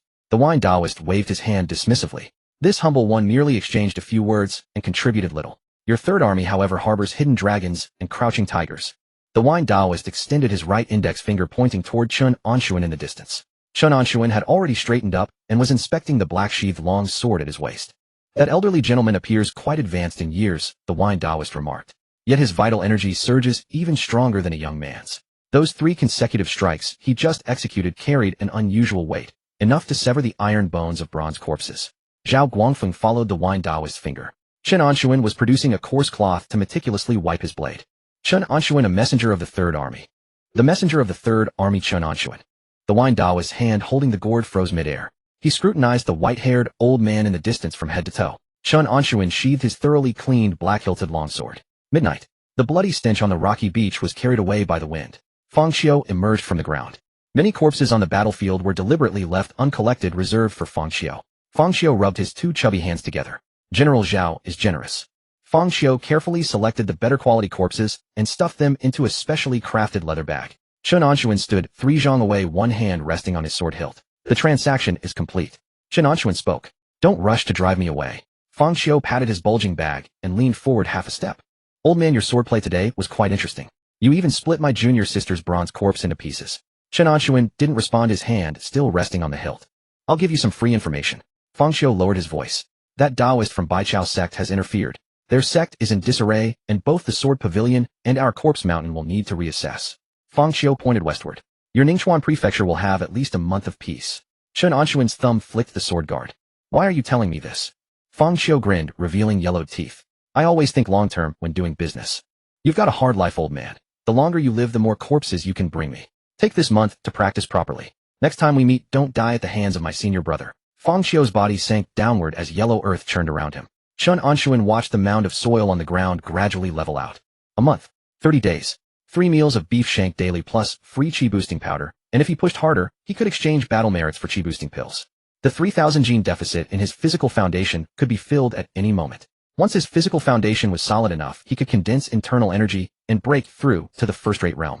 The first-rate realm was a springboard to the postnatal grandmaster stage. The postnatal grandmaster stage was merely a stepping stone toward the natal realm. This month represented his race against death. The Third Army's main camp.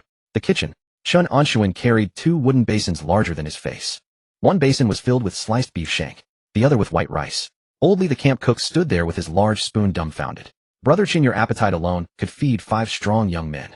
Chen Anshun lifted the wooden basin. More meat means more strength. He carried the basin to an open area at the camp's edge. Train immediately after eating. Day 1. The black-hilted long sword left its scabbard. Lightning Heaven's prison. Again and again. The wind from his blade swept only the sand and pebbles around his feet. Day 5. His sword movements grew progressively heavier. Dead grass within a 3-foot radius was severed cleanly at the roots. Day 10. Veteran Wang Taizhu passed by with his rice bowl.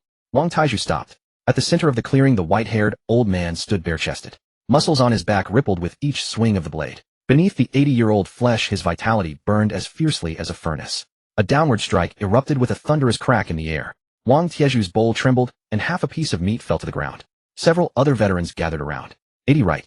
That strength surpasses even our camp commanders. Look at his sword technique. No hesitation whatsoever.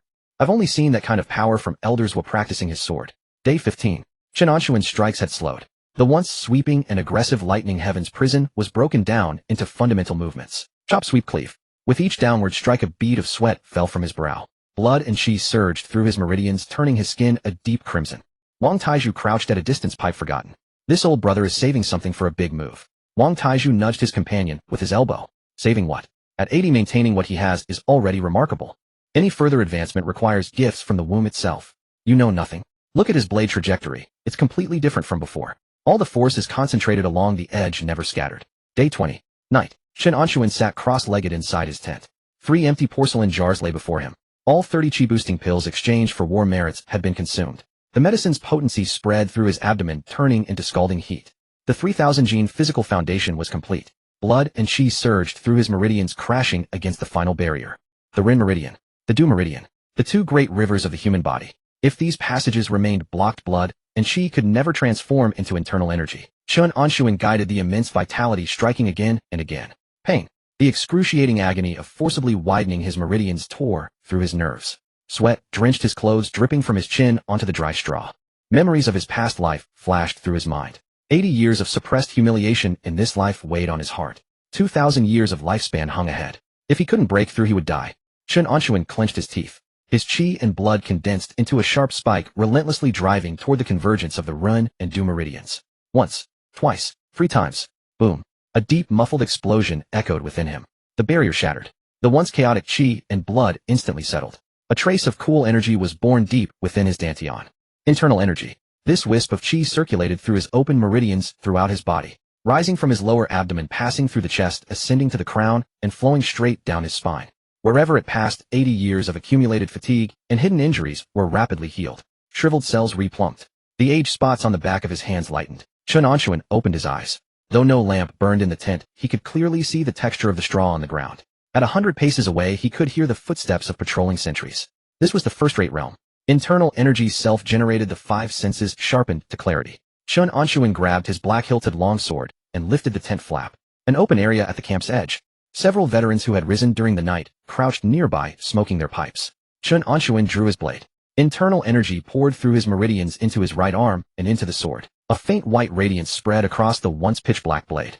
Lightning Heaven's prison. A horizontal slash. No explosive report of raw physical force. Only a soft sound like tearing silk. 3 feet ahead of the blade, a crescent-shaped wave of white chi detached from the edge. The chi wave sliced through the night wind and struck a half-person high bluestone boulder. The bluestone split in 2. The cut surface was perfectly smooth. The upper half slowly toppled and crashed to the ground with a thunderous bang. The veteran smoking nearby flinched, his pipe falling onto his shoe. Sparks burned through the leather. He barely registered the pain, his eyes locked on the severed stone. Sword chi. Another veteran jerked to his feet, his knee knocking over a water pot. Water spilled across the ground. Internal energy projected outward, manifesting as sword chi. First-rate realm. Wang Taizhu rubbed his eyes and pinched his thigh. It hurt. 80 years old. With his Ren and Du meridians now unblocked. Wang Taizhu's voice cracked. Is this old brother even human? Our camp commander hit a wall at the peak of second rate at 40, cursing every day that his prospects were dead. Chen Anshun broke through at 80. The veteran's jaws dropped. In 300 years of Guju Kingdom's founding, I've heard of 20-year-old first-rate experts, 30-year-old first-rate experts. Who the hell has ever heard of breaking through to first-rate at 80? If word gets out, won't all those prodigies from the martial arts aristocratic families want to smash their heads against tofu blocks? Shut up. Don't spread rumors about this. Wang Taizhu swallowed hard and lowered his voice. Brother Chen is accumulating power for a breakthrough. Our third army is about to birth a monster. Chen Anshun sheathed his sword. The white sword chi dissipated into the air. He turned his head. At the direction of the command tent, Zhao Guangfeng had lifted the curtain and was staring fixedly at the black-hilted longsword in Chen Anshun's grip. Toward the central command tent, Zhao Guangfeng lifted the curtain flap and fixed his gaze upon the black-sheathed long blade in Chen Anshun's hand. The faint white gleam along the edge had not yet fully dissipated. The night wind swept past, stirring the sand upon the ground. Lao Chun.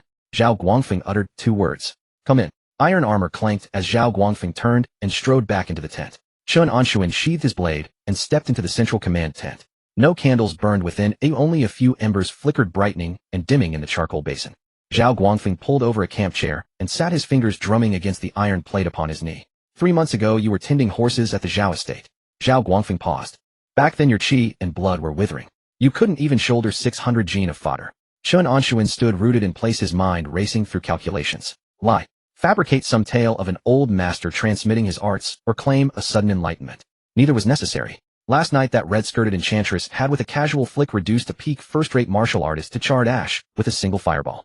The methods of cultivators lay beyond any mortal's comprehension.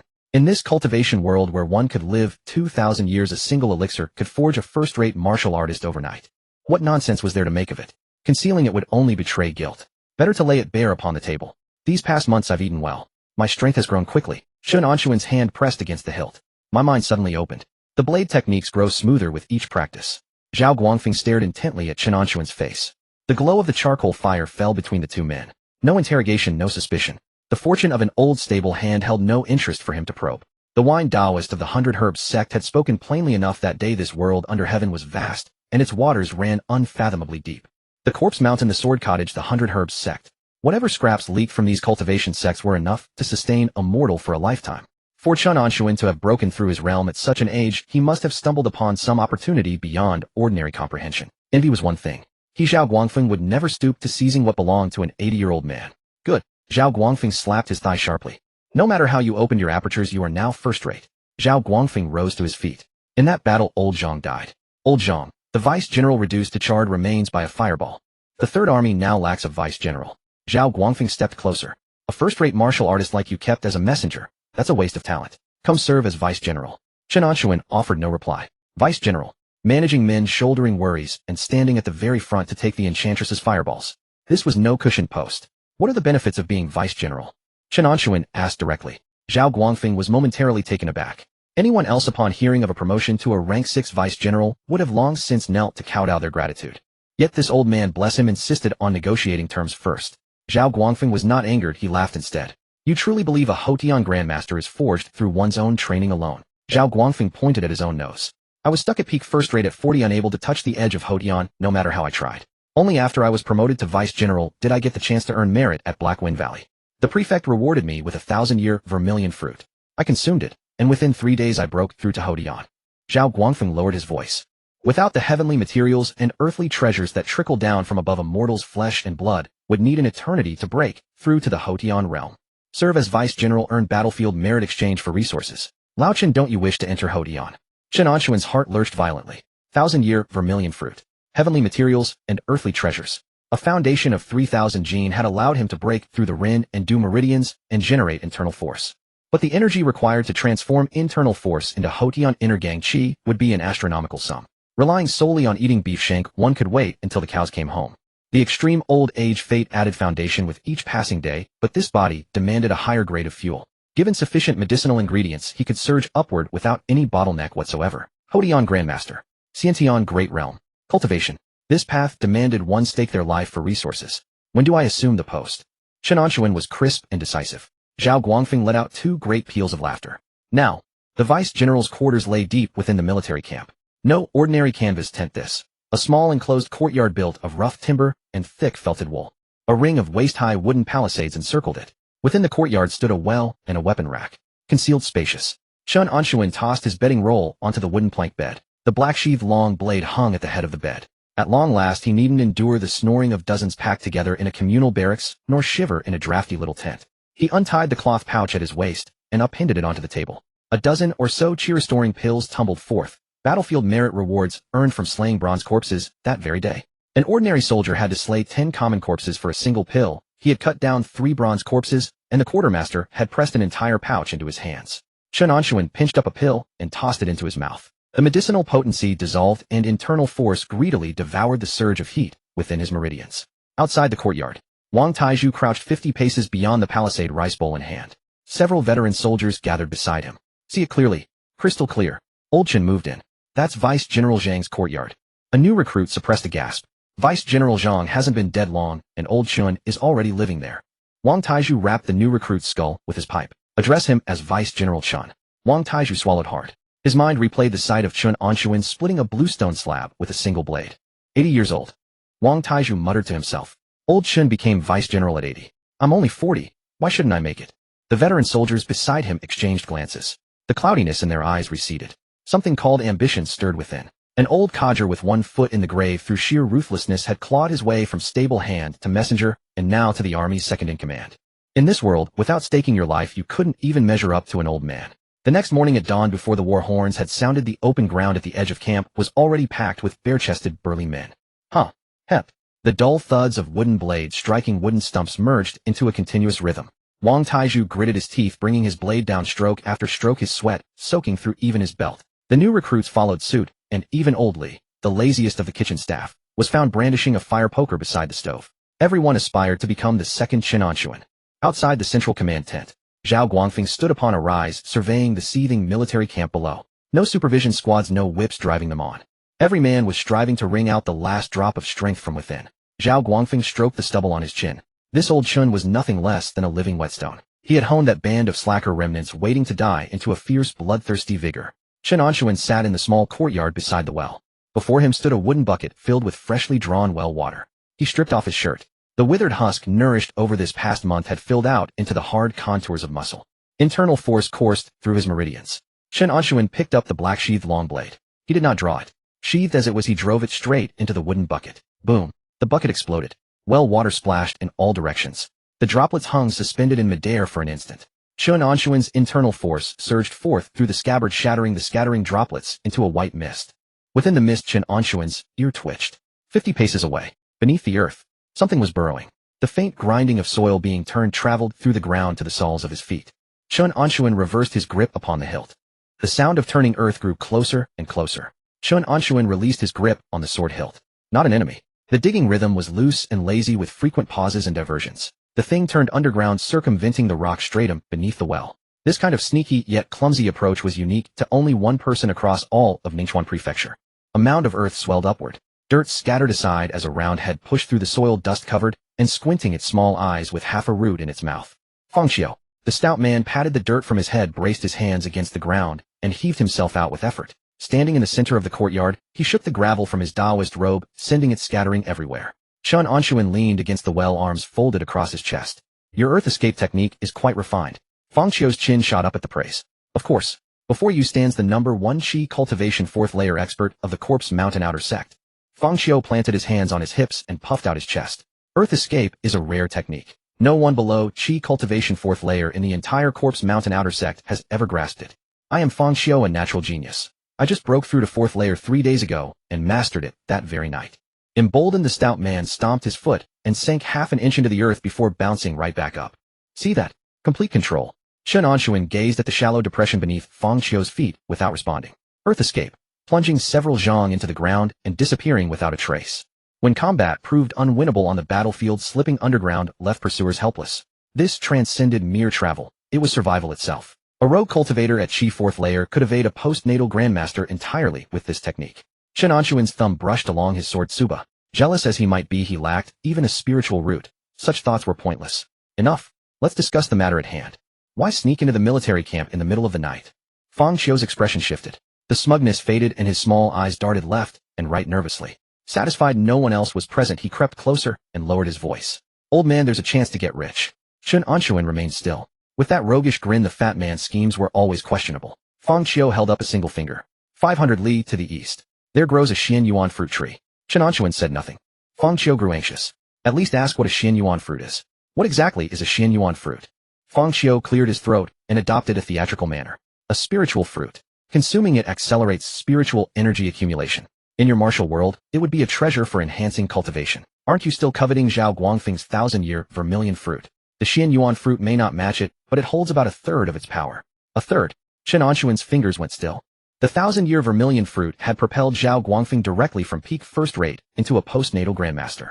For Chen Anshun, who had just broken through to first rate, even a third of that potency could spare him half a year of grinding beef tendons. His octogenarian fate had no bottleneck, only a lack of fuel. The Xian Yuan fruit would serve as excellent fuel. How many? The moment Fangxiu detected a shift in Chen Anshun's tone, his spirits lifted. I got a distant look. There were at least 3 fruits. The tree wasn't tall, maybe 6 or 7 Qi-bearing fruits that were green with a hint of red, roughly the size of chicken eggs. Any guardians? Fangxiu grinned, revealing yellowed teeth. A giant crocodile turtle. Its shell dwarfs a millstone, and it lies beneath the fruit tree like a boulder. Fangxiu held up 2 fingers. At least mid-tier rank, 1 demon beast. With me being only Qi cultivation 4th layer, I'd stand little chance against it alone. Which is why he'd come to him. Chen Anshun studied Fangxiu's face, calculating carefully. The fat man had brought the information himself, asked for nothing, and laid out the spiritual fruit's location with perfect clarity. This merchant was shrewd as a monkey. Why would he now come running to share the spoils so eagerly? It must be that crocodile turtle proved too troublesome to handle alone, requiring a fighter to join forces. When will the fruits be ready? Fang Xiao rubbed his hands together. About a month. Harvesting them now would yield less than half their spiritual potency. A poor return. 1 month. Chen Anshun lowered his eyelids. Just a month ago he'd been a second-rate martial artist, barely managing to cleave through bronze corpses with desperate effort. Now he'd reached first-rate, his internal energy generating on its own and blade aura projecting outward. What could another month do? His octogenarian fate never ceased, and his foundation grew stronger with each passing day. First-rate internal energy circulated through his meridians, growing visibly more powerful every single day. The Chen Anshun of 1 month from now would be a completely different person from the one standing here today. As for being betrayed by the fat man, that wouldn't make sense. He operated by his own code, playing the long game to catch the biggest fish. While he lived, he could bring Fang Xiao more corpses. If he died, that income stream would vanish. Binding interests proved stronger than any oath. Agreed. Come find me in a month. Fang Xiao split into a grin, his yellowed teeth gleaming in the moonlight. Straightforward. I'll let you have one fruit, but the crocodile turtle is mine. Chen Anshun adjusted his sword tsuba. Let me make one thing clear. You'll be the primary fighter when the time comes. Don't just hide underground and watch. Fang Xiao patted his chest proudly. Relax, I may be cautious, but I never back down when it matters. With that, the earth beneath him churned, and he sank into the ground, vanishing in an instant. The mound shifted and scurried toward the camp's edge before disappearing entirely. Chen Anshun looked down at the shallow depression, kicking dirt over it to smooth it away. 1 month. Perfect timing. 3 sharp knocks echoed from the courtyard gate. Chen Anshun rose and unfastened the bolt. An old soldier stood outside holding out a letter. Deputy Commander Chen, this came from the Zhao residence in Ningchuan Prefecture. The veteran handed over the letter and trotted away. The envelope bore no wax seal, merely bound with a thin hemp cord. He opened it to find coarse yellowed paper covered in hasty crooked characters. After reading just 3 lines, Chen Anshun burst into uproarious laughter, his mirth echoing far into the night. The patrolling soldiers at the camp's edge startled glanced toward the deputy commander's courtyard and hurried away with necks bowed. Dawn broke. Inside the central command tent, Zhao Guangfeng was gnawing on a cold flatbread. Chen Anshun lifted the curtain and entered, clasping his fists in salute. General, I request a day's leave. Zhao Guangfeng paused mid-bite. You're a deputy commander now, and you're asking for leave. Someone from my past in the city needs to see me. Zhao Guangfeng surveyed him up and down, then waved a hand dismissively.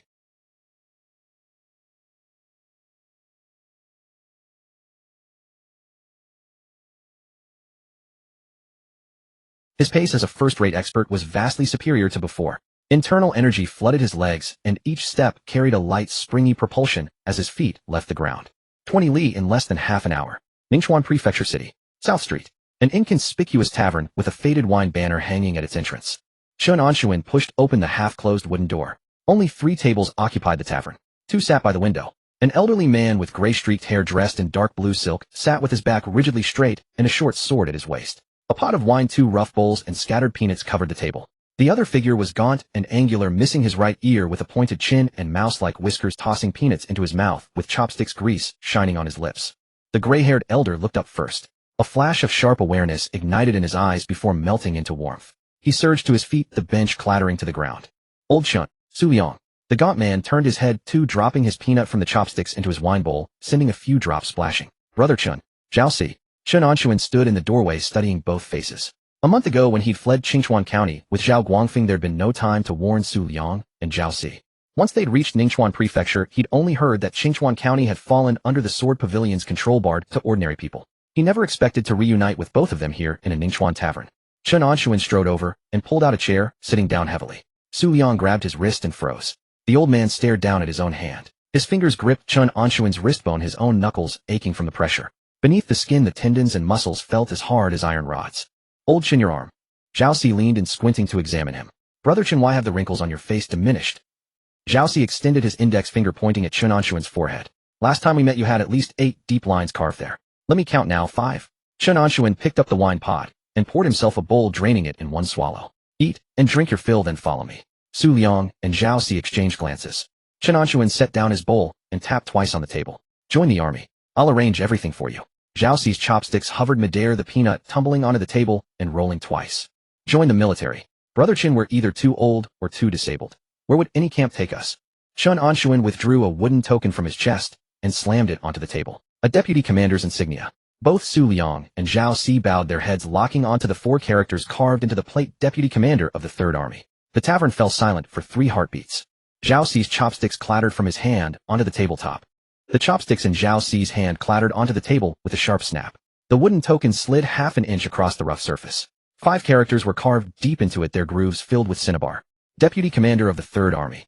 Zhao Ci's Adam's apple bobbed violently. The sound of his swallowing echoed unnaturally loud in the hushed tavern. He stared at the wooden token. 2 months ago this old man had still been a coachman at the Zhao household, brandishing a blade to force him into stealing from the rice gang's warehouse. Back then Zhao Ci had believed the old man was a ruthless sort worth following, a man who could keep him alive and line his pockets.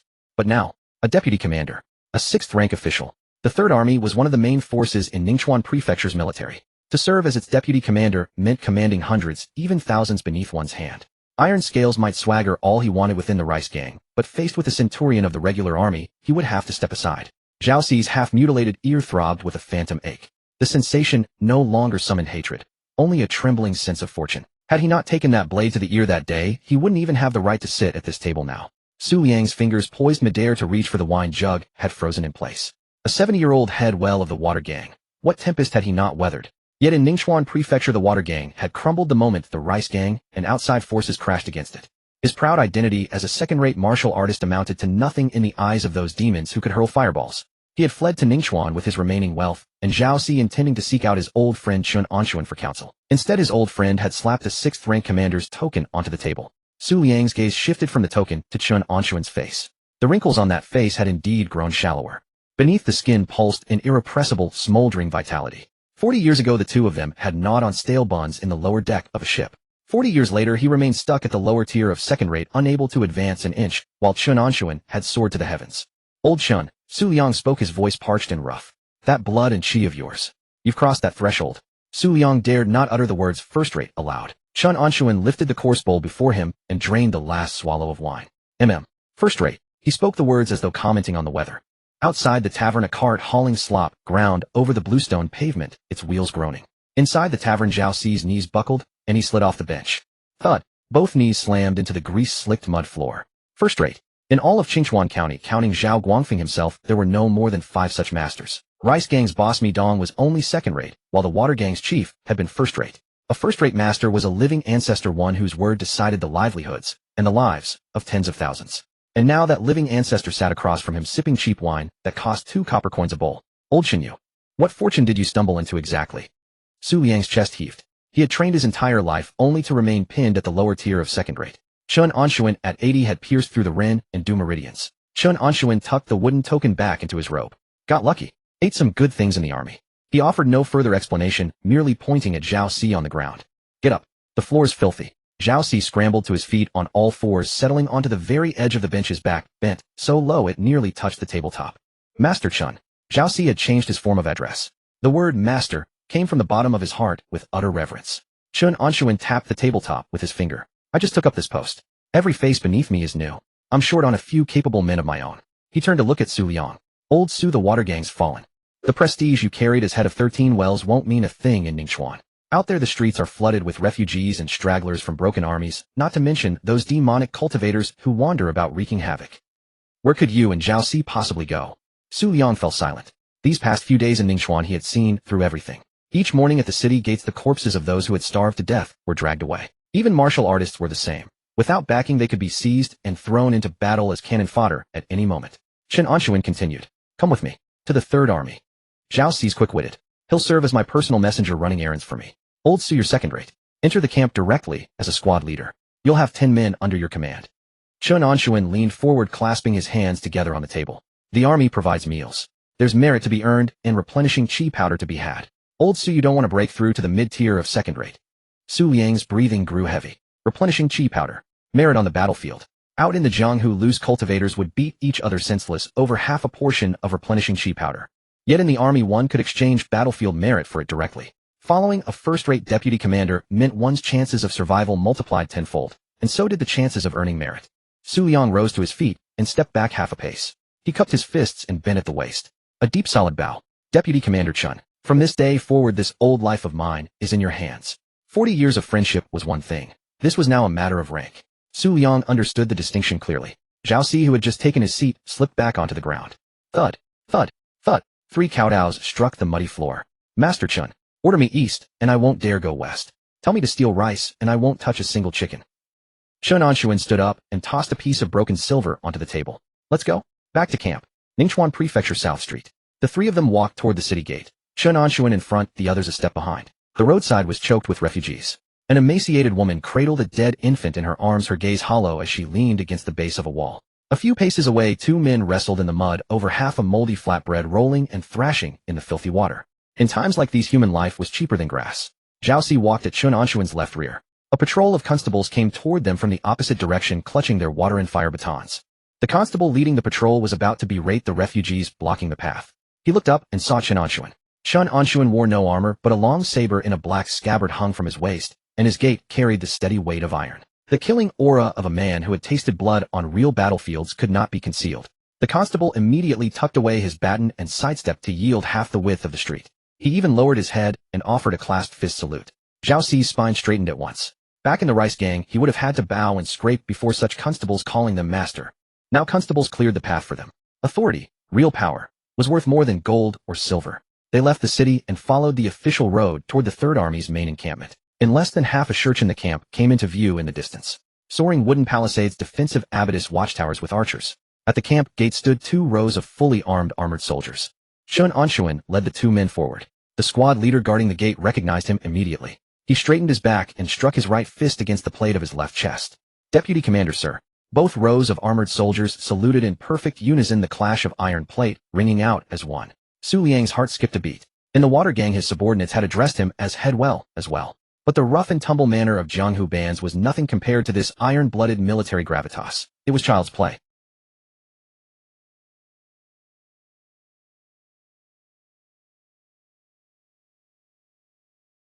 Zhao Si scarcely dared to draw breath, staying close on Chen Anshun's heels, terrified that a single misstep might earn him a spear thrust from either side. They crossed through the gate. The veteran leading the drill was none other than Wang Taizhu. Wang Taizhu spotted Chen Anshun, immediately tossed aside his wooden saber and jogged over. Deputy Commander Chen, you've returned. Wang Taizhu's face split into a wide grin, his waist bent low. He cast a glance at Su Liang and Zhao Si behind Chen Anshun. Deputy Commander Chen, who might these two be? Old acquaintances from Qingchuan County. Chen Anshun did not slow his stride. Take them to the quartermaster's office. Issue 2 sets of armor and weapons. This one, Chen Anshun pointed at Su Liang. Place him in your 100-man unit. Give him a squad leader's slot. This one, he pointed at Zhao Si. Attach him under my name as my personal order runner. Wang Taizhu nodded rapidly. Yes, sir. I'll see to it immediately. Strictly speaking, assigning posts in the army required reports up the chain of command. But Chen Anshun was a first-rate martial artist and a rising favorite in Zhao Guangfeng's eyes. Arranging 2 low-ranking military posts was but a single word from him. No one would offend a newly promoted deputy commander over such a trifle. The quartermaster's office. The quartermaster in charge of logistics was a fat man lounging in a chair, picking his teeth. Wang Taizhu leaned in and said a few words. The fat quartermaster glanced over with a sidelong look, intending to put on some airs. His gaze passed over Wang Taizhu and landed on Chen Anshun, standing at the doorway. The fat quartermaster's hand trembled and his toothpick clattered to the floor. This was the fierce one who had split open Bluestone with a single saber strike last night and been directly promoted by General Zhao. The fat quartermaster instantly switched to a beaming smile and bounced up from his chair. Anyone under Deputy Commander Chen must receive only the very best. He dashed into the storeroom himself. He rummaged through chests and crates. Out came 2 sets of leather armor, 90% new. The leather had been tanned supple, the scales riveted firmly with copper nails. Su Liang received a long saber forged of fine steel. The blade was thick and solid, the edge honed sharp and coated with a layer of anti-rust oil. Zhao Si was issued a short sword and a small round shield. The 2 changed clothes behind the camp tent. Su Liang tightened his belt. The leather armor clung to his frame and a long-absent sense of solidity welled up within him. He drew the long saber and slashed experimentally through empty air. The wind sang a fierce note. Fine blade, Su Liang praised. Zhao Si tucked the short sword into his waist and patted the leather armor over his chest. Old brother Su, does this mean we've officially got our official garb now? Su Liang slid the saber back into its sheath. In the army, it's squad leader Su. Zhao Si grinned from ear to ear. Yes, squad leader Su. Once they had tidied themselves up, the 2 followed Chen Anshun to a small secluded courtyard deep within the camp. Chen Anshun sat on a stone bench beside the well. Su Liang and Zhao Si stood at attention across from him. Chen Anshun pointed at a cloth pouch resting on the stone table. Inside is 100 taels of broken silver. Split it between you and buy whatever small things you need. Zhao Si received the pouch with both hands. It was reassuringly heavy. Chen Anshun regarded them both. The army is not the Jianghu. In the Jianghu, if you can't win, you run. In the army, deserting the field is punishable by beheading under military law. I've brought you both in because I value your efficiency. Old Su, you've got experience commanding men. Train those 10 hard cases into shape for me. Within 1 month, I want them obeying orders without question. Su Liang cupped his fists. Understood. Zhao Si, you're quick on your feet. Whether inside or outside the camp, I need you to keep your ears open for me. Which battalion is short on rations? Which officer has been grumbling? I need to know it all. Zhao Si slapped his chest. Rest assured, Master Chen. I know this kind of work well. Chen Anshun rose to his feet. Work hard. The realm is in utter chaos. Ningchuan Prefecture may not remain safe either. If you want to survive, you've got to fight your way up. Earn merit, and I'll trade it for replenishing chi pills for you. Even if I have to pile them up, I'll push you both to a higher tier. With combat merit, I'll exchange it for chi nourishing pills for you all. Even if I have to pile them up, I'll push you forward. Chen Anshun tossed these words over his shoulder and turned to push open the wooden door of his small courtyard. The courtyard gate closed, shutting out the sounds of drilling from outside. He walked to the stone table, sat down, and pulled a thin booklet from his inner robe. The White Tiger's method of internal force refinement. The path of a first-rate martial artist diverged completely from what had come before. The tempering of raw strength had reached its limit. 3,000 caddies of base power was already the maximum a mortal body could sustain. To continue ascending, he needed to shift from the external to the internal. He would have to forcefully extract the essence of blood and chi from flesh, sinews, bones, and marrow, transforming it into internal force. The booklet divided internal force into remarkably precise measurements. Thread, strand, bundle, gong. 100 threads condensed into a single strand. 100 strands gathered to form a bundle. Only when 100 bundles of internal force were compressed to their absolute limit could one forge the postnatal celestial gong. This marked the threshold of the postnatal grandmaster realm. Chen Anshun closed the booklet and tucked it inside his robe. He walked to the center of the courtyard. The earthen ground was level. He sat cross-legged, closed his eyes. The fate of extreme longevity churned silently within him. A deep, barely audible rumble resonated from somewhere deep in his body. The chi and blood that had filled his limbs and extremities were yanked away by an invisible force. Stripped away. Agony surged. Muscle fibers were wrung dry, and his bones groaned under the unbearable strain. Chen Anshun clenched his jaw in silence. The chi and blood were forcibly crushed, transforming into threads of cool energy that flowed along his rin and du meridians, converging into his dantian. 1 thread. 2 threads. 10 threads. A quarter hour passed. Within his dantian, 5 distinct streams of energy coiled in precise formation. 5 strands of internal force. 100 threads made a single strand, yet in a quarter hour he had refined 500 threads. Chen Anshun's eyes snapped open. His body lurched forward abruptly, palms pressing into the earthen ground. Hunger. An acute gnawing starvation detonated from his stomach and swept through every limb. His arms and legs turned to water, and dark spots clouded his vision. His flesh withered before his eyes, the muscles that had been swollen moments ago now hanging loose against his bones. His physical body was completely depleted. Refining internal force meant consuming his own flesh. Chen Anshun rose unsteadily, gripping his knees, then stumbled to the courtyard gate and pushed it open. He made straight for the army tent kitchen. Oldly, the camp cook, stood stirring a pot of braised beef shank with a large iron ladle. Chen Anshun burst into the kitchen and shoved Oldly aside. He seized a large chunk of cooked beef from the cutting board and stuffed it into his mouth. Tearing at it in huge bites, he swallowed whole, without even chewing. Oldly stood frozen, ladle raised. Several other cooks halted their work, staring at Chen Anshun in utter astonishment. Vice Commander Chen, this meat isn't tender enough, the sinew is still raw. Oldly swallowed hard. Chen Anshun ignored him. He crushed the tough beef sinew between his teeth and swallowed it down. Reaching to a nearby wooden shelf, he grabbed 3 paper-wrapped packets. Chi nourishing powder distributed free to soldiers. Tearing open the oiled paper, he shoved the powder and beef into his mouth together, swallowing dry. The other cooks exchanged glances, none daring to speak. His devouring far exceeded even a refugee who hadn't eaten in 10 days. Half an hour passed. An entire basin of beef shank and 10 packets of chi nourishing powder were consumed. Chen Anshun stopped. It was not enough. His stomach swelled painfully, yet the bone-deep hunger and weakness had only lessened by a fraction. Mortal meat. Low-grade herbs. They could not possibly sustain the enormous consumption required for refining internal force. It was like feeding straw into a raging fire. It turned to ash, instantly producing not even a ripple. Chen Anshun wiped beef broth from his chin. He reached into the pouch at his waist. Fingers closed around a chi-nourishing pill. He tilted his head and swallowed. The pill entered his stomach. Pure medicinal power erupted instantly, transforming into a scorching torrent that ruthlessly swept through his withered meridians and flesh. Sagging muscles began to fill out once more. The dark spots in his vision cleared. The weakness vanished entirely. Massive remnants of pill energy still coursed through his body, enough to replenish roughly 31 cycles of consumption. Chen Anshun exhaled deeply and straightened. His mind raced through calculations. Eating beef shank was useless now. The chi-nourishing powder had become worthless dregs. Only chi-nourishing pills served as premium fuel, capable of offsetting the deficit from refining internal force. A single pill could sustain approximately 4 hours of frenzied refinement. Though a day contained 12 hours limited by meridian strength, refining internal force allowed only 4 hours. That meant 1 chi-nourishing pill per day was reasonable. Each chi-nourishing pill required 2 combat merits to exchange. In monthly terms, that totaled 60 combat merits. Killing 1 copper corpse typically yielded 3 merits, meaning he needed to slay 20 copper corpses. Of course the heads of outer sect disciples among the corpse piles were worth more merit. Chen Anshun's fingers curled around the hilt of his blade at his waist. Killing intent radiated from him. In this world, if you did not fight desperately for resources, you would remain trapped at the first-rank realm, waiting for your lifespan to expire. Blessed with the extraordinary fate of extreme longevity, he would never die from insufficient resources. The bottle of qi-nourishing pills Fang Qiu had gifted him upon their first meeting still contained 9 remaining pills sufficient for 9 days of internal force refinement. After 9 days, he would need to seek further opportunities for merit. Chen Anshun turned and left the kitchen, returned to his courtyard, closed the door, resumed his cross-legged posture, refined internal force, swallowed a pill, refined again, ate another, refined again, ate again. A full half-day passed. The sun began its slow descent. The courtyard fell utterly silent. Only the heat continuously rising from Chen Anshun's body baked the surrounding 3 feet of ground until it cracked. Night fell, stars dotting the heavens. Chen Anshun opened his eyes. He turned his awareness inward to his dantian.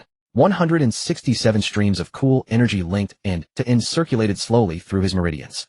167 strands of internal force. In one day, 16,700 threads refined. Chen Anshun rose to his feet and loosened his muscles and sinews. His joints cracked like popping beans.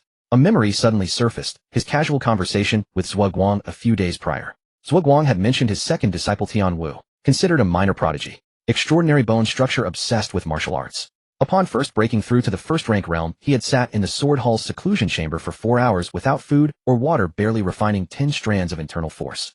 10 strands. Less than a tenth of his own daily yield. Chen Anshun smiled silently. A genius. Before the fate of extreme longevity, even a genius's cultivation pace was as slow as crawling. What he refined in a single day was enough for that dark-faced youth Tian Wu to cultivate for nearly half a month. Chen Anshun drew his black scabbard long blade. The blade felt cold. The White Tiger's method of internal force refinement stated it clearly. A first-rate martial artist channeling internal force could shatter the limits of physical strength. 10 bundles of internal force doubled one's striking power. With 100 bundles condensed into Gong's striking power could reach 13-fold. 13 times. His base strength of 3,000 caddies. Nearly 40,000 cattles of force. A single slash could demolish a city gate tower into ruin. Chen Anshun lifted the blade with one hand. The 167 strands of internal force within his dantian instantly surged to a boil, racing along his arm meridians and flooding wildly into the blade. The surface of the formerly pitch-black blade shimmered with an intensely condensed white radiance. The white radiance flickered unpredictably. Fierce thunder, heavenly prison. The opening stance. Chen Anshun drove his waist, propelling his right arm. A single slash descended. No intricate techniques. Only pure, unadulterated violence. Boom. The air was torn apart with brute force. A piercing sonic boom erupted within the courtyard. The blade slammed brutally into the bluestone slab at the center of the yard. The bluestone slab and the soil beneath it shattered instantly. Fragments of stone mixed with clods of earth rocketed skyward. Beyond the courtyard wall, Wang Taiju was patrolling the night with 2 new recruits. The sonic boom carried over the wall. The ground shook violently. The 2 recruits' knees buckled, and they collapsed directly into the muddy water. The spear in Wang Tieju's hand clattered to the ground. He stared at the blue brick wall riddled with countless cracks from the massive blades' impact, his teeth chattering. That kind of disturbance. Is Vice Commander Chen tearing down the barracks? 50 paces away, in the shadows of an ancient locust tree, Zhuo Guang stood with his hands clasped behind his back, staring fixedly at the residual air currents above the courtyard wall. His 5 fingers clenched suddenly. A large chunk of bark was torn free, with splinters driving into his nail beds, yet he showed no sensation. Yesterday he had only opened his Ren and Du meridians, and today this massive blade already possessed such power. For mortal martial artists, tempering internal force was a painstaking, gradual process. Bound by the limitations of the physical body, extracting 1 strand of internal force per day required stopping to nourish and stabilize, otherwise the body could no longer sustain the effort. Tian Wu's 10 strands per day had already exceeded the mortal limit. What gave this old Chen any advantage? How could his decrepit 80-year-old frame withstand such violent internal force refinement? Judging by the force of those blade strikes, at least over 100 strands. Zhuo Guang's breathing grew heavy, his chest heaving violently. Monster. 2 words scraped past Zhuo Guang's dry throat. This old thing did not need to stabilize his realm at all. He was trying to break through to the postnatal realm before his time ran out. Zhuo Guang's footing faltered. He retreated half a step and crushed a dry branch beneath his heel. Crack. Within the courtyard, Chen Anshun's blade froze midair. The blade tip pivoted sharply, pointing directly at the shadows beneath the ancient locust tree. Crack. In the courtyard, Chen Anshun's blade halted abruptly midair. The tip swiveled, pointing directly at the shadow beneath the old pagoda tree. A pale radiance trembled along the edge of the blade, illuminating half the outline of the ancient tree 3 zhang away. A figure stood within the shadow of the tree. Gray robes, grizzled short hair, both hands clasped behind his back. Zhuo Guang. The old man emerged from the tree's shadow, his footsteps so light they made no sound at all. The aura of a peak postnatal grandmaster was withdrawn so thoroughly that had he not snapped that withered branch beneath his foot, Chen Anshun would never have detected his presence. Chen Anshun sheathed his blade. The pale radiance faded. Old man's was spying on someone's blade practice in the dead of night. Rather shabby of you. Zhuo Guang did not respond. Both his eyes were fixed intently on the shattered bluestone slab at the center of the courtyard. Stone fragments lay scattered across the ground, and from the exposed earth at the bottom of the crater wisps of heat still rose into the air. After a considerable pause, Zhuo Guang finally shifted his gaze back to Chen Anshun. You old fox. Zhuo Guang's throat had gone dry. Just those 4 words. Nothing more needed to be said. Chen Anshun hung his black-sheathed long saber back on the wooden post by the bed, then walked to the stone table and sat down. He picked up the coarse ceramic teapot from the table and poured 2 bowls of cold tea. Sit. Haven't seen hide nor hair of you for days. Where have you been? Zhuo Guang skirted the great crater and lowered himself onto the stone bench. He lifted the cold tea and took a sip. He did not hurry to answer. Setting down the tea bowl, he wiped his mouth with his sleeve while glints of sharp light flickered ceaselessly in the depths of both his eyes. Guess. Chen Anshun couldn't be bothered to guess. He simply held his tea bowl and watched him. Zhuo Guang could contain himself no longer. The corners of his mouth stretched wide, revealing a row of even teeth. The old man's whole body trembled with laughter, his grizzled short hair quivering along with it. You know that 100 Herb sect stepped in to help Guzhou Kingdom fight Sword Cottage and Corpse Mountain, don't you? Chen Anshun gave a single nod. That whelp Zhao Guangfeng, some junior who's only just stepped into the threshold of a postnatal grandmaster, even new to eagerly carry wine and dishes, rushing over to cozy up to that wine Taoist of the 100 Herbs sect. Zhuo Guang jabbed his thumb against his own chest. I'm a dignified peak postnatal grandmaster with 70 years of life experience. Surely I can't be less shrewd than some junior whippersnapper. Chen Anshun set down his tea bowl. You've actually cozied up to the wine Taoist. Zhuo Guang fished out a palm-sized gourd of wine from within his robes and gave it a couple of shakes in his hand. The gourd was purple-red throughout, and even its wooden stopper exuded the mellow fragrance of years long past. This flask of wine, 100-year-old newer Hong. I've been hoarding it for over 20 years. Back in the day, I earned great merit for exterminating bandits, and the prefect bestowed it upon me. Zhuo Guang tucked the gourd back into his robes and patted his chest. 1 flask of wine traded for a drinking companion. Chen Anshun's finger tapped once against the stone table. Wine Taoist. That day, facing 3 men from Corpse Mountain, this cultivator of the 100 Herb sect had put them to flight without even needing to strike a blow. Among cultivators, this man was hardly considered a figure of great importance. But to mortal martial artists, he was a celestial being descended from the heavens. Zhao Guangfeng had gone to flatter him. Matters of duty. Zhuo Guang had gone to court favor, and he had to spend his own capital to do it. A flask of 100-year-old newer Hong hoarded for over 2 decades exchanged for the goodwill of a single cultivator. A bargain worth making. Zhao Guangfeng's bogged down with military affairs. No leisure to keep a cultivator company over drinks. Zhuo Guang pushed his tea bowl forward and lolled sideways against the edge of the stone table. I've no such trifling concerns. These past few days I've drunk with that wine Taoist from noon till midnight, from midnight till dawn. 3 days, 6 jars of wine. I had that Taoist slapping my shoulder and calling me brother. Chen Anshun's fingers came to a halt. Zhuo Guang drew 2 steps closer and lowered his voice. I got something out of it. The wind beyond the courtyard walls paused for an instant. The 100 Herbs sect plans to establish a 100 Herbs garden within the jurisdiction of Ningchuan Prefecture. Zhuo Guang raised a single finger. To plant spirit herbs and cultivate spirit fruits.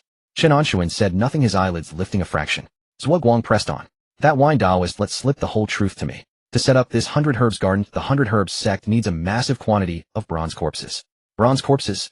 Exactly. The corpse chi and spiritual power that linger within a bronze corpse, once processed by the 100 Herbs sect's special techniques, can enrich the soil, transforming ordinary earth into spirit soil. Only upon spirit soil can spirit herbs and spirit fruits be grown. Chen Anshun's breathing grew fractionally heavier. Bronze corpses. Spirit soil. Spirit herbs. Zhuo Guang failed to notice this shift and remained caught up in his excitement.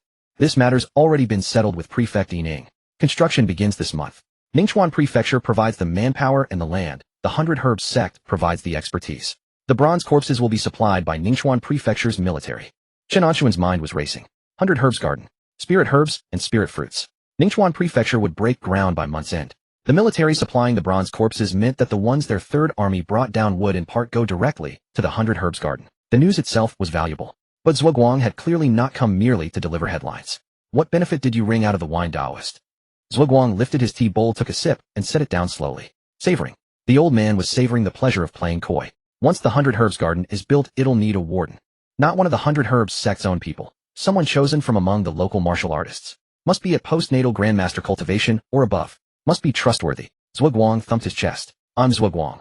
Peak postnatal grandmaster, a local of Ningchuan Prefecture, and drinking brother to the wine Taoist himself. He extended a single finger. 1 year of guardianship. The payment is a strand of innate Tao intent. Innate Tao intent. Chen Anshun's back stiffened abruptly. Innate, the realm beyond postnatal grandmaster, the terminus of the mortal martial path. An ordinary postnatal grandmaster might spend an entire lifetime without ever touching the threshold of innate. The reason was simple: without grasping Tao intent, no matter how vast one's postnatal inner game, one could never coalesce innate true qi. Without the guidance of a predecessor's Tao intent, and relying solely on one's own fumbling, only a heaven-blessed prodigy might ever comprehend innate Tao intent. Naturally, an old generation postnatal grandmaster like Zhuguang could not count himself among such individuals. What they needed most was precisely a strand of innate Tao intent left behind by a grandmaster. With it in hand, Zhuguang, at peak postnatal grandmaster, would possess the capital to attempt a breakthrough to innate. Originally, by participating in the Third Army and slaying 3 postnatal grandmasters, Zhuguang could have exchanged for a strand of innate Tao intent. But as things now appeared for him, that mission was still too difficult. By comparison, standing guard at the 100 Herbs Garden carried minimal risk and an overwhelming likelihood of success. You didn't make a peep, just silently scooped up the biggest prize first. Zhuguang cackled and downed his cold tea in one gulp. If I hadn't tied it up in advance, how would I have the face to come brag to you? Chen Anshun stared at the empty tea bowl upon the stone table. A notion had been churning in his mind for a long time, and at last it took shape. The 100 Herbs Garden needs bronze corpses. The military supplies bronze corpses. Fang Xiu knows how to refine bronze corpses. 3 threads collided in his mind, striking sparks. Old Zhuo. Chen Anshun folded both hands upon the table, his body leaning slightly forward. This 100 Herbs Garden, does it only accept bronze corpses from the military? Zhuguang's smile faded. Both his old eyes narrowed to slits as he raked his gaze up and down over Chen Anshun. Why do you ask? Chen Anshun did not hurry to reply. With one finger, he traced a circle upon the stone table. Military bronze corpses must go through the quartermaster's accounts, must be reported as battle merit, and pass through layers of approval. How many actually reached the 100 Herbs Garden in the end? Over 100,000 troops in Ningchuan Prefecture. The bronze corpses they bring down won't all be turned in. Some they'll keep for themselves, and only the leftovers get sent to the 100 Herbs Garden. Besides, many of those will likely be missing heads or limbs. Zhuguang's lips moved, but produced no sound. Chen Anshun continued tracing his circle. If, mind you, just if, among the bronze corpses delivered there happened to be a few whose quality falls short of standard. He raised his head, fixing his gaze on Zhuguang. Does the warden have the authority to send them back? Silence reigned in the courtyard for 3 breaths. Zhuguang's Adam's apple bobbed. This old man was testing where he stood. No, not testing. This was laying his cards on the table. Zhuguang tucked both hands into his sleeves and leaned back slightly. On the surface, the 100 Herbs sect maintained strict standards for bronze corpse quality. Shells too thin, corpse, qi insufficient, refining too crude. All fail to qualify. Zhuguang paused. One of the warden's duties is to inspect and accept the deliveries. Substandard ones get sent back and qualified ones are sent in their place. Zhuguang's voice dropped to an almost inaudible murmur. Where the replacements come from, that's the military's business. The warden only checks whether the numbers match and the quality suffices. As for how many hands the goods have passed through or whose pockets they've lined, Zhuguang spread his palm open. That's beyond this warden's jurisdiction. So long as the bronze corpses meet standard, the corresponding spirit herbs and spirit fruits will be issued. The corners of Chen Anshun's mouth tugged upward. Fang Xiu has the method for refining bronze corpses. Genuine corpse mountain lineage, low cost, high yield. If the military side produces substandard bronze corpses that get returned, perhaps he himself could supply qualified ones to fill the gap. So long as the warden was willing to turn a blind eye at the inspection stage. Bronze corpses traded for spirit herbs traded for elixirs to replenish the depletion of his own body. A complete chain. Old Zhuo. Chen Anshun stood up, circled the stone table, and threw an arm around Zhuguang's shoulders. If this deal goes through, your share won't be short. Zhuguang was pulled so off balance that he almost slid off the stone bench. You old bastard, ease up with that grip of yours. Zhuguang complained with his mouth, yet his backside did not budge. 2 old men squeezed together on the stone bench, shoulder pressed to shoulder. Moonlight spilled over the courtyard wall, stretching their 2 silhouettes into long, elongated shapes. Chen Anshun released his hold and stepped back. How many bronze corpses has the 100 Herbs sect allocated for the 100 Herbs Garden? Zhuguang extended 5 fingers. First batch, 50. Delivery deadline, 5 days from now. Chen Anshun paced a couple of steps across the courtyard. 50 bronze corpses. How many could the military supply? How many could be classified as substandard? Could Fang Xiu's production capacity keep pace? And what grade exactly were the spirit herbs and spirit fruits the 100 Herbs sect would use as barter? Question after question bubbled up in succession. But these were all details that could be worked out in time. The crux was that this path had opened up. Old Zhuo, keep a close eye on that wine Taoist. The 100 Herbs Garden's procedures for inspecting bronze corpses, the quality standards. Miss not a single word. Zhuguang rose to his feet and dusted off his robe. Relax. Tomorrow I've arranged to drink with him again. This time I'm bringing 2 flasks. Zhuguang took 2 steps toward the courtyard gate, then suddenly halted and turned to look at Chen Anshun. Old Chen, That bronze corpse channel of yours. Zhuo Guang left the words unfinished. Chen Anshun toyed with the sword guard at his waist. Don't trouble yourself about where they come from. All you need do is nod when it's time for inspection. Zhuo Guang stared at Chen Anshun's face for the span of 2 breaths. Then he smiled. The old man vaulted onto the courtyard wall, tapped the wall's edge with his toe, and vanished soundlessly into the night. Chen Anshun stood alone in the center of the courtyard. Moonlight fell upon the shattered bluestone slab. From the cracks between the rubble, the last wisps of heat had long since dissipated. Chen Anshun walked back to the stone table and drew from his robes the small cloth pouch containing his chi-replenishing pills. He tipped them out and counted them by moonlight. 9. Enough for 9 days. He retied the pouch tightly, tucked it back into his robes, walked to the bedside, and lay down. The black-sheathed long saber hung just 3 inches above his head. The old cloth strip wrapped around its hilt had been darkened by the stain of hand sweat. Before closing his eyes, the final image that flashed through Chen Anshun's mind was that plump round face of Fang Qiu. That fat fellow, were he to learn that the bronze corpses in his hands could be traded not only for battle merit, but for spirit herbs, would likely jack up his price again. The news that the 100 Herbs Garden traded spirit herbs and spirit fruits for bronze corpses must not be leaked. It had to be kept tightly sealed. On Fang Qiu's side, a new pretext must be found to use as the basis for exchanging bronze corpses. Separately, the person within the military responsible for supplying qualified bronze corpses had to be located and dealt with. 2 days later, Chen Anshun sat at the center of the courtyard. The earthen ground had been baked dry until it cracked. Internal force surged through his meridians. 501 threads. 2 chi-replenishing pills had been exhausted, and his internal force had doubled. A pace like this, were it known, would have frightened old Zhuo Guang to death. A measured tock-tock sounded twice against the courtyard gate. Before Chen Anshun could speak, the door bolt was slipped open. Zhuo Guang darted inside and swiftly shut the door behind him. The old fellow bounded over to the stone table and dropped himself onto a seat. I've made thorough inquiries. Zhuo Guang drew from his sleeve that familiar purplish-red gourd, uncorked it, and took a long swill. The wine Taoist let slip the bottom of it. Those 50 bronze corpses, he only cares about the quantity. As for quality, he leaves it to my discretion. So long as they aren't utterly worthless, they'll count. But he did stress one particular point. Zhuo Guang held up 3 fingers. At most 30% of them can be substandard, that is 15. Any more than that, and when Prefect Yining audits the accounts, it will be hard for him to explain. Chen Anshun's fingers paused upon its surface. 15. The abacus in his mind began clicking at once. 15 bronze corpses delivered to the quartermaster in exchange for military merits would yield a maximum of 45 merits. By military regulation, 2 merits purchase 1 chi-replenishing pill. 45 merits, 22.5 pills. What is he offering in exchange? Chen Anshun asked. Spirit-clearing fruits. Zhuo Guang wiped his mouth. Inferior spiritual fruits grown by the 100 herbs sect themselves. Their potency rivals that of chi-replenishing pills, but they're far easier to absorb. The wine Taoist has a ready stock on hand. 15 bronze corpses should fetch roughly 50 spirit-clearing fruits. 50. Chen Anshun's heart leapt with excitement. A profit of 27.5. A venture that yields tenfold from a single copper. Yet he did not stir. He leaned back against the stone bench, his fingers drumming 1 tap at a time upon the table. Old Zhuo. Chen Anshun drew out his tone. We're going to such great lengths, risking our very heads cooking the books of the military. And all we get out of it is 15. He spread his hands wide. That number, isn't it rather paltry? Zhuo Guang grew agitated. The wine gourd came down hard upon the table. You old fox. Your greed would swallow a whole serpent. 15 is already the limit. We're prying meat from between the military's teeth here. If we really tried to wrangle 30, do you suppose Yining is blind, or that the wine Taoist is a fool? Once the audit comes down, both our heads will roll. Chen Anshun studied the crimson, flustered expression on Zhuo Guang's face. The moment was ripe. He suddenly slapped his thigh. Done.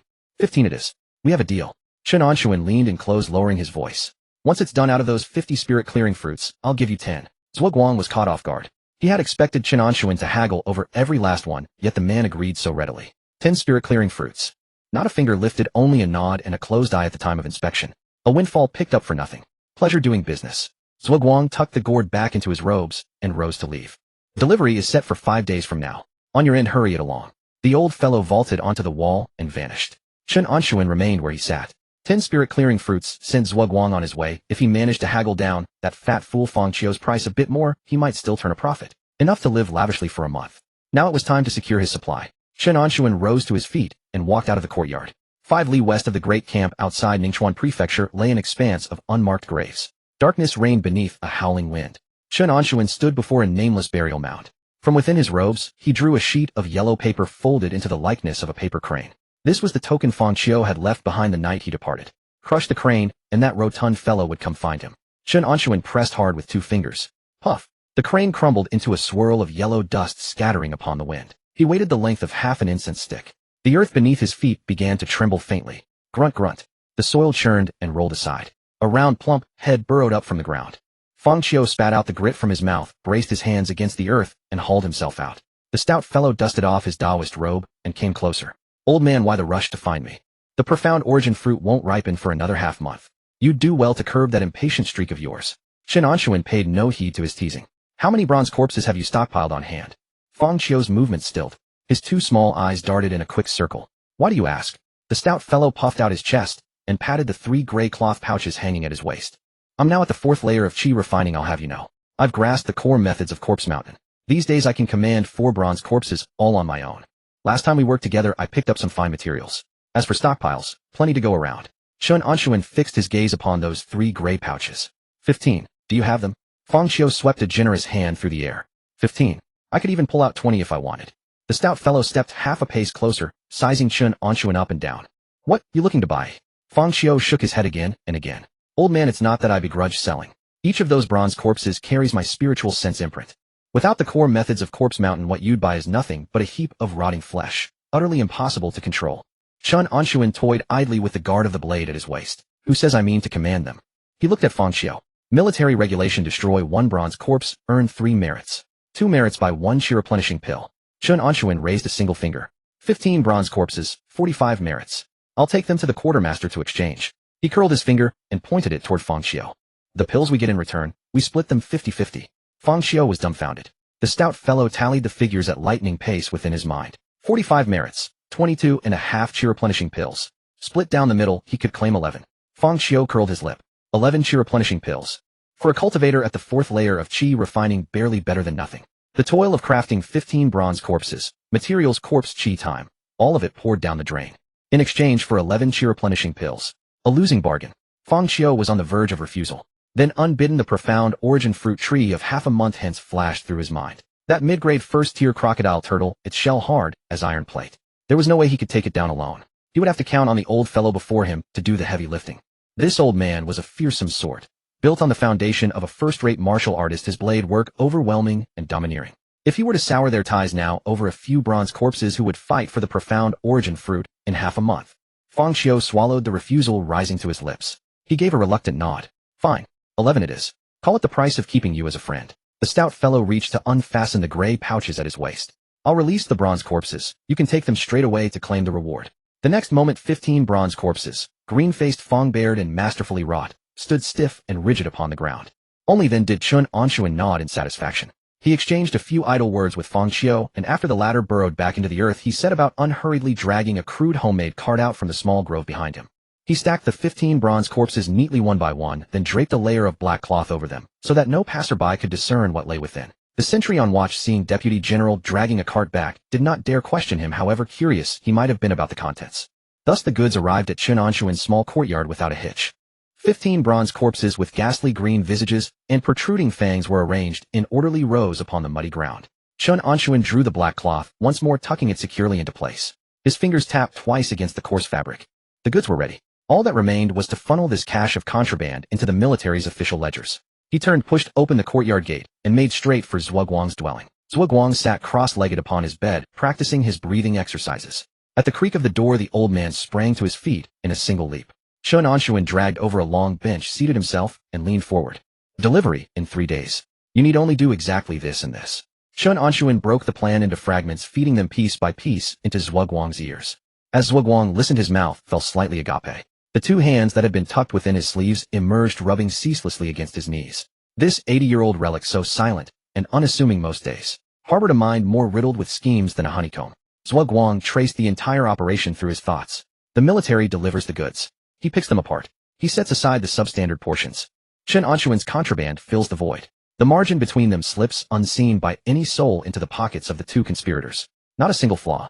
So long as the one delivering from the military is a man who fears trouble, the game is already won. You old fox! Zhuguang exhaled a breath of stale air. Truly ruthless. Chen Anshun rapped his knuckles against the table. Are you in or not? Zhuguang slapped his thigh. I'm in. Spirit fruit scooped up for nothing. Who'd be fool enough to refuse?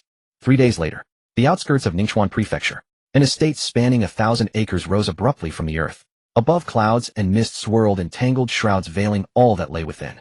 An immense placard stood sentinel at the gate. 100 Herbs Garden. A squat corpulent officer astride a russet horse reined in his mount. Li the Grain Official, the true power behind military logistics in Ningchuan Prefecture. He dismounted, his movements somewhat labored. Though only newly ascended to first-rate cultivation, he was no pinnacle warrior within the army. But he possessed a fine brother-in-law. Prefect Yining. Li the Grain Official straightened his leather armor. Caution. This was his sole guiding principle. His brother-in-law had placed him in this position precisely because he never stirred up trouble. This transaction with 100 Herbs Gate, the trade in bronze corpses, was the foremost affair of Ningchuan Prefecture. Were it to fail, his brother-in-law's very seat would tremble. Li the Grain Official turned and beckoned to the 100 armored soldiers behind him. Bring them forward.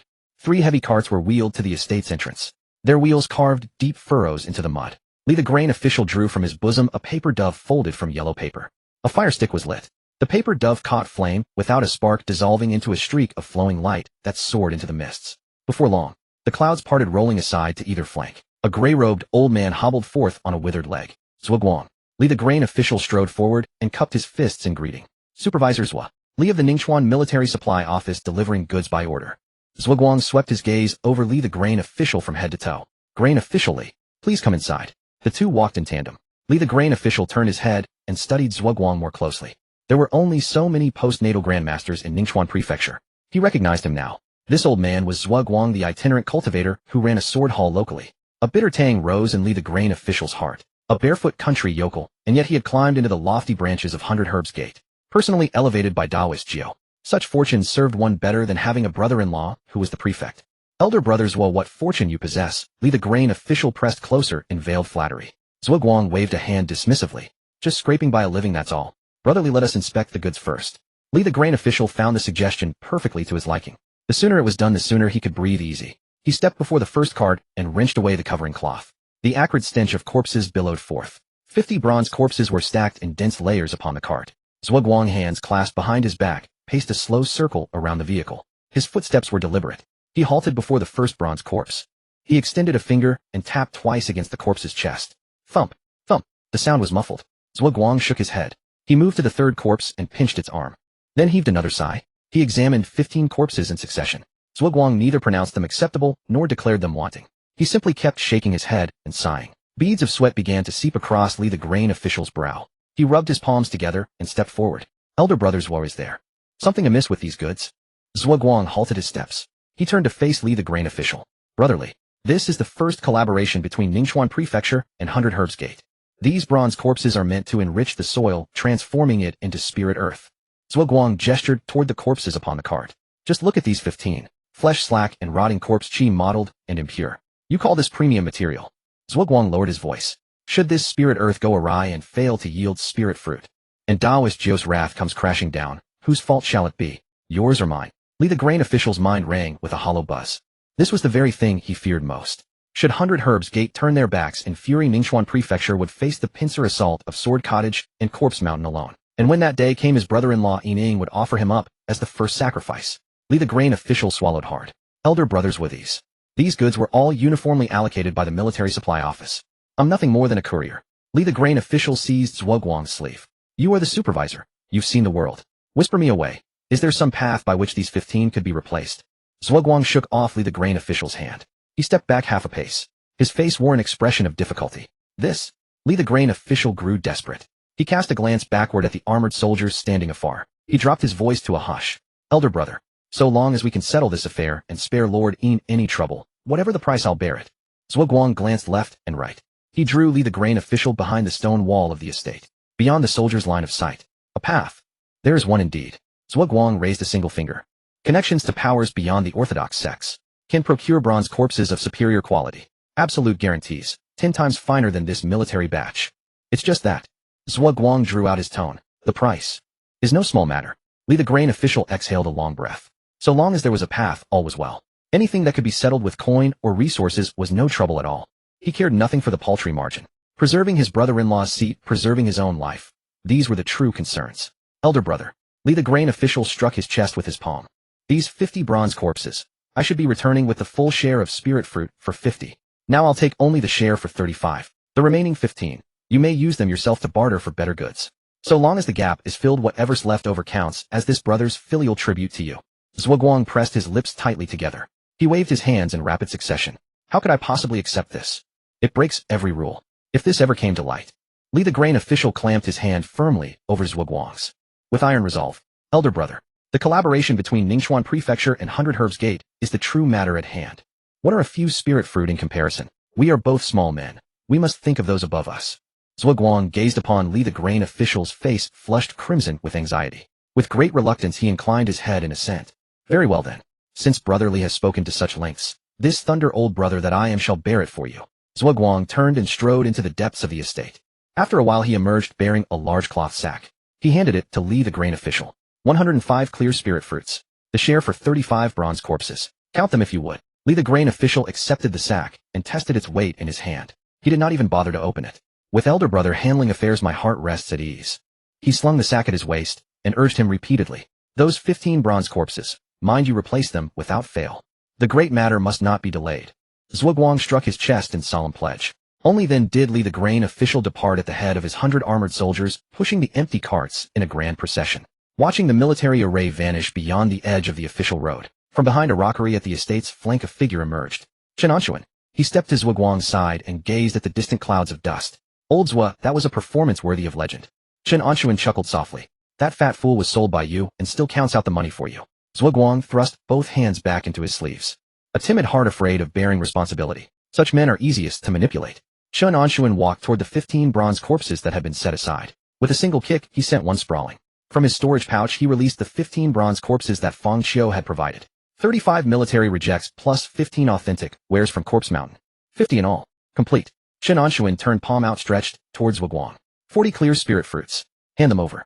According to their prior agreement. 15 bronze corpses earned Chen Anshun 50 fruits. 10 were Zhuguang's share. Zhuguang produced a small cloth pouch from within his robes. He tossed it to Chen Anshun. Chen Anshun caught it and pinched twice through the fabric. The count was wrong.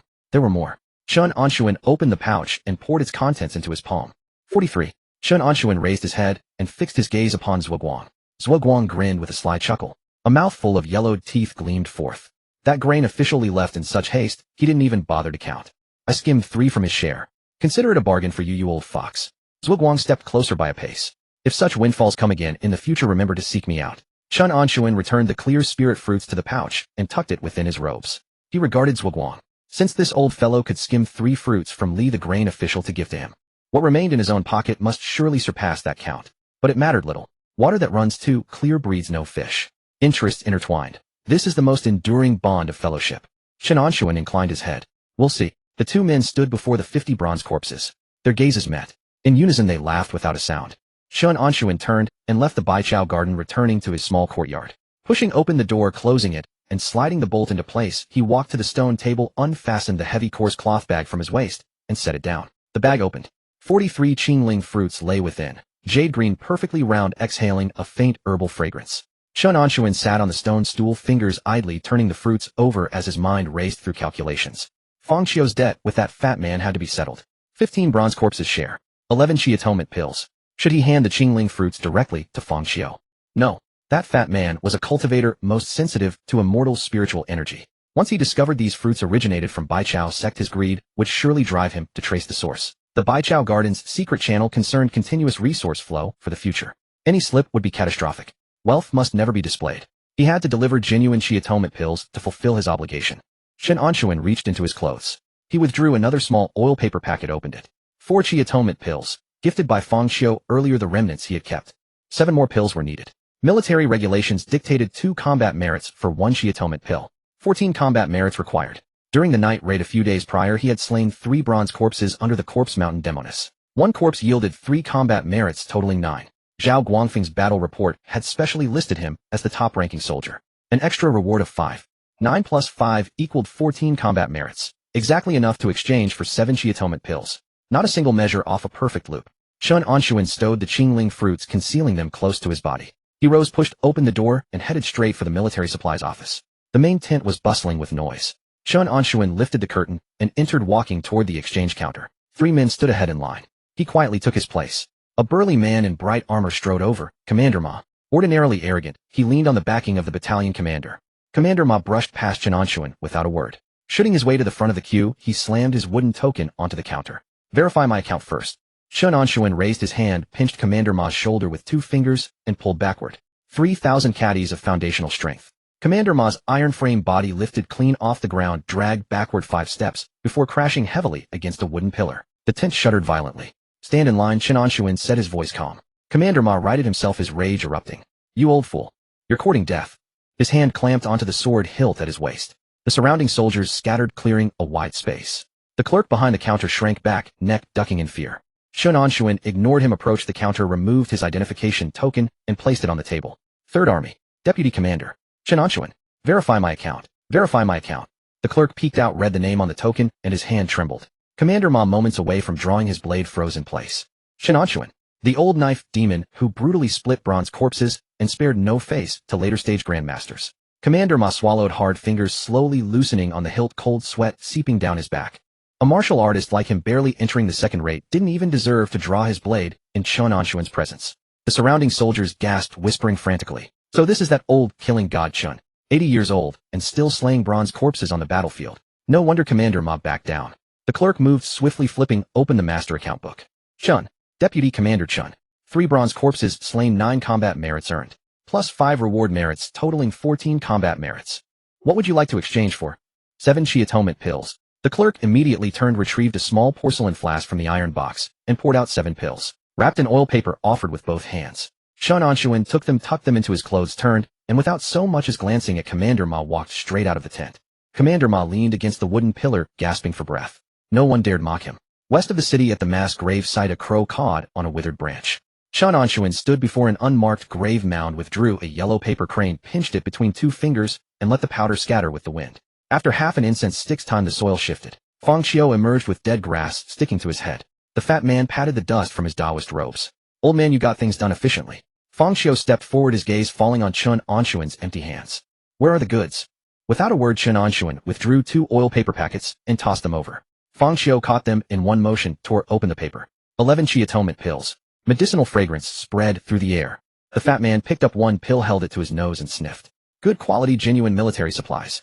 Fang Qiu stuffed the pills into his robes, shooting Chen Anshun a wary glance. 15 bronze corpses, and all I get is this. Chen Anshun's expression remained unchanged. Military embezzlement is severe. Getting this much is already the limit. Fang Qiu sneered.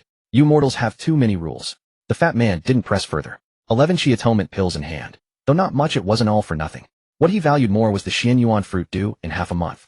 Old man, that crocodile turtle in half a month. I take the money and handle the trouble, Chen Anshun interrupted him. Fang Qiu nodded in satisfaction. His hands formed madras, his body sank downward, and he vanished into the earth. Chen Anshun stood where he was, watching the flattened soil. This fat man was easy to deceive. As long as the profits were sufficient and he didn't sense something greater being hidden, this channel could be used indefinitely. Returning to his small courtyard, the setting sun dipped below the wall, painting the horizon blood red. Chen Anshun walked to the center of the courtyard and sat cross-legged. The muddy ground still retained the day's warmth. From the cloth bag against his body, he withdrew a single qingling fruit. The fruit was only longan-sized, entirely jade green, with a faint glow on its surface. Chen Anshun tossed it into his mouth and bit down. Juice burst forth, lacking the dry medicinal residue of chi atonement pills, tasting refreshingly sweet. It slid down his throat. In the next instant, pure spiritual energy exploded in his stomach, nearly matching the effect of a chi atonement pill. Chen Anshun closed his eyes as his octogenarian destiny circulated wildly. Bones emitted muffled cracking sounds as his meridians were forcibly expanded by this tremendous spiritual energy. Tearing pain spread throughout his body. Chen Anshun clenched his teeth, saying nothing. Spiritual energy and vital chi converged, crushed and refined into threads of cool internal energy, flowing into his dantian. No need to extract blood and chi from flesh and skin. The energy supplied by the qingling fruit flowed continuously. The rate of internal energy growth seemed slightly faster than using chi atonement pills. Time passed, and night fell. Moonlight spilled into the courtyard. Heat rose from Chen Anshun's body, warping the surrounding air. Suddenly, he snapped open his eyes and exhaled a long breath. Inner vision focused on his dantian. 1,169 condensed airflow streams spiraled and intertwined. 11 bundles of 69 strands of internal energy. Zhuo Guang hadn't deceived him. A single qingling fruit indeed produced effects comparable to a chi atonement pill.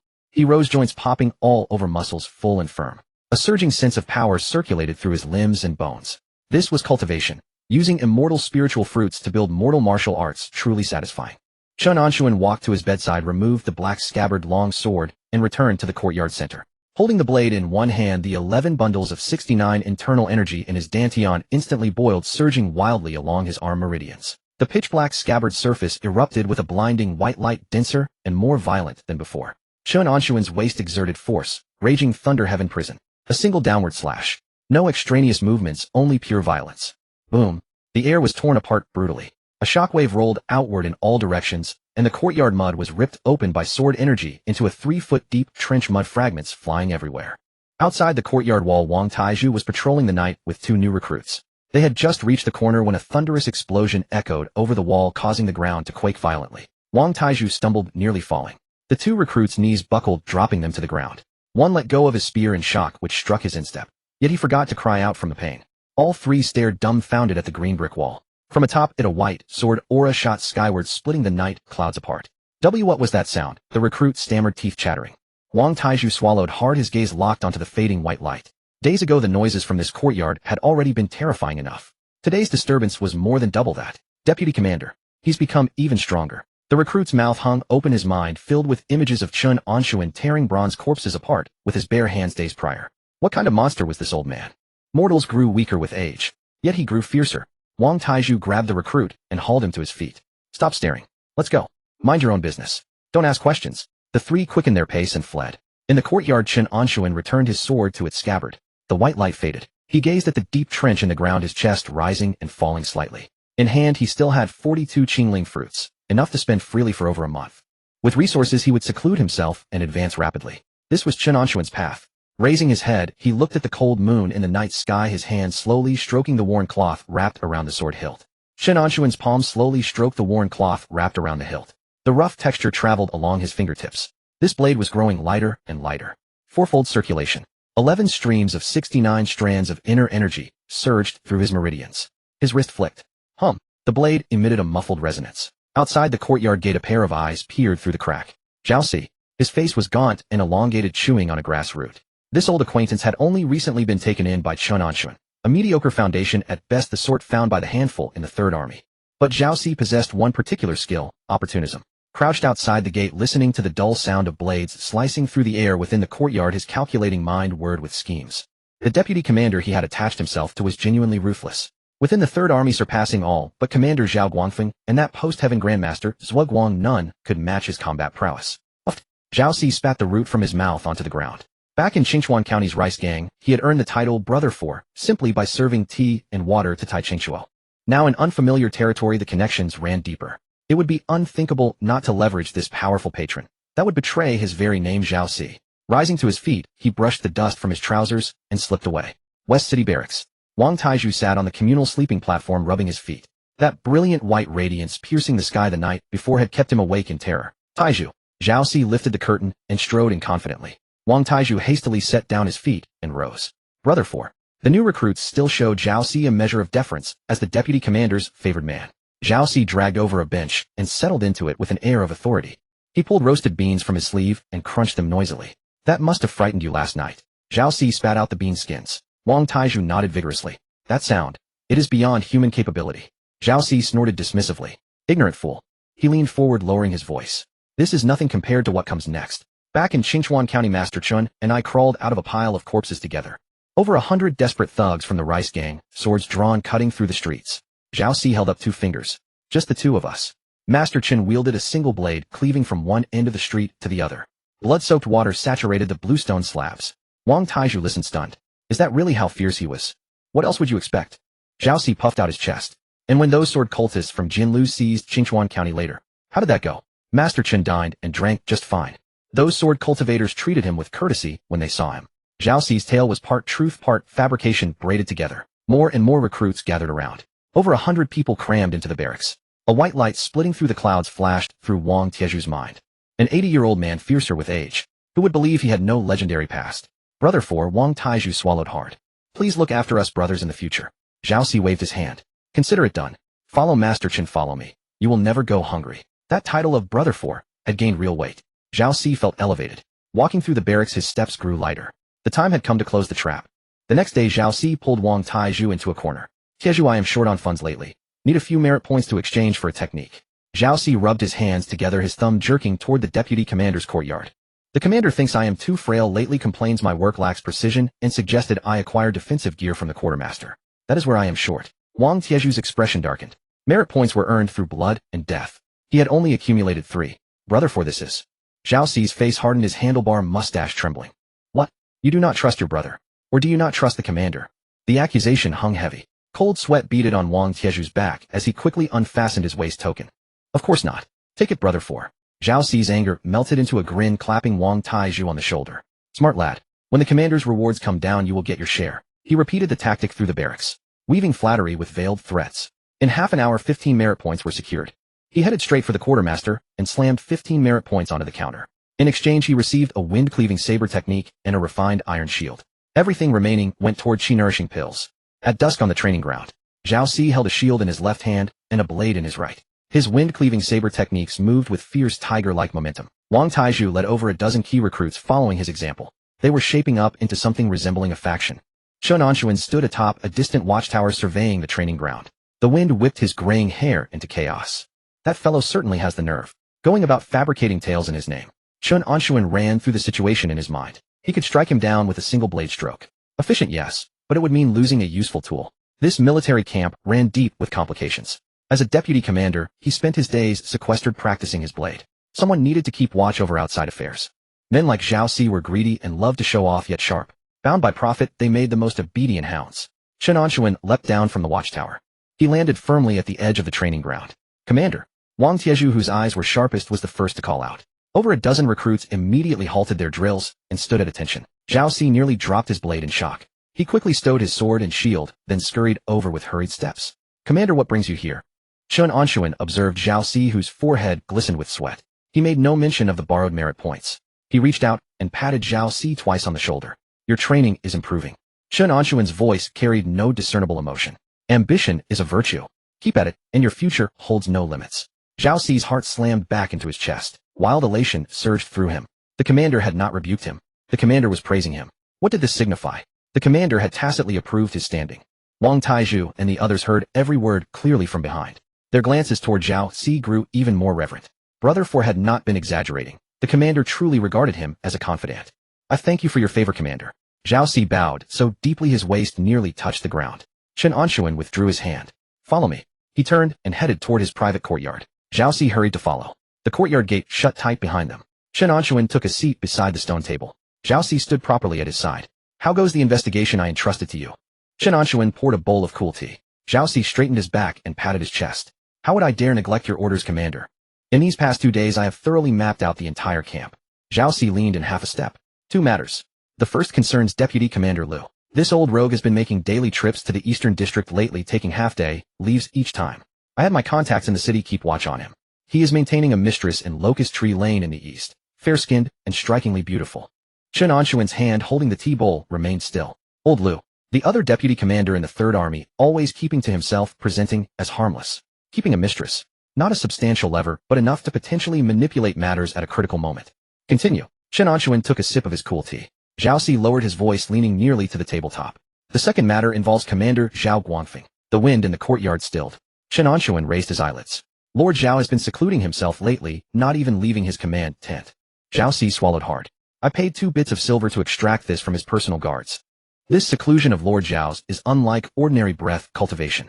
It appears he has encountered some opportunity. Fierce winds frequently blow from his seclusion chamber. Zhao Guangfeng just broke through to the post-heaven realm, and now there is another opportunity. Chen Anshun's expression flickered with unease. He recalled that this lord also frequently sought out the wine Taoist of the 100 Herbs sect. Could it be that since Zhao Guang secured the position of supervisor at the 100 Herbs garden, this Lord Zhao has also received certain advantages? Could Zhao Guangfeng be breaking through to the innate realm? Or had he embarked upon the path of cultivation? Chen Anshun stared at Zhao Ci's flushed, gaunt face, his mind churning ceaselessly over those 2 words, gale wind.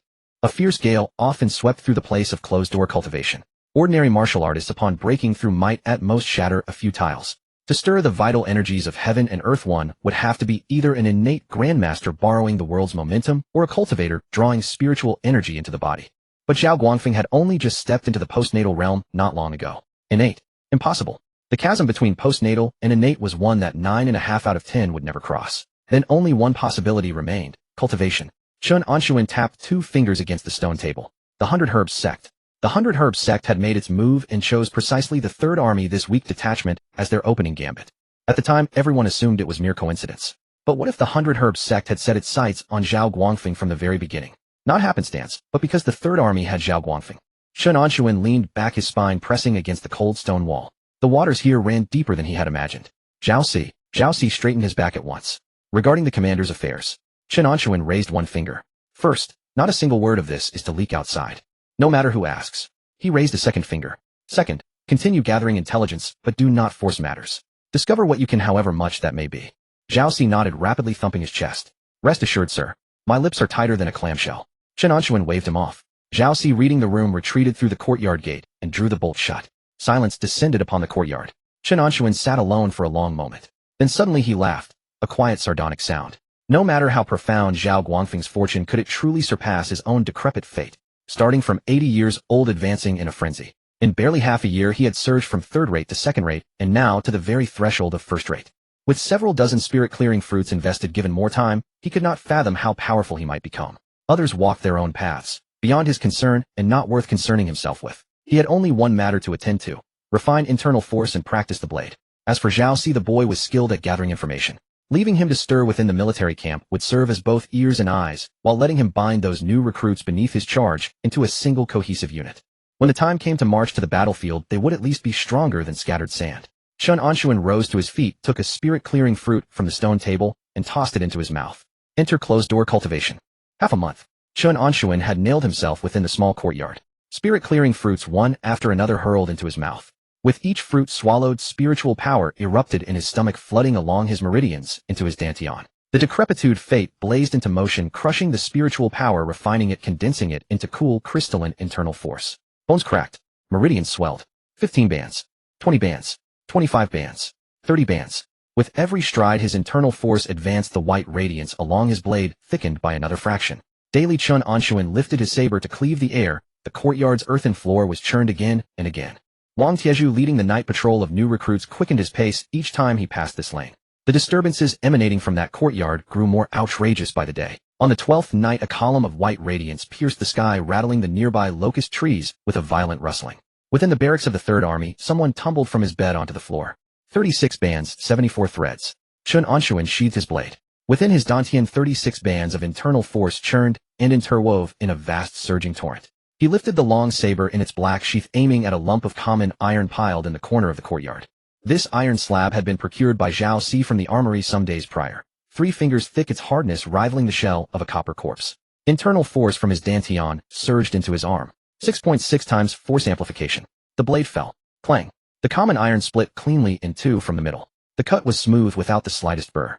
Chen Anshun gazed at the 2 halves of iron upon the ground, his chest rising and falling in faint rhythm. A typical first-rate martial artist upon reaching 10 bands of internal force would already count as a rare prodigy if their force amplification reached 5-fold. Most were stranded at 4.5, never crossing that threshold in their entire lives. He had begun from over 200 threads, surging all the way to 36 bands and 74 threads. Force amplification had climbed from 3-fold to 6.6-fold. No bottlenecks. His gains in blade technique flowed as smoothly as water from a pitcher. Whatever measure his internal force grew, so too could his blade employ it. Not a single thread of strength was wasted. Such talent, even he himself found somewhat unreasonable. Knock. Knock. The courtyard gate was being rapped upon. Chen Anshun sheathed his blade. Enter. Zhao Si pushed the door open, a letter clutched in his hand. Sir, someone sent this through an intermediary. Zhao Si handed the letter over. Said they were an old acquaintance and that it must be delivered to you personally. Chen Anshun accepted the letter and unfolded it. No signature.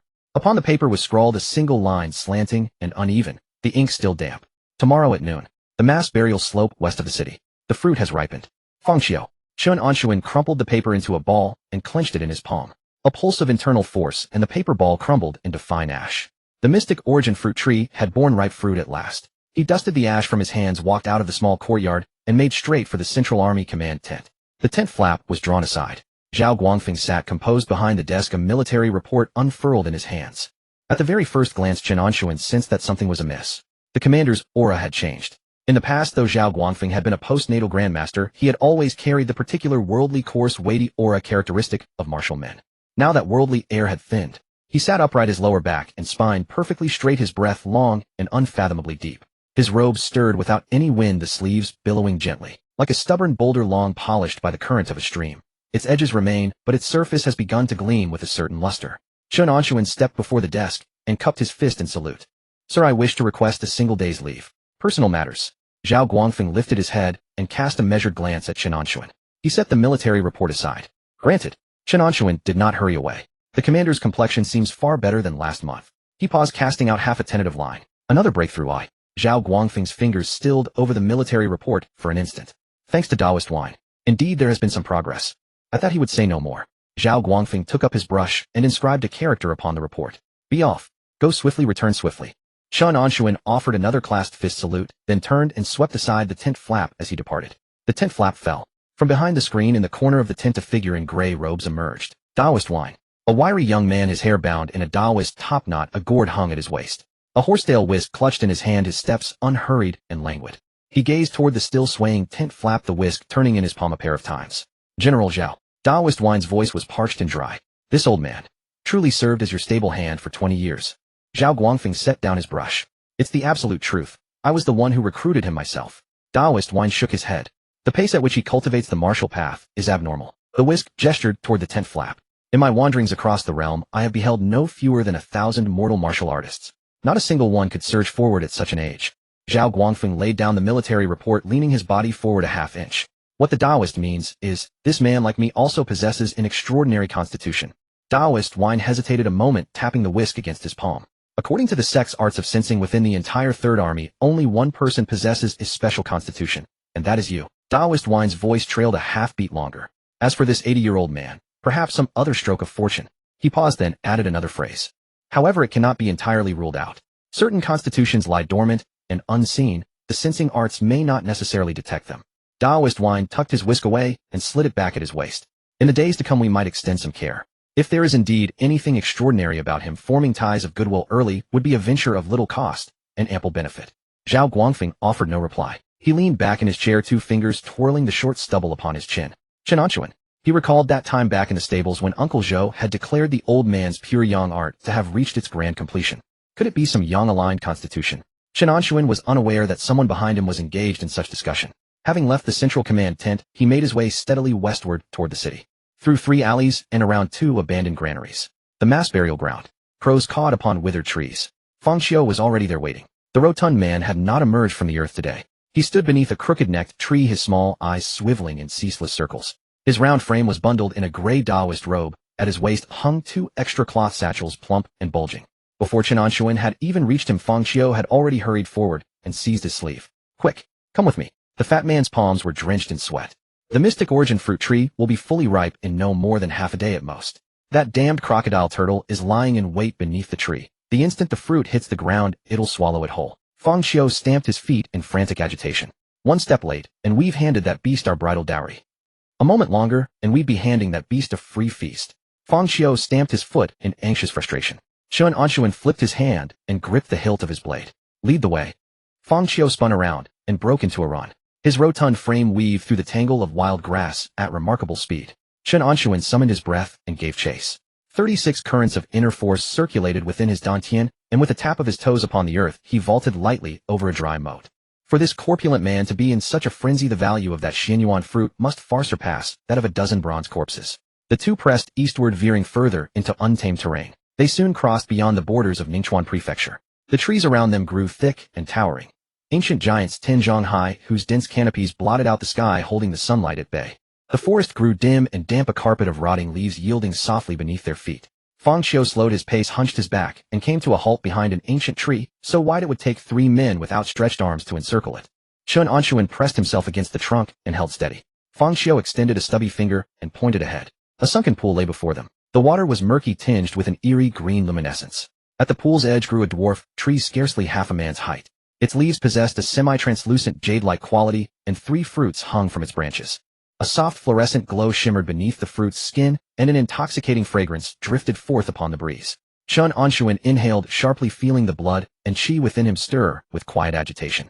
A treasure beyond compare, tens of times more potent than the Qingling fruit. Fang Xiu swallowed hard, then redirected his finger toward the center of the pool. There a moss-covered monolith rose from the water, its rim bristling with jagged bone-like protrusions. The rippling waters caused the massive stone to rise and fall in gentle rhythm. It was no stone at all. It was a living creature. An alligator tortoise, a mid-grade first-tier demonic beast. Chen Anshun's fingers traced absently along the guard of his blade. This beast was enormous, its shell far harder than that of any bronze corpse. A frontal assault would be pure folly. He would need to find a weakness. Chen Anshun was just about to speak and confirm their strategy, when the sharp crack of snapping twigs sounded from behind. Senior brother Fong, you really are heartless. A crystalline girlish voice pierced the silence of the forest, jarring against the stillness. So eager to let some doddering old man have the spoils, yet unwilling to share the Xianyuan fruit tree with your junior sister. Fong Xiu shuddered violently and whirled his head around. The veins on the back of Chen Anshun's sword hand bulged as he pivoted halfway. 10 paces away, a girl in a crimson dress stood there, porcelain skin scantily clad with several leather pouches slung along her thighs. It was the outer disciple of the Corpse Mountain sect who had controlled the bronze corpses before the Third Army's camp half a month ago. It's Lin Shui. The rotund Fong Xiu muttered in a low voice. She was also an outer disciple of the Corpse Mountain sect, a fellow cultivator at the 4th layer of Qi refinement, just like himself. Lin Shui's originally smiling face froze completely the instant her gaze fell upon Chen Anshun's features. Memories surged forth. Half a month prior, upon the gravel ground before the encampment, that old man had not even bothered to turn around before his blade severed the heads from the bronze corpses. He had crouched upon the ground, arranging the 3 heads in a perfectly straight line. Those unhurried, deliberate movements had utterly crushed her pride as a cultivator. It's you. Lin Shui shrieked, her voice echoing through the woods and startling a flock of black crows into flight. Her once pretty features twisted grotesquely, her teeth grinding audibly together. Hatred surged to the forefront of her mind, burning away all reason. She no longer cared about the Xianyuan fruit. Her right hand shot upward, index and middle fingers pressed together. Crimson flame erupted from her fingertips, coalescing in an instant into a fireball the size of a human head. Die, you old wretch. The fireball tore free from her hand, riding a wave of searing heat straight toward Chen Anshun's face.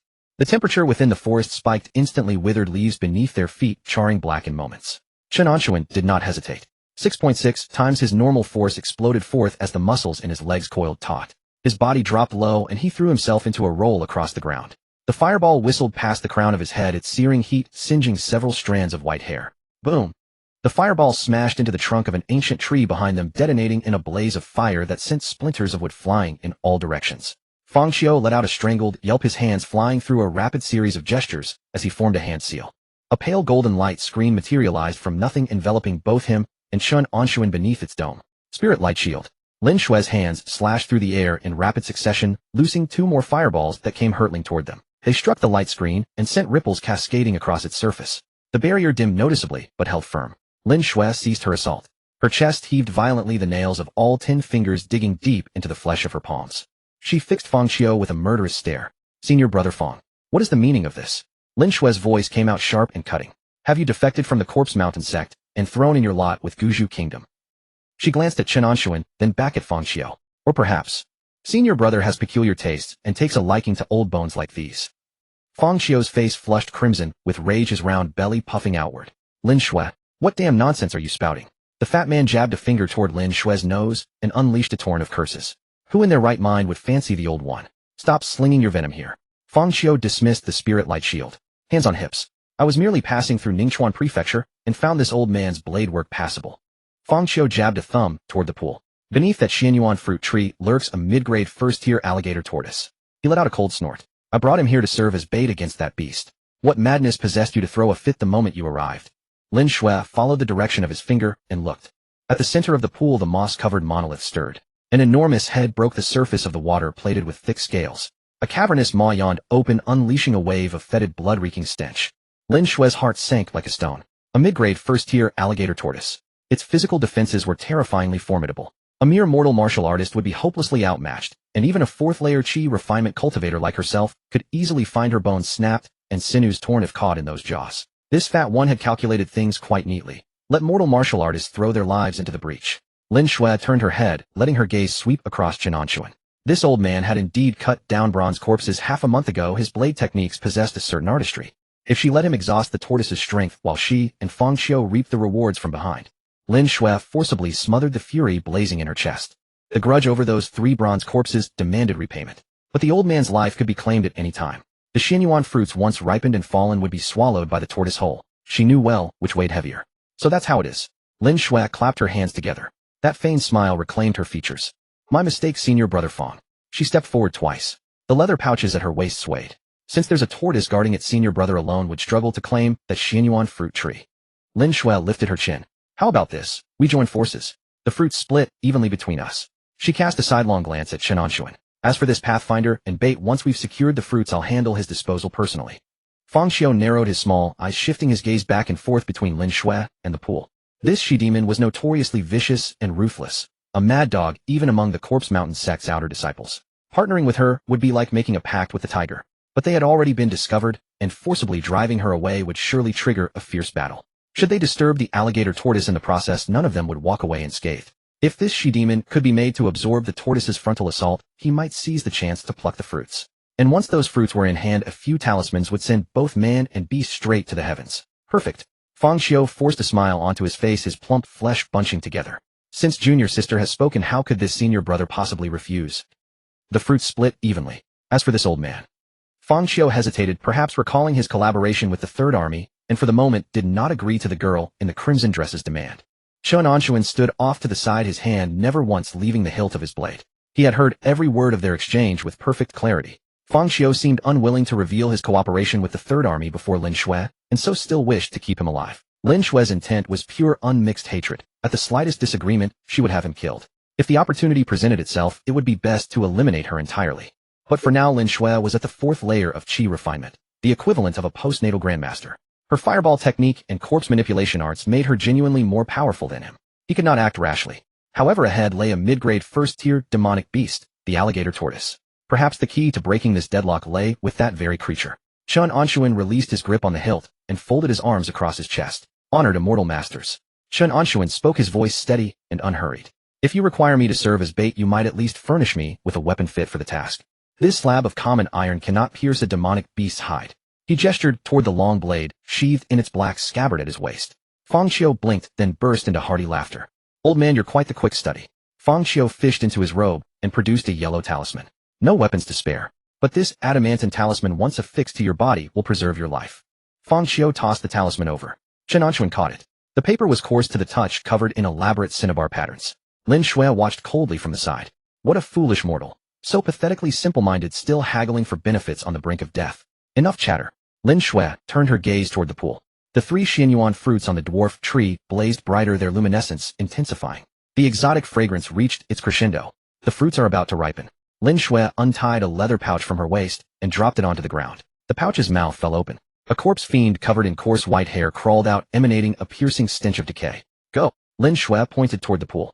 The white-haired corpse fiend dropped onto all fours and lunged forward, charging straight for the dwarf tree. The monolith at the center of the pool erupted. A tremendous column of water burst into the air. The alligator tortoise's massive frame was fully revealed, 4 stout muscular legs planted in the mire of the pool. Mud churned and bubbled, releasing waves of stench. Its maw bristling with jagged fangs stretched wide, releasing an earth-shaking roar. The sound waves sent leaves raining down in rustling cascades from the surrounding trees. A thick column of water spewed forth from the tortoise's maw, carrying with it an overwhelming pressure. It struck the white-haired corpse fiend midair. Thud! The corpse fiend was sent hurtling by the tremendous force, slamming violently into an ancient tree behind them, one requiring 3 men to encircle. The trunk shuddered violently, its bark splintering apart. The corpse fiend's chest had caved in, completely black corpse fluid spraying across the ground. It twitched twice upon the earth, then lay still. Lin Shui grunted, her complexion paling slightly. Senior brother Fang, what are you waiting for? Lin Shui shouted. Her hands formed a seal and 3 fireballs materialized simultaneously. Fang Xiao's smile vanished. He slammed both palms against the earth. Earth spike. 3 jagged stone pillars erupted from the mud beneath the tortoise's belly. They thrust savagely toward the alligator tortoise's soft underbelly. The beast bellowed in pain, its massive body sinking down and crushing the stone pillars to rubble. Its thick tail swept across, whipping up a violent gust that scattered Lin Shui's fireballs before they could fully form. The terrifying ferocity of a mid-grade first-tier demonic beast was on full display. Chen Anshun stood at the edge, observing coldly. The adamantine talisman had been tucked into his robe.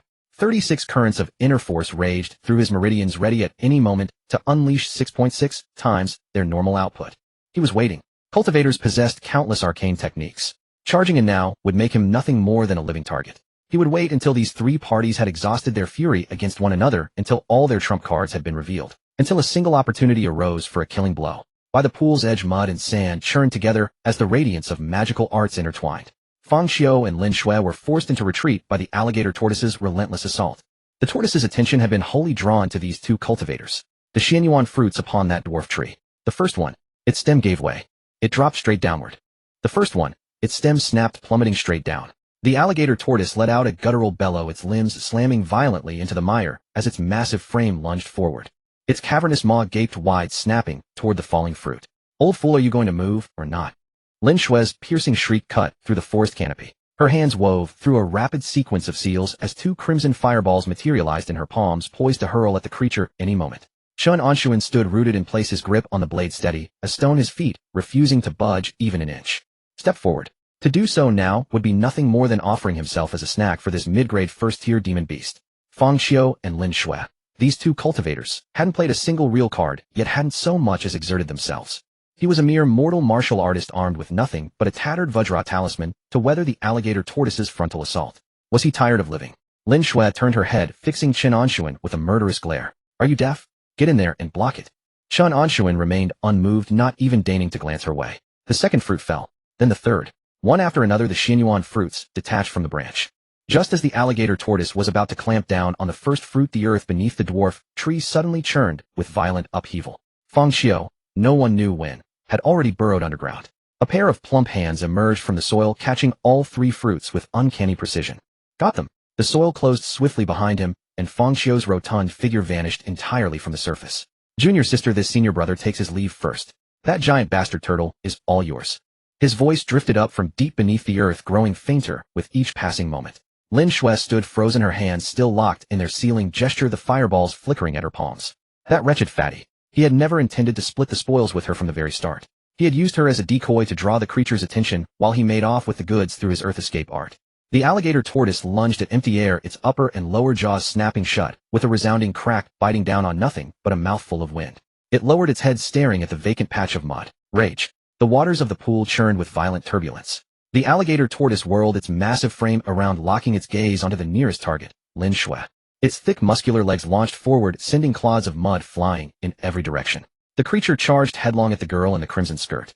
Lin Shui thrust both palms forward. Two fireballs crashed against the beast's carapace. Boom! Sparks and embers scattered in all directions. Yet the creature's charge lost none of its momentum.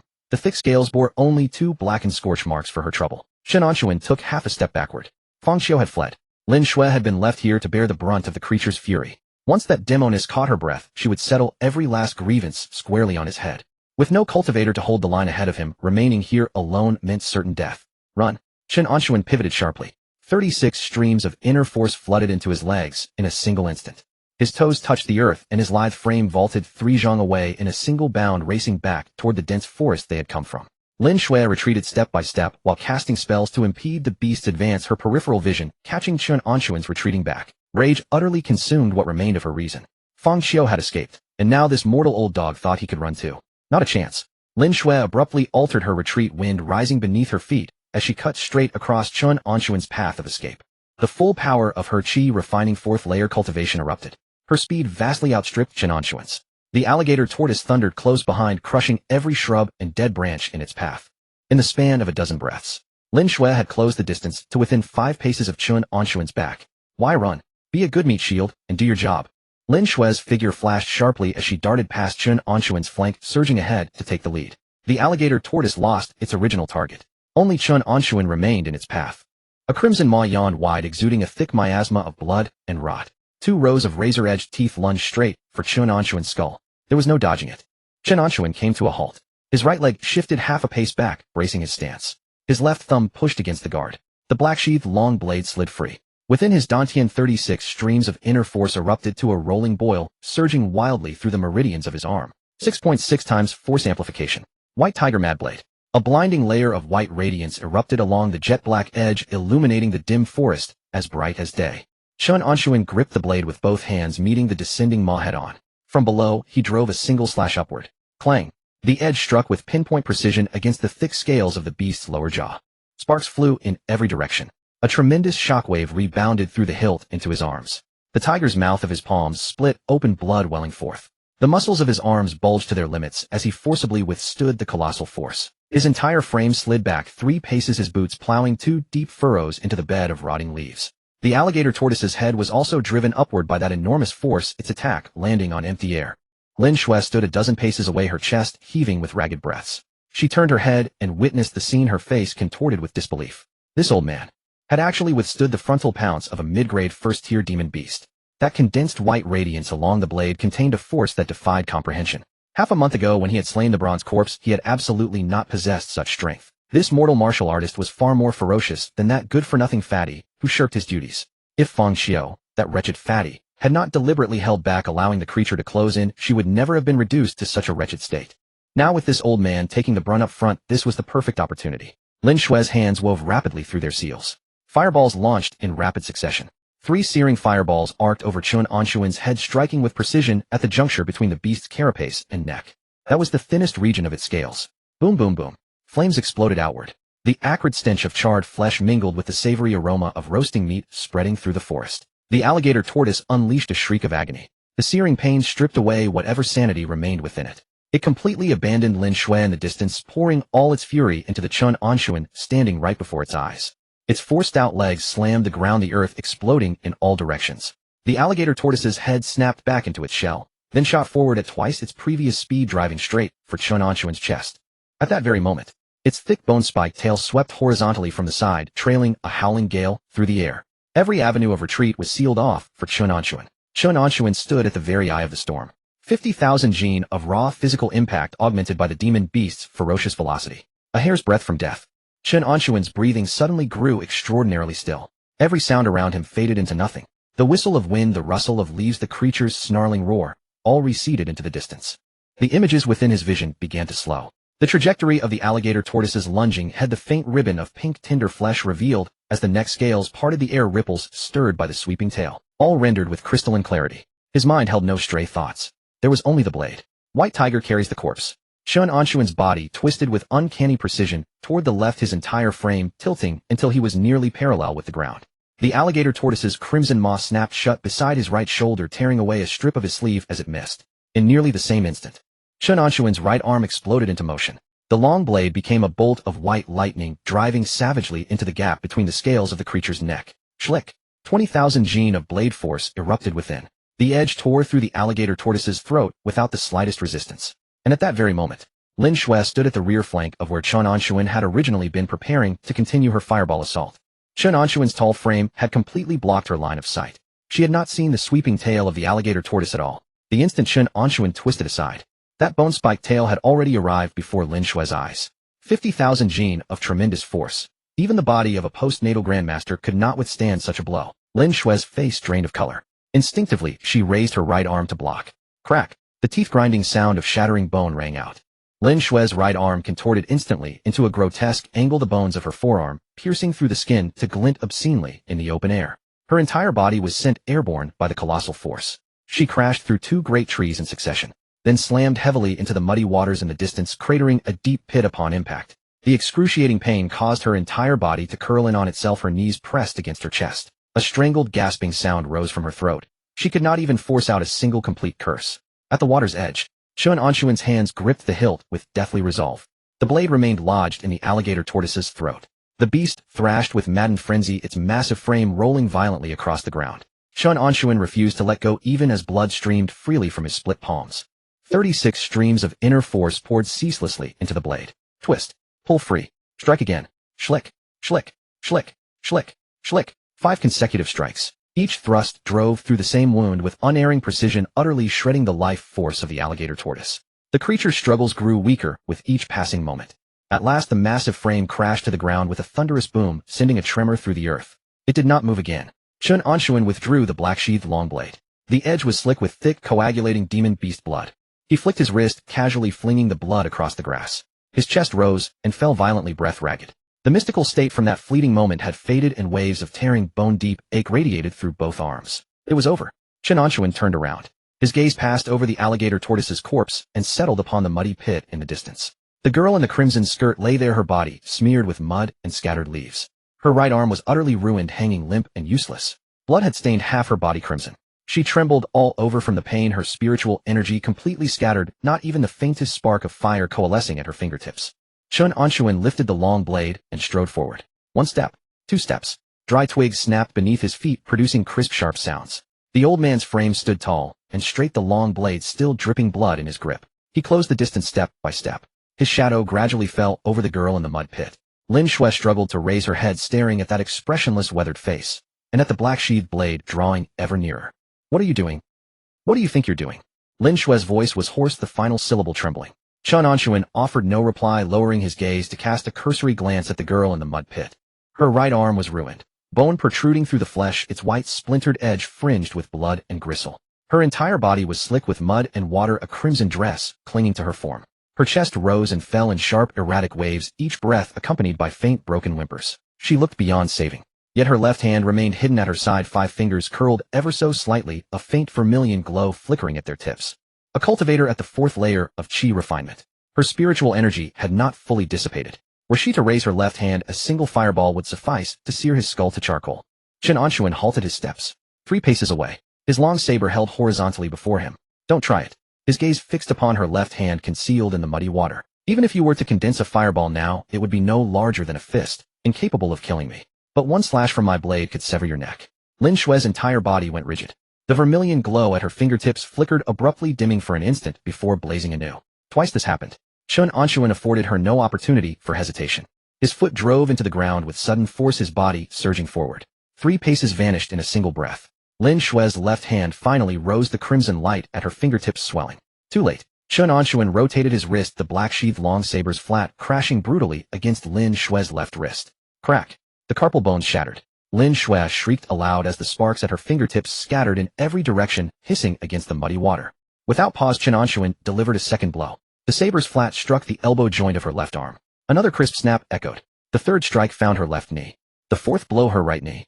4 strikes, clean and efficient. Each landed with unerring precision upon the joint's most vulnerable points, never once drawing the blade's edge. The flat sufficed. A cultivator's flesh and bone were scarcely stronger than any mortal's. Shattered bones were simply shattered. Lin Shuai curled within the mud pit, her limbs dangling at angles that defied nature. Broken, intermittent screams poured from her mouth, the sounds gradually subsiding into a low, guttural moan. Her fingernails gouged deep furrows into the mud. Chen Anshun bent down, seized the back of her collar in one hand, and hauled her from the pit. He dragged her 7 or 8 paces. Finding a sturdy ancient tree, he pressed Lin Shue's back against its trunk. Unfastening the rope at his waist, he wound it around her, with swift, practiced coils binding her fast. Her 4 ruined limbs hung limply at her sides, fresh blood coursing down along the rope to pool in a small crimson lake at the tree's roots. Chen Anshun crouched low, the long saber resting across her neck. The frigid blade lay flush against her throat, pressing a shallow white line into the flesh. Lin Shue's body trembled beyond her control. The chatter of her teeth was plainly audible. Her eyes brimmed with tears, mingling with mud and water to obscure half her face. She strained desperately to tilt her head back, attempting to put distance between her neck and the blade. But the ropes held her fast, the back of her skull pressed firmly against the rough bark. Not even half an inch could she yield. You? What are you trying to do? The same words spoken for the second time, bereft of even the courage to interrogate. Chen Anshun tilted his head slightly. What do you think? 3 words uttered with casual indifference. Lin Shue's body jolted violently. From the agony of her shattered limbs, from the haze of blood loss, from the humiliation of a cultivator subdued by a mere mortal, genuine terror at last seeped through. When the old man had broken her limbs, there had been no superfluous movement. No hesitation, no relish, no disgust. It was precisely as one would dispatch a snapping turtle, nothing more than the resolution of a problem. Such coldness was more terrifying than hatred itself. Please don't kill me. Lin Shue's voice cracked, the sound piercing and shrill. Chen Anshun said nothing. He did not withdraw the blade. He merely remained crouched. The edge rested against her throat as casually as if laid upon a chopping block. Lin Shuai swallowed a mouthful of blood-flecked saliva, her atoms apple bobbing, then freezing as it grazed the cold steel. I am an outer disciple of Corpse Mountain. Lin Shuai gasped hurriedly, every word fragmented and riven by agony. You'll have need of me in the future. The ways of the cultivation world, the methods of corpse refinement, talismans, formations. A mortal martial artist like you will sooner or later have to deal with cultivators. Chen Anshun's hand remained steady, betraying not the faintest tremor. This was admittedly the truth. The 100 Herb sect had already entered the fray. Corpse Mountain's copper corpses littered the battlefield. Even his superior Zhao Guangfeng had cultivated ties with cultivators. The path of a mortal martial artist reached its ceiling at innate grandmaster. Beyond that, Fang Qiu could not be relied upon. That fat man would sell out his comrades, and he would sell out Chen Anshun just the same. Having an additional cultivator's pawn in hand was no loss. But this woman had shown not a shred of hesitation in attempting to use him as a human shield. Turncoat at the first opportunity, quicker to switch sides than to turn a page. To keep her would be to nurture a tiger that would one day devour him. Chen Anshun withdrew his blade and rose to his feet. He did not go far. 3 paces away, he found a clean stone and sat down upon it. His long saber rested across his knee. He gazed quietly at the girl beneath the tree. Blood seeped ceaselessly from the wounds of Lin Shui's, four limbs mingling with the blood flowing from the snapping turtle's corpse pooling into a dark crimson expanse upon the ground. The stench of it was thick and acrid upon the air. Lin Shui's lips began to pale. At first, she babbled on relentlessly, her words growing ever more fragmented. Talks of Corpse Mountain's connections, the resources of an outer disciple, channels of information within the cultivation world. Chen Anshun did not respond to a single word. Time trickled past. Lin Shui's voice faded by degrees, her eyelids began to droop. She had lost too much blood. Consciousness flaked away piece by piece. At last she fell silent. All was quiet. Only the sound of labored breathing, and the soft patter of blood drops upon rotting leaves. Chen Anshun spoke. Will you submit? 2 words hurled into Lin Shui's scattered awareness. She snapped her eyes open. Her pupils dilated briefly in a haze, then refocused, fixing fiercely upon the old man seated upon the stone before her. The dying rays of the setting sun pierced through the canopy, illuminating the grizzled hair at his temples. The long saber lay across his knee, its blade still flecked with the snapping turtle's blood, now blackening as it dried. He sat there, patient, unhurried, waiting for her very last drop of blood to flow. I submit. Lin Shui's lips quivered. Of course. I submit. 1 word at a time dragged forth. Each syllable tugged at her wounds, racking her whole body with spasms. Chen Anshun did not stir. He remained seated. Another stretch of time passed, long enough to brew a cup of tea. Lin Shui's head began to loll to one side. Her final vestige of hope dissolved by degrees into the blood draining away. He did not believe her. He had never believed her. The old man was waiting for her to die. Despair reasserted itself. Something deeper, colder than the agony of shattered limbs. At Corpse Mountain she had endured the beatings and curses of senior disciples, the cold indifference of the sect, the bitter indignity of being an outer disciple beneath contempt. Yet never had anyone tortured her in quite this manner. No blows. No curses. Simply watching. Watching as you slowly lost all strength, all hope. How can you guarantee it? At last Chen Anshun spoke again. Lin Shui's body shuddered violently. Her head, which had been sagging to one side, was hauled up with desperate effort. This submission you speak of, what guarantee does it rest upon? Hope kindled anew. As if a candle flame on the verge of extinction were coaxed back to life by a deft finger. Whoosh, a solitary spark leaping upward. Lin Shui drew several ragged breaths, using what little will remain to suppress the surging darkness. Her left hand fumbled feebly toward her waist. Her fingers could no longer obey.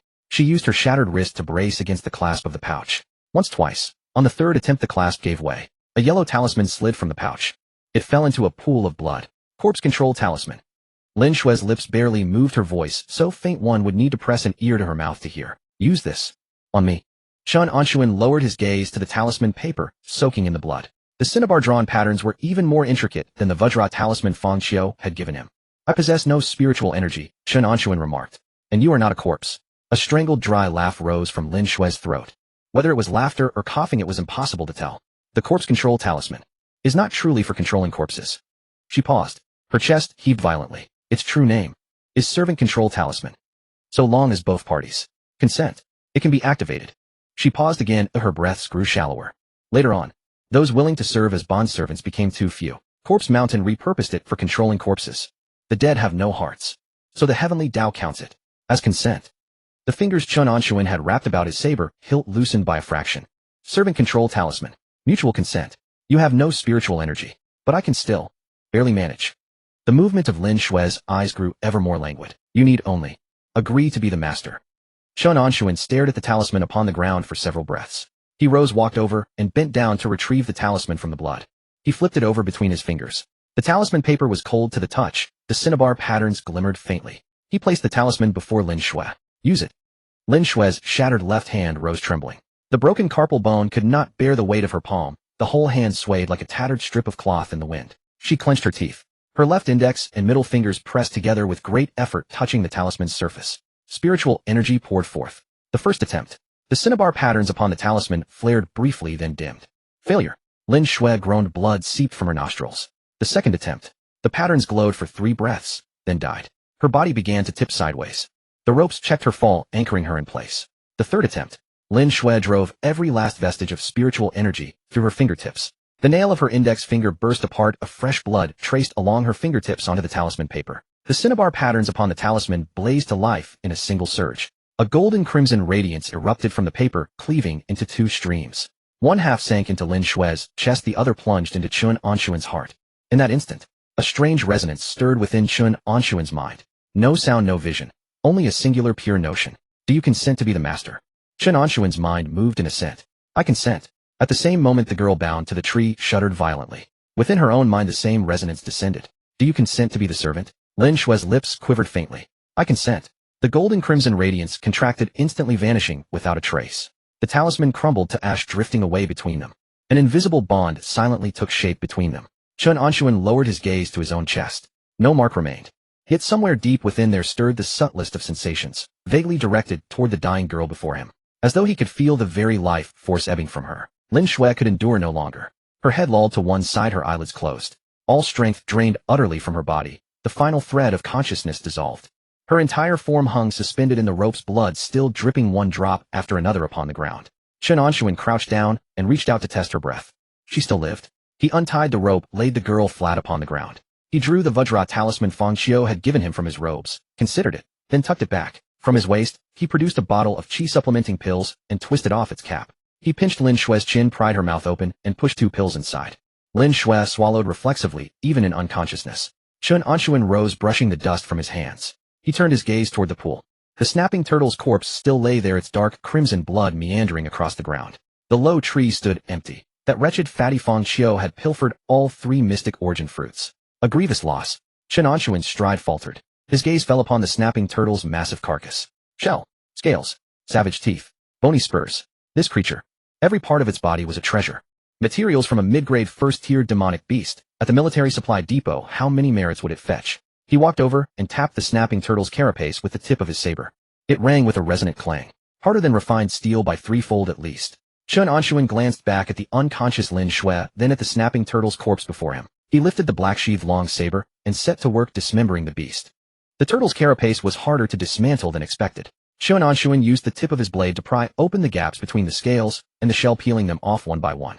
Each scale was as large as a palm and nearly half an inch thick. In a blacksmith shop, any single piece could be forged into a fine breastplate. 6 carapace pieces were neatly stacked beside him. The soft skin from the turtle's belly had also been cut off and rolled into a cylinder. 14 sharp teeth were extracted and wrapped in cloth. 7 bony spines from the tail were knocked loose, each as thick as a chopstick. Nearly half a shuanshur had passed. Chen Anshun was slicing open the turtle's abdomen with his blade, preparing to extract the demon beast's core. From behind came a series of faint whimpers. At first they were soft, suppressed in the throat, intermittent and broken. Then they grew louder. Chen Anshun didn't even turn around. Lin Shui had awakened. The girl in the red dress lay slumped against the tree roots. The qi supplementing pill had dragged her back from the brink of death. The bleeding had stopped and her life was saved. But all 4 limbs were still ruined, pain surging in waves from her shattered bones. She looked down at her right arm. Bone from her forearm protruded through the skin, the exposed white surface caked with dark scabbing. Her left wrist hung at an unnatural angle, swollen like a steamed bun. Her legs were folded together at grotesque angles, the knee joints completely dislocated. Half a month ago she had stood before the 3rd Army's camp, commanding 3 bronze corpses while looking down upon ordinary soldiers the way one might regard ants. An outer disciple of the corpse mountain. A cultivator. And now, all 4 limbs ruined, covered in blood, bound by her own servant charm to an elderly mortal reduced to weeping while prostrate on the ground. Her whimpers escalated into full-throated sobs. Tears mingled with mud and blood streaming down her face in a thick paste. She tried to wipe them away but couldn't lift her arms. She wanted to curl into a ball, but her legs wouldn't obey. Trapped where she was, her shoulders trembled in restless spasms. Chen Anshun reached into the turtle's cavity and felt something hard and burning hot. He pulled it free, a fist-sized dark red orb with a faint luminescence rippling across its surface. A demon beast's core. First rank mid-tier, though he had no idea what it might fetch in silver. Chen Anshun wiped the blood from the core with his hem and tucked it into his robes. The weeping behind him persisted, gradually softening from heart-wrenching wails into muffled sobs, then into quiet sniffles. A quarter hour elapsed before the crying finally ceased. Chen Anshun continued dismantling the turtle, severing the tendons that bound the shell to the plastron and prying the entire underside free. Rustling sounds drifted from behind him. He glanced over with his peripheral vision. Lin Shui was using her chin to lever open the clasp of her waist pouch. The posture was painfully awkward, her neck bent at an angle, her face flushed red with exertion. The clasp popped loose. A small porcelain vial tumbled from the pouch and landed beside her leg. Lin Shui stared down at it. The bottle rested just inches from her knee. Both her arms were useless. She tried reaching with her shoulder, but her shattered left wrist struck the ground and sent shooting pain up her arm. She hissed through her teeth, her entire body trembling. After several futile attempts, the bottle didn't budge. Lin Shui bit her lip and stayed silent for a long moment. Then she spoke. "Master." The words scraped out between her teeth, each syllable heavy with humiliation and resentment. Chen Anshun's hands paused. He turned to look at her. Lin Shui averted her gaze, refusing to meet his eyes. "This is clotting salve.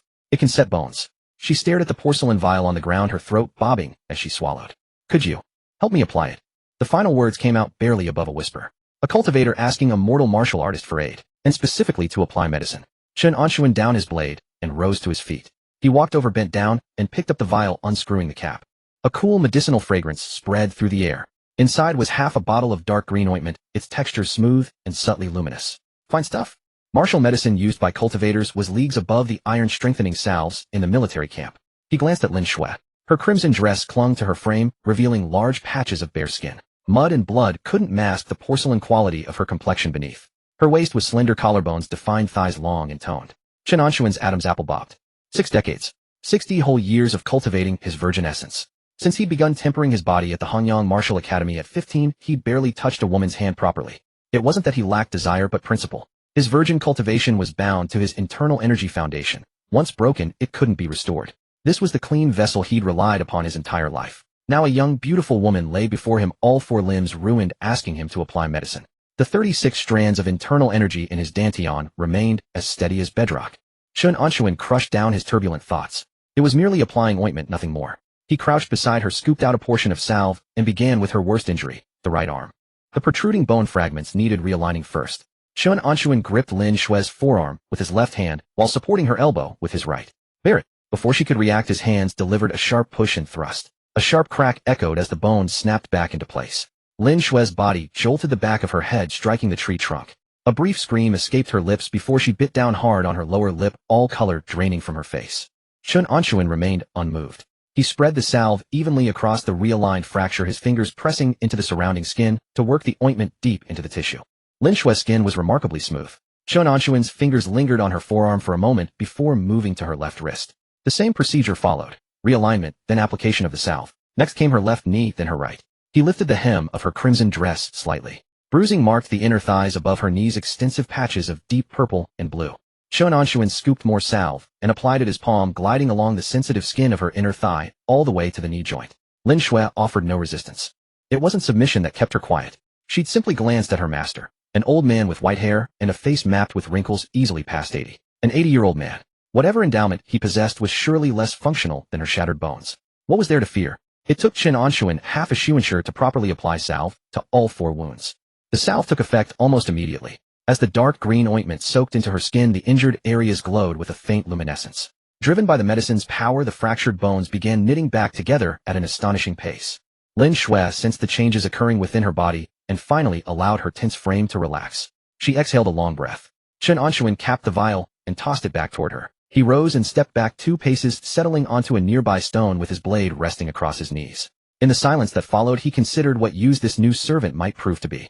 Combat capability. A chi refining 4th-layer cultivator with fireball techniques and corpse manipulation, both genuinely formidable. If he could keep her bound, she'd provide an additional layer of protection on the battlefield or in times of trouble. Knowledge. He knew nothing of the cultivation world. Spiritual energy techniques, pills, formations, all were complete blanks. That fat man Feng Xiu had loose lips and had only offered scattered, unreliable information. Lin Shui, as a disciple of Corpse Mountain, even if only outer sect, knew far more than he did. The third option lay further ahead. If he ever returned her to Corpse Mountain, her unremarkable appearance would make her an ideal covert operative, a nail buried within enemy territory. 3 advantages, each practical and solid. But one prerequisite: she had to truly remain under his control. He had no certainty about how strong the servant charm's binding actually was. What if the charm's power had an expiration, or if there existed some method to break it? This woman could turn on him faster than turning a page. For now, keep her close and test gradually. Chen Anshun looked up. You'll stay with me for now? Will your sect come looking for you? Lin Shui leaned against the tree trunk, tilting her head to study him, then smiled. The smile carried a touch of bitterness, mostly indifference. A sect isn't like your Guzhu kingdom. She paused, catching her breath. Corpse Mountain governs outer disciples through missions. Return to the mountain once every half year to register, confirm you're alive, and complete the 3 required tasks. Lin Shui's mouth curled downward. Otherwise, you're free to go wherever you please. Nobody cares whether you live or die. Chen Anshun studied her for a long moment. When did you last return to the mountain? A month ago, just registered. Lin Shui rested her head back against the bark, half closing her eyes. I'll return within 5 months, nothing will happen. 5 months. That was sufficient. 5 months. His internal energy could advance several more breakthroughs in that time. By then, even if she harbored rebellious thoughts, he'd have the strength to handle her. Chen Anshun rose from the stone and walked over to Lin Shui, looking down at her. You'll stay with me for now? Will your sect come looking for you? Lin Shui leaned against the tree trunk, tilting her head to study him, then smiled. This is clotting salve. It can set bones. Stared at the porcelain vial on the ground, her throat bobbing as she swallowed. Could you help me apply it? The final word faded almost before it reached her ears. A cultivator asking a mortal martial artist for aid, and specifically to apply medicine. Chen Anshun set down his blade and rose. He walked over bent to retrieve the vial and unscrewed the cap. A cool medicinal fragrance wafted out. Inside was half a bottle of dark green salve, smooth and finely textured with a subtle luminescence. Excellent quality. Cultivator-grade medicinal salve was far superior to the iron-strengthening ointments used in military camps. He glanced at Lin Shui. Her crimson dress clung to her body, revealing large portions of bare skin. Mud and blood couldn't mask the porcelain quality of her complexion beneath. Her waist was narrow, collarbones defined thighs long and toned. Chen Anshun's Adam's apple moved. Chen Anshun crouched beside the corpse of the crocodile turtle, using the tip of his blade to pry loose the last rib bone. 6 pieces of carapace, 1 belly hide, 14 razor-sharp fangs, 7 bone spurs, and 1 inner core. All laid out upon the ground, arranged in meticulous order. He slapped the bloodstains from his hands, then turned to glance at Lin Shui, who leaned against a tree trunk. Those leather pouches on your waist, can they hold things? Lin Shui lowered her gaze to her waist. The medicinal effects of the blood coagulation paste were still taking hold. The bones in her limbs creaked and groaned as they knit themselves back together. The pain drew sweat to her forehead, but it was far better than before. Corpse pouches, Lin Shui answered through gritted teeth. Not proper storage pouches. Their space is limited. Just enough to cram in 3 bronze corpses. She paused briefly, then gestured toward the pile of materials with her chin. But for storing these dismantled materials, there's more than enough room. Chen Anshun gathered the materials into one place. Lin Shui struggled to sit up straight. Her left hand could move with some effort now. She reached out and unfastened a pouch at her waist, then turned its opening downward. A swirl of black chi surged forth from within. The carapace, belly, hide, bone, spurs, and fangs were enveloped by that black chi, shrinking in succession before being drawn into the pouch. Even the inner core followed them in. Chen Anshun stared at the now empty ground, then cast a glance at the palm-sized leather pouch. The contraptions of cultivation practitioners truly were uncanny. He rose to his feet, preparing to leave. Out of the corner of his eye he caught sight of the massive remaining carcass of the crocodile turtle. The skeleton had already been dismantled by him into scattered fragments, yet large chunks of flesh still clung to the 4 thick, powerful legs. The organs within the belly cavity had been pulled out and strewn across the ground, but the tenderloin along both sides of the chest cavity remained perfectly intact. Hundreds of genes of crocodile turtle meat. The dark crimson muscle fibers were densely packed, the blood vessels thick and robust, utterly unlike the meat of ordinary beasts. A peculiar fishy sweet scent lingered in the air, not unpleasant. Chen Anshun had originally intended to simply walk away, yet his feet did not move. He stared at that meat for the span of 2 breaths. The medicinal effects of the clear spirit fruit had already been exhausted. That fat bastard Fang Qiu had made off with all 3 mystic origin fruits. Acquiring spirit fruit again in the short term would be harder than ascending to the heavens. His internal force growth relied entirely on external aids. Without spirit fruit, it was no different from sitting idle while resources dwindled. This demonic beast meat. Master. Lin Shui's voice came from behind him. Chen Anshun turned his head. Lin Shui's gaze had also fallen upon that pile of crocodile turtle meat. She licked her cracked dry lips. Don't throw that away. Chen Anshun did not respond, waiting for her to continue. The flesh of a first-grade mid-tier demonic beast contains trace amounts of the spiritual energy of heaven and earth. Lin Shui drew a steadying breath. Her wounds had not yet fully healed, and she had to pause after every few words. Ordinary people who eat it might merely feel more energized, but for martial practitioners. She paused, sizing up Chen Anshun with a glance. Even a postnatal grandmaster consuming it over time can nourish their meridians and bolster their chi and blood. It surpasses your mortal tonics by 100-fold. Chen Anshun's fingers tapped against the guard of his blade. A powerful tonic. What he lacked was precisely this. Chen Anshun turned and walked back to the crocodile turtle's corpse, drew his long blade, and began cutting the meat. His blade technique was precise, following the grain of the muscle. With each stroke the cuts produced evenly sized pieces of meat uniform in thickness. It was an entirely different affair from cleaving through men upon the battlefield, yet equally clean and efficient. He cut for the better part of half a shurchen. Hundreds of genes of crocodile turtle meat were divided into neat square blocks piled upon the ground into a small mountain. Chen Anshun wiped the sweat from his brow, looked at the pile of meat, then looked at the pouches at Lin Shui's waist. 1 pouch for materials, the others inside. How many corpse pouches do you have left? 3, Lin Shui replied. They're all filled with bronze corpses. Chen Anshun walked over and crouched before her. Release the bronze corpses. Free them up to store meat. Lin Shui was momentarily stunned. 3 bronze corpses. Those are my bread and butter. Chen Anshun said nothing. He simply crouched there watching her. 2 seconds. Lin Shui swallowed the words that had risen to her lips. Her right hand still trembled slightly, but she could raise it now. She unfastened the other 3 pouches, opening them one by one. 3 swirls of black chi surged forth from within. 3 bronze corpses tumbled to the ground, their bodies still mottled with copper-green patina. One of them had a head lolling at an awkward angle, hastily reattached after being severed earlier. Lin Shui clenched her teeth and raised her hand with a sweep. The 3 bronze corpses rose stiffly to their feet, limbs splayed outward, and trudged deeper into the forest. After barely a dozen steps, they collapsed one after another into the underbrush and lay motionless. Let them be lost then. She could refine new ones later. Chen Anshun began stuffing the cut pieces of meat into the emptied corpse pouches handful by handful. The black chi churned and hundreds of gene of crocodile turtle meat vanished entirely into 3 palm-sized leather pouches. The crocodile turtle meat consumed over a period might well substitute for the effects of the clear spirit fruit. Bronze corpses. To him, the value of 3 bronze corpses had long since fallen far short of these hundreds of gene of demonic beast meat. Chen Anshun fastened the 3 bulging corpse pouches at his waist and clapped his hands together. Let's go. Lin Shui braced herself against the tree trunk and rose. Her legs were still somewhat weak. The bones at her knees had only just been reconnected, causing her to walk with a noticeable limp. But she could keep pace. The two retraced their original path, cutting through the ancient forest that blotted out the sky above, emerged from the dense woodland, and stepped once more onto the official road within the borders of Ningchuan Prefecture. The sun had already sunk toward the west. The crop fields flanking the official road were devoid of human figures. In the distance, cooking smoke rose into the air. After walking for roughly half a shurchen, they passed through a small village. A great scholar tree stood at the village entrance, 2 donkeys tethered beneath it. The courtyard walls of a few households were low, with garments of various colors hanging from drying poles. Chen Anshun's steps paused for a moment. He turned his head and cast a glance at Lin Shui. The red dress. That tattered red gown had been unremarkable within the forest, but bringing it back to the military camp would paint a target upon her back. A young woman in revealing attire following behind the vice commander into the camp. Within a single shurchen, word would spread throughout the entire Third Army. Chen Anshun's gaze swept across the drying poles. A black cloak of coarse cloth hung on the outermost pole, swaying gently in the breeze. He walked over and reached out to take it down. His movements were natural, his steps never faltering. Lin Shui followed behind, watching with her own eyes as the vice commander of the ancient kingdom of Guju stole a cloak from someone's yard in broad daylight. No hesitation, no trace of guilt, not even a sideways glance. Just as natural as slicing meat from the crocodile turtle. Chen Anshun tossed the cloak to Lin Shui. Put it on. Lin Shui caught it and gave it a shake. Coarse fabric carrying the faint stench of donkey dung. She wrinkled her nose, but said nothing further, wrapping the cloak around herself and pulling up the hood. The red dress was concealed completely. Only half a chin and a pair of shoes remained visible. Chen Anshun stepped back 2 paces and looked her up and down. The blood-soaked maiden in the red gown from moments ago had instantly transformed into a silent figure cloaked in black. The hood sat low, obscuring her features as she trailed behind him step for step, bearing the air of some wandering martial cultivator. Chen Anshun nodded in satisfaction. Much more pleasing to the eye. As twilight descended, the two arrived at the encampment of the Third Army. The sentries posted at the perimeter caught sight of the vice commander's figure from afar. The towering old man walked ahead with his long blade slung across his shoulder, followed by a figure draped in a black cloak. The hood concealed the face, making it impossible to discern gender. The gait was somewhat unsteady, yet the figure moved with nimble bearing. The leading sentry opened his mouth, wanting to ask something.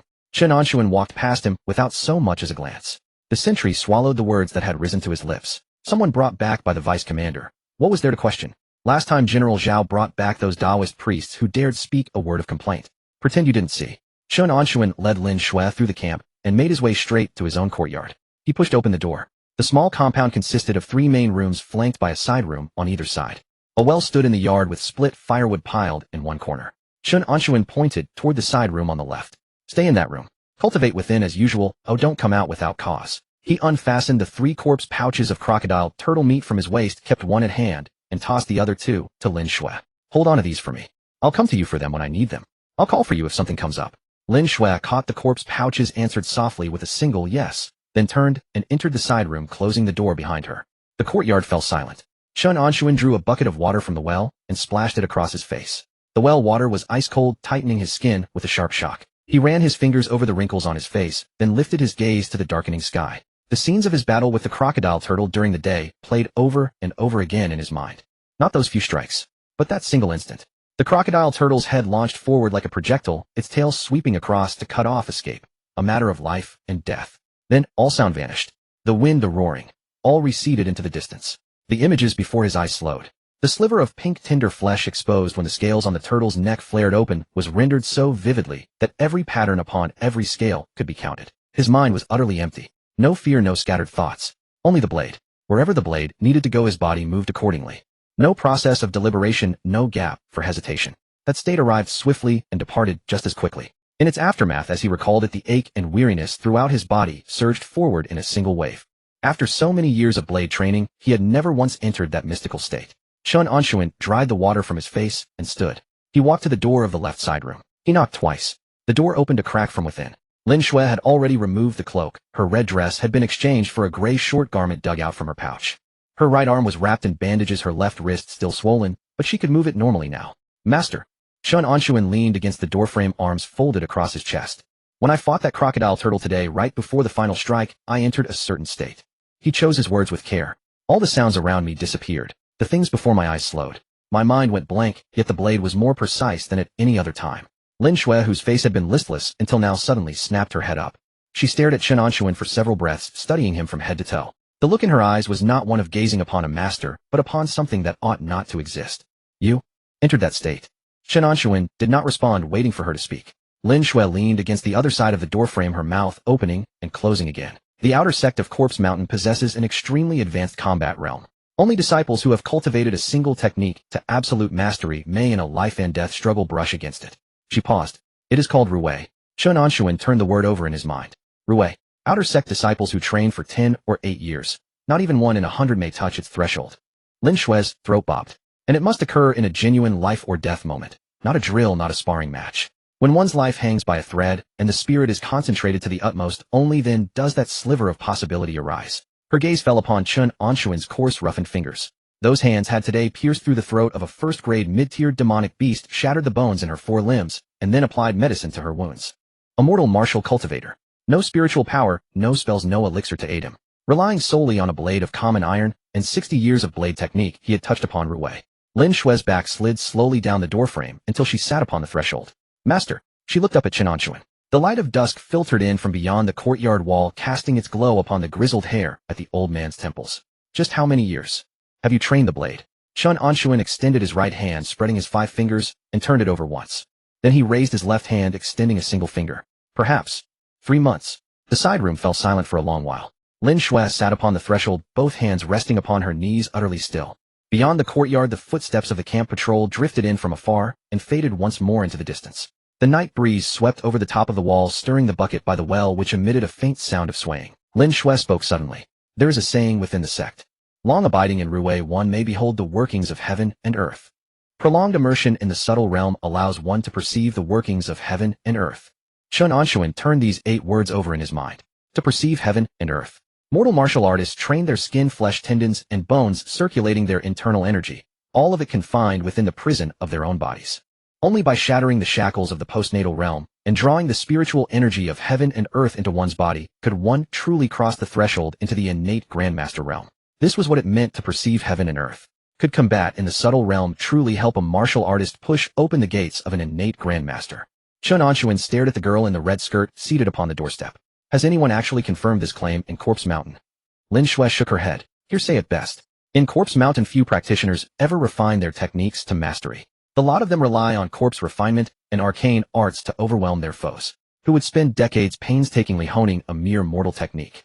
She shifted her sitting posture, bracing her left hand against the doorframe to avoid jarring her recently mended leg bone. Still, words passed down from the cultivation world must carry some truth of their own. For a mortal martial artist to breach the innate realm is as arduous as ascending to the heavens. This may well prove to be a shortcut for your kind. Chen Anshun asked no further. A shortcut or not, such matters still lay some distance ahead of him. Accumulating internal energy first was the true priority. He walked to the well, hauling the sack of crocodile turtle meat. Portion out 2 caddies. Lin Shui formed a hand seal with her left hand. Black chi churned outward. 2 perfectly squared chunks of dark crimson flesh dropped onto the greenstone slabs of the courtyard. Chen Anshun fetched an armful of firewood from the corner and built a bonfire at the center of the yard. A fire starter blown to life. Tangerine flames leaped upward, licking at the turtle meat skewered upon wooden stakes. No salt. No spices. The fishy sweet aroma inherent to demonic beast flesh slowly unfurled under the searing heat, fat dripping onto the flames with a sizzling hiss. Roasted until the surface turned a deep burnished gold. Chen Anshun carved off a chunk with his long saber and stuffed it into his mouth. The meat was exceedingly tough. His teeth bore down with great effort before finally chewing it to pieces. He swallowed it into his belly. Less than 10 breaths later, a violently domineering surge of heat exploded from his stomach, careening recklessly through his meridians. Even more ferocious than the effects of the clear spirit fruit, Chen Anshun sat cross-legged beside the bonfire and closed his eyes. The 36 currents of internal energy within his dantian swiftly began to circulate, devouring this surge of heat. 1 thread, 2 threads, 30 threads. The refinement speed was astonishing. But in its wake came an unbearable seething fever. The crocodile turtle was a fearsome beast native to both land and water, its chi and blood exceedingly vigorous. This scorching essence mingled with his internal energy burning until Chen Anshun's entire body flushed red, great beads of sweat seeping across his brow. The sweltering heat intensified. Even his 5 viscera and 6 bowels felt as though they were being roasted. And then, from the very depths of his dantian, a strain of pure yang energy long dormant for 60 years was stirred awake by this scorching essence. It was the essence of celibacy he had begun accumulating since the age of 15 through decades of tempering his sinews and bones. 60 years without ever breaking his vow of chastity. The two currents of energy collided with a thunderous roar within his meridians. There was no rejection. The pure yang energy instantly enveloped and merged with that scorching essence. The once savage surge of heat became docile, tempered, and profoundly weighty. An aura of flawless perfection rose from his dantian, coursing throughout his limbs and every vessel of his body. Chen Anshun opened his eyes. His sweat had already evaporated without a trace. The 36 currents of internal energy within him now shimmered with a faint golden luster. This was the true perfection of the essence of celibacy. Back then at the Hanyang Martial Hall, in order to steady Zhao Guangfeng, he had casually fabricated the lie that his essence of celibacy had reached perfection. Now the lie had become truth. Chen Anshun rose to his feet. His right arm tensed with sudden force as he hurled a fist into the empty air beside him. Crack! The air was compressed, releasing a sharp, crisp snap. Strength, speed, the seamless flow of internal energy. All had surged forward by a remarkable margin. An amplification of nearly 30%. The gale kicked up by his swing swept across the bonfire, slamming the flames downward in an instant. Lin Shui remained seated upon the doorstep, watching the old man in the courtyard. The violent energy contained within demonic beast flesh would cause an ordinary mortal to explode and perish with a single bite. This old man had swallowed an entire chunk in one gulp. She had been waiting to witness the gruesome spectacle of his meridians shattering into pieces. Instead, Chen Anshun merely flushed red all over, wisps of white vapor rising from the crown of his head. Then an incomparably pure current of masculine energy erupted from within him. That current was terribly domineering, imbued with a quality of absolute destructive force. Even from 5 paces away, Lin Shui felt compelled to shrink back under its oppressive weight. What manner of creature did this mortal martial artist harbor within his body? Without a shred of spiritual power, relying solely on flesh and mortal techniques, he had actually withstood the blood essence of a mid-grade first-tier demonic beast, and even broken through a certain bottleneck in the process. Chen Anshun paid no heed to Lin Shui's reaction. He returned to his seat and carved off another piece of roasted meat, stuffing it into his mouth. He resumed his refinement. Once 167 threads of internal energy per day had been his absolute limit. Now the resilience of his meridians had vastly increased. 168. 169. Not until he had refined an additional 117 threads of internal energy did his meridians at last register the familiar throb of strain. The limit had been reached.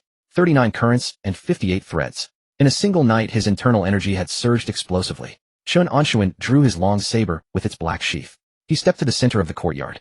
He took his stance and swung the blade. The forms of the white tiger frenzy saber unfurled through the night. No deliberate channeling of blade chi. Pure physical might married to blade technique. He sought to recapture that subtle state he had touched upon when battling the crocodile turtle by daylight. The blade cleaved through the air, trailing a piercing whistle of wind. Once through, twice through, he failed. That ethereal state of a mind emptied to clarity where the blade moves purely by instinct did not return. The subtle realm cannot be summoned at will. Yet Chen Anshun lowered his blade and paused. The world around him had changed. The night breeze swept over the courtyard wall. Upon the old scholar tree, a single withered yellow leaf detached from its branch, spiraling downward. Its trajectory was crystalline to his eyes. He could even discern the soft whisper of the leaf grazing the air. 5 paces away, Lin Shui sat upon the doorstep. Her breathing rhythmed the cadence of her heartbeat, even the faint stirring of muscle around her fractured bone. All of it fell within his perception. The amplification of the senses brought by the perfection of his essence of celibacy had elevated his mastery over his surroundings to a terrifying degree. Chen Anshun sheathed his blade. Dawn was drawing near. Countless millions of miles away. An unbroken chain of black mountain ranges pierced straight into the clouds. The peaks were perpetually shrouded in thick, churning black mist. A colossal palace constructed of stacked white bones stood atop the central peak. Within the grand hall, a man clad in a golden Taoist robe knelt upon the frigid jade floor. Intricate formation patterns were embroidered upon his golden robe in dark crimson, threads shimmering with flowing light. The man kept his head bowed low, his forehead pressed to the ground. True Lord. His words rang out crisply, echoing through the cavernous hall. The 100 Herbs sect has defied the rules laid down by the 4 sects, secretly taking the side of the remnants of the ancient Gu kingdom. Taoist practitioners of the 100 Herbs sect have already appeared among the Third Army. The golden-robed man paused briefly. Should we dispatch someone to sever the hand the 100 Herbs sect has overstepped with? Deep within the hall, beyond layer upon layer of black mist, no figure could be seen. Only a deathly silence. A full incense stick's worth of time passed. Then a singular, immensely resonant syllable rose from every direction at once. The pressure took on tangible form, instantly shattering the jade floor tiles within 3 feet of the golden-robed man. Fragments of stone sprayed outward, slicing the golden-robed man's cheek. He did not dare so much as whimper. There are unusual stirrings within the Gu Kingdom ruins. The golden-robed man shuddered violently, pressing his head lower still. That immortal sect, sealed and suppressed for 1,000 years, shows signs of returning to the world. The august syllable carried no trace of emotional fluctuation. Those old monsters of the 100 Herb sect have noses sharper than any hound. They are not aiding the Gu Kingdom remnants. They are placing their bets in advance. The black mist churned. Let us observe for now. A cold sweat instantly soaked through the golden-robed man's back. The Gu Kingdom Immortal sect. The colossal entity that had dominated this continent 1,000 years ago. Was it truly about to reappear? He swallowed hard, forcefully suppressing the tremor of shock in his heart. Yes.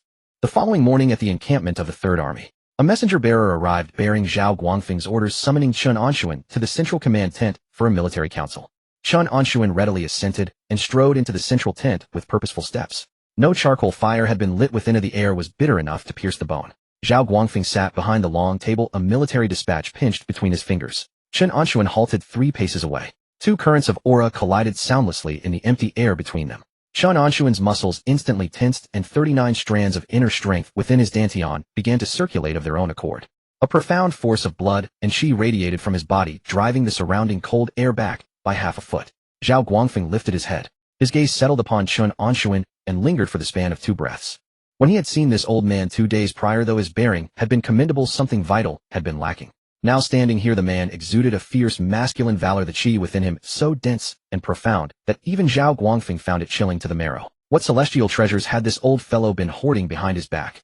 Zhao Guangfeng's fingers traced the edge of his military dispatch 3 times. He did not press the question. Chen Anshun stared back at Zhao Guangfeng with equal intensity. The commander's ethereal, immaculate presence had grown ever more extraordinary.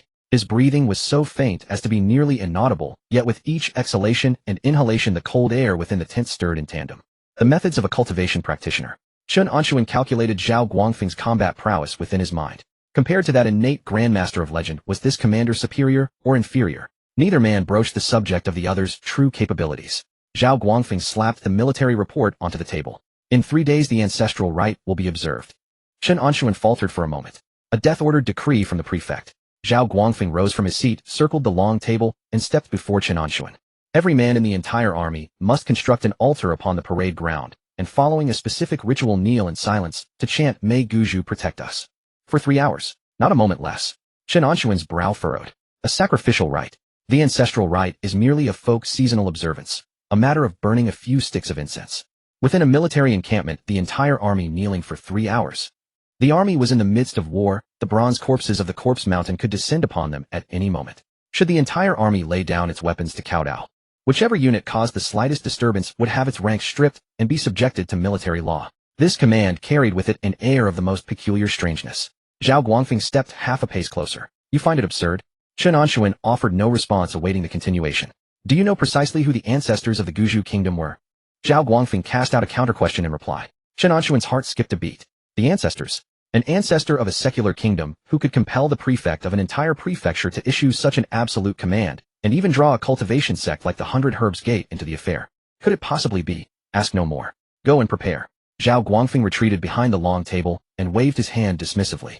Should the slightest mishap occur, I will take your head to sate the prefect's blade. Chen Anshun turned and departed the tent. He walked all the way back to his own small courtyard. He pushed open the courtyard gate. Lin Shui was sitting upon a blue stone slab beside the well. The splints upon her legs had already been removed. The healing salves of a cultivator combined with the nourishing properties of the crocodile turtle's flesh had accelerated her recovery to an almost preposterous degree. She sat with her head lowered, gnawing upon a piece of roasted turtle meat. Upon seeing Chen Anshun enter, she immediately rose to her feet. Master. Chen Anshun walked to the stone table, sat down, and furrowed his brow. The crocodile turtle meat is of great benefit to me. Eat less of it, and save it all for me. Lin Shui's chewing halted. She lowered her head in acquiescence. Yes. Only then did Chen Anshun nod in satisfaction before asking, what is the origin of the ancestors of the Guju kingdom? Lin Shui swallowed the meat in her mouth, her throat bobbing once. She walked before Chen Anshun and lowered her voice. Why do you suddenly ask about this? Chen Anshun rapped his knuckles upon the stone table. In 3 days the ancestral rite. The entire army must kneel and prostrate for 3 hours. A death-ordered decree from above. Lin Shui retreated half a step. A chill surged from the soles of her feet upward. Could it be that they are about to return? Chen Anshun fixed his gaze upon her. Speak plainly. Among the cultivation world, the four great sects have never referred to your Guju kingdom by that name. Lin Shui swallowed hard. We call you the remnants of Guju. Chen Anshun's fingers froze in midair. Remnants. Those two words carried a weight too immense. 1,000 years ago, this continent did not have four great sects. Lin Shui's voice was barely a whisper, as though afraid of disturbing some unseen presence. The number one sect across the entirety of the world was called the Guju Immortal sect. Later, due to some unknown upheaval, the four great sects joined forces and utterly suppressed the Guju Immortal sect. All core disciples of the Immortal sect were slaughtered to the last man.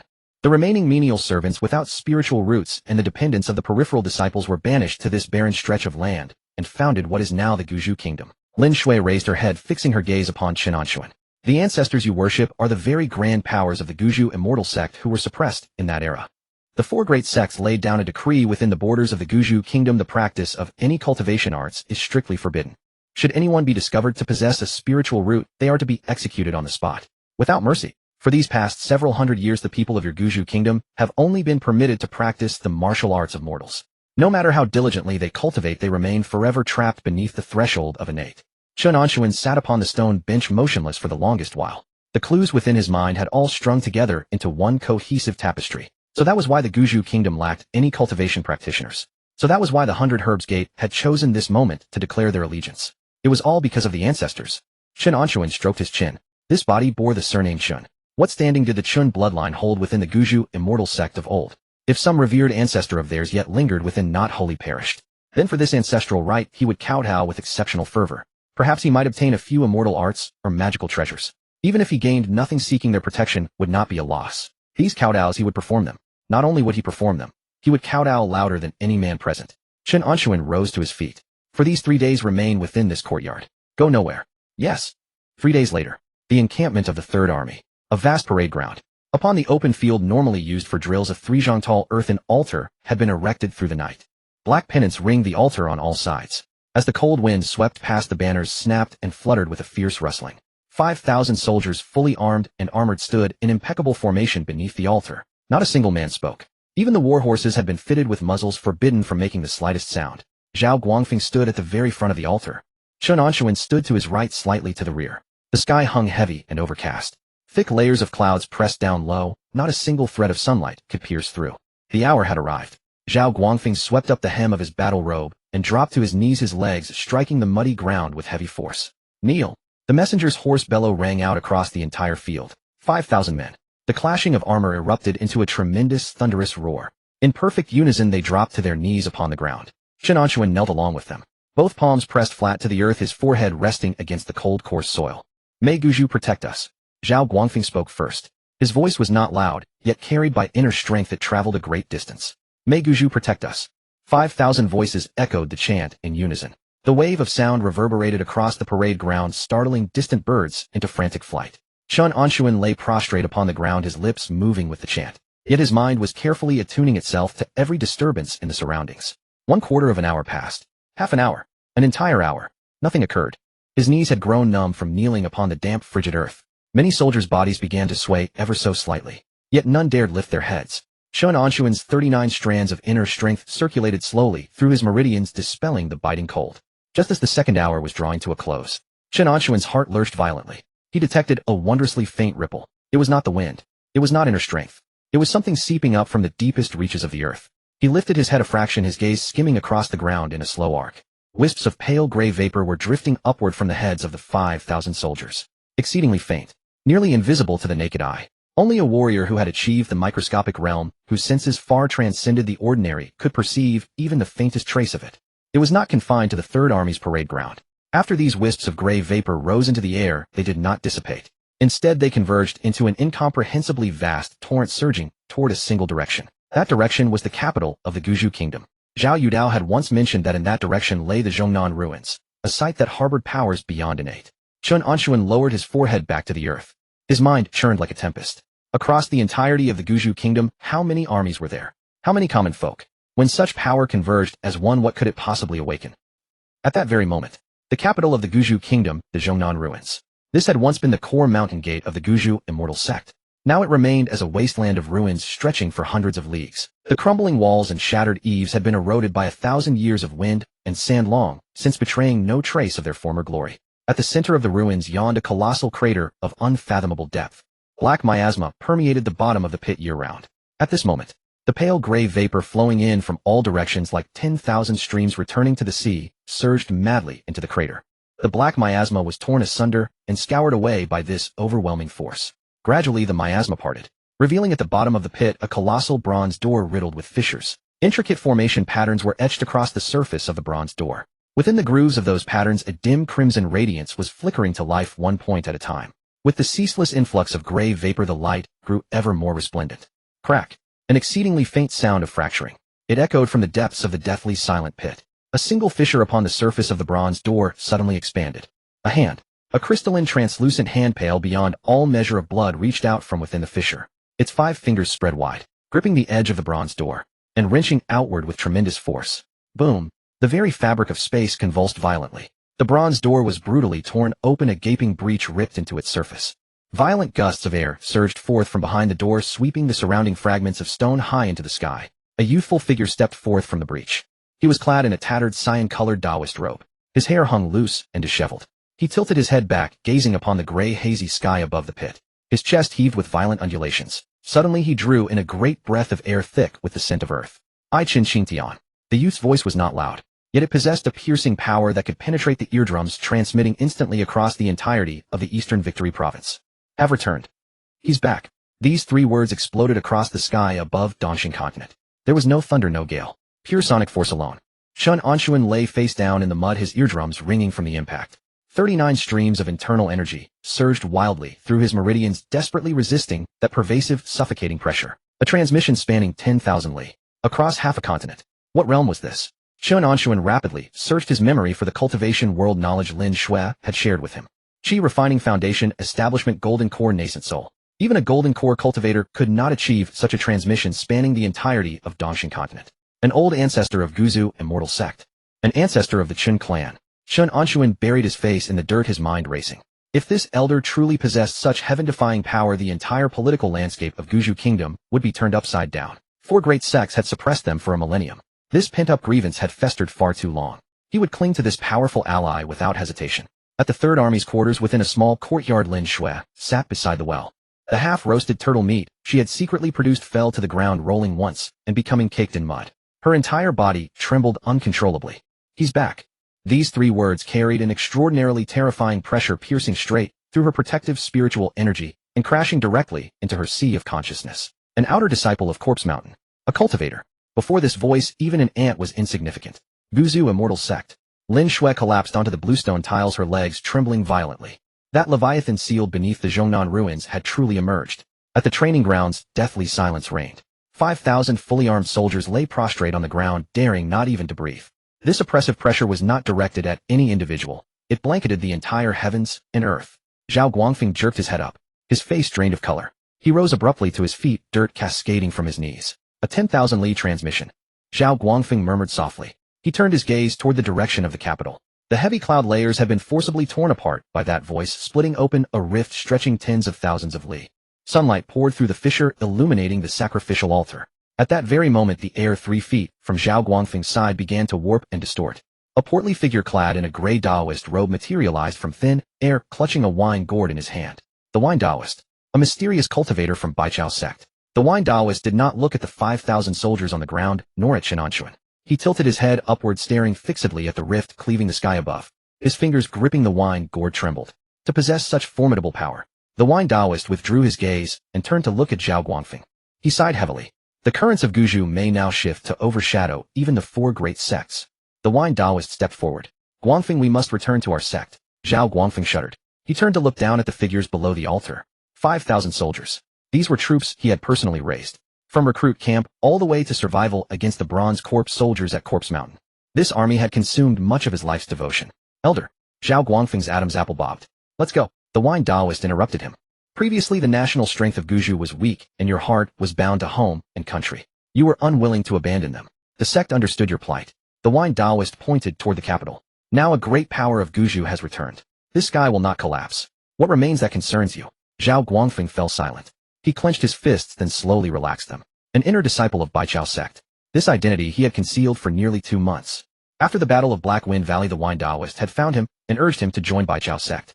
Yet Zhao Yudao Zhao Qingqi and his lifelong role as an official of Guzhou Kingdom had all tethered his heart. Now the Guzhou Immortal sect had returned, the grand trend had shifted.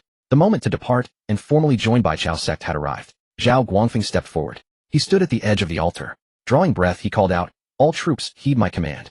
5,000 soldiers raised their heads in unison. "I, General Zhao Guangfeng, hereby relinquish my position as commander of the Third Army." These words struck like thunder on clear ground. 5,000 soldiers erupted into uproar. Several thousand commanders in the front ranks sprang to their feet. "General, Commander."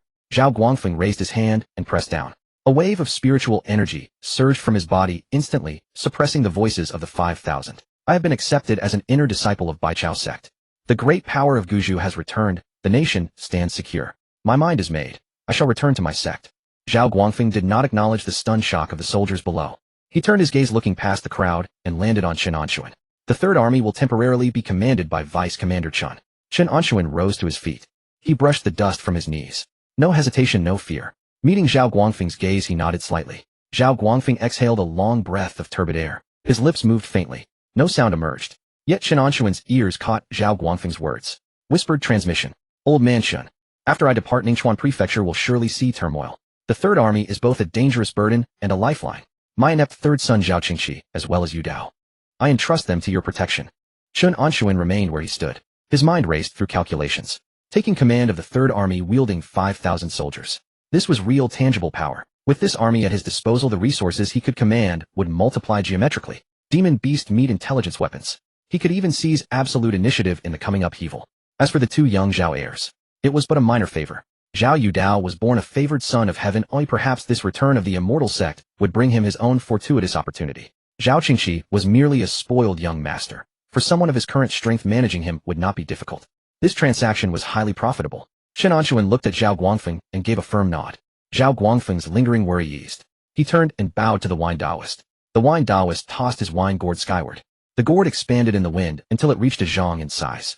The two men leaped aboard and transformed into a streak of flowing light, shooting straight into the sky and vanishing within the clouds in the blink of an eye. At the training grounds, 5,000 soldiers stared blankly at the sky. Their commander was gone. He had become an immortal cultivator and flown away. The entire Third Army was now leaderless. Several thousand commanders exchanged bewildered glances, while the deputy commanders alike wore expressions of utter confusion. Chen Anshun moved. He drew the black-sheathed long blade at his waist. The sound of the blade leaving its scabbard rang particularly harsh against the deathly silence of the training ground. Chen Anshun carried the blade and walked toward the altar step by step. His pace was steady. With every step, the vitality and blood energy within him rose another degree. 39 streams of pale golden internal energy raced through his meridians.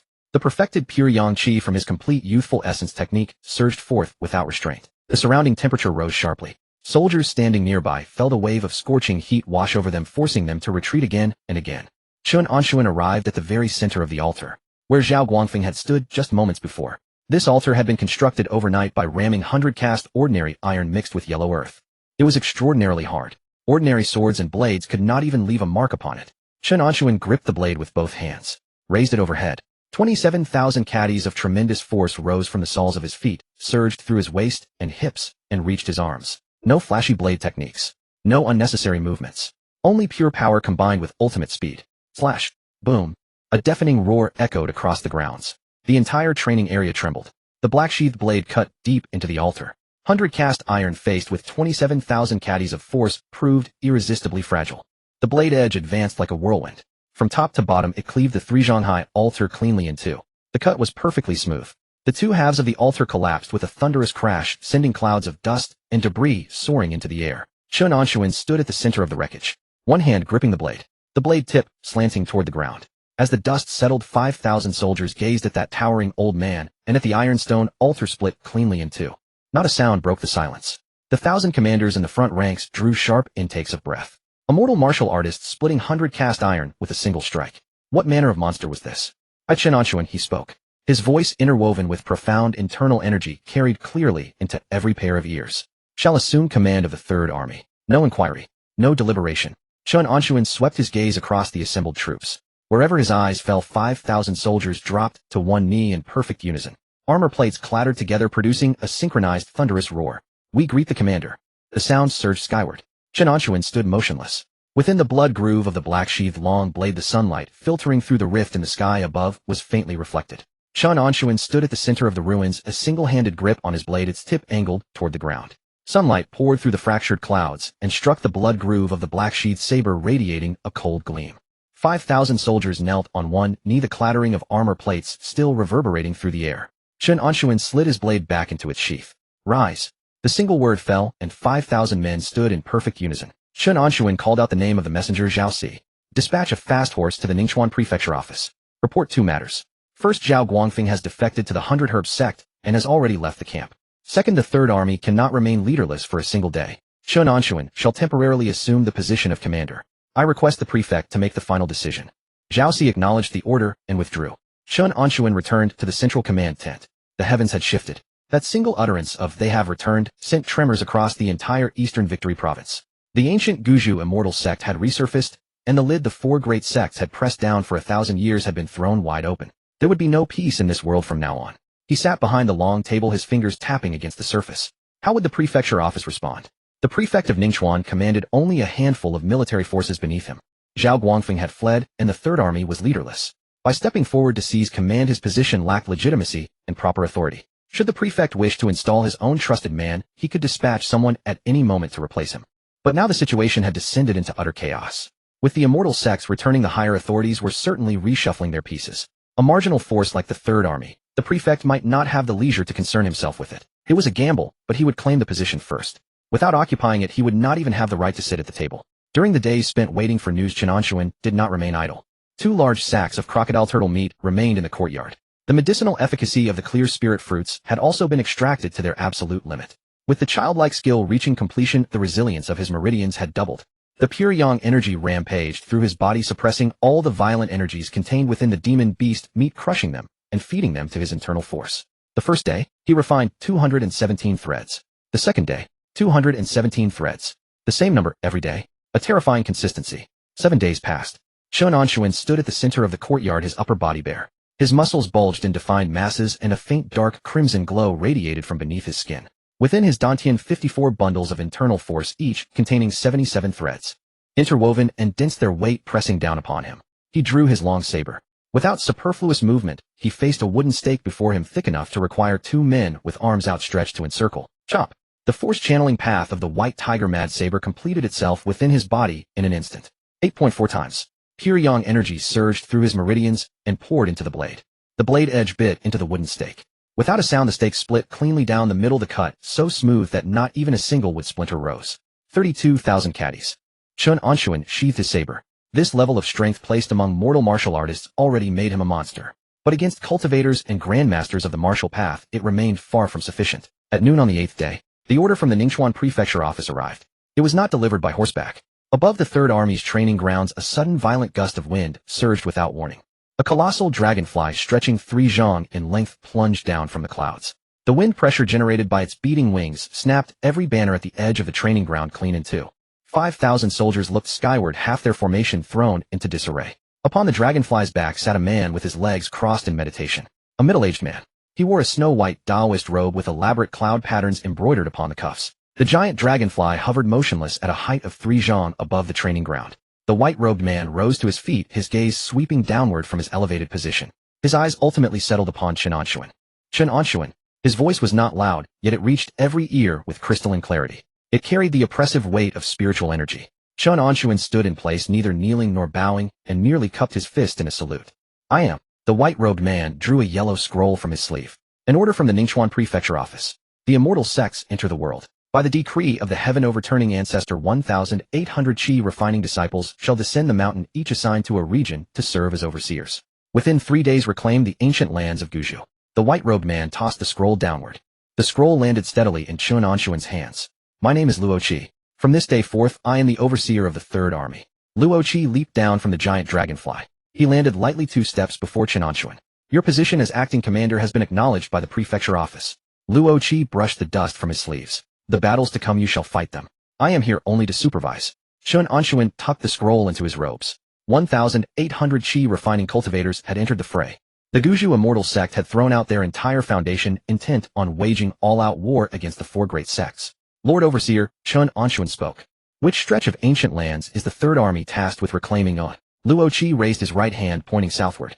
Clear Spring County. Within 3 days tear down the banners of Sword Hut, and raise the banner of our Guju Immortal sect in their place. Clear Spring County. Chen Anshun stared blankly for a moment. That place, he knew it well. He had spent his entire life there, knew it intimately beyond all measure. But there was now a tough obstacle standing in that place. Lord Overseer, Chen Anshun stepped forward half a pace and lowered his voice. I am somewhat acquainted with the situation in Clear Spring County. Speak.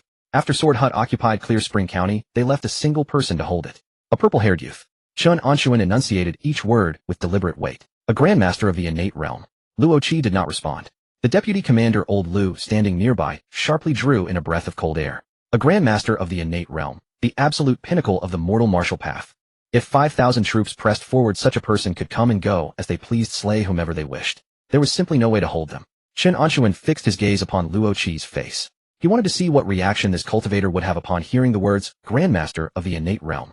Luo Qi's face did not so much as twitch. He suddenly let out a light laugh. A Grandmaster of the innate realm. Luo Qi turned around, his hands clasped behind his back, and gazed toward the south. You people, your inheritance has been severed by half. You don't know the roots of things, and you're easily intimidated by others. Between one innate and another the difference is vast beyond measure. A mere innate who advanced through the Tao intent of another dares he call himself a Grandmaster. Luo Qi turned his head back, his gaze sweeping over Chen Anshun from head to toe. I am at the late stage of Qi refining. Slaying him would be as effortless as slaughtering a chicken. You need only lead your troops to surround the city. That purple-haired fool, I shall cut him down. Arrogance. Arrogance without bounds. Chen Anshun began calculating within his heart. Was this Luo Qi truly possessed of such ability, or had he been locked away inside his sect until his wits went dull? Between a late-stage Qi refining cultivator and a grandmaster of the innate realm, he had never witnessed such a clash, and could render no judgment. But Luo Qi's words were enough. If the heavens collapsed, there would be a taller man to bear the weight. So long as he held 5,000 soldiers in his hand, and did not charge at the frontmost line, he would have room to advance or retreat. If Luo Qi truly slaughtered the purple-haired youth, he would follow along to drink the soup, and conveniently settle old debts with the rice gang along the way. If Luo Qi were slain instead, he would lead his forces into immediate retreat, never once looking back. This was a deal worth making. Chen Anshun stepped back 1 pace. His right hand pressed against the hilt of his saber. This subordinate obeys the order. He turned around to face the 5,000 soldiers. The 54 bundles of internal force within his dantian roared into motion, the power of his qi and blood surging up to his throat. All troops hear my command. Strike camp. Our objective, Clear Spring County. 1 hour later, the Third Army's 5,000 troops marched forth in grand procession from their garrison. Luo Qi rode neither carriage nor horse. His giant dragonfly artifact circled above the army, casting a vast shadow below. Chen Anshun rode his chestnut horse at the very front of the column. The hooves struck the official road with a steady rhythmic thud. This old horse had followed him when he fled Clear Spring County, and now it was returning with him once more. Chen Anshun ran his hand along the horse's neck. 300 li of road at forced march 2 days would suffice. The gray-backed black-lettered banner upon Clear Spring County's walls, and Mi Dong's face adorned with that goatee. All of it flashed through his mind in sequence.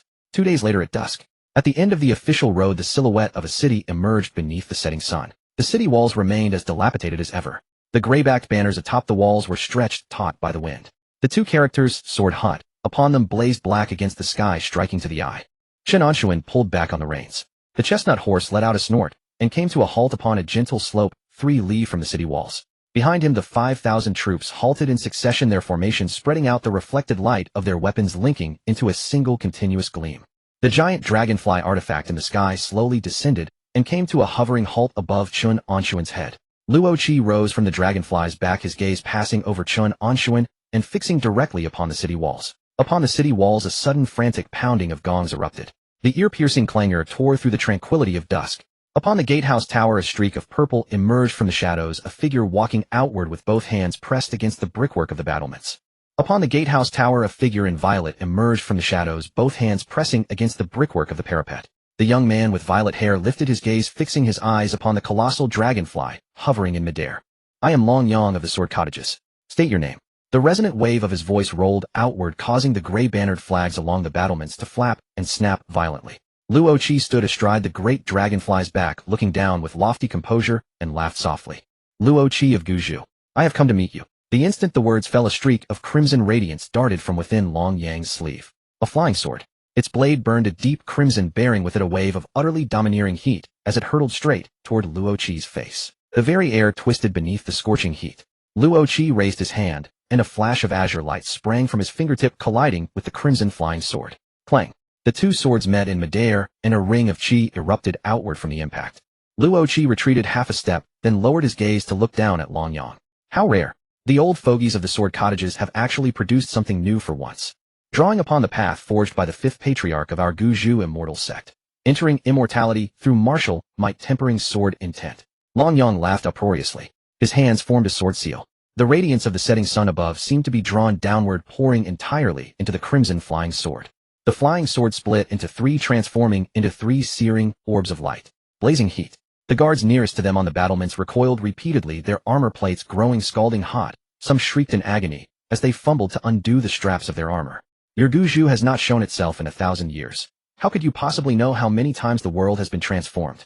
The three orbs trailed long tails of flame as they hurtled toward the great dragonfly. Luo Qi banished his contempt. His hands wove seals, and the great dragonfly surged sharply upward by 10 zhang, evading the frontal assault. A low voice transmitted through sound transmission whispered into Chen Anshun's ear. Leave this one to me. The others are yours to handle. Chen Anshun sat astride a russet horse. He raised his head to observe the two cultivators locked in combat above. Orbs of light exploded and azure radiance flickered. The methods of cultivators were indeed terrifying. But matters on the ground must still be settled by mortals. Chen Anshun's gaze swept toward the city wall. The city gates were sealed shut. 6,000 city guards stood upon the battlements. He knew these men all too well. In the days when he worked as a stablehand in Qingchuan County, he had seen them every single day. Beyond the city guards there were a few difficult opponents. A steward surnamed Qi in gray-brown short clothes, a postnatal grandmaster. A youth surnamed Wu carrying a plain-handled saber on his back. Peak first-rate. Magistrate Fong. Peak first-rate. Standing behind Magistrate Fong were three unfamiliar faces who, judging by their chi fluctuations, all were first-rate martial artists. Crouched in the corner were the remnants of the Rice Gang. More than a dozen of them, all of second-rate caliber. Chen Anshun rapidly traversed the tactical layout in his mind. The prefecture office had dispatched Luo Qi to serve as overseer, ostensibly to supervise, but in truth to test him. If he could not even deal with these mere martial artists, the position of commander over 5,000 troops would never sit securely in his grasp. He had to establish his dominance. Chen Anshun tilted his head, glancing toward the black-cloaked figure who had been trailing behind his horse. Lin Shui, that steward surnamed Qi in the gray-brown short clothes. I leave him to you. Chen Anshun lowered his voice, pitched for only 2 ears to hear. Try not to use corpse-controlling arts. Lin Shui's head, hidden beneath the hood, lifted slightly. Not use corpse arts. A postnatal grandmaster with vigorous blood and chi. She was but an outer disciple of Corpse Mountain at the 4th layer of chi refinement. Without her copper corpse to rely on, she was to clash head-on with a martial arts grandmaster. Lin Shui's fingers dug into her own flesh beneath her sleeve. Yet she did not refuse. Understood. She reached toward an alligator turtle bone spur bound against her right forearm. No corpses meant she would have to rely upon Corpse Mountain's bone-refining secret art. Wielding this thing as a magical implement to stab with, Chen Anshun withdrew his gaze. He was the commander of the 3rd Army. Bringing along a postnatal level guard was perfectly reasonable. So long as they did not reveal her identity as a disciple of Corpse Mountain, a great many troubles could be avoided. Chen Anshun dismounted. His right hand settled upon the hilt of his long saber, sheathed in black lacquer. Step by step, he walked toward the city gate. 5,000 troops stood in formation behind him, silent as the grave. Upon the city wall, Magistrate Fong gripped the parapet with both hands, his gaze fixed unblinkingly upon that towering figure, drawing ever nearer. 200 paces. 100 paces. 50 paces. Magistrate Fong's breathing had fallen completely into disarray. He rubbed his face once, then forced himself to look again. Gray-white hair, coarse and weathered skin, that long saber in its black lacquered sheath. Magistrate Fong's fingernails dug into the mortar between the bricks until they drew blood. A stable hand from the Zhao estate. That old relic who just 3 months ago had been sweeping dung in the stables, kneeling and kowtowing simply for the privilege of catching a glimpse of him. Magistrate Fong turned to gaze down at the 5,000 elite troops stretching freely behind him. An overwhelming mass of black iron armor, a martial formation steeped in killing intent. The commander of this army, that 80-year-old stable hand. Magistrate Fong felt something within his mind snap. What manner of age was this? Guju had run out of people entirely, dragging a servant with 1 foot already in the grave to serve as commander. He turned his gaze toward the remnants of the Rice Gang beside him. The newly appointed vice chief of the Rice Gang was sprawled against the parapet, his legs trembling uncontrollably, his crotch already stained a dark patch of wet. A ghost. It truly is that old bastard. The saber-wielding youth, surnamed Wu, tightened his grip upon his plain-handled saber. He had recognized Chen Anshun. It had been upon the official road earlier. This very old man had split Mi Dong apart in 13 strokes of his saber. At the time, he had merely thought the old man's saber art was commendable, the mark of a second or first-rate wandering cultivator. And now that same old man had arrived at the city gates with 5,000 regular troops at his back. The saber-wielding youth, surnamed Wu's eyes brimmed with emotion. Recalling those breathtaking 13 strokes, he felt his fighting spirit kindle anew, wondering just how far the old man's saber art had progressed. Steward surnamed Chi stood to one side, his hand resting upon an iron ruler. He gazed into the distance at that black cloak. The intuition of a postnatal grandmaster made every hair on his body stand on end. Danger! Danger! Chen Anshun halted 30 paces from the city gate. He lifted his head and locked eyes with Magistrate Fong. Magistrate Fong. It has been too long. Thin strands of inner chi intertwined with his voice, ensuring that every word reached the ears of those atop the wall with crystalline clarity. Magistrate Fong's Adam's apple convulsed violently. He wished to say something. Something to hold up appearances to parade the authority of a county magistrate. Not a single word could he squeeze forth.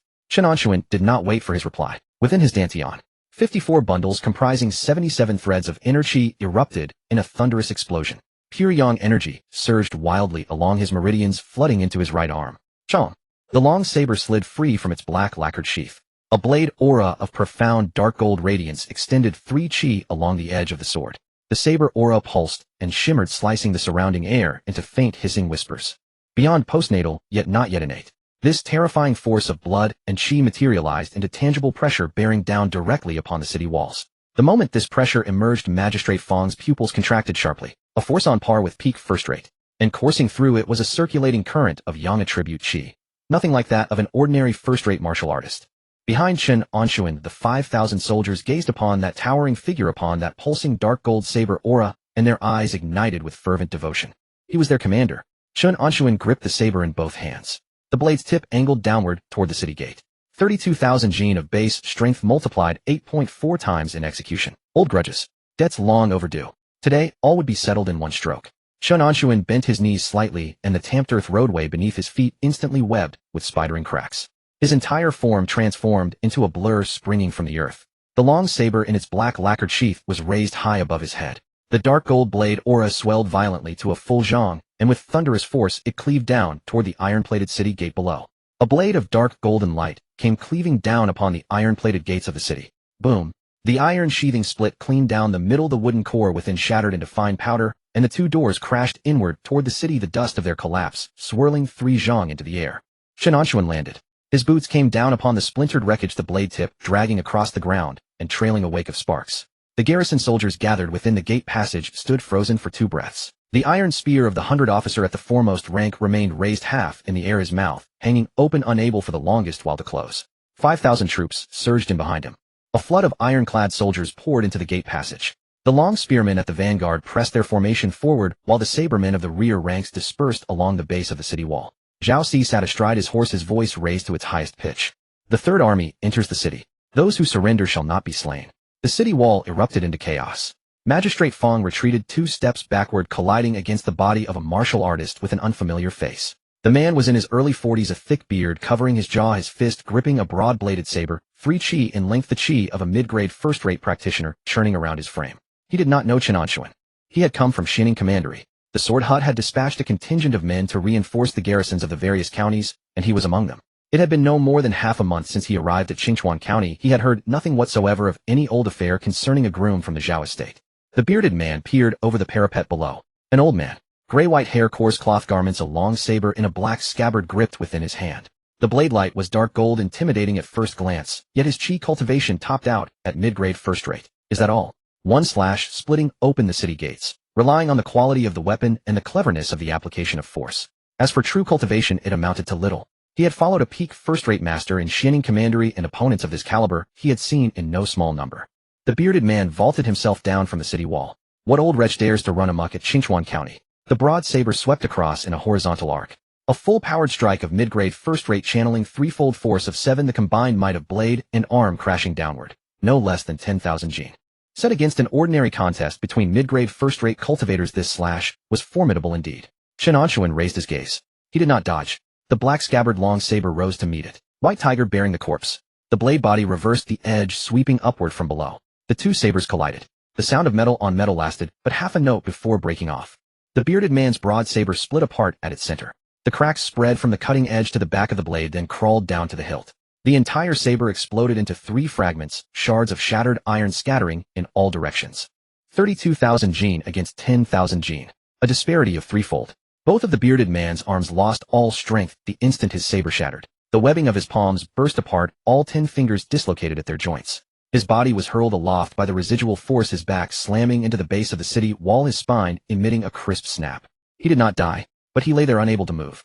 Chen Anshun's saber did not pause. The dark golden blade light drew across the bearded man's throat. Clean and decisive. A single stroke. Blood splashed into the mortar joints of the city wall. Atop the wall, Magistrate Fong's legs went half weak. The three unfamiliar martial artists behind him exchanged a glance, the color draining entirely from their faces. Mid-grade, first-rate, and yet he could not survive a single exchange. Just how vast was the old man's strength? On the other side of the city wall, the swordsman, surnamed Wu, stood at the edge of a battlement, his hand resting upon the hilt of his plain-handled saber, utterly motionless. He had witnessed the entire exchange. One saber shattering the broad blade. One saber claiming a life. No superfluous movements between the two strokes, not even a step out of place. An absolute crushing of force. An absolute crushing of might. Yet what the swordsman, surnamed Wu, fixed his gaze upon was not the force itself. He was staring at the angle from which Chen Anshun had unleashed his strike. White tiger bearing the corpse, sweeping upward from below the blade, turning at the midsection, borrowing the momentum of its rotation to slice cleanly across the throat. It was identical in form to that slash which 3 months prior upon the official road had split Mi Dong open. Yet it flowed 10 times more smoothly, and then some. Back then those 13 strokes still carried a rawness. Now these 2 strokes were a thing of perfect heaven-sent craftsmanship. The swordsman, surnamed Wu's thumb rubbed once against the saber's hilt. From the weight of the plain-handled saber to the precise timing of its unleashing, he rehearsed the sequence thrice within his mind. His blood ran warm. He leapt down from the city wall. His landing was steady. He drew the plain-handled saber from across his back, his left hand cradling the scabbard, his right gripping the hilt. The scabbard, wrapped in copper wire, spun a full rotation within his grasp. Wu Sandao, outer gate menial of the sword hut. The swordsman, surnamed Wu, stood 10 paces directly before Chen Anshun, his plain-handled saber angled toward the ground. "I ask your instruction." Chen Anshun gave a single shake of the black scabbard long saber, scattering the blood. He studied Wu Sandao. Last time upon the official road this young man had crossed blades, with Zhao Guangfeng withholding a third of his strength with every strike. Even then Chen Anshun had measured him. The young man's foundational strength was at the very least 3,000 and beyond. Now standing face to face, the perception grew clearer still. It was not a matter of strength. Wu Sandao carried within him something exceedingly still. Not a deliberate restraint, but a stillness utterly natural and whole. His breathing was even, his heartbeat measured, the hand gripping his saber never trembling in the slightest. This kind of stillness Chen Anshun had encountered in only one place. Upon a whetstone. A fine blade blank ground tens of thousands of times by the craftsman until its edge and its steel spine became one in perfect union. No roughness, no impurity whatsoever. The blade rests there unmoving, yet the moment your eyes meet it you know. This thing once drawn must taste blood. Wu Sandao was that kind of blade. He had spent a lifetime honing himself, grinding himself into a weapon. Chen Anshun's wrist turned once, the black scabbard long saber held horizontal before his body. Chen Anshun. White tiger, mad blade. Wu Sandao gave a nod. No wasted words. The saber was drawn, and he surged forth. The plain-handled saber swept across from the right, its momentum steady and composed, no flourish to mark its opening. It traveled the central line, open and magnanimous. Chen Anshun raised his saber to parry. White tiger bearing the corpse. The 2 sabers met. The sound of metal upon metal was low and muffled. Wu Sandao's plain-handled saber was not sent flying back. His strength fell short, but the angle was cunning. His blade edge wedged itself into the spine of Chen Anshun's saber, and through the friction of their contact he drew that crushing force of might off to the side. Deflection of force. Textbook deflection of force. Chen Anshun's saber swept past Wu Sandao's flank, cleaving only air. The second strike. Western metal splits the wind. A horizontal slash. Wu Sandao retreated half a step, his plain-handled saber raised vertical, its back hugging his forearm. Chen Anshun's blade light grazed along the flat of the plain-handled saber, sparks flying in all directions. Wu Sandao's body turned half a circle following that current of force, the plain-handled saber sweeping out from behind his back, his reversed grip chopping toward Chen Anshun's waist and ribs. Disengaged. The third strike. Mad thunder, heaven's prison. Chen Anshun cleaved thrice in succession, sealing off the upper, middle, and lower paths. Wu Sandao shifted a step to the left, his plain-handled saber tracing a half arc. The back of the blade knocked aside the first strike, the hilt blocked the second, and by the time the third came his entire body had already slipped into the blind spot of Chen Anshun's saber momentum. All 3 were deflected. All 3 strikes were deflected. Chen Anshun's breathing grew heavier by a fraction. From the moment he had departed Qingchuan County until now, among all the opponents he had crossed blades with, not a single one had cleanly parried these 3 strikes in succession. The disparity in strength was vast, yet in the refinement of saber art this man surpassed him instead. His blood surged toward his brow. It was not anger. It was exhilaration. An exhilaration most pure, the rapture of crossing blades with a true strong one. Chen Anshun stepped forward to press the assault. The black scabbard long saber cleaved and hacked in relentless succession, no longer bound to any fixed sequence of forms. Strength, speed, angle, all drawn to their utmost. Wu Sandao ceased his retreat as well. The plain-handled saber flew and spun a heavy blade wielded with lightness, each stroke meeting Chen Anshun's falling edge precisely one breath before it would have landed. The two clashed before the gate passage for over 20 exchanges. Gradually the surrounding battlefield fell quiet. The resistance of the 6,000 city guards grew thin and scattered the veteran campaigners glancing up at the aerial combat of dragonfly artifacts and violet streaming light above their minds perfectly clear. The Guchu Immortal sect has returned. The heavens of the sword hut have collapsed. Who would still fight to the death? The Third Army's soldiers advanced with ease. Those martial artists of first and second rate had been entangled by Vice Commander Liu and several squad leaders unable to break free. No one came to aid Wu Sandao, nor did anyone come to aid Chen Anshun. The 27th clash. Chen Anshun's saber cleaved downward only for Wu Sandao to twist his body and evade his plain-handled saber, reversing to shear toward Chen Anshun's wrist. The saber edge grazed past the skin, severing 3 fine hairs. Narrow beyond measure. Yet in that very instant, all sound vanished. The wind, the cries of slaughter, the clash of metal upon metal, all receded into the distance. The imagery within his vision slowed. Wu Sandao's plain-handled saber was still in its recovery, the tiny iron filings clinging to its blade drifting slowly down through the air. The sole of his foot was on the verge of planting itself, a gap of half an inch still remaining between shoe and ground. His shoulder was rotating, sweeping the plain-handled saber toward its next attacking position. His mind went empty. No fear, no scattered thoughts. Only the saber. The subtlety realm. Chen Anshun's body moved. It was not he who moved. It was the saber that guided him. The black scabbard long saber slid along the spine of Wu Sandao's plain-handled saber, slipping into the gap between hilt and fingers. Then his entire body stepped forward, pressing in close. Wu Sandao's pupils contracted sharply. His plain-handled saber was still mid-recovery, unable to shift its stance. That black scabbard long saber had already arrived before his throat. White tiger bearing the corpse. From below, sweeping upward. The blade tip pressed half an inch beneath his Adam's apple. It did not cut in.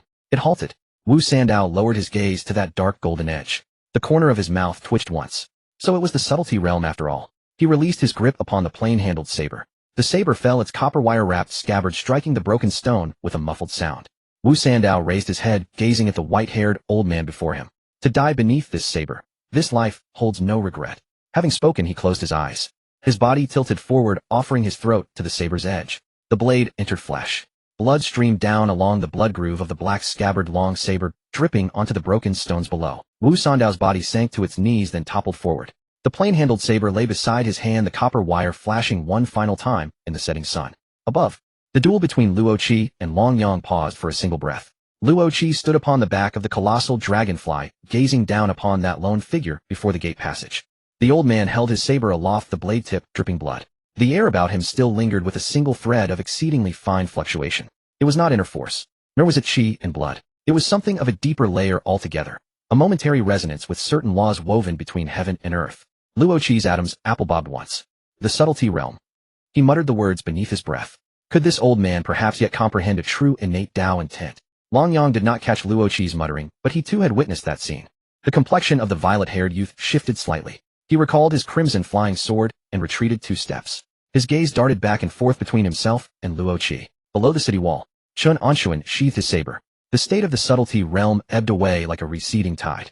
Weariness came flooding in, yet his legs did not buckle. He raised his head, looking toward the wall above. Magistrate Fong still stood there, his 2 knees already trembling. There was no one behind him. Those 3 unfamiliar martial artists had at some unknown point become enmeshed with the soldiers of the Third Army. The city guards had flung down their weapons across the ground, squatting at the base of the wall, both hands clutching their heads. Chen Anshun followed the stone steps along the side of the city wall upward. 1 step, 2 steps. Magistrate Fong's lips trembled, his right hand fumbling toward the sword at his waist. He fumbled twice. He could not draw it. His hand was shaking. He had served as magistrate for over a decade, living in comfort and ease. His grip upon blade and sword had grown unsteady. The foundation of a peak first-rate still remained within him, yet the feel of actual combat had long since rusted itself to death within the scabbard. Chen Anshun walked to stand before him. 3 steps, 2 steps, 1 step. Magistrate Fong finally wrenched his sword free. The trembling sword tip was aimed at Chen Anshun's chest. You are one of the Zhao estates. Chen Anshun did not allow him to finish. The black scabbard long saber left its sheath. Western metal splits the wind. A horizontal slash. Magistrate Fong's sword had only risen halfway when the saber had already arrived. 2 sections of body toppled toward either side. The upper half crashed against the parapet, the lower half knocked over a bronze gong. Blood gushed from the cross-section, spreading across the ground. Chen Anshun stood atop the city wall. He held his saber in a single hand, the blade tip pointed downward. The setting sun plunged through a rift in the clouds, falling across his face, wrought all over with wrinkles. He raised the black scabbard long saber high. Victory! His voice laden with inner power rolled from the top of the wall down to its base, spreading across half of Qingchuan County.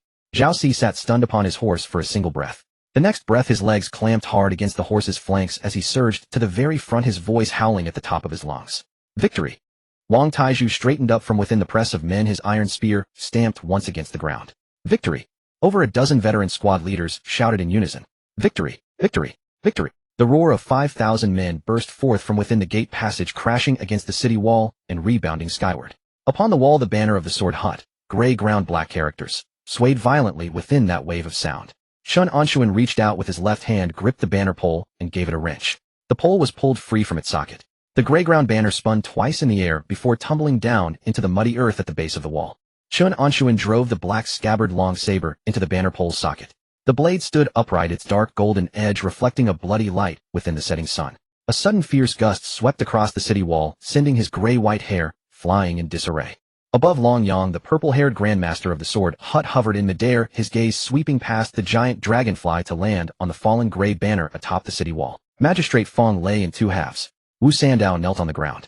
The city gate stood wide open. That old man carrying the black-hilted long saber radiated a terrifying aura comparable to the peak of first-rate experts. The tide had turned against him.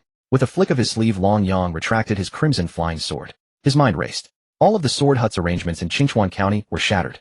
That old man below possessed strange and formidable strength, while the Guzhu cultivator above displayed numerous techniques. Continuing this battle would mean certain death here. I have witnessed the depth of Guzhu. No sooner had he finished speaking than his purple robe transformed into a streak of light, shooting straight toward the southern horizon without leaving a single parting word. Hidden along the city wall, Elder Qi lay prone behind the battlements, his gray-brown tunic drenched in sweat along his back. The Grandmaster had fled. The sword hut's patron had collapsed. He hadn't even dared to raise his head, scrambling down the ramp in a mixture of rolling and crawling.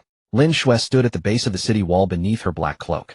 She held an alligator turtle bone spike in her hand. Watching Elder Qi slip away, she made no move to pursue. Chen Anshun's order had been to watch, not to fight to the death. Disciples of the Corpse Mountain understood well the value of self-preservation. The city guard formation, 6,000 strong. In the front ranks, the centurion let his iron spear clatter into the mud. Clang.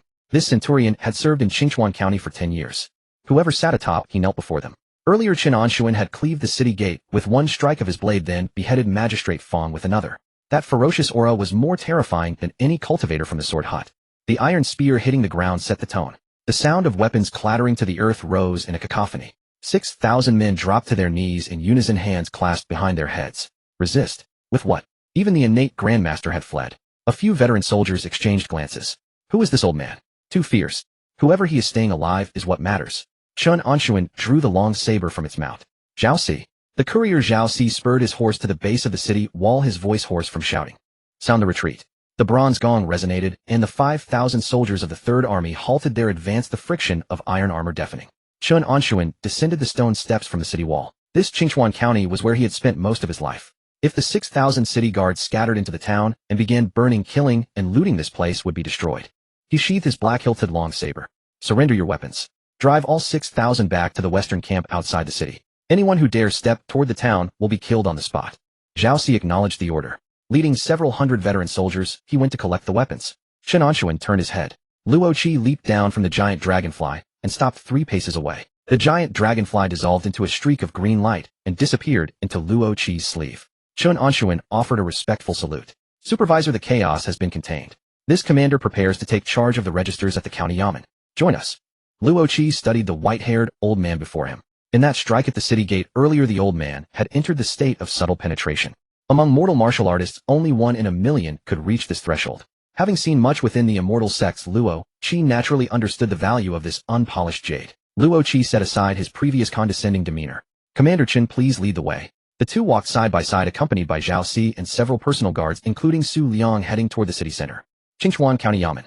The main gate stood open with officers and clerks from all 3 offices and 6 departments crammed into the courtyard. Chen Anshun stepped across the threshold. The courtyard fell deathly silent. Dozens of eyes stared at this old man in rough cloth, carrying the black-hilted long saber, and the white-robed cultivator following behind him. The sword hut has been defeated. Chen Anshun swept his gaze around. Qingchuan County returns to Guzhu. A stir rippled through the crowd. Several older clerks exchanged glances, tears streaming down their weathered faces. Under Guzhu's rule for decades, they had lived in fear during those months of sword hut occupation. Now their ancestral lords had struck back. In the corner of the holding cells, a gray-haired veteran constable poked his head out, studying Chen Anshun's face for a long while the old constable rubbed his eyelids. Old Chen, his voice trembled. Chen Anshun from 30 years ago patrolling the South District. Chen Anshun's gaze swept over and recognized him. Old Wang with whom he had shared wine back then. Yes, it is me. Old Wang's legs buckled, and he barely kept himself from falling by gripping the pillar. A colleague from 3 decades past who had later become a groom at the Zhao residence. Now he stood wielding a blade commanding an army and had subdued Qingchuan County. A grand commander of troops. The officers in the courtyard gasped in astonishment. So this devil was a native son of Qingchuan County. Several clerks huddled together whispering in low voices. A groom from the Zhao mansion. You believe that? Nonsense. What groom could cleave a city gate with a single slash? This old Chen likely bided his time at the Zhao residence for 20 years waiting for the Guzhou immortal sects to return, then exploded into action and seized military command. What profound calculation. From now on in Qingchuan County, keep your eyes open. This master knows this place inside out. You won't fool him. Chen Anshun paid no heed to their shock. Household registers, fish-scale land records, and treasury accounts. Move them all to the main hall. Su Yang, take your men to inventory them. With arrangements made, darkness fully settled. Chen Anshun emerged from the county yamen. Zhao Si waited outside leading a chestnut horse. Return to the residence. Magistrate Fang's mansion sprawled across 10 acres with 3 successive courtyards. The front courtyard housed reception halls filled with Wang Wali furniture. The middle courtyard was where the women resided, its floors covered with woolen carpets from the western regions. The rear courtyard featured a martial arts training ground paved with bluestone alongside a private establishment housing over a dozen thin horses. Chen Anshun stepped onto the woolen carpet, his boot leaving muddy footprints upon it. He had never lived in such luxury during his entire life. Back when he served as a groom at the Zhao residence, he slept in drafty stables and breathed the stench of horse manure. Now this mansion was his. The taste of power. Chen Anshun glanced sideways at Luo Qi. Supervisor. The next military order from the provincial office has yet to arrive. Would you care to rest at my residence for a few days? Luo Qi nodded. I will impose upon you then. At the rear courtyard training ground of Fang Manor, the moon rose and cast its light upon the bluestone slabs. Chen Anshun removed his outer garment bare-chested, tossing 100 jean stone weight up and down. Luo Qi sat in a high-back chair at the edge of the training ground, holding a cup of freshly brewed tea. The tea lid scraped against the rim of the cup, producing a crisp ceramic clink. Commander Chen. Luo Qi set down his teacup. That strike you delivered today, did you reach the stage of subtle penetration? Having encountered numerous martial artists within the immortal sects, Luo Qi knew that most relied on brute force and vital energy. Few could refine their saber techniques to the bone, shutting out the 5 senses during life and death combat, to seize that fleeting opportunity between heaven and earth. Such individuals possessed mental fortitude that was terrifying. Chen Anshun's stone weight halted mid-air, held steady. He set it down on the ground. Without a sound, 39 strands of inner energy circulated through his meridians. I have brushed against it. Chen Anshun walked over to the high-back chair and pulled a round stool to sit down. I have heard rumors from the Jianghu that reaching the pinnacle of subtle penetration allows one to perceive heaven and earth, but I do not know if it is true. Luo Qi chuckled lightly. Jianghu legends are not entirely fabricated. Luo Qi leaned forward. Mortal martial arts cultivate vital energy in the postnatal stage and comprehend the Tao's intent in the prenatal stage. This prenatal realm divides into 2 types. Luo Qi held up one finger. The first type. Seek out remnants of Taoist intent left behind by ancient cultivators or former masters, instructions, artwork, or weapons, and forcibly absorb them into one's own body to break through into the prenatal stage. That purple-haired individual from the sword hut followed exactly that path. Luo Qi withdrew his finger, his expression full of disdain. Such people are merely mediocre. If they transition to the cultivation path, they would at best possess false spiritual roots indistinguishable from ordinary chi-refining cultivators. Breaking through to foundation establishment would still require pills like foundation building pills, with success rates hardly reaching 30%. Luo Qi extended his second finger. The second type. No reliance on external aids. Through relentless refinement of one's own techniques over time, prolonged mastery of subtle penetration allows one to perceive heaven and earth. From every blade of grass and tree, from wind, snow, and thunder, one comprehends the natural forces unique to themselves. Using this, they step into the prenatal stage. Luo Qi stared intently at Chen Anshun. This is called true prenatal. Out of a million martial artists, barely one emerges. A true favorite of heaven. Chen Anshun's breathing grew heavier, his heart pounding against his chest. What difference does transitioning from true prenatal to the cultivation path make? Luo Qi leaned back in his chair. Vastly different. Those with true prenatal perception of heaven and earth far exceed ordinary mortals. Upon entering the cultivation path, the chi-refining stage presents no obstacles whatsoever, and even breaking through to foundation establishment encounters no barriers. Foundation establishment. Those 2 characters crashed into Chen Anshun's mind. Lin Shui had mentioned that chi-refining cultivators share the same lifespan as ordinary mortals, living at most to 120 years. But foundation establishment. 200 years of lifespan. Chen Anshun was already 80 this year. No matter how robust his vital energy, he could not resist time's march toward aging. This was the sword hanging over his head. Now Luo Qi had laid a path before him. Subtle penetration perceiving heaven and earth. True prenatal transitioning to the cultivation path. Direct access to foundation establishment. 200 years of life. Chen Anshun's fingers dug into his rough knees, dirt lodging beneath his fingernails. His mind raced through calculations.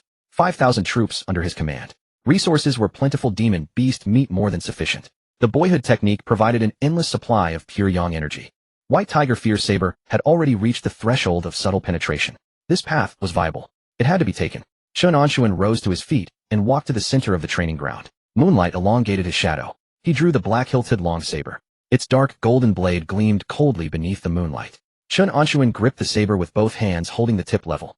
A gentle breeze swept across the training ground, rustling the weeds at the corner of the wall. He closed his eyes, feeling the subtle resistance of the wind passing across the blade's edge. A gentle breeze swept across the martial arena, stirring the wild grass at the corner of the wall. Chen Anshun stood with his eyes closed, feeling the faint resistance of wind against his blade. The wind ceased. A flurry of urgent footsteps shattered the stillness beyond the courtyard gate.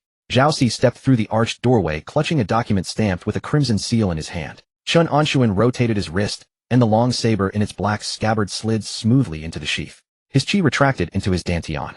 "Commander," Zhao Si said, presenting the document with both hands. "The transfer order from the Ningchuan Prefecture office has arrived." Chen Anshun took it and tore open the fastening cord. The paper bore but a few sparse lines. Zhou Xiang was appointed as magistrate of Qinchuan County. Chen Anshun was to serve concurrently as vice magistrate, and the Third Army was to remain stationed in place. Chen Anshun folded the document closed and tapped twice upon its surface with his fingers. Dispatching a civil official to serve as magistrate. This was the prefecture office's move to reclaim authority. Appointing him as vice magistrate was a sweet date meant to placate. The Third Army's orders not to break camp. What did that signify? It meant Qinchuan County was never meant to be some peaceful rear territory. The purple-haired youth from the Sword Sanctuary had fled, yet the disciples of Corpse Mountain still prowled the outer reaches of Ningchuan Prefecture. This place could become a meat grinder at any moment. The prefecture office had nailed the Third Army here to serve as a human shield. Chen Anshun tucked the document into his breast. A human shield then. A human shield it would be, and it suited his purposes perfectly. If he were truly transferred back to Ningchuan Prefecture, he would still be shackled and constrained at every turn by others. Remaining here in Qinchuan County, this remote outpost where the emperor's reach ran thin, the magistrate was a civil official without soldiers in hand. As vice magistrate commanding troops, he himself would be the true local sovereign. The alligator turtle meat had yet to be finished, and the qingling fruits had yet to be fully digested. Both required time. "Issue the order," Chen Anshun said, turning his gaze to Zhao Si. "The Third Army assumes control of the city's defenses. From the 6,000 captives at the western camp, select the strong and robust ones for enrollment as auxiliary soldiers. The rest are to repair the city walls." Zhao Si acknowledged the order and withdrew. Chen Anshun turned and made his way toward the rear courtyard. Over the following 10 days, the rear courtyard of the Fong residence transformed into a furnace that breathed in and exhaled blood and qi. Chen Anshun mobilized the authority of his office as vice magistrate, hauling every 100-year-old ginseng root and Pylos antler from Qinchuan County storehouse into his own courtyard. A massive iron cauldron was erected at the center of the martial arena. The water within boiled furiously. Chen Anshun hurled fist-sized chunks of alligator turtle meat into the cauldron. The blocks of flesh tumbled about, exuding a pale white film of rendered fat. Bare-chested, he fished up a half-cooked piece of turtle flesh and stuffed it into his mouth, chewing voraciously. The meat was coarse in texture, carrying a rank muttony odor. Upon swallowing, a ball of fire instantly blazed to life within his stomach. The qingling fruits he had sliced into thin pieces, pressing them beneath the base of his tongue. Pure yang qi surged into frenetic circulation. The White Tiger internal force condensation method swept furiously through the 12 primary meridians. Each day 217 threads of internal force flowed into his dantian. There was no bottleneck whatsoever. So long as sufficient essence of blood and flesh was poured in to fill the vessel, the Mao Dai Fate Constitution would wring every last drop from them, unerringly refining all into internal force. 10 days had passed. Chen Anshun stood before the iron cauldron. The bottom of the pot had already burned through, and the final chunk of turtle meat had been swallowed down. Within his dantian, 70 bundles of internal force. Each bundle was stout enough to be alarming, jostling together in tangled masses, threatening to burst the dantian asunder. Chen Anshun clenched his fist. A string of crackling firecracker-like snaps burst from his knuckles. The dark crimson radiance beneath his skin had grown more than twice as dense as it had been 10 days prior. In another fortnight, he could brush against the threshold of a post-heaven grandmaster. "Old Chun." A call rang out from beyond the courtyard gate. Su Liang, clad in a brand-new sergeant's jacket, stepped over the threshold.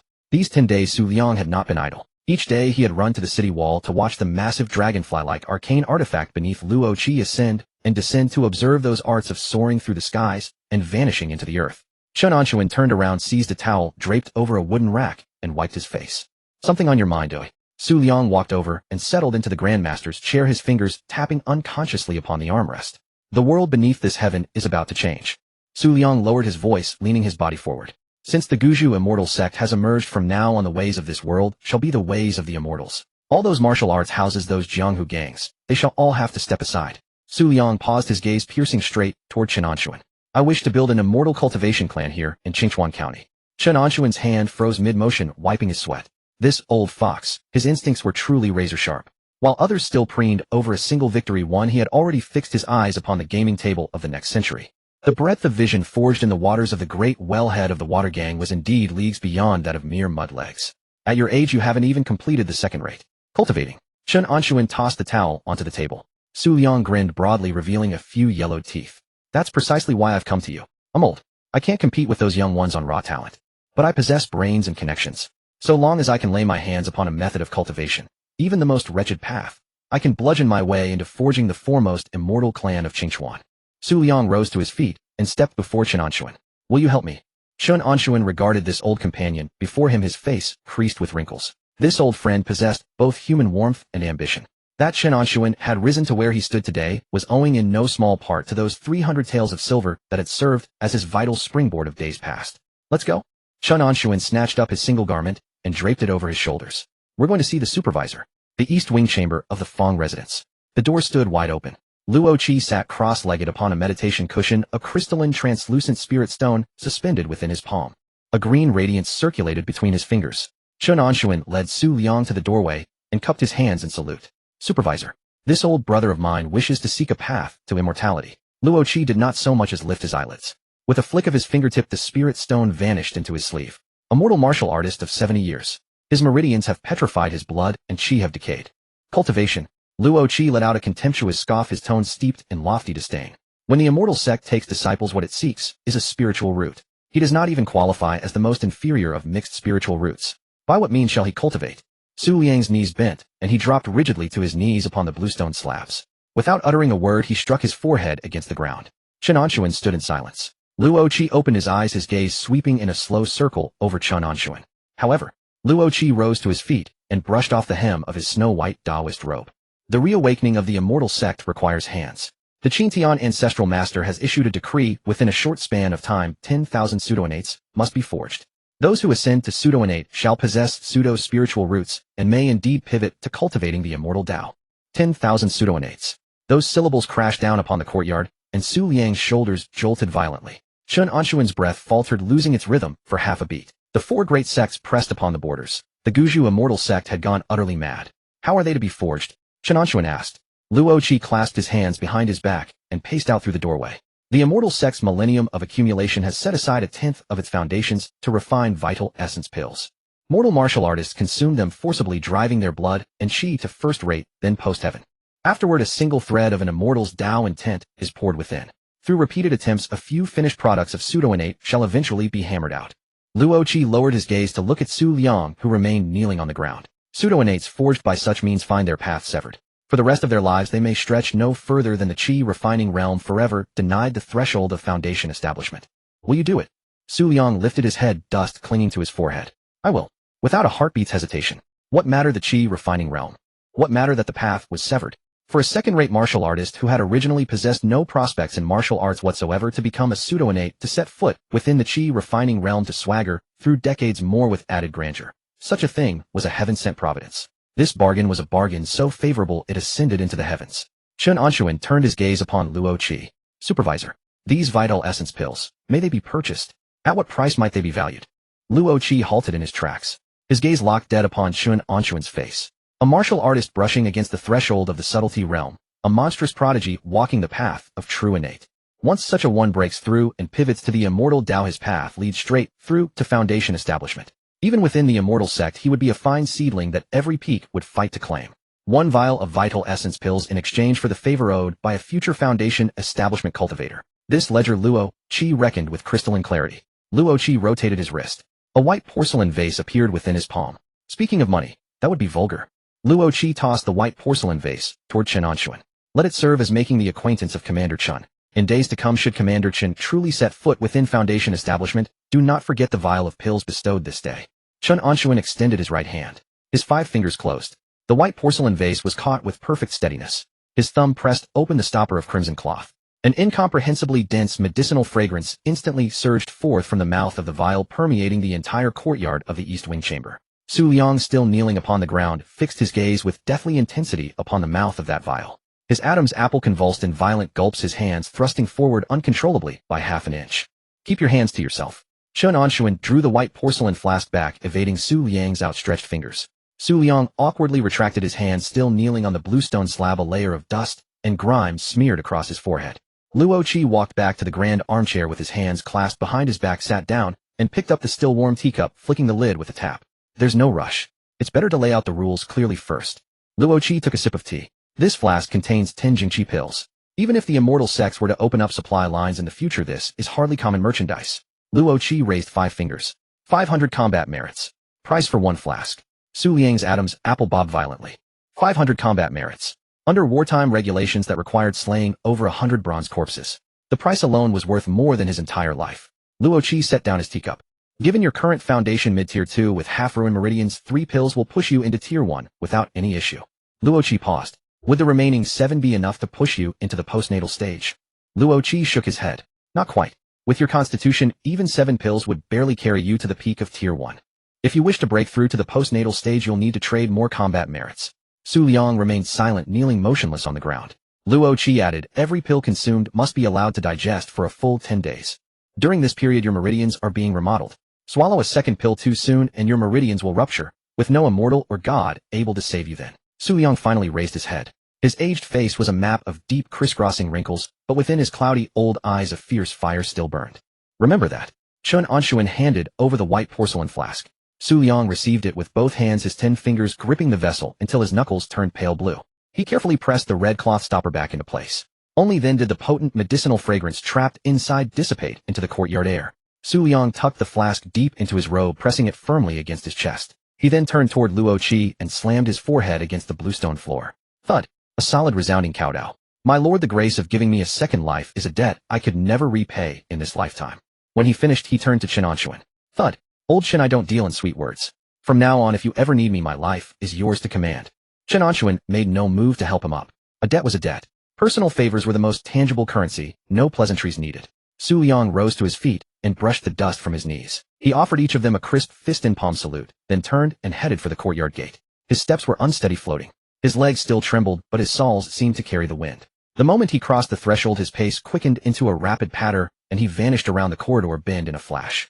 Chen Anshun watched the stooped silhouette disappear around the corner of his mouth twitching slightly. That old dog, 70 years old, yet acting as anxious as a green youth. The courtyard fell quiet. Moonlight filtered through the branches of the ancient pagoda tree, casting a scattering of crushed silver across the bluestone pavement. Luo Qi held his teacup, showing no haste to leave. Chen Anshun sat on the round stool opposite the armchair. The phrase, 10,000 pseudo-prenatal cultivators, churned endlessly in his mind. 10,000. Not 10 or 8. 10,000. How many postnatal grandmasters did the entire Zhu kingdom possess? In a humble place like Qingchuan County, not a single one existed. Across the remote hinterlands of Shanbei province, there were at most a few dozen. Nationwide, perhaps several hundred. 1,000 at the absolute most. And the Immortal sects intended to forge 10,000 pseudo-prenatal cultivators in one go. These individuals would be dispersed across various provinces and counties, dozens assigned to each jurisdiction. Once a Qi condensation cultivator stood on the main street, who would dare to show deference? If a county magistrate refused to comply, one slap would suffice. If the prefect refused, a flying sword would rest against his throat. Would this realm not descend into chaos? Supervisor Luo Chen Anshun spoke up. 10,000 pseudo-prenatal cultivators deployed across the regions within a single year. These individuals are far from uniformly qualified. When the time comes, Chen Anshun carefully chose his words. Might this spark widespread turmoil? Luo Qi took a sip of tea and let out a derisive snort. Does Commander Chen know how many Qi condensation outer disciples reside upon Corpse Mountain? Chen Anshun shook his head. Luo Qi rested his teacup on the armrest. By Corpse Mountain's own public claims, approximately 9,000. 9,000. The number struck Chen Anshun like a physical blow, breaking into a cold sweat along his spine. 9,000 Qi condensation cultivators. Even if they were all merely at the lowest tier of Qi condensation, standing in formation, 9,000 of them could annihilate an entire county as easily as crushing ants. What could the Guzhou Immortal sect rely upon to withstand them? A mere 1800 qi condensation disciples. Luo Qi observed Chen Anshun's reaction, set down his teacup, and continued. The Guzhou Immortal sect has Patriarch Qing Tian presiding, aided by 18 Golden Core Elders. In terms of high-end combat power, they even hold a slight edge over Corpse Mountain. Luo Qi twirled the rim of his teacup between two fingers. But they cannot overcome their thin foundation. The resources of their original small world were limited, capping the qi condensation ranks at 1800. The middle tier is insufficiently supported. It is like a giant head on a frail body, top-heavy, and liable to fall at the slightest breeze. Chen Anshun caught his meaning. So that is why Patriarch Qing Tian devised this strategy. 10,000 pseudo-prenatal cultivators using the qi condensation realm as a base to first erect the skeletal framework of the middle tier. Luo Qi nodded. A transitional measure. Within 20 years, the orthodox disciples cultivated by the Tao academies will graduate and naturally replace this batch. Only then can the Immortal sect's foundation be truly consolidated. 20 years. Chen Anshun sat straighter on the round stool. 20 years. It was neither long nor short. For mortals, it was half a lifetime. For cultivators, it was but a fleeting snap of the fingers. Chen Anshun fell silent for a few breaths. Supervisor Luo. The Immortal sect's accepting disciples. Is there a pathway? He asked politely, but his heart was taut as a bowstring. Truthfully, this was not a question he ought to have asked. A mortal martial artist opening his mouth to ask how a great cultivation sect selects disciples was no different from a street beggar asking the emperor how he chooses a consort for his son. Luo Qi did not mock him, nor did he answer immediately. The white-robed cultivator tilted his head, studying Chen Anshun for a long moment. Moonlight washed over Chen Anshun's deeply lined face. His streaked white hair was tied back tightly, and within his yellowed, aged eyes there lay something forged over 80 years of hardship. Luo Qi set down his teacup. If Commander Chen can truly delve into the microscopic heaven and earth, stepping into the genuine prenatal realm. Luo Qi rose to his feet and brushed off his Tao robes. There will be no need for you to beg. Elders from within the sect will descend of their own accord and actively take you under their wings. Descend of their own accord. Those 6 characters echoed 3 times in Chen Anshun's ears. An elder of the Immortal sect personally descending the mountain to recruit a disciple. What manner of honor was that? In the martial world, it would be equivalent to the number 1 peerless master in the realm chasing you down to become your student. Luo Qi paced to the courtyard gate and paused. Pills, cultivation techniques, spirit stones. All the resources required for foundation establishment. Once you are accepted, you shall have them all. The moment the words left his lips, the white robe vanished into the corridor. Footsteps faded into the distance. Chen Anshun sat alone beside the training ground. The moon had risen to the zenith. He looked down at his own hands. Rough veins, bulging knuckles, swollen and larger than the last. 20 years of gripping a horse brush in the stables, 3 months of wielding a sword hilt on the imperial roads. Could these hands ever grasp the path to immortality? Chen Anshun pushed those thoughts aside. He rose, walked to the center of the training ground, and drew his black scabbard long blade. 70 strands of inner energy in his dantian surged to life with a thunderous hum. The first strike. White tiger carries the corpse. The blade turned, and a dark golden edge swept upward from the ground, ringing with a low hum. The second strike. Western metal rends the wind. A horizontal slash. The air itself was sheared apart, and dust from the bluestone slabs was thrown skyward by the gale. The third strike. Wild thunder's heavenly prison. Up, middle, and lower routes struck in rapid succession, each blade bite locking tightly onto the last with no gap left. 3 strikes completed. He halted his momentum. Not enough. Far from enough. The glimpse of micro-perception he had touched that day was now utterly out of reach. That sensation, the vanishing of sound, the slowing of vision, the blade moving him rather than him moving the blade, was gone. Only brute strength and muscle memory remained. Chen Anshun sheathed his long blade, then drew it again. Train again. In the southeastern corner of the training ground, Luo Qi stood behind the second-floor lattice window. Moonlight cast Chen Anshun's shadow across the bluestone, the figure swinging his blade over and over. Every strike carried a glint of dark gold. The power was terrifying, yet still one step short of true microperception. Luo Qi leaned against the window frame, his fingers idly spinning a spirit stone concealed within his sleeve. I wonder if this old man can actually make it. Outside the window came the sound of the black scabbard blade cleaving the wind, stroke after stroke, showing no sign of stopping. Luo Qi's teacup ran dry. He refilled it once. When he glanced out the window again, the moon had already shifted westward. The figure with the streaked white head was still swinging his blade. The moment the 47th strike descended, a single fracture line split open across the bluestone slab. Chen Anshun sheathed his blade. Sweat dripped from his chin into the cracks of the bluestone slabs below. This was merely the beginning. For the 14 days that followed, the rear courtyard of the Fong estate became a bottomless money pit. A massive iron cauldron was erected at the center of the martial arts arena, with firewood burning ceaselessly around the clock. The stockpile from the Qingchuan County Armory was hauled into this courtyard by the cartload. Centennial ginseng, premium deer antler, bundles of blood-tonifying herbs. All were thrown into the pot, simmering together with the remaining alligator turtle meat. The broth that emerged was so thick it had turned black, emanating a pungent, fishy bitterness. Chen Anshun drank 3 bowls of it each day. The spirit-clearing fruit was sliced into thin pieces and held beneath his tongue. Pure yang energy surged wildly through his meridians. Each day, without fail, 217 wisps of inner force accumulated. From 70 bundles to 80, then 90. On the 14th night, the 100th bundle of inner force took shape within his dantian. It was full. His entire dantian was packed solid with dark crimson inner force, leaving not a single gap.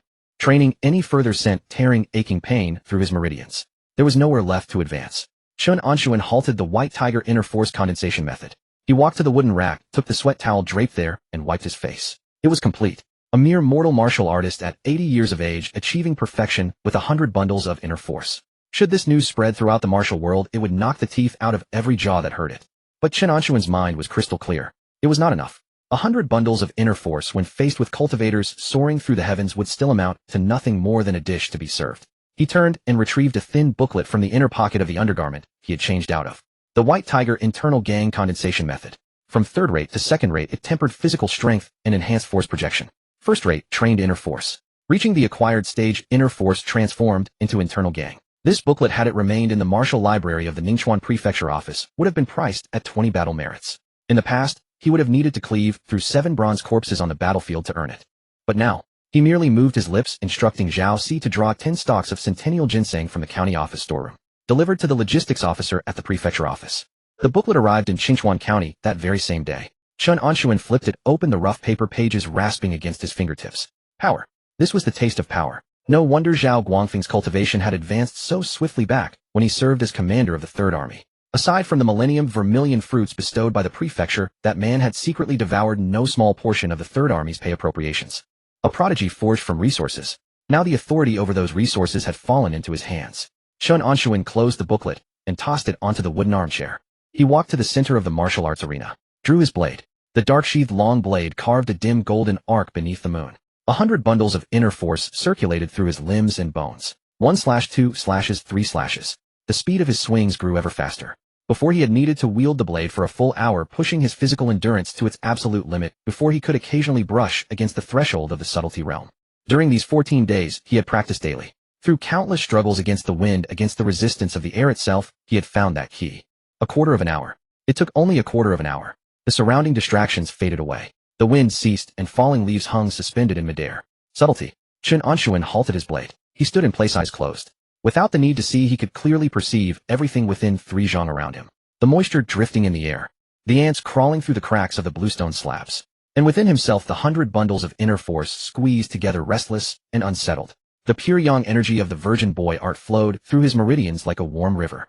The medicinal potency of the alligator turtle meat and aged ginseng had thoroughly fused into his flesh and marrow. His bodily functions existed in an exceedingly flourishing state. An 80-year-old shell filled with the vitality of a 20-year-old. There was no impediment whatsoever. It came as naturally as water finding its course. Chen Anshun's eyes snapped open. Break! A low roar exploded from his throat. Within his dantian, the 100 bundles of inner force seemed to have received a military command. They spun wildly. Compressed. Compressed again. His meridians ached, fiercely wrenched by this terrifying suction.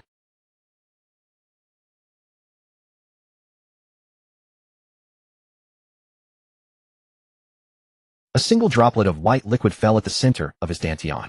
Internal gang. Immediately a second drop, then a third. Within the span of merely 3 breaths, all 100 bundles of inner force had completed their transformation. His dantian was more than half emptied. In its place sat a fist-sized cluster of white internal gang, viscous as liquid mercury. Chen Anshun stood where he was. And that was all it took. No risk of deviation, no struggle at the threshold of life and death. It had been so smooth that even he himself found it surreal. He raised his hand, gazing at the dark-sheathed long blade in his grasp. With a single thought, the white internal gang within his dantian surged through his meridians, flooding into his right arm. There was not the slightest obstruction. The internal gang pierced forth from his body, coiling around the dim golden blade. White Tiger Internal Gang. A visible layer of white chi enveloped the blade's edge, emitting a faint sizzling sound. Chen Anshun gripped the blade with both hands. He employed no technique whatsoever. He simply purely struck downward in a single slash. 17-fold force projection inclusive of the 3 times amplification from the completion mutation of the virgin boy art. The ultimate exertion of force within the subtlety realm. Boom. The blade's edge never touched the ground. The white internal gang clinging to the blade detached, transforming into a crescent-shaped condensed chi current that crashed into the bluestone slabs. The earth trembled violently. The smoke cleared. Before Chen Anshun, a trench over 1 zhang in length and half a qi deep appeared. The bluestone slabs at the edge of the trench did not simply crack. They were pulverized into powder. White stone dust spiraled in the night wind. Chen Anshun gazed at that trench. 50,000 jin. The number surfaced in his mind, only to be dismissed. Upon reaching the acquired stage where internal gang could leave the body, destructive power multiplied geometrically. Measuring it merely by how many jin of force could no longer be accurate. This was a qualitative leap. A single slash unleashed, devastating all in its path. Were he now to face that county magistrate Fong once more, he would need not close Inu from 3 paces away. A single slash of his gang chi could cleave man and sort alike in two. This was what it meant to be a grandmaster of the acquired stage. In Qingchuan County, indeed throughout the entire Shanbei province, the acquired grandmasters that could be found on the surface were few enough to count on one hand. Chen Anshun returned his blade to its sheath. The white internal gang retreated back into his body. Weariness washed over him, but his spirit remained exhilarated. He walked to the wooden armchair, picked up the teapot, and poured half a pot of cold tea down his throat through the spout. A flurry of urgent footsteps sounded beyond the courtyard gate. Zhao Si stepped through the arched entrance drenched in sweat. "Commander." Zhao Si halted and cupped his fist in salute. "Has something happened?" Chen Anshun set down the teapot. "People from the Immortal sect have arrived," Zhao Si gasped. "Come to Qingchuan County." Yes, 3 cultivators wearing cyan Taoist robes. The moment they arrived, they requisitioned the grand residence across from the county office. Zhao Si swallowed hard. They hung up a plaque that reads, "Pill Lending Office." "Now they've sent someone over requesting your presence." "Pill Lending Office." Chen Anshun turned those 3 words over in his mind. Lending. Lending as in borrowing. Pill. The pill of essence chi pills. The 10,000 pseudo-innate that Luo Qi mentioned, and they're already setting up shop. They moved fast indeed. Chen Anshun donned his undergarment and fastened the clasps. "Go to the east wing and invite the supervisor to accompany us." The time it took for an incense stick to burn. Chen Anshun and Luo Qi stepped out through the gates of the Fong estate, a shoulder to shoulder. Zhao Si followed behind, leading the horses. Luo Qi wore no snow-white Taoist robe today, having changed into an ordinary science scholar's gown. A folding fan twirled in his hand, giving him the appearance of a common young master from a wealthy family. "Pill Lending Office." Luo Qi waved his fan and laughed softly. The Qingtian ancestors' move this time is ruthless enough. Chen Anshun tilted his head to look at him. "What are the terms of this pill lending arrangement?" "Quite simple." Luo Qi folded his fan shut and tapped it against his palm. "Things given freely are never treasured. The Immortal sect releasing essence chi pills is no act of charity. You wish to become a pseudo-innate. Very well. Come to the Pill Lending Office and sign a contract. Take 1 pill, sign a 10-year contract of servitude. For 10 years you are but a dog raised by the Immortal sect. They point you bite. Fail to repay your battle merits or dare defy orders." Luo Qi paused. "The contract bears an attached tracking art. Flee to the ends of the earth, and the flying swords of the enforcement hall can still sever your head." Chen Anshun's stride did not falter. This was a transaction where the Immortal sect could not lose. Exchanging a batch of pills that had severed one's future to bind 10,000 pseudo-innate warriors. In these troubled times, there would be no shortage of people eager to serve as that dog. Su Liang was the finest example. If this is a scheme set by the Immortal sect, why summon a mere mortal commander like myself? Chen Anshun asked. Luo Qi cast him a sidelong glance. A powerful dragon cannot suppress a local serpent. For the Pill Lending Office to spread throughout Qingchuan County without the nod from you, the commanding county vice magistrate, they couldn't even gather a suitable venue. Not to mention those 5,000 soldiers under your command are the finest leeks to be harvested. The two continued along the main street. Qingchuan County was very quiet at night. Curfew was in effect, the streets patrolled only by city guards. In the distance, the grand residence opposite the county office could be seen. 2 enormous windproof lanterns hung at the gate, illuminating the entire street as bright as day. 3 cultivators clad in cyan Taoist robes stood upon the steps. Chen Anshun halted his steps. He touched the dark-sheathed long blade at his waist. Internal gang nestled steadily within his dantian. Grandmaster of the acquired stage. This foundation of confidence allowed his spine to straighten all the more when facing those lofty cultivators. "Let's go." Chen Anshun stepped forward. Just as they approached, the cultivator in cyan at the center of the steps swept his gaze over. The man was just past 30, sporting a goatee. His gaze circled over Chen Anshun, then came to rest on Luo Qi. The goateed cultivator stiffened for a moment. He quickly descended the steps to greet them, cupped his fists with both hands and bowed at the waist. "Outer disciple Sun Miao greets senior brother Luo." Luo Qi flicked open his fan. "Dispense with the formalities." Sun Miao straightened his gaze, falling once more upon Chen Anshun. This time he did not conceal his investigation. The divine sense of a qi refining 4th layer cultivator swept across Chen Anshun's body. Sun Miao's movements froze. He stared fixedly at the location of Chen Anshun's dantian. "You?" Sun Miao pointed at Chen Anshun, his finger trembling. "You've broken through to the acquired stage." Chen Anshun offered no reply. He stepped forward. The dark-sheathed long blade, sheathed as it was, struck the bluestone slabs heavily. Crack. The bluestone slabs beneath his feet split into a spiderweb of fractures. A wisp of white internal gangs seeped out along the scabbard, emitting a piercing sound of tearing in the air. Sun Miao took half a step back. The two other cyan robe cultivators on the steps also changed expressions, forming hand seals, as if facing a formidable enemy. Chen Anshun raised his head, fixing his gaze upon Sun Miao. Commander of the 3rd Army Chen Anshun. What are the rules by which the pill lending office operates? Sun Miao swallowed hard, his gaze darting back and forth between Chen Anshun and Luo Qi. His mind was in complete disarray. An 80-year-old mortal martial artist. Without consuming any essence Qi pills, he had broken through to the acquired stage on his own. How could this possibly be? Luo Qi stood beside him, his folding fan waving rapidly. He observed Sun Miao's expression as though seeing a ghost. Then he looked at Chen Anshun, whose presence was overwhelming. Luo Qi snapped his folding fan shut, tapping it against his palm. Sun Miao, henceforth the rules of Qingchuan County are to follow Commander Chen's word. Sun Miao stood with his mouth agape, unable to make a sound for the longest while. The wind from the street corner swept through, sending stone dust swirling from the ground. Light and shadow played across the scabbard of Chen Anshun's blade. Sun Miao stared at the cracked bluestone slab, the white inner gang still not yet fully dispersed. A Hotian grandmaster. For a mortal martial artist to reach such a stage was indeed exceedingly rare. But to speak plainly, the inner gang of an early Hotian cultivator was at its absolute peak, equivalent to the killing power of a 4th-layer Qi refining cultivator. Sun Miao himself stood at the 4th layer of Qi refining. Furthermore, he was a legitimate disciple of an immortal sect cultivating the Tao of longevity, wielding spell arts and flying swords. By what right should he submit to the rules set by a mortal old man?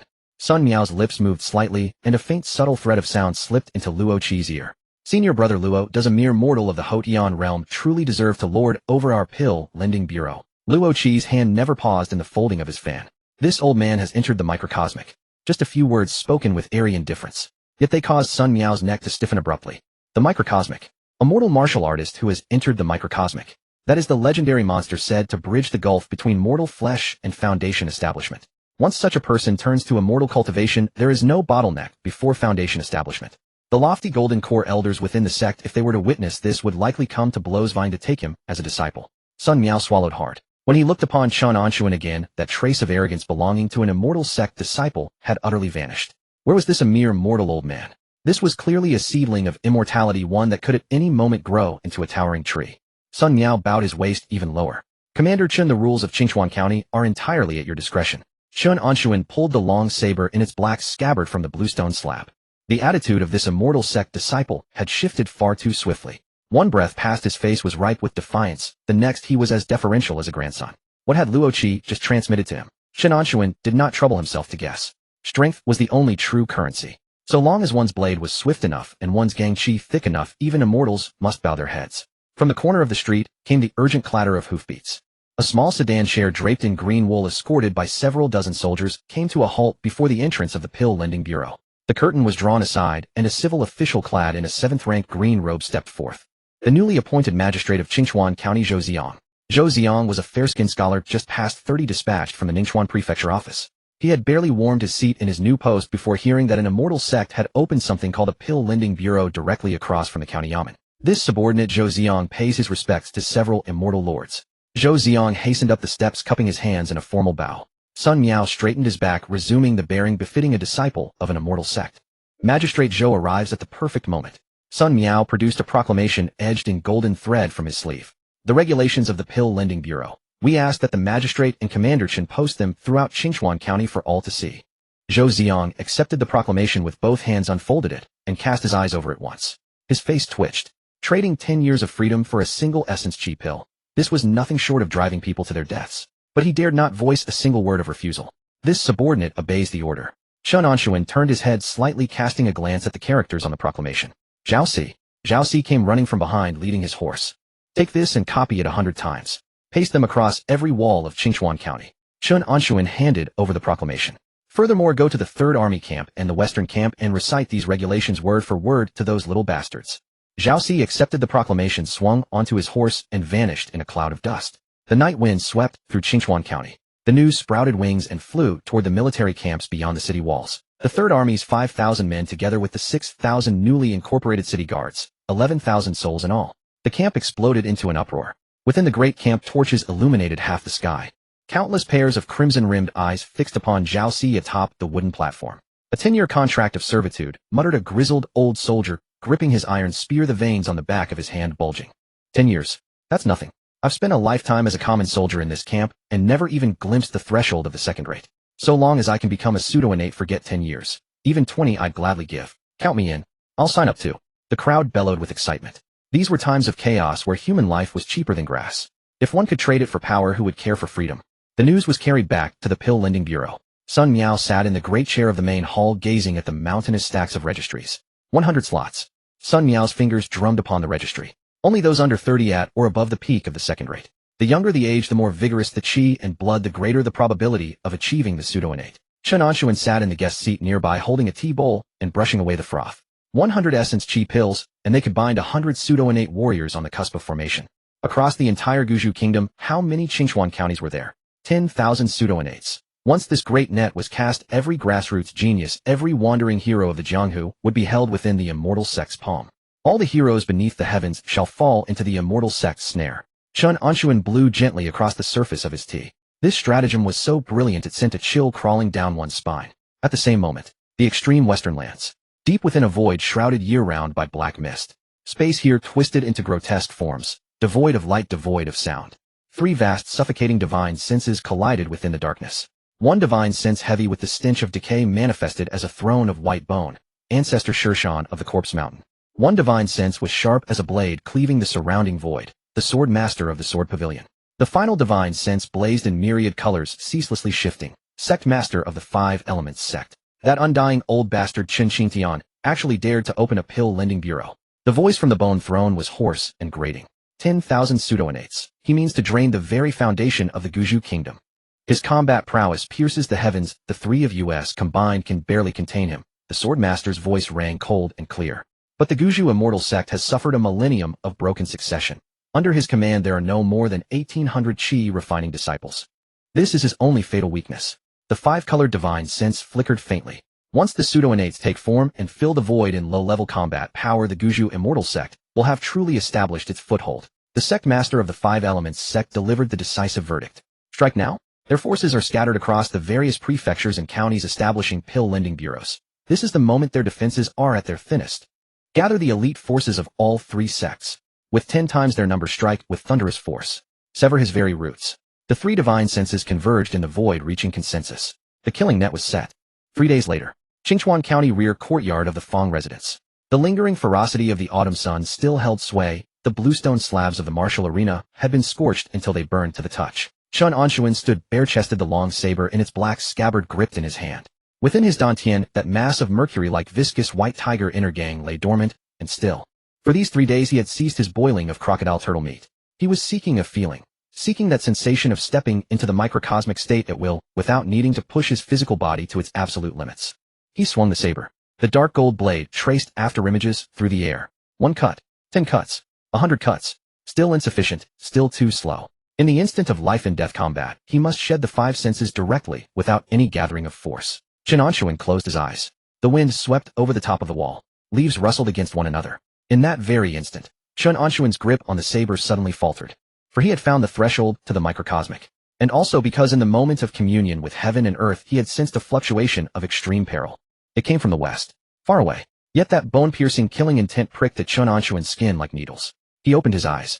The white tiger inner gang rampaged through his meridians, emitting roars like the thundering of tigers. Chen Anshun seized the single garment draped over the wooden rack and threw it over his shoulders. Saber in hand, he stepped out of the courtyard. In the main hall of the front court, Luo Qi and Sun Miao had already taken their stand in the center of the skywell.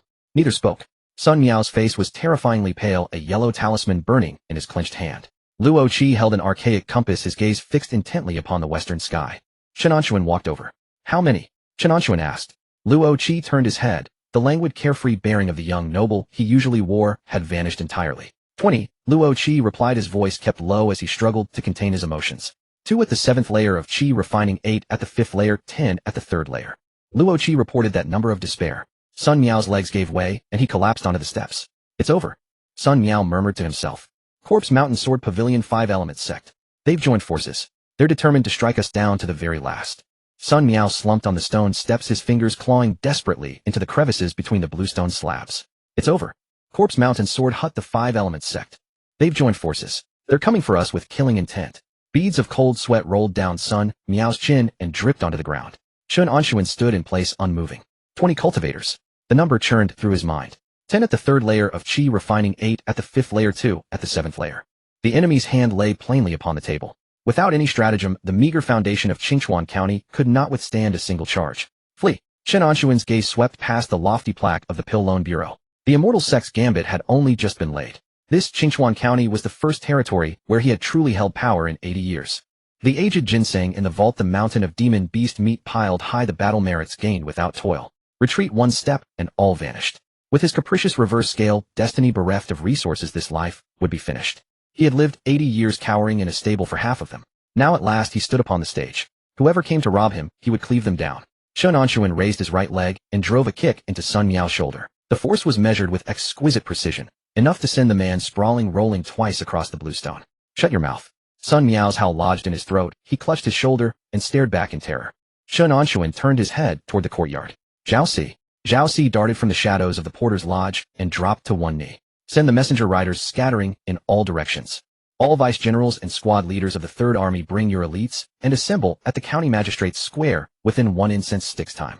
Chen Anshun drew the long saber with its black scabbard. The blade's tip scored a pale scar across the bluestone. Ride to the western camp and drag out those newly conscripted prisoners.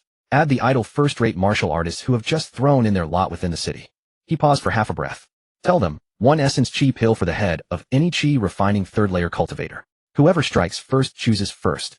Zhao Si's head snapped up, his breathing grown ragged. Essence chi pills. The very thing that could alter the fate of mortal martial artists. I receive your command. Zhao Si rose, vaulted onto his horse, whipped the reins against its haunches, and thundered away. Chen Anshun turned his gaze, settling upon Luo Qi. 10 at the third layer. Fill the gap with flesh and blood, and you can fill it level. Luo Qi's folding fan had long since been tucked back at his waist. Hearing Chen Anshun's arrangements, his taut shoulders sank an inch. The mortal army's battle formations paired with sturdy crossbows and a mob of death-defying first-rate martial artists. To spend several hundred lives as fodder to bury 10 early-stage chi refining cultivators was indeed feasible. The crux lay in the remaining 10. Luo Qi reached out and patted the leather pouch at his waist. A beast-hide scroll inscribed with intricate talismanic script fell into his palm. He bit his fingertips, smearing a drop of blood upon the scroll's center. A burst of azure radiance exploded within the courtyard. The azure light struck the ground and coalesced into a male spirit lion, its body over a zhang in length. Crimson mane stirred without wind, its forepaws pressed into the bluestone, searing 4 charred pits. The spiritual pressure of the 6th layer of chi refining radiated outward, instantly pressing so heavily that the old scholar tree's branches in the yard groaned and creaked. Chen Anshun appraised the beast. The foundations of the immortal sex truly ran deeper than surface appearances. Luo Qi patted the spirit lion's neck. Those 2 at the 7th layer, I'll hold them off. Luo Qi raised his head, the aristocratic bearing of an ordinary day utterly gone, a savage ruthlessness surfacing on his face. Add 2 at the 5th layer. That is my limit. To reach this point, he had already wagered his entire fortune and his very life. Chen Anshun's gaze drifted back to Sun Miao. Sun Miao had just scrambled up from the ground, his calves still quivering, dust and grime streaking his face. You? Chen Anshun pointed the blade tip at him. Hold off 2 at the 5th layer. Sun Miao lurched backward a step, his spine slamming against the doorpost. I'm only at the 4th layer. 2 at the 5th layer. Half an incense stick's time, and they'll carve me into mincemeat. Chen Anshun paid no heed to his frantic protest and sheathed the saber. If you cannot hold them, and the Pill Loan Bureau falls, the path back to the sect is death nonetheless. Sun Miao opened his mouth, then swallowed a mouthful of blood-flecked saliva. No retreat remained. The 3 sects acting in concert had made their purpose clear, to uproot every last root. He fished 3 yellowed talismans from his sleeve and pressed them hard against his chest. If I throw my life into it, at most I can hold them for a quarter of an hour. 4 at the 5th layer remained. The pressure within the courtyard was suffocating. Luo Qi turned his head, fixing Chen Anshun with a piercing stare. Commander Chen, what do you intend to do about the remaining 4? The wind in the courtyard died. Chen Anshun lifted the saber in its black scabbard, the blade held horizontally across his chest. The white tiger inner gang surged in frantic circulation through his dantian, flooding along his meridians into his right arm, enveloping the dark gold blade. It emitted a faint sibilant hiss. Leave them to me. 3 words spoken flatly and plainly, without the slightest tremor. Luo Qi's eyes went wide, his breath suspended for an instant. Old man, you must not be reckless. Luo Qi stepped forward, positioning himself at Chen Anshun's flank. Those are 4 mid-stage chi refining cultivators. With arts unleashed in concert, a mortal martial artist's gang chi cannot withstand even a single volley. Chen Anshun did not answer, but countered with a question. At the subtlety acquired stage, how many can one face? Luo Qi stood stunned. He rifled through his memory of the sect's archives. 1,000 years passed before the ancient Marsh Immortal sect had sealed itself within its own small world. It reigned supreme over the central lands of the Eastern Victory Province. There were mortal warriors who from the subtlety realm stepped into the acquired stage. The records state. Luo Qi's throat bobbed. There was once a subtlety disciple who at the acquired stage slew 3 mid-stage Qi refining cultivators. 3 slain. Chen Anshun turned the number over in his mind. The bodies of cultivators were frail. So long as the blade was swift enough and the gang Qi fierce enough.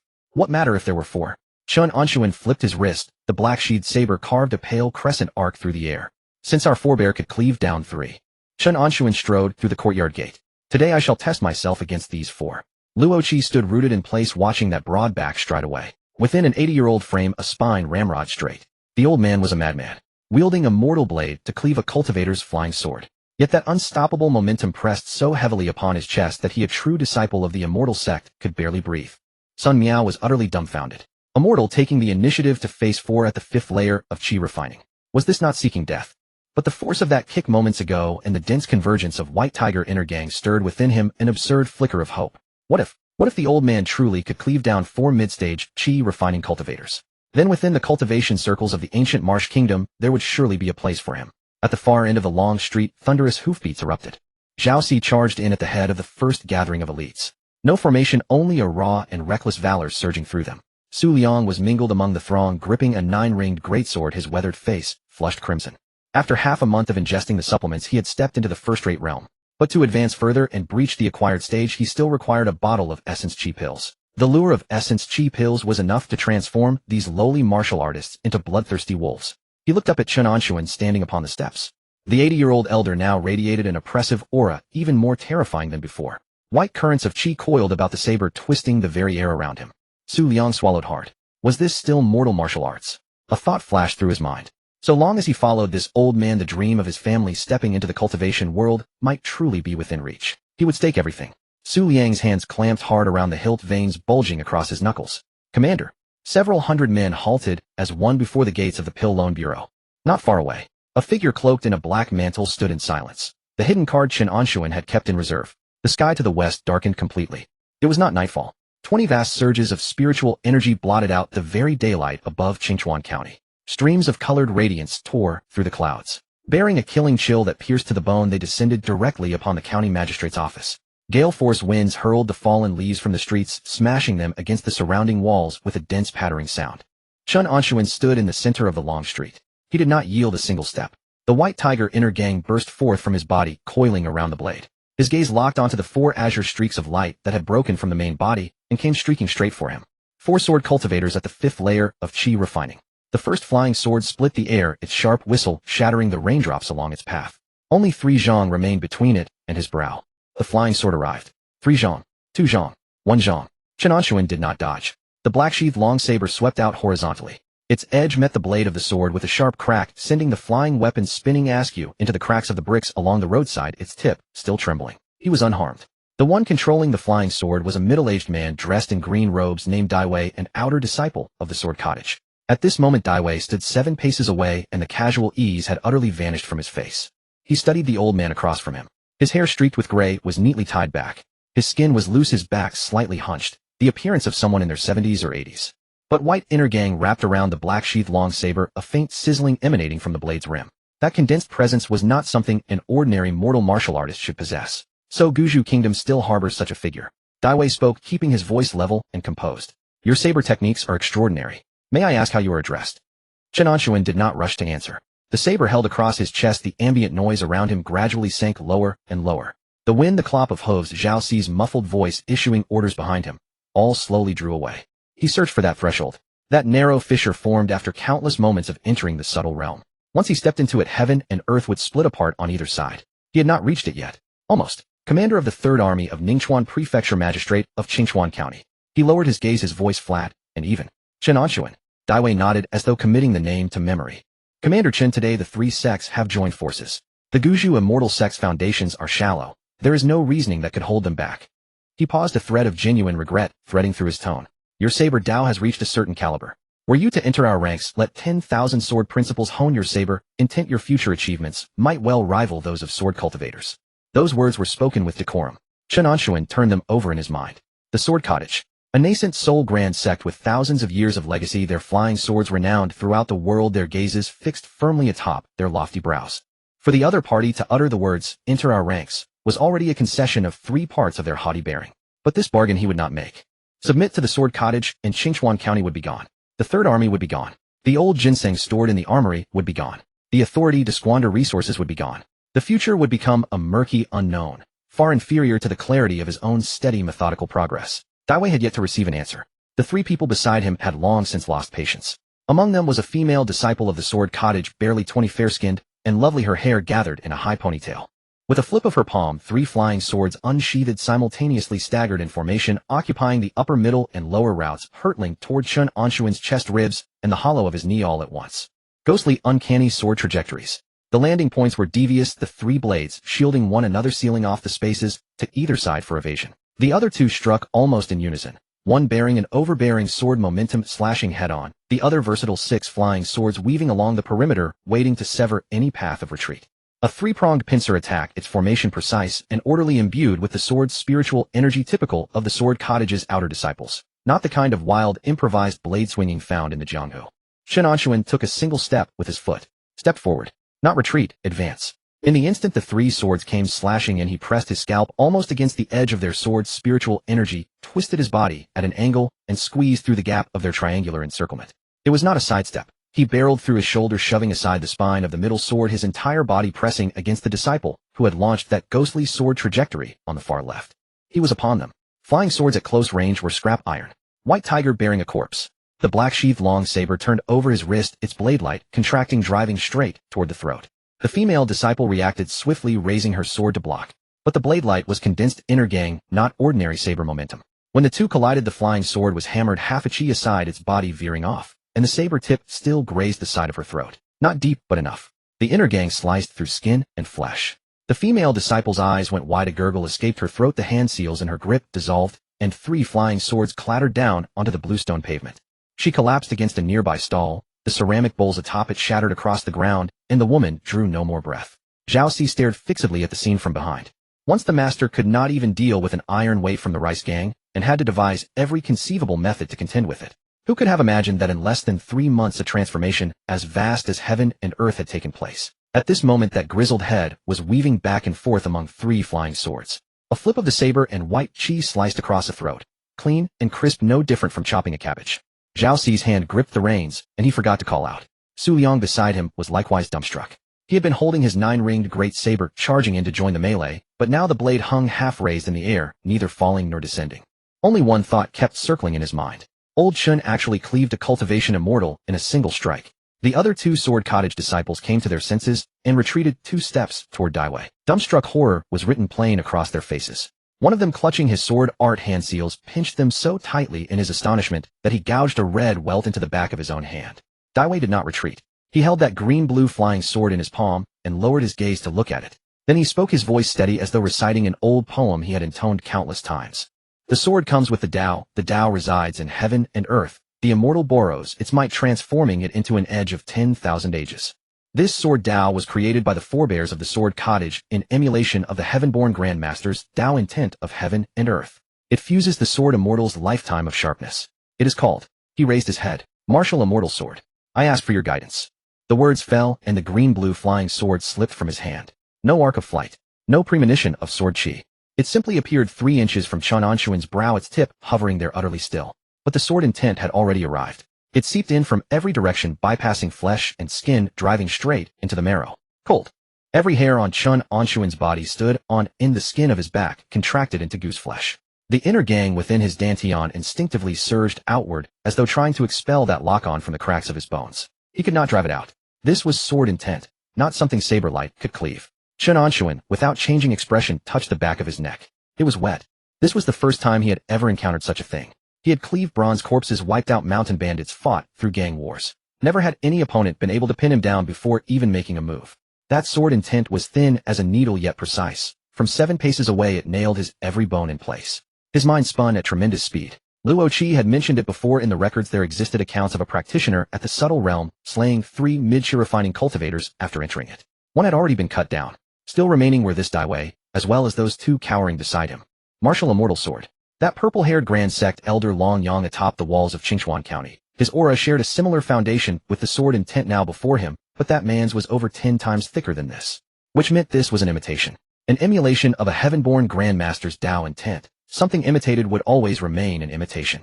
Chen Anshun stared at the sword tip hovering 3 inches from his brow, then stepped forward half a pace. The sword tip followed, shifting forward half a pace, yet did not thrust in. Locked on, but still waiting. Dai Wei was waiting for him to make the first move. Within the 7 paces between them the wind rose, and the white stone dust on the bluestone pavement swirled in scattering against the blade of the sword before dispersing again. Chen Anshun held the black-sheathed long saber across his chest. That threshold, that narrow fissure pried from between heaven and earth, had come within reach. That narrow fissure split open at this very moment. Not a physical rupture. It was the internal ganqi within Chen Anshun's dantian that abruptly stilled in an instant, like a pool of water at its calmest reflecting the heavens. He stood at the very center of that martial immortal sword intent, while Dave 7 paces away stared fixedly at him, waiting for him to move. Yet Chen Anshun did not move. He had sunk deep within.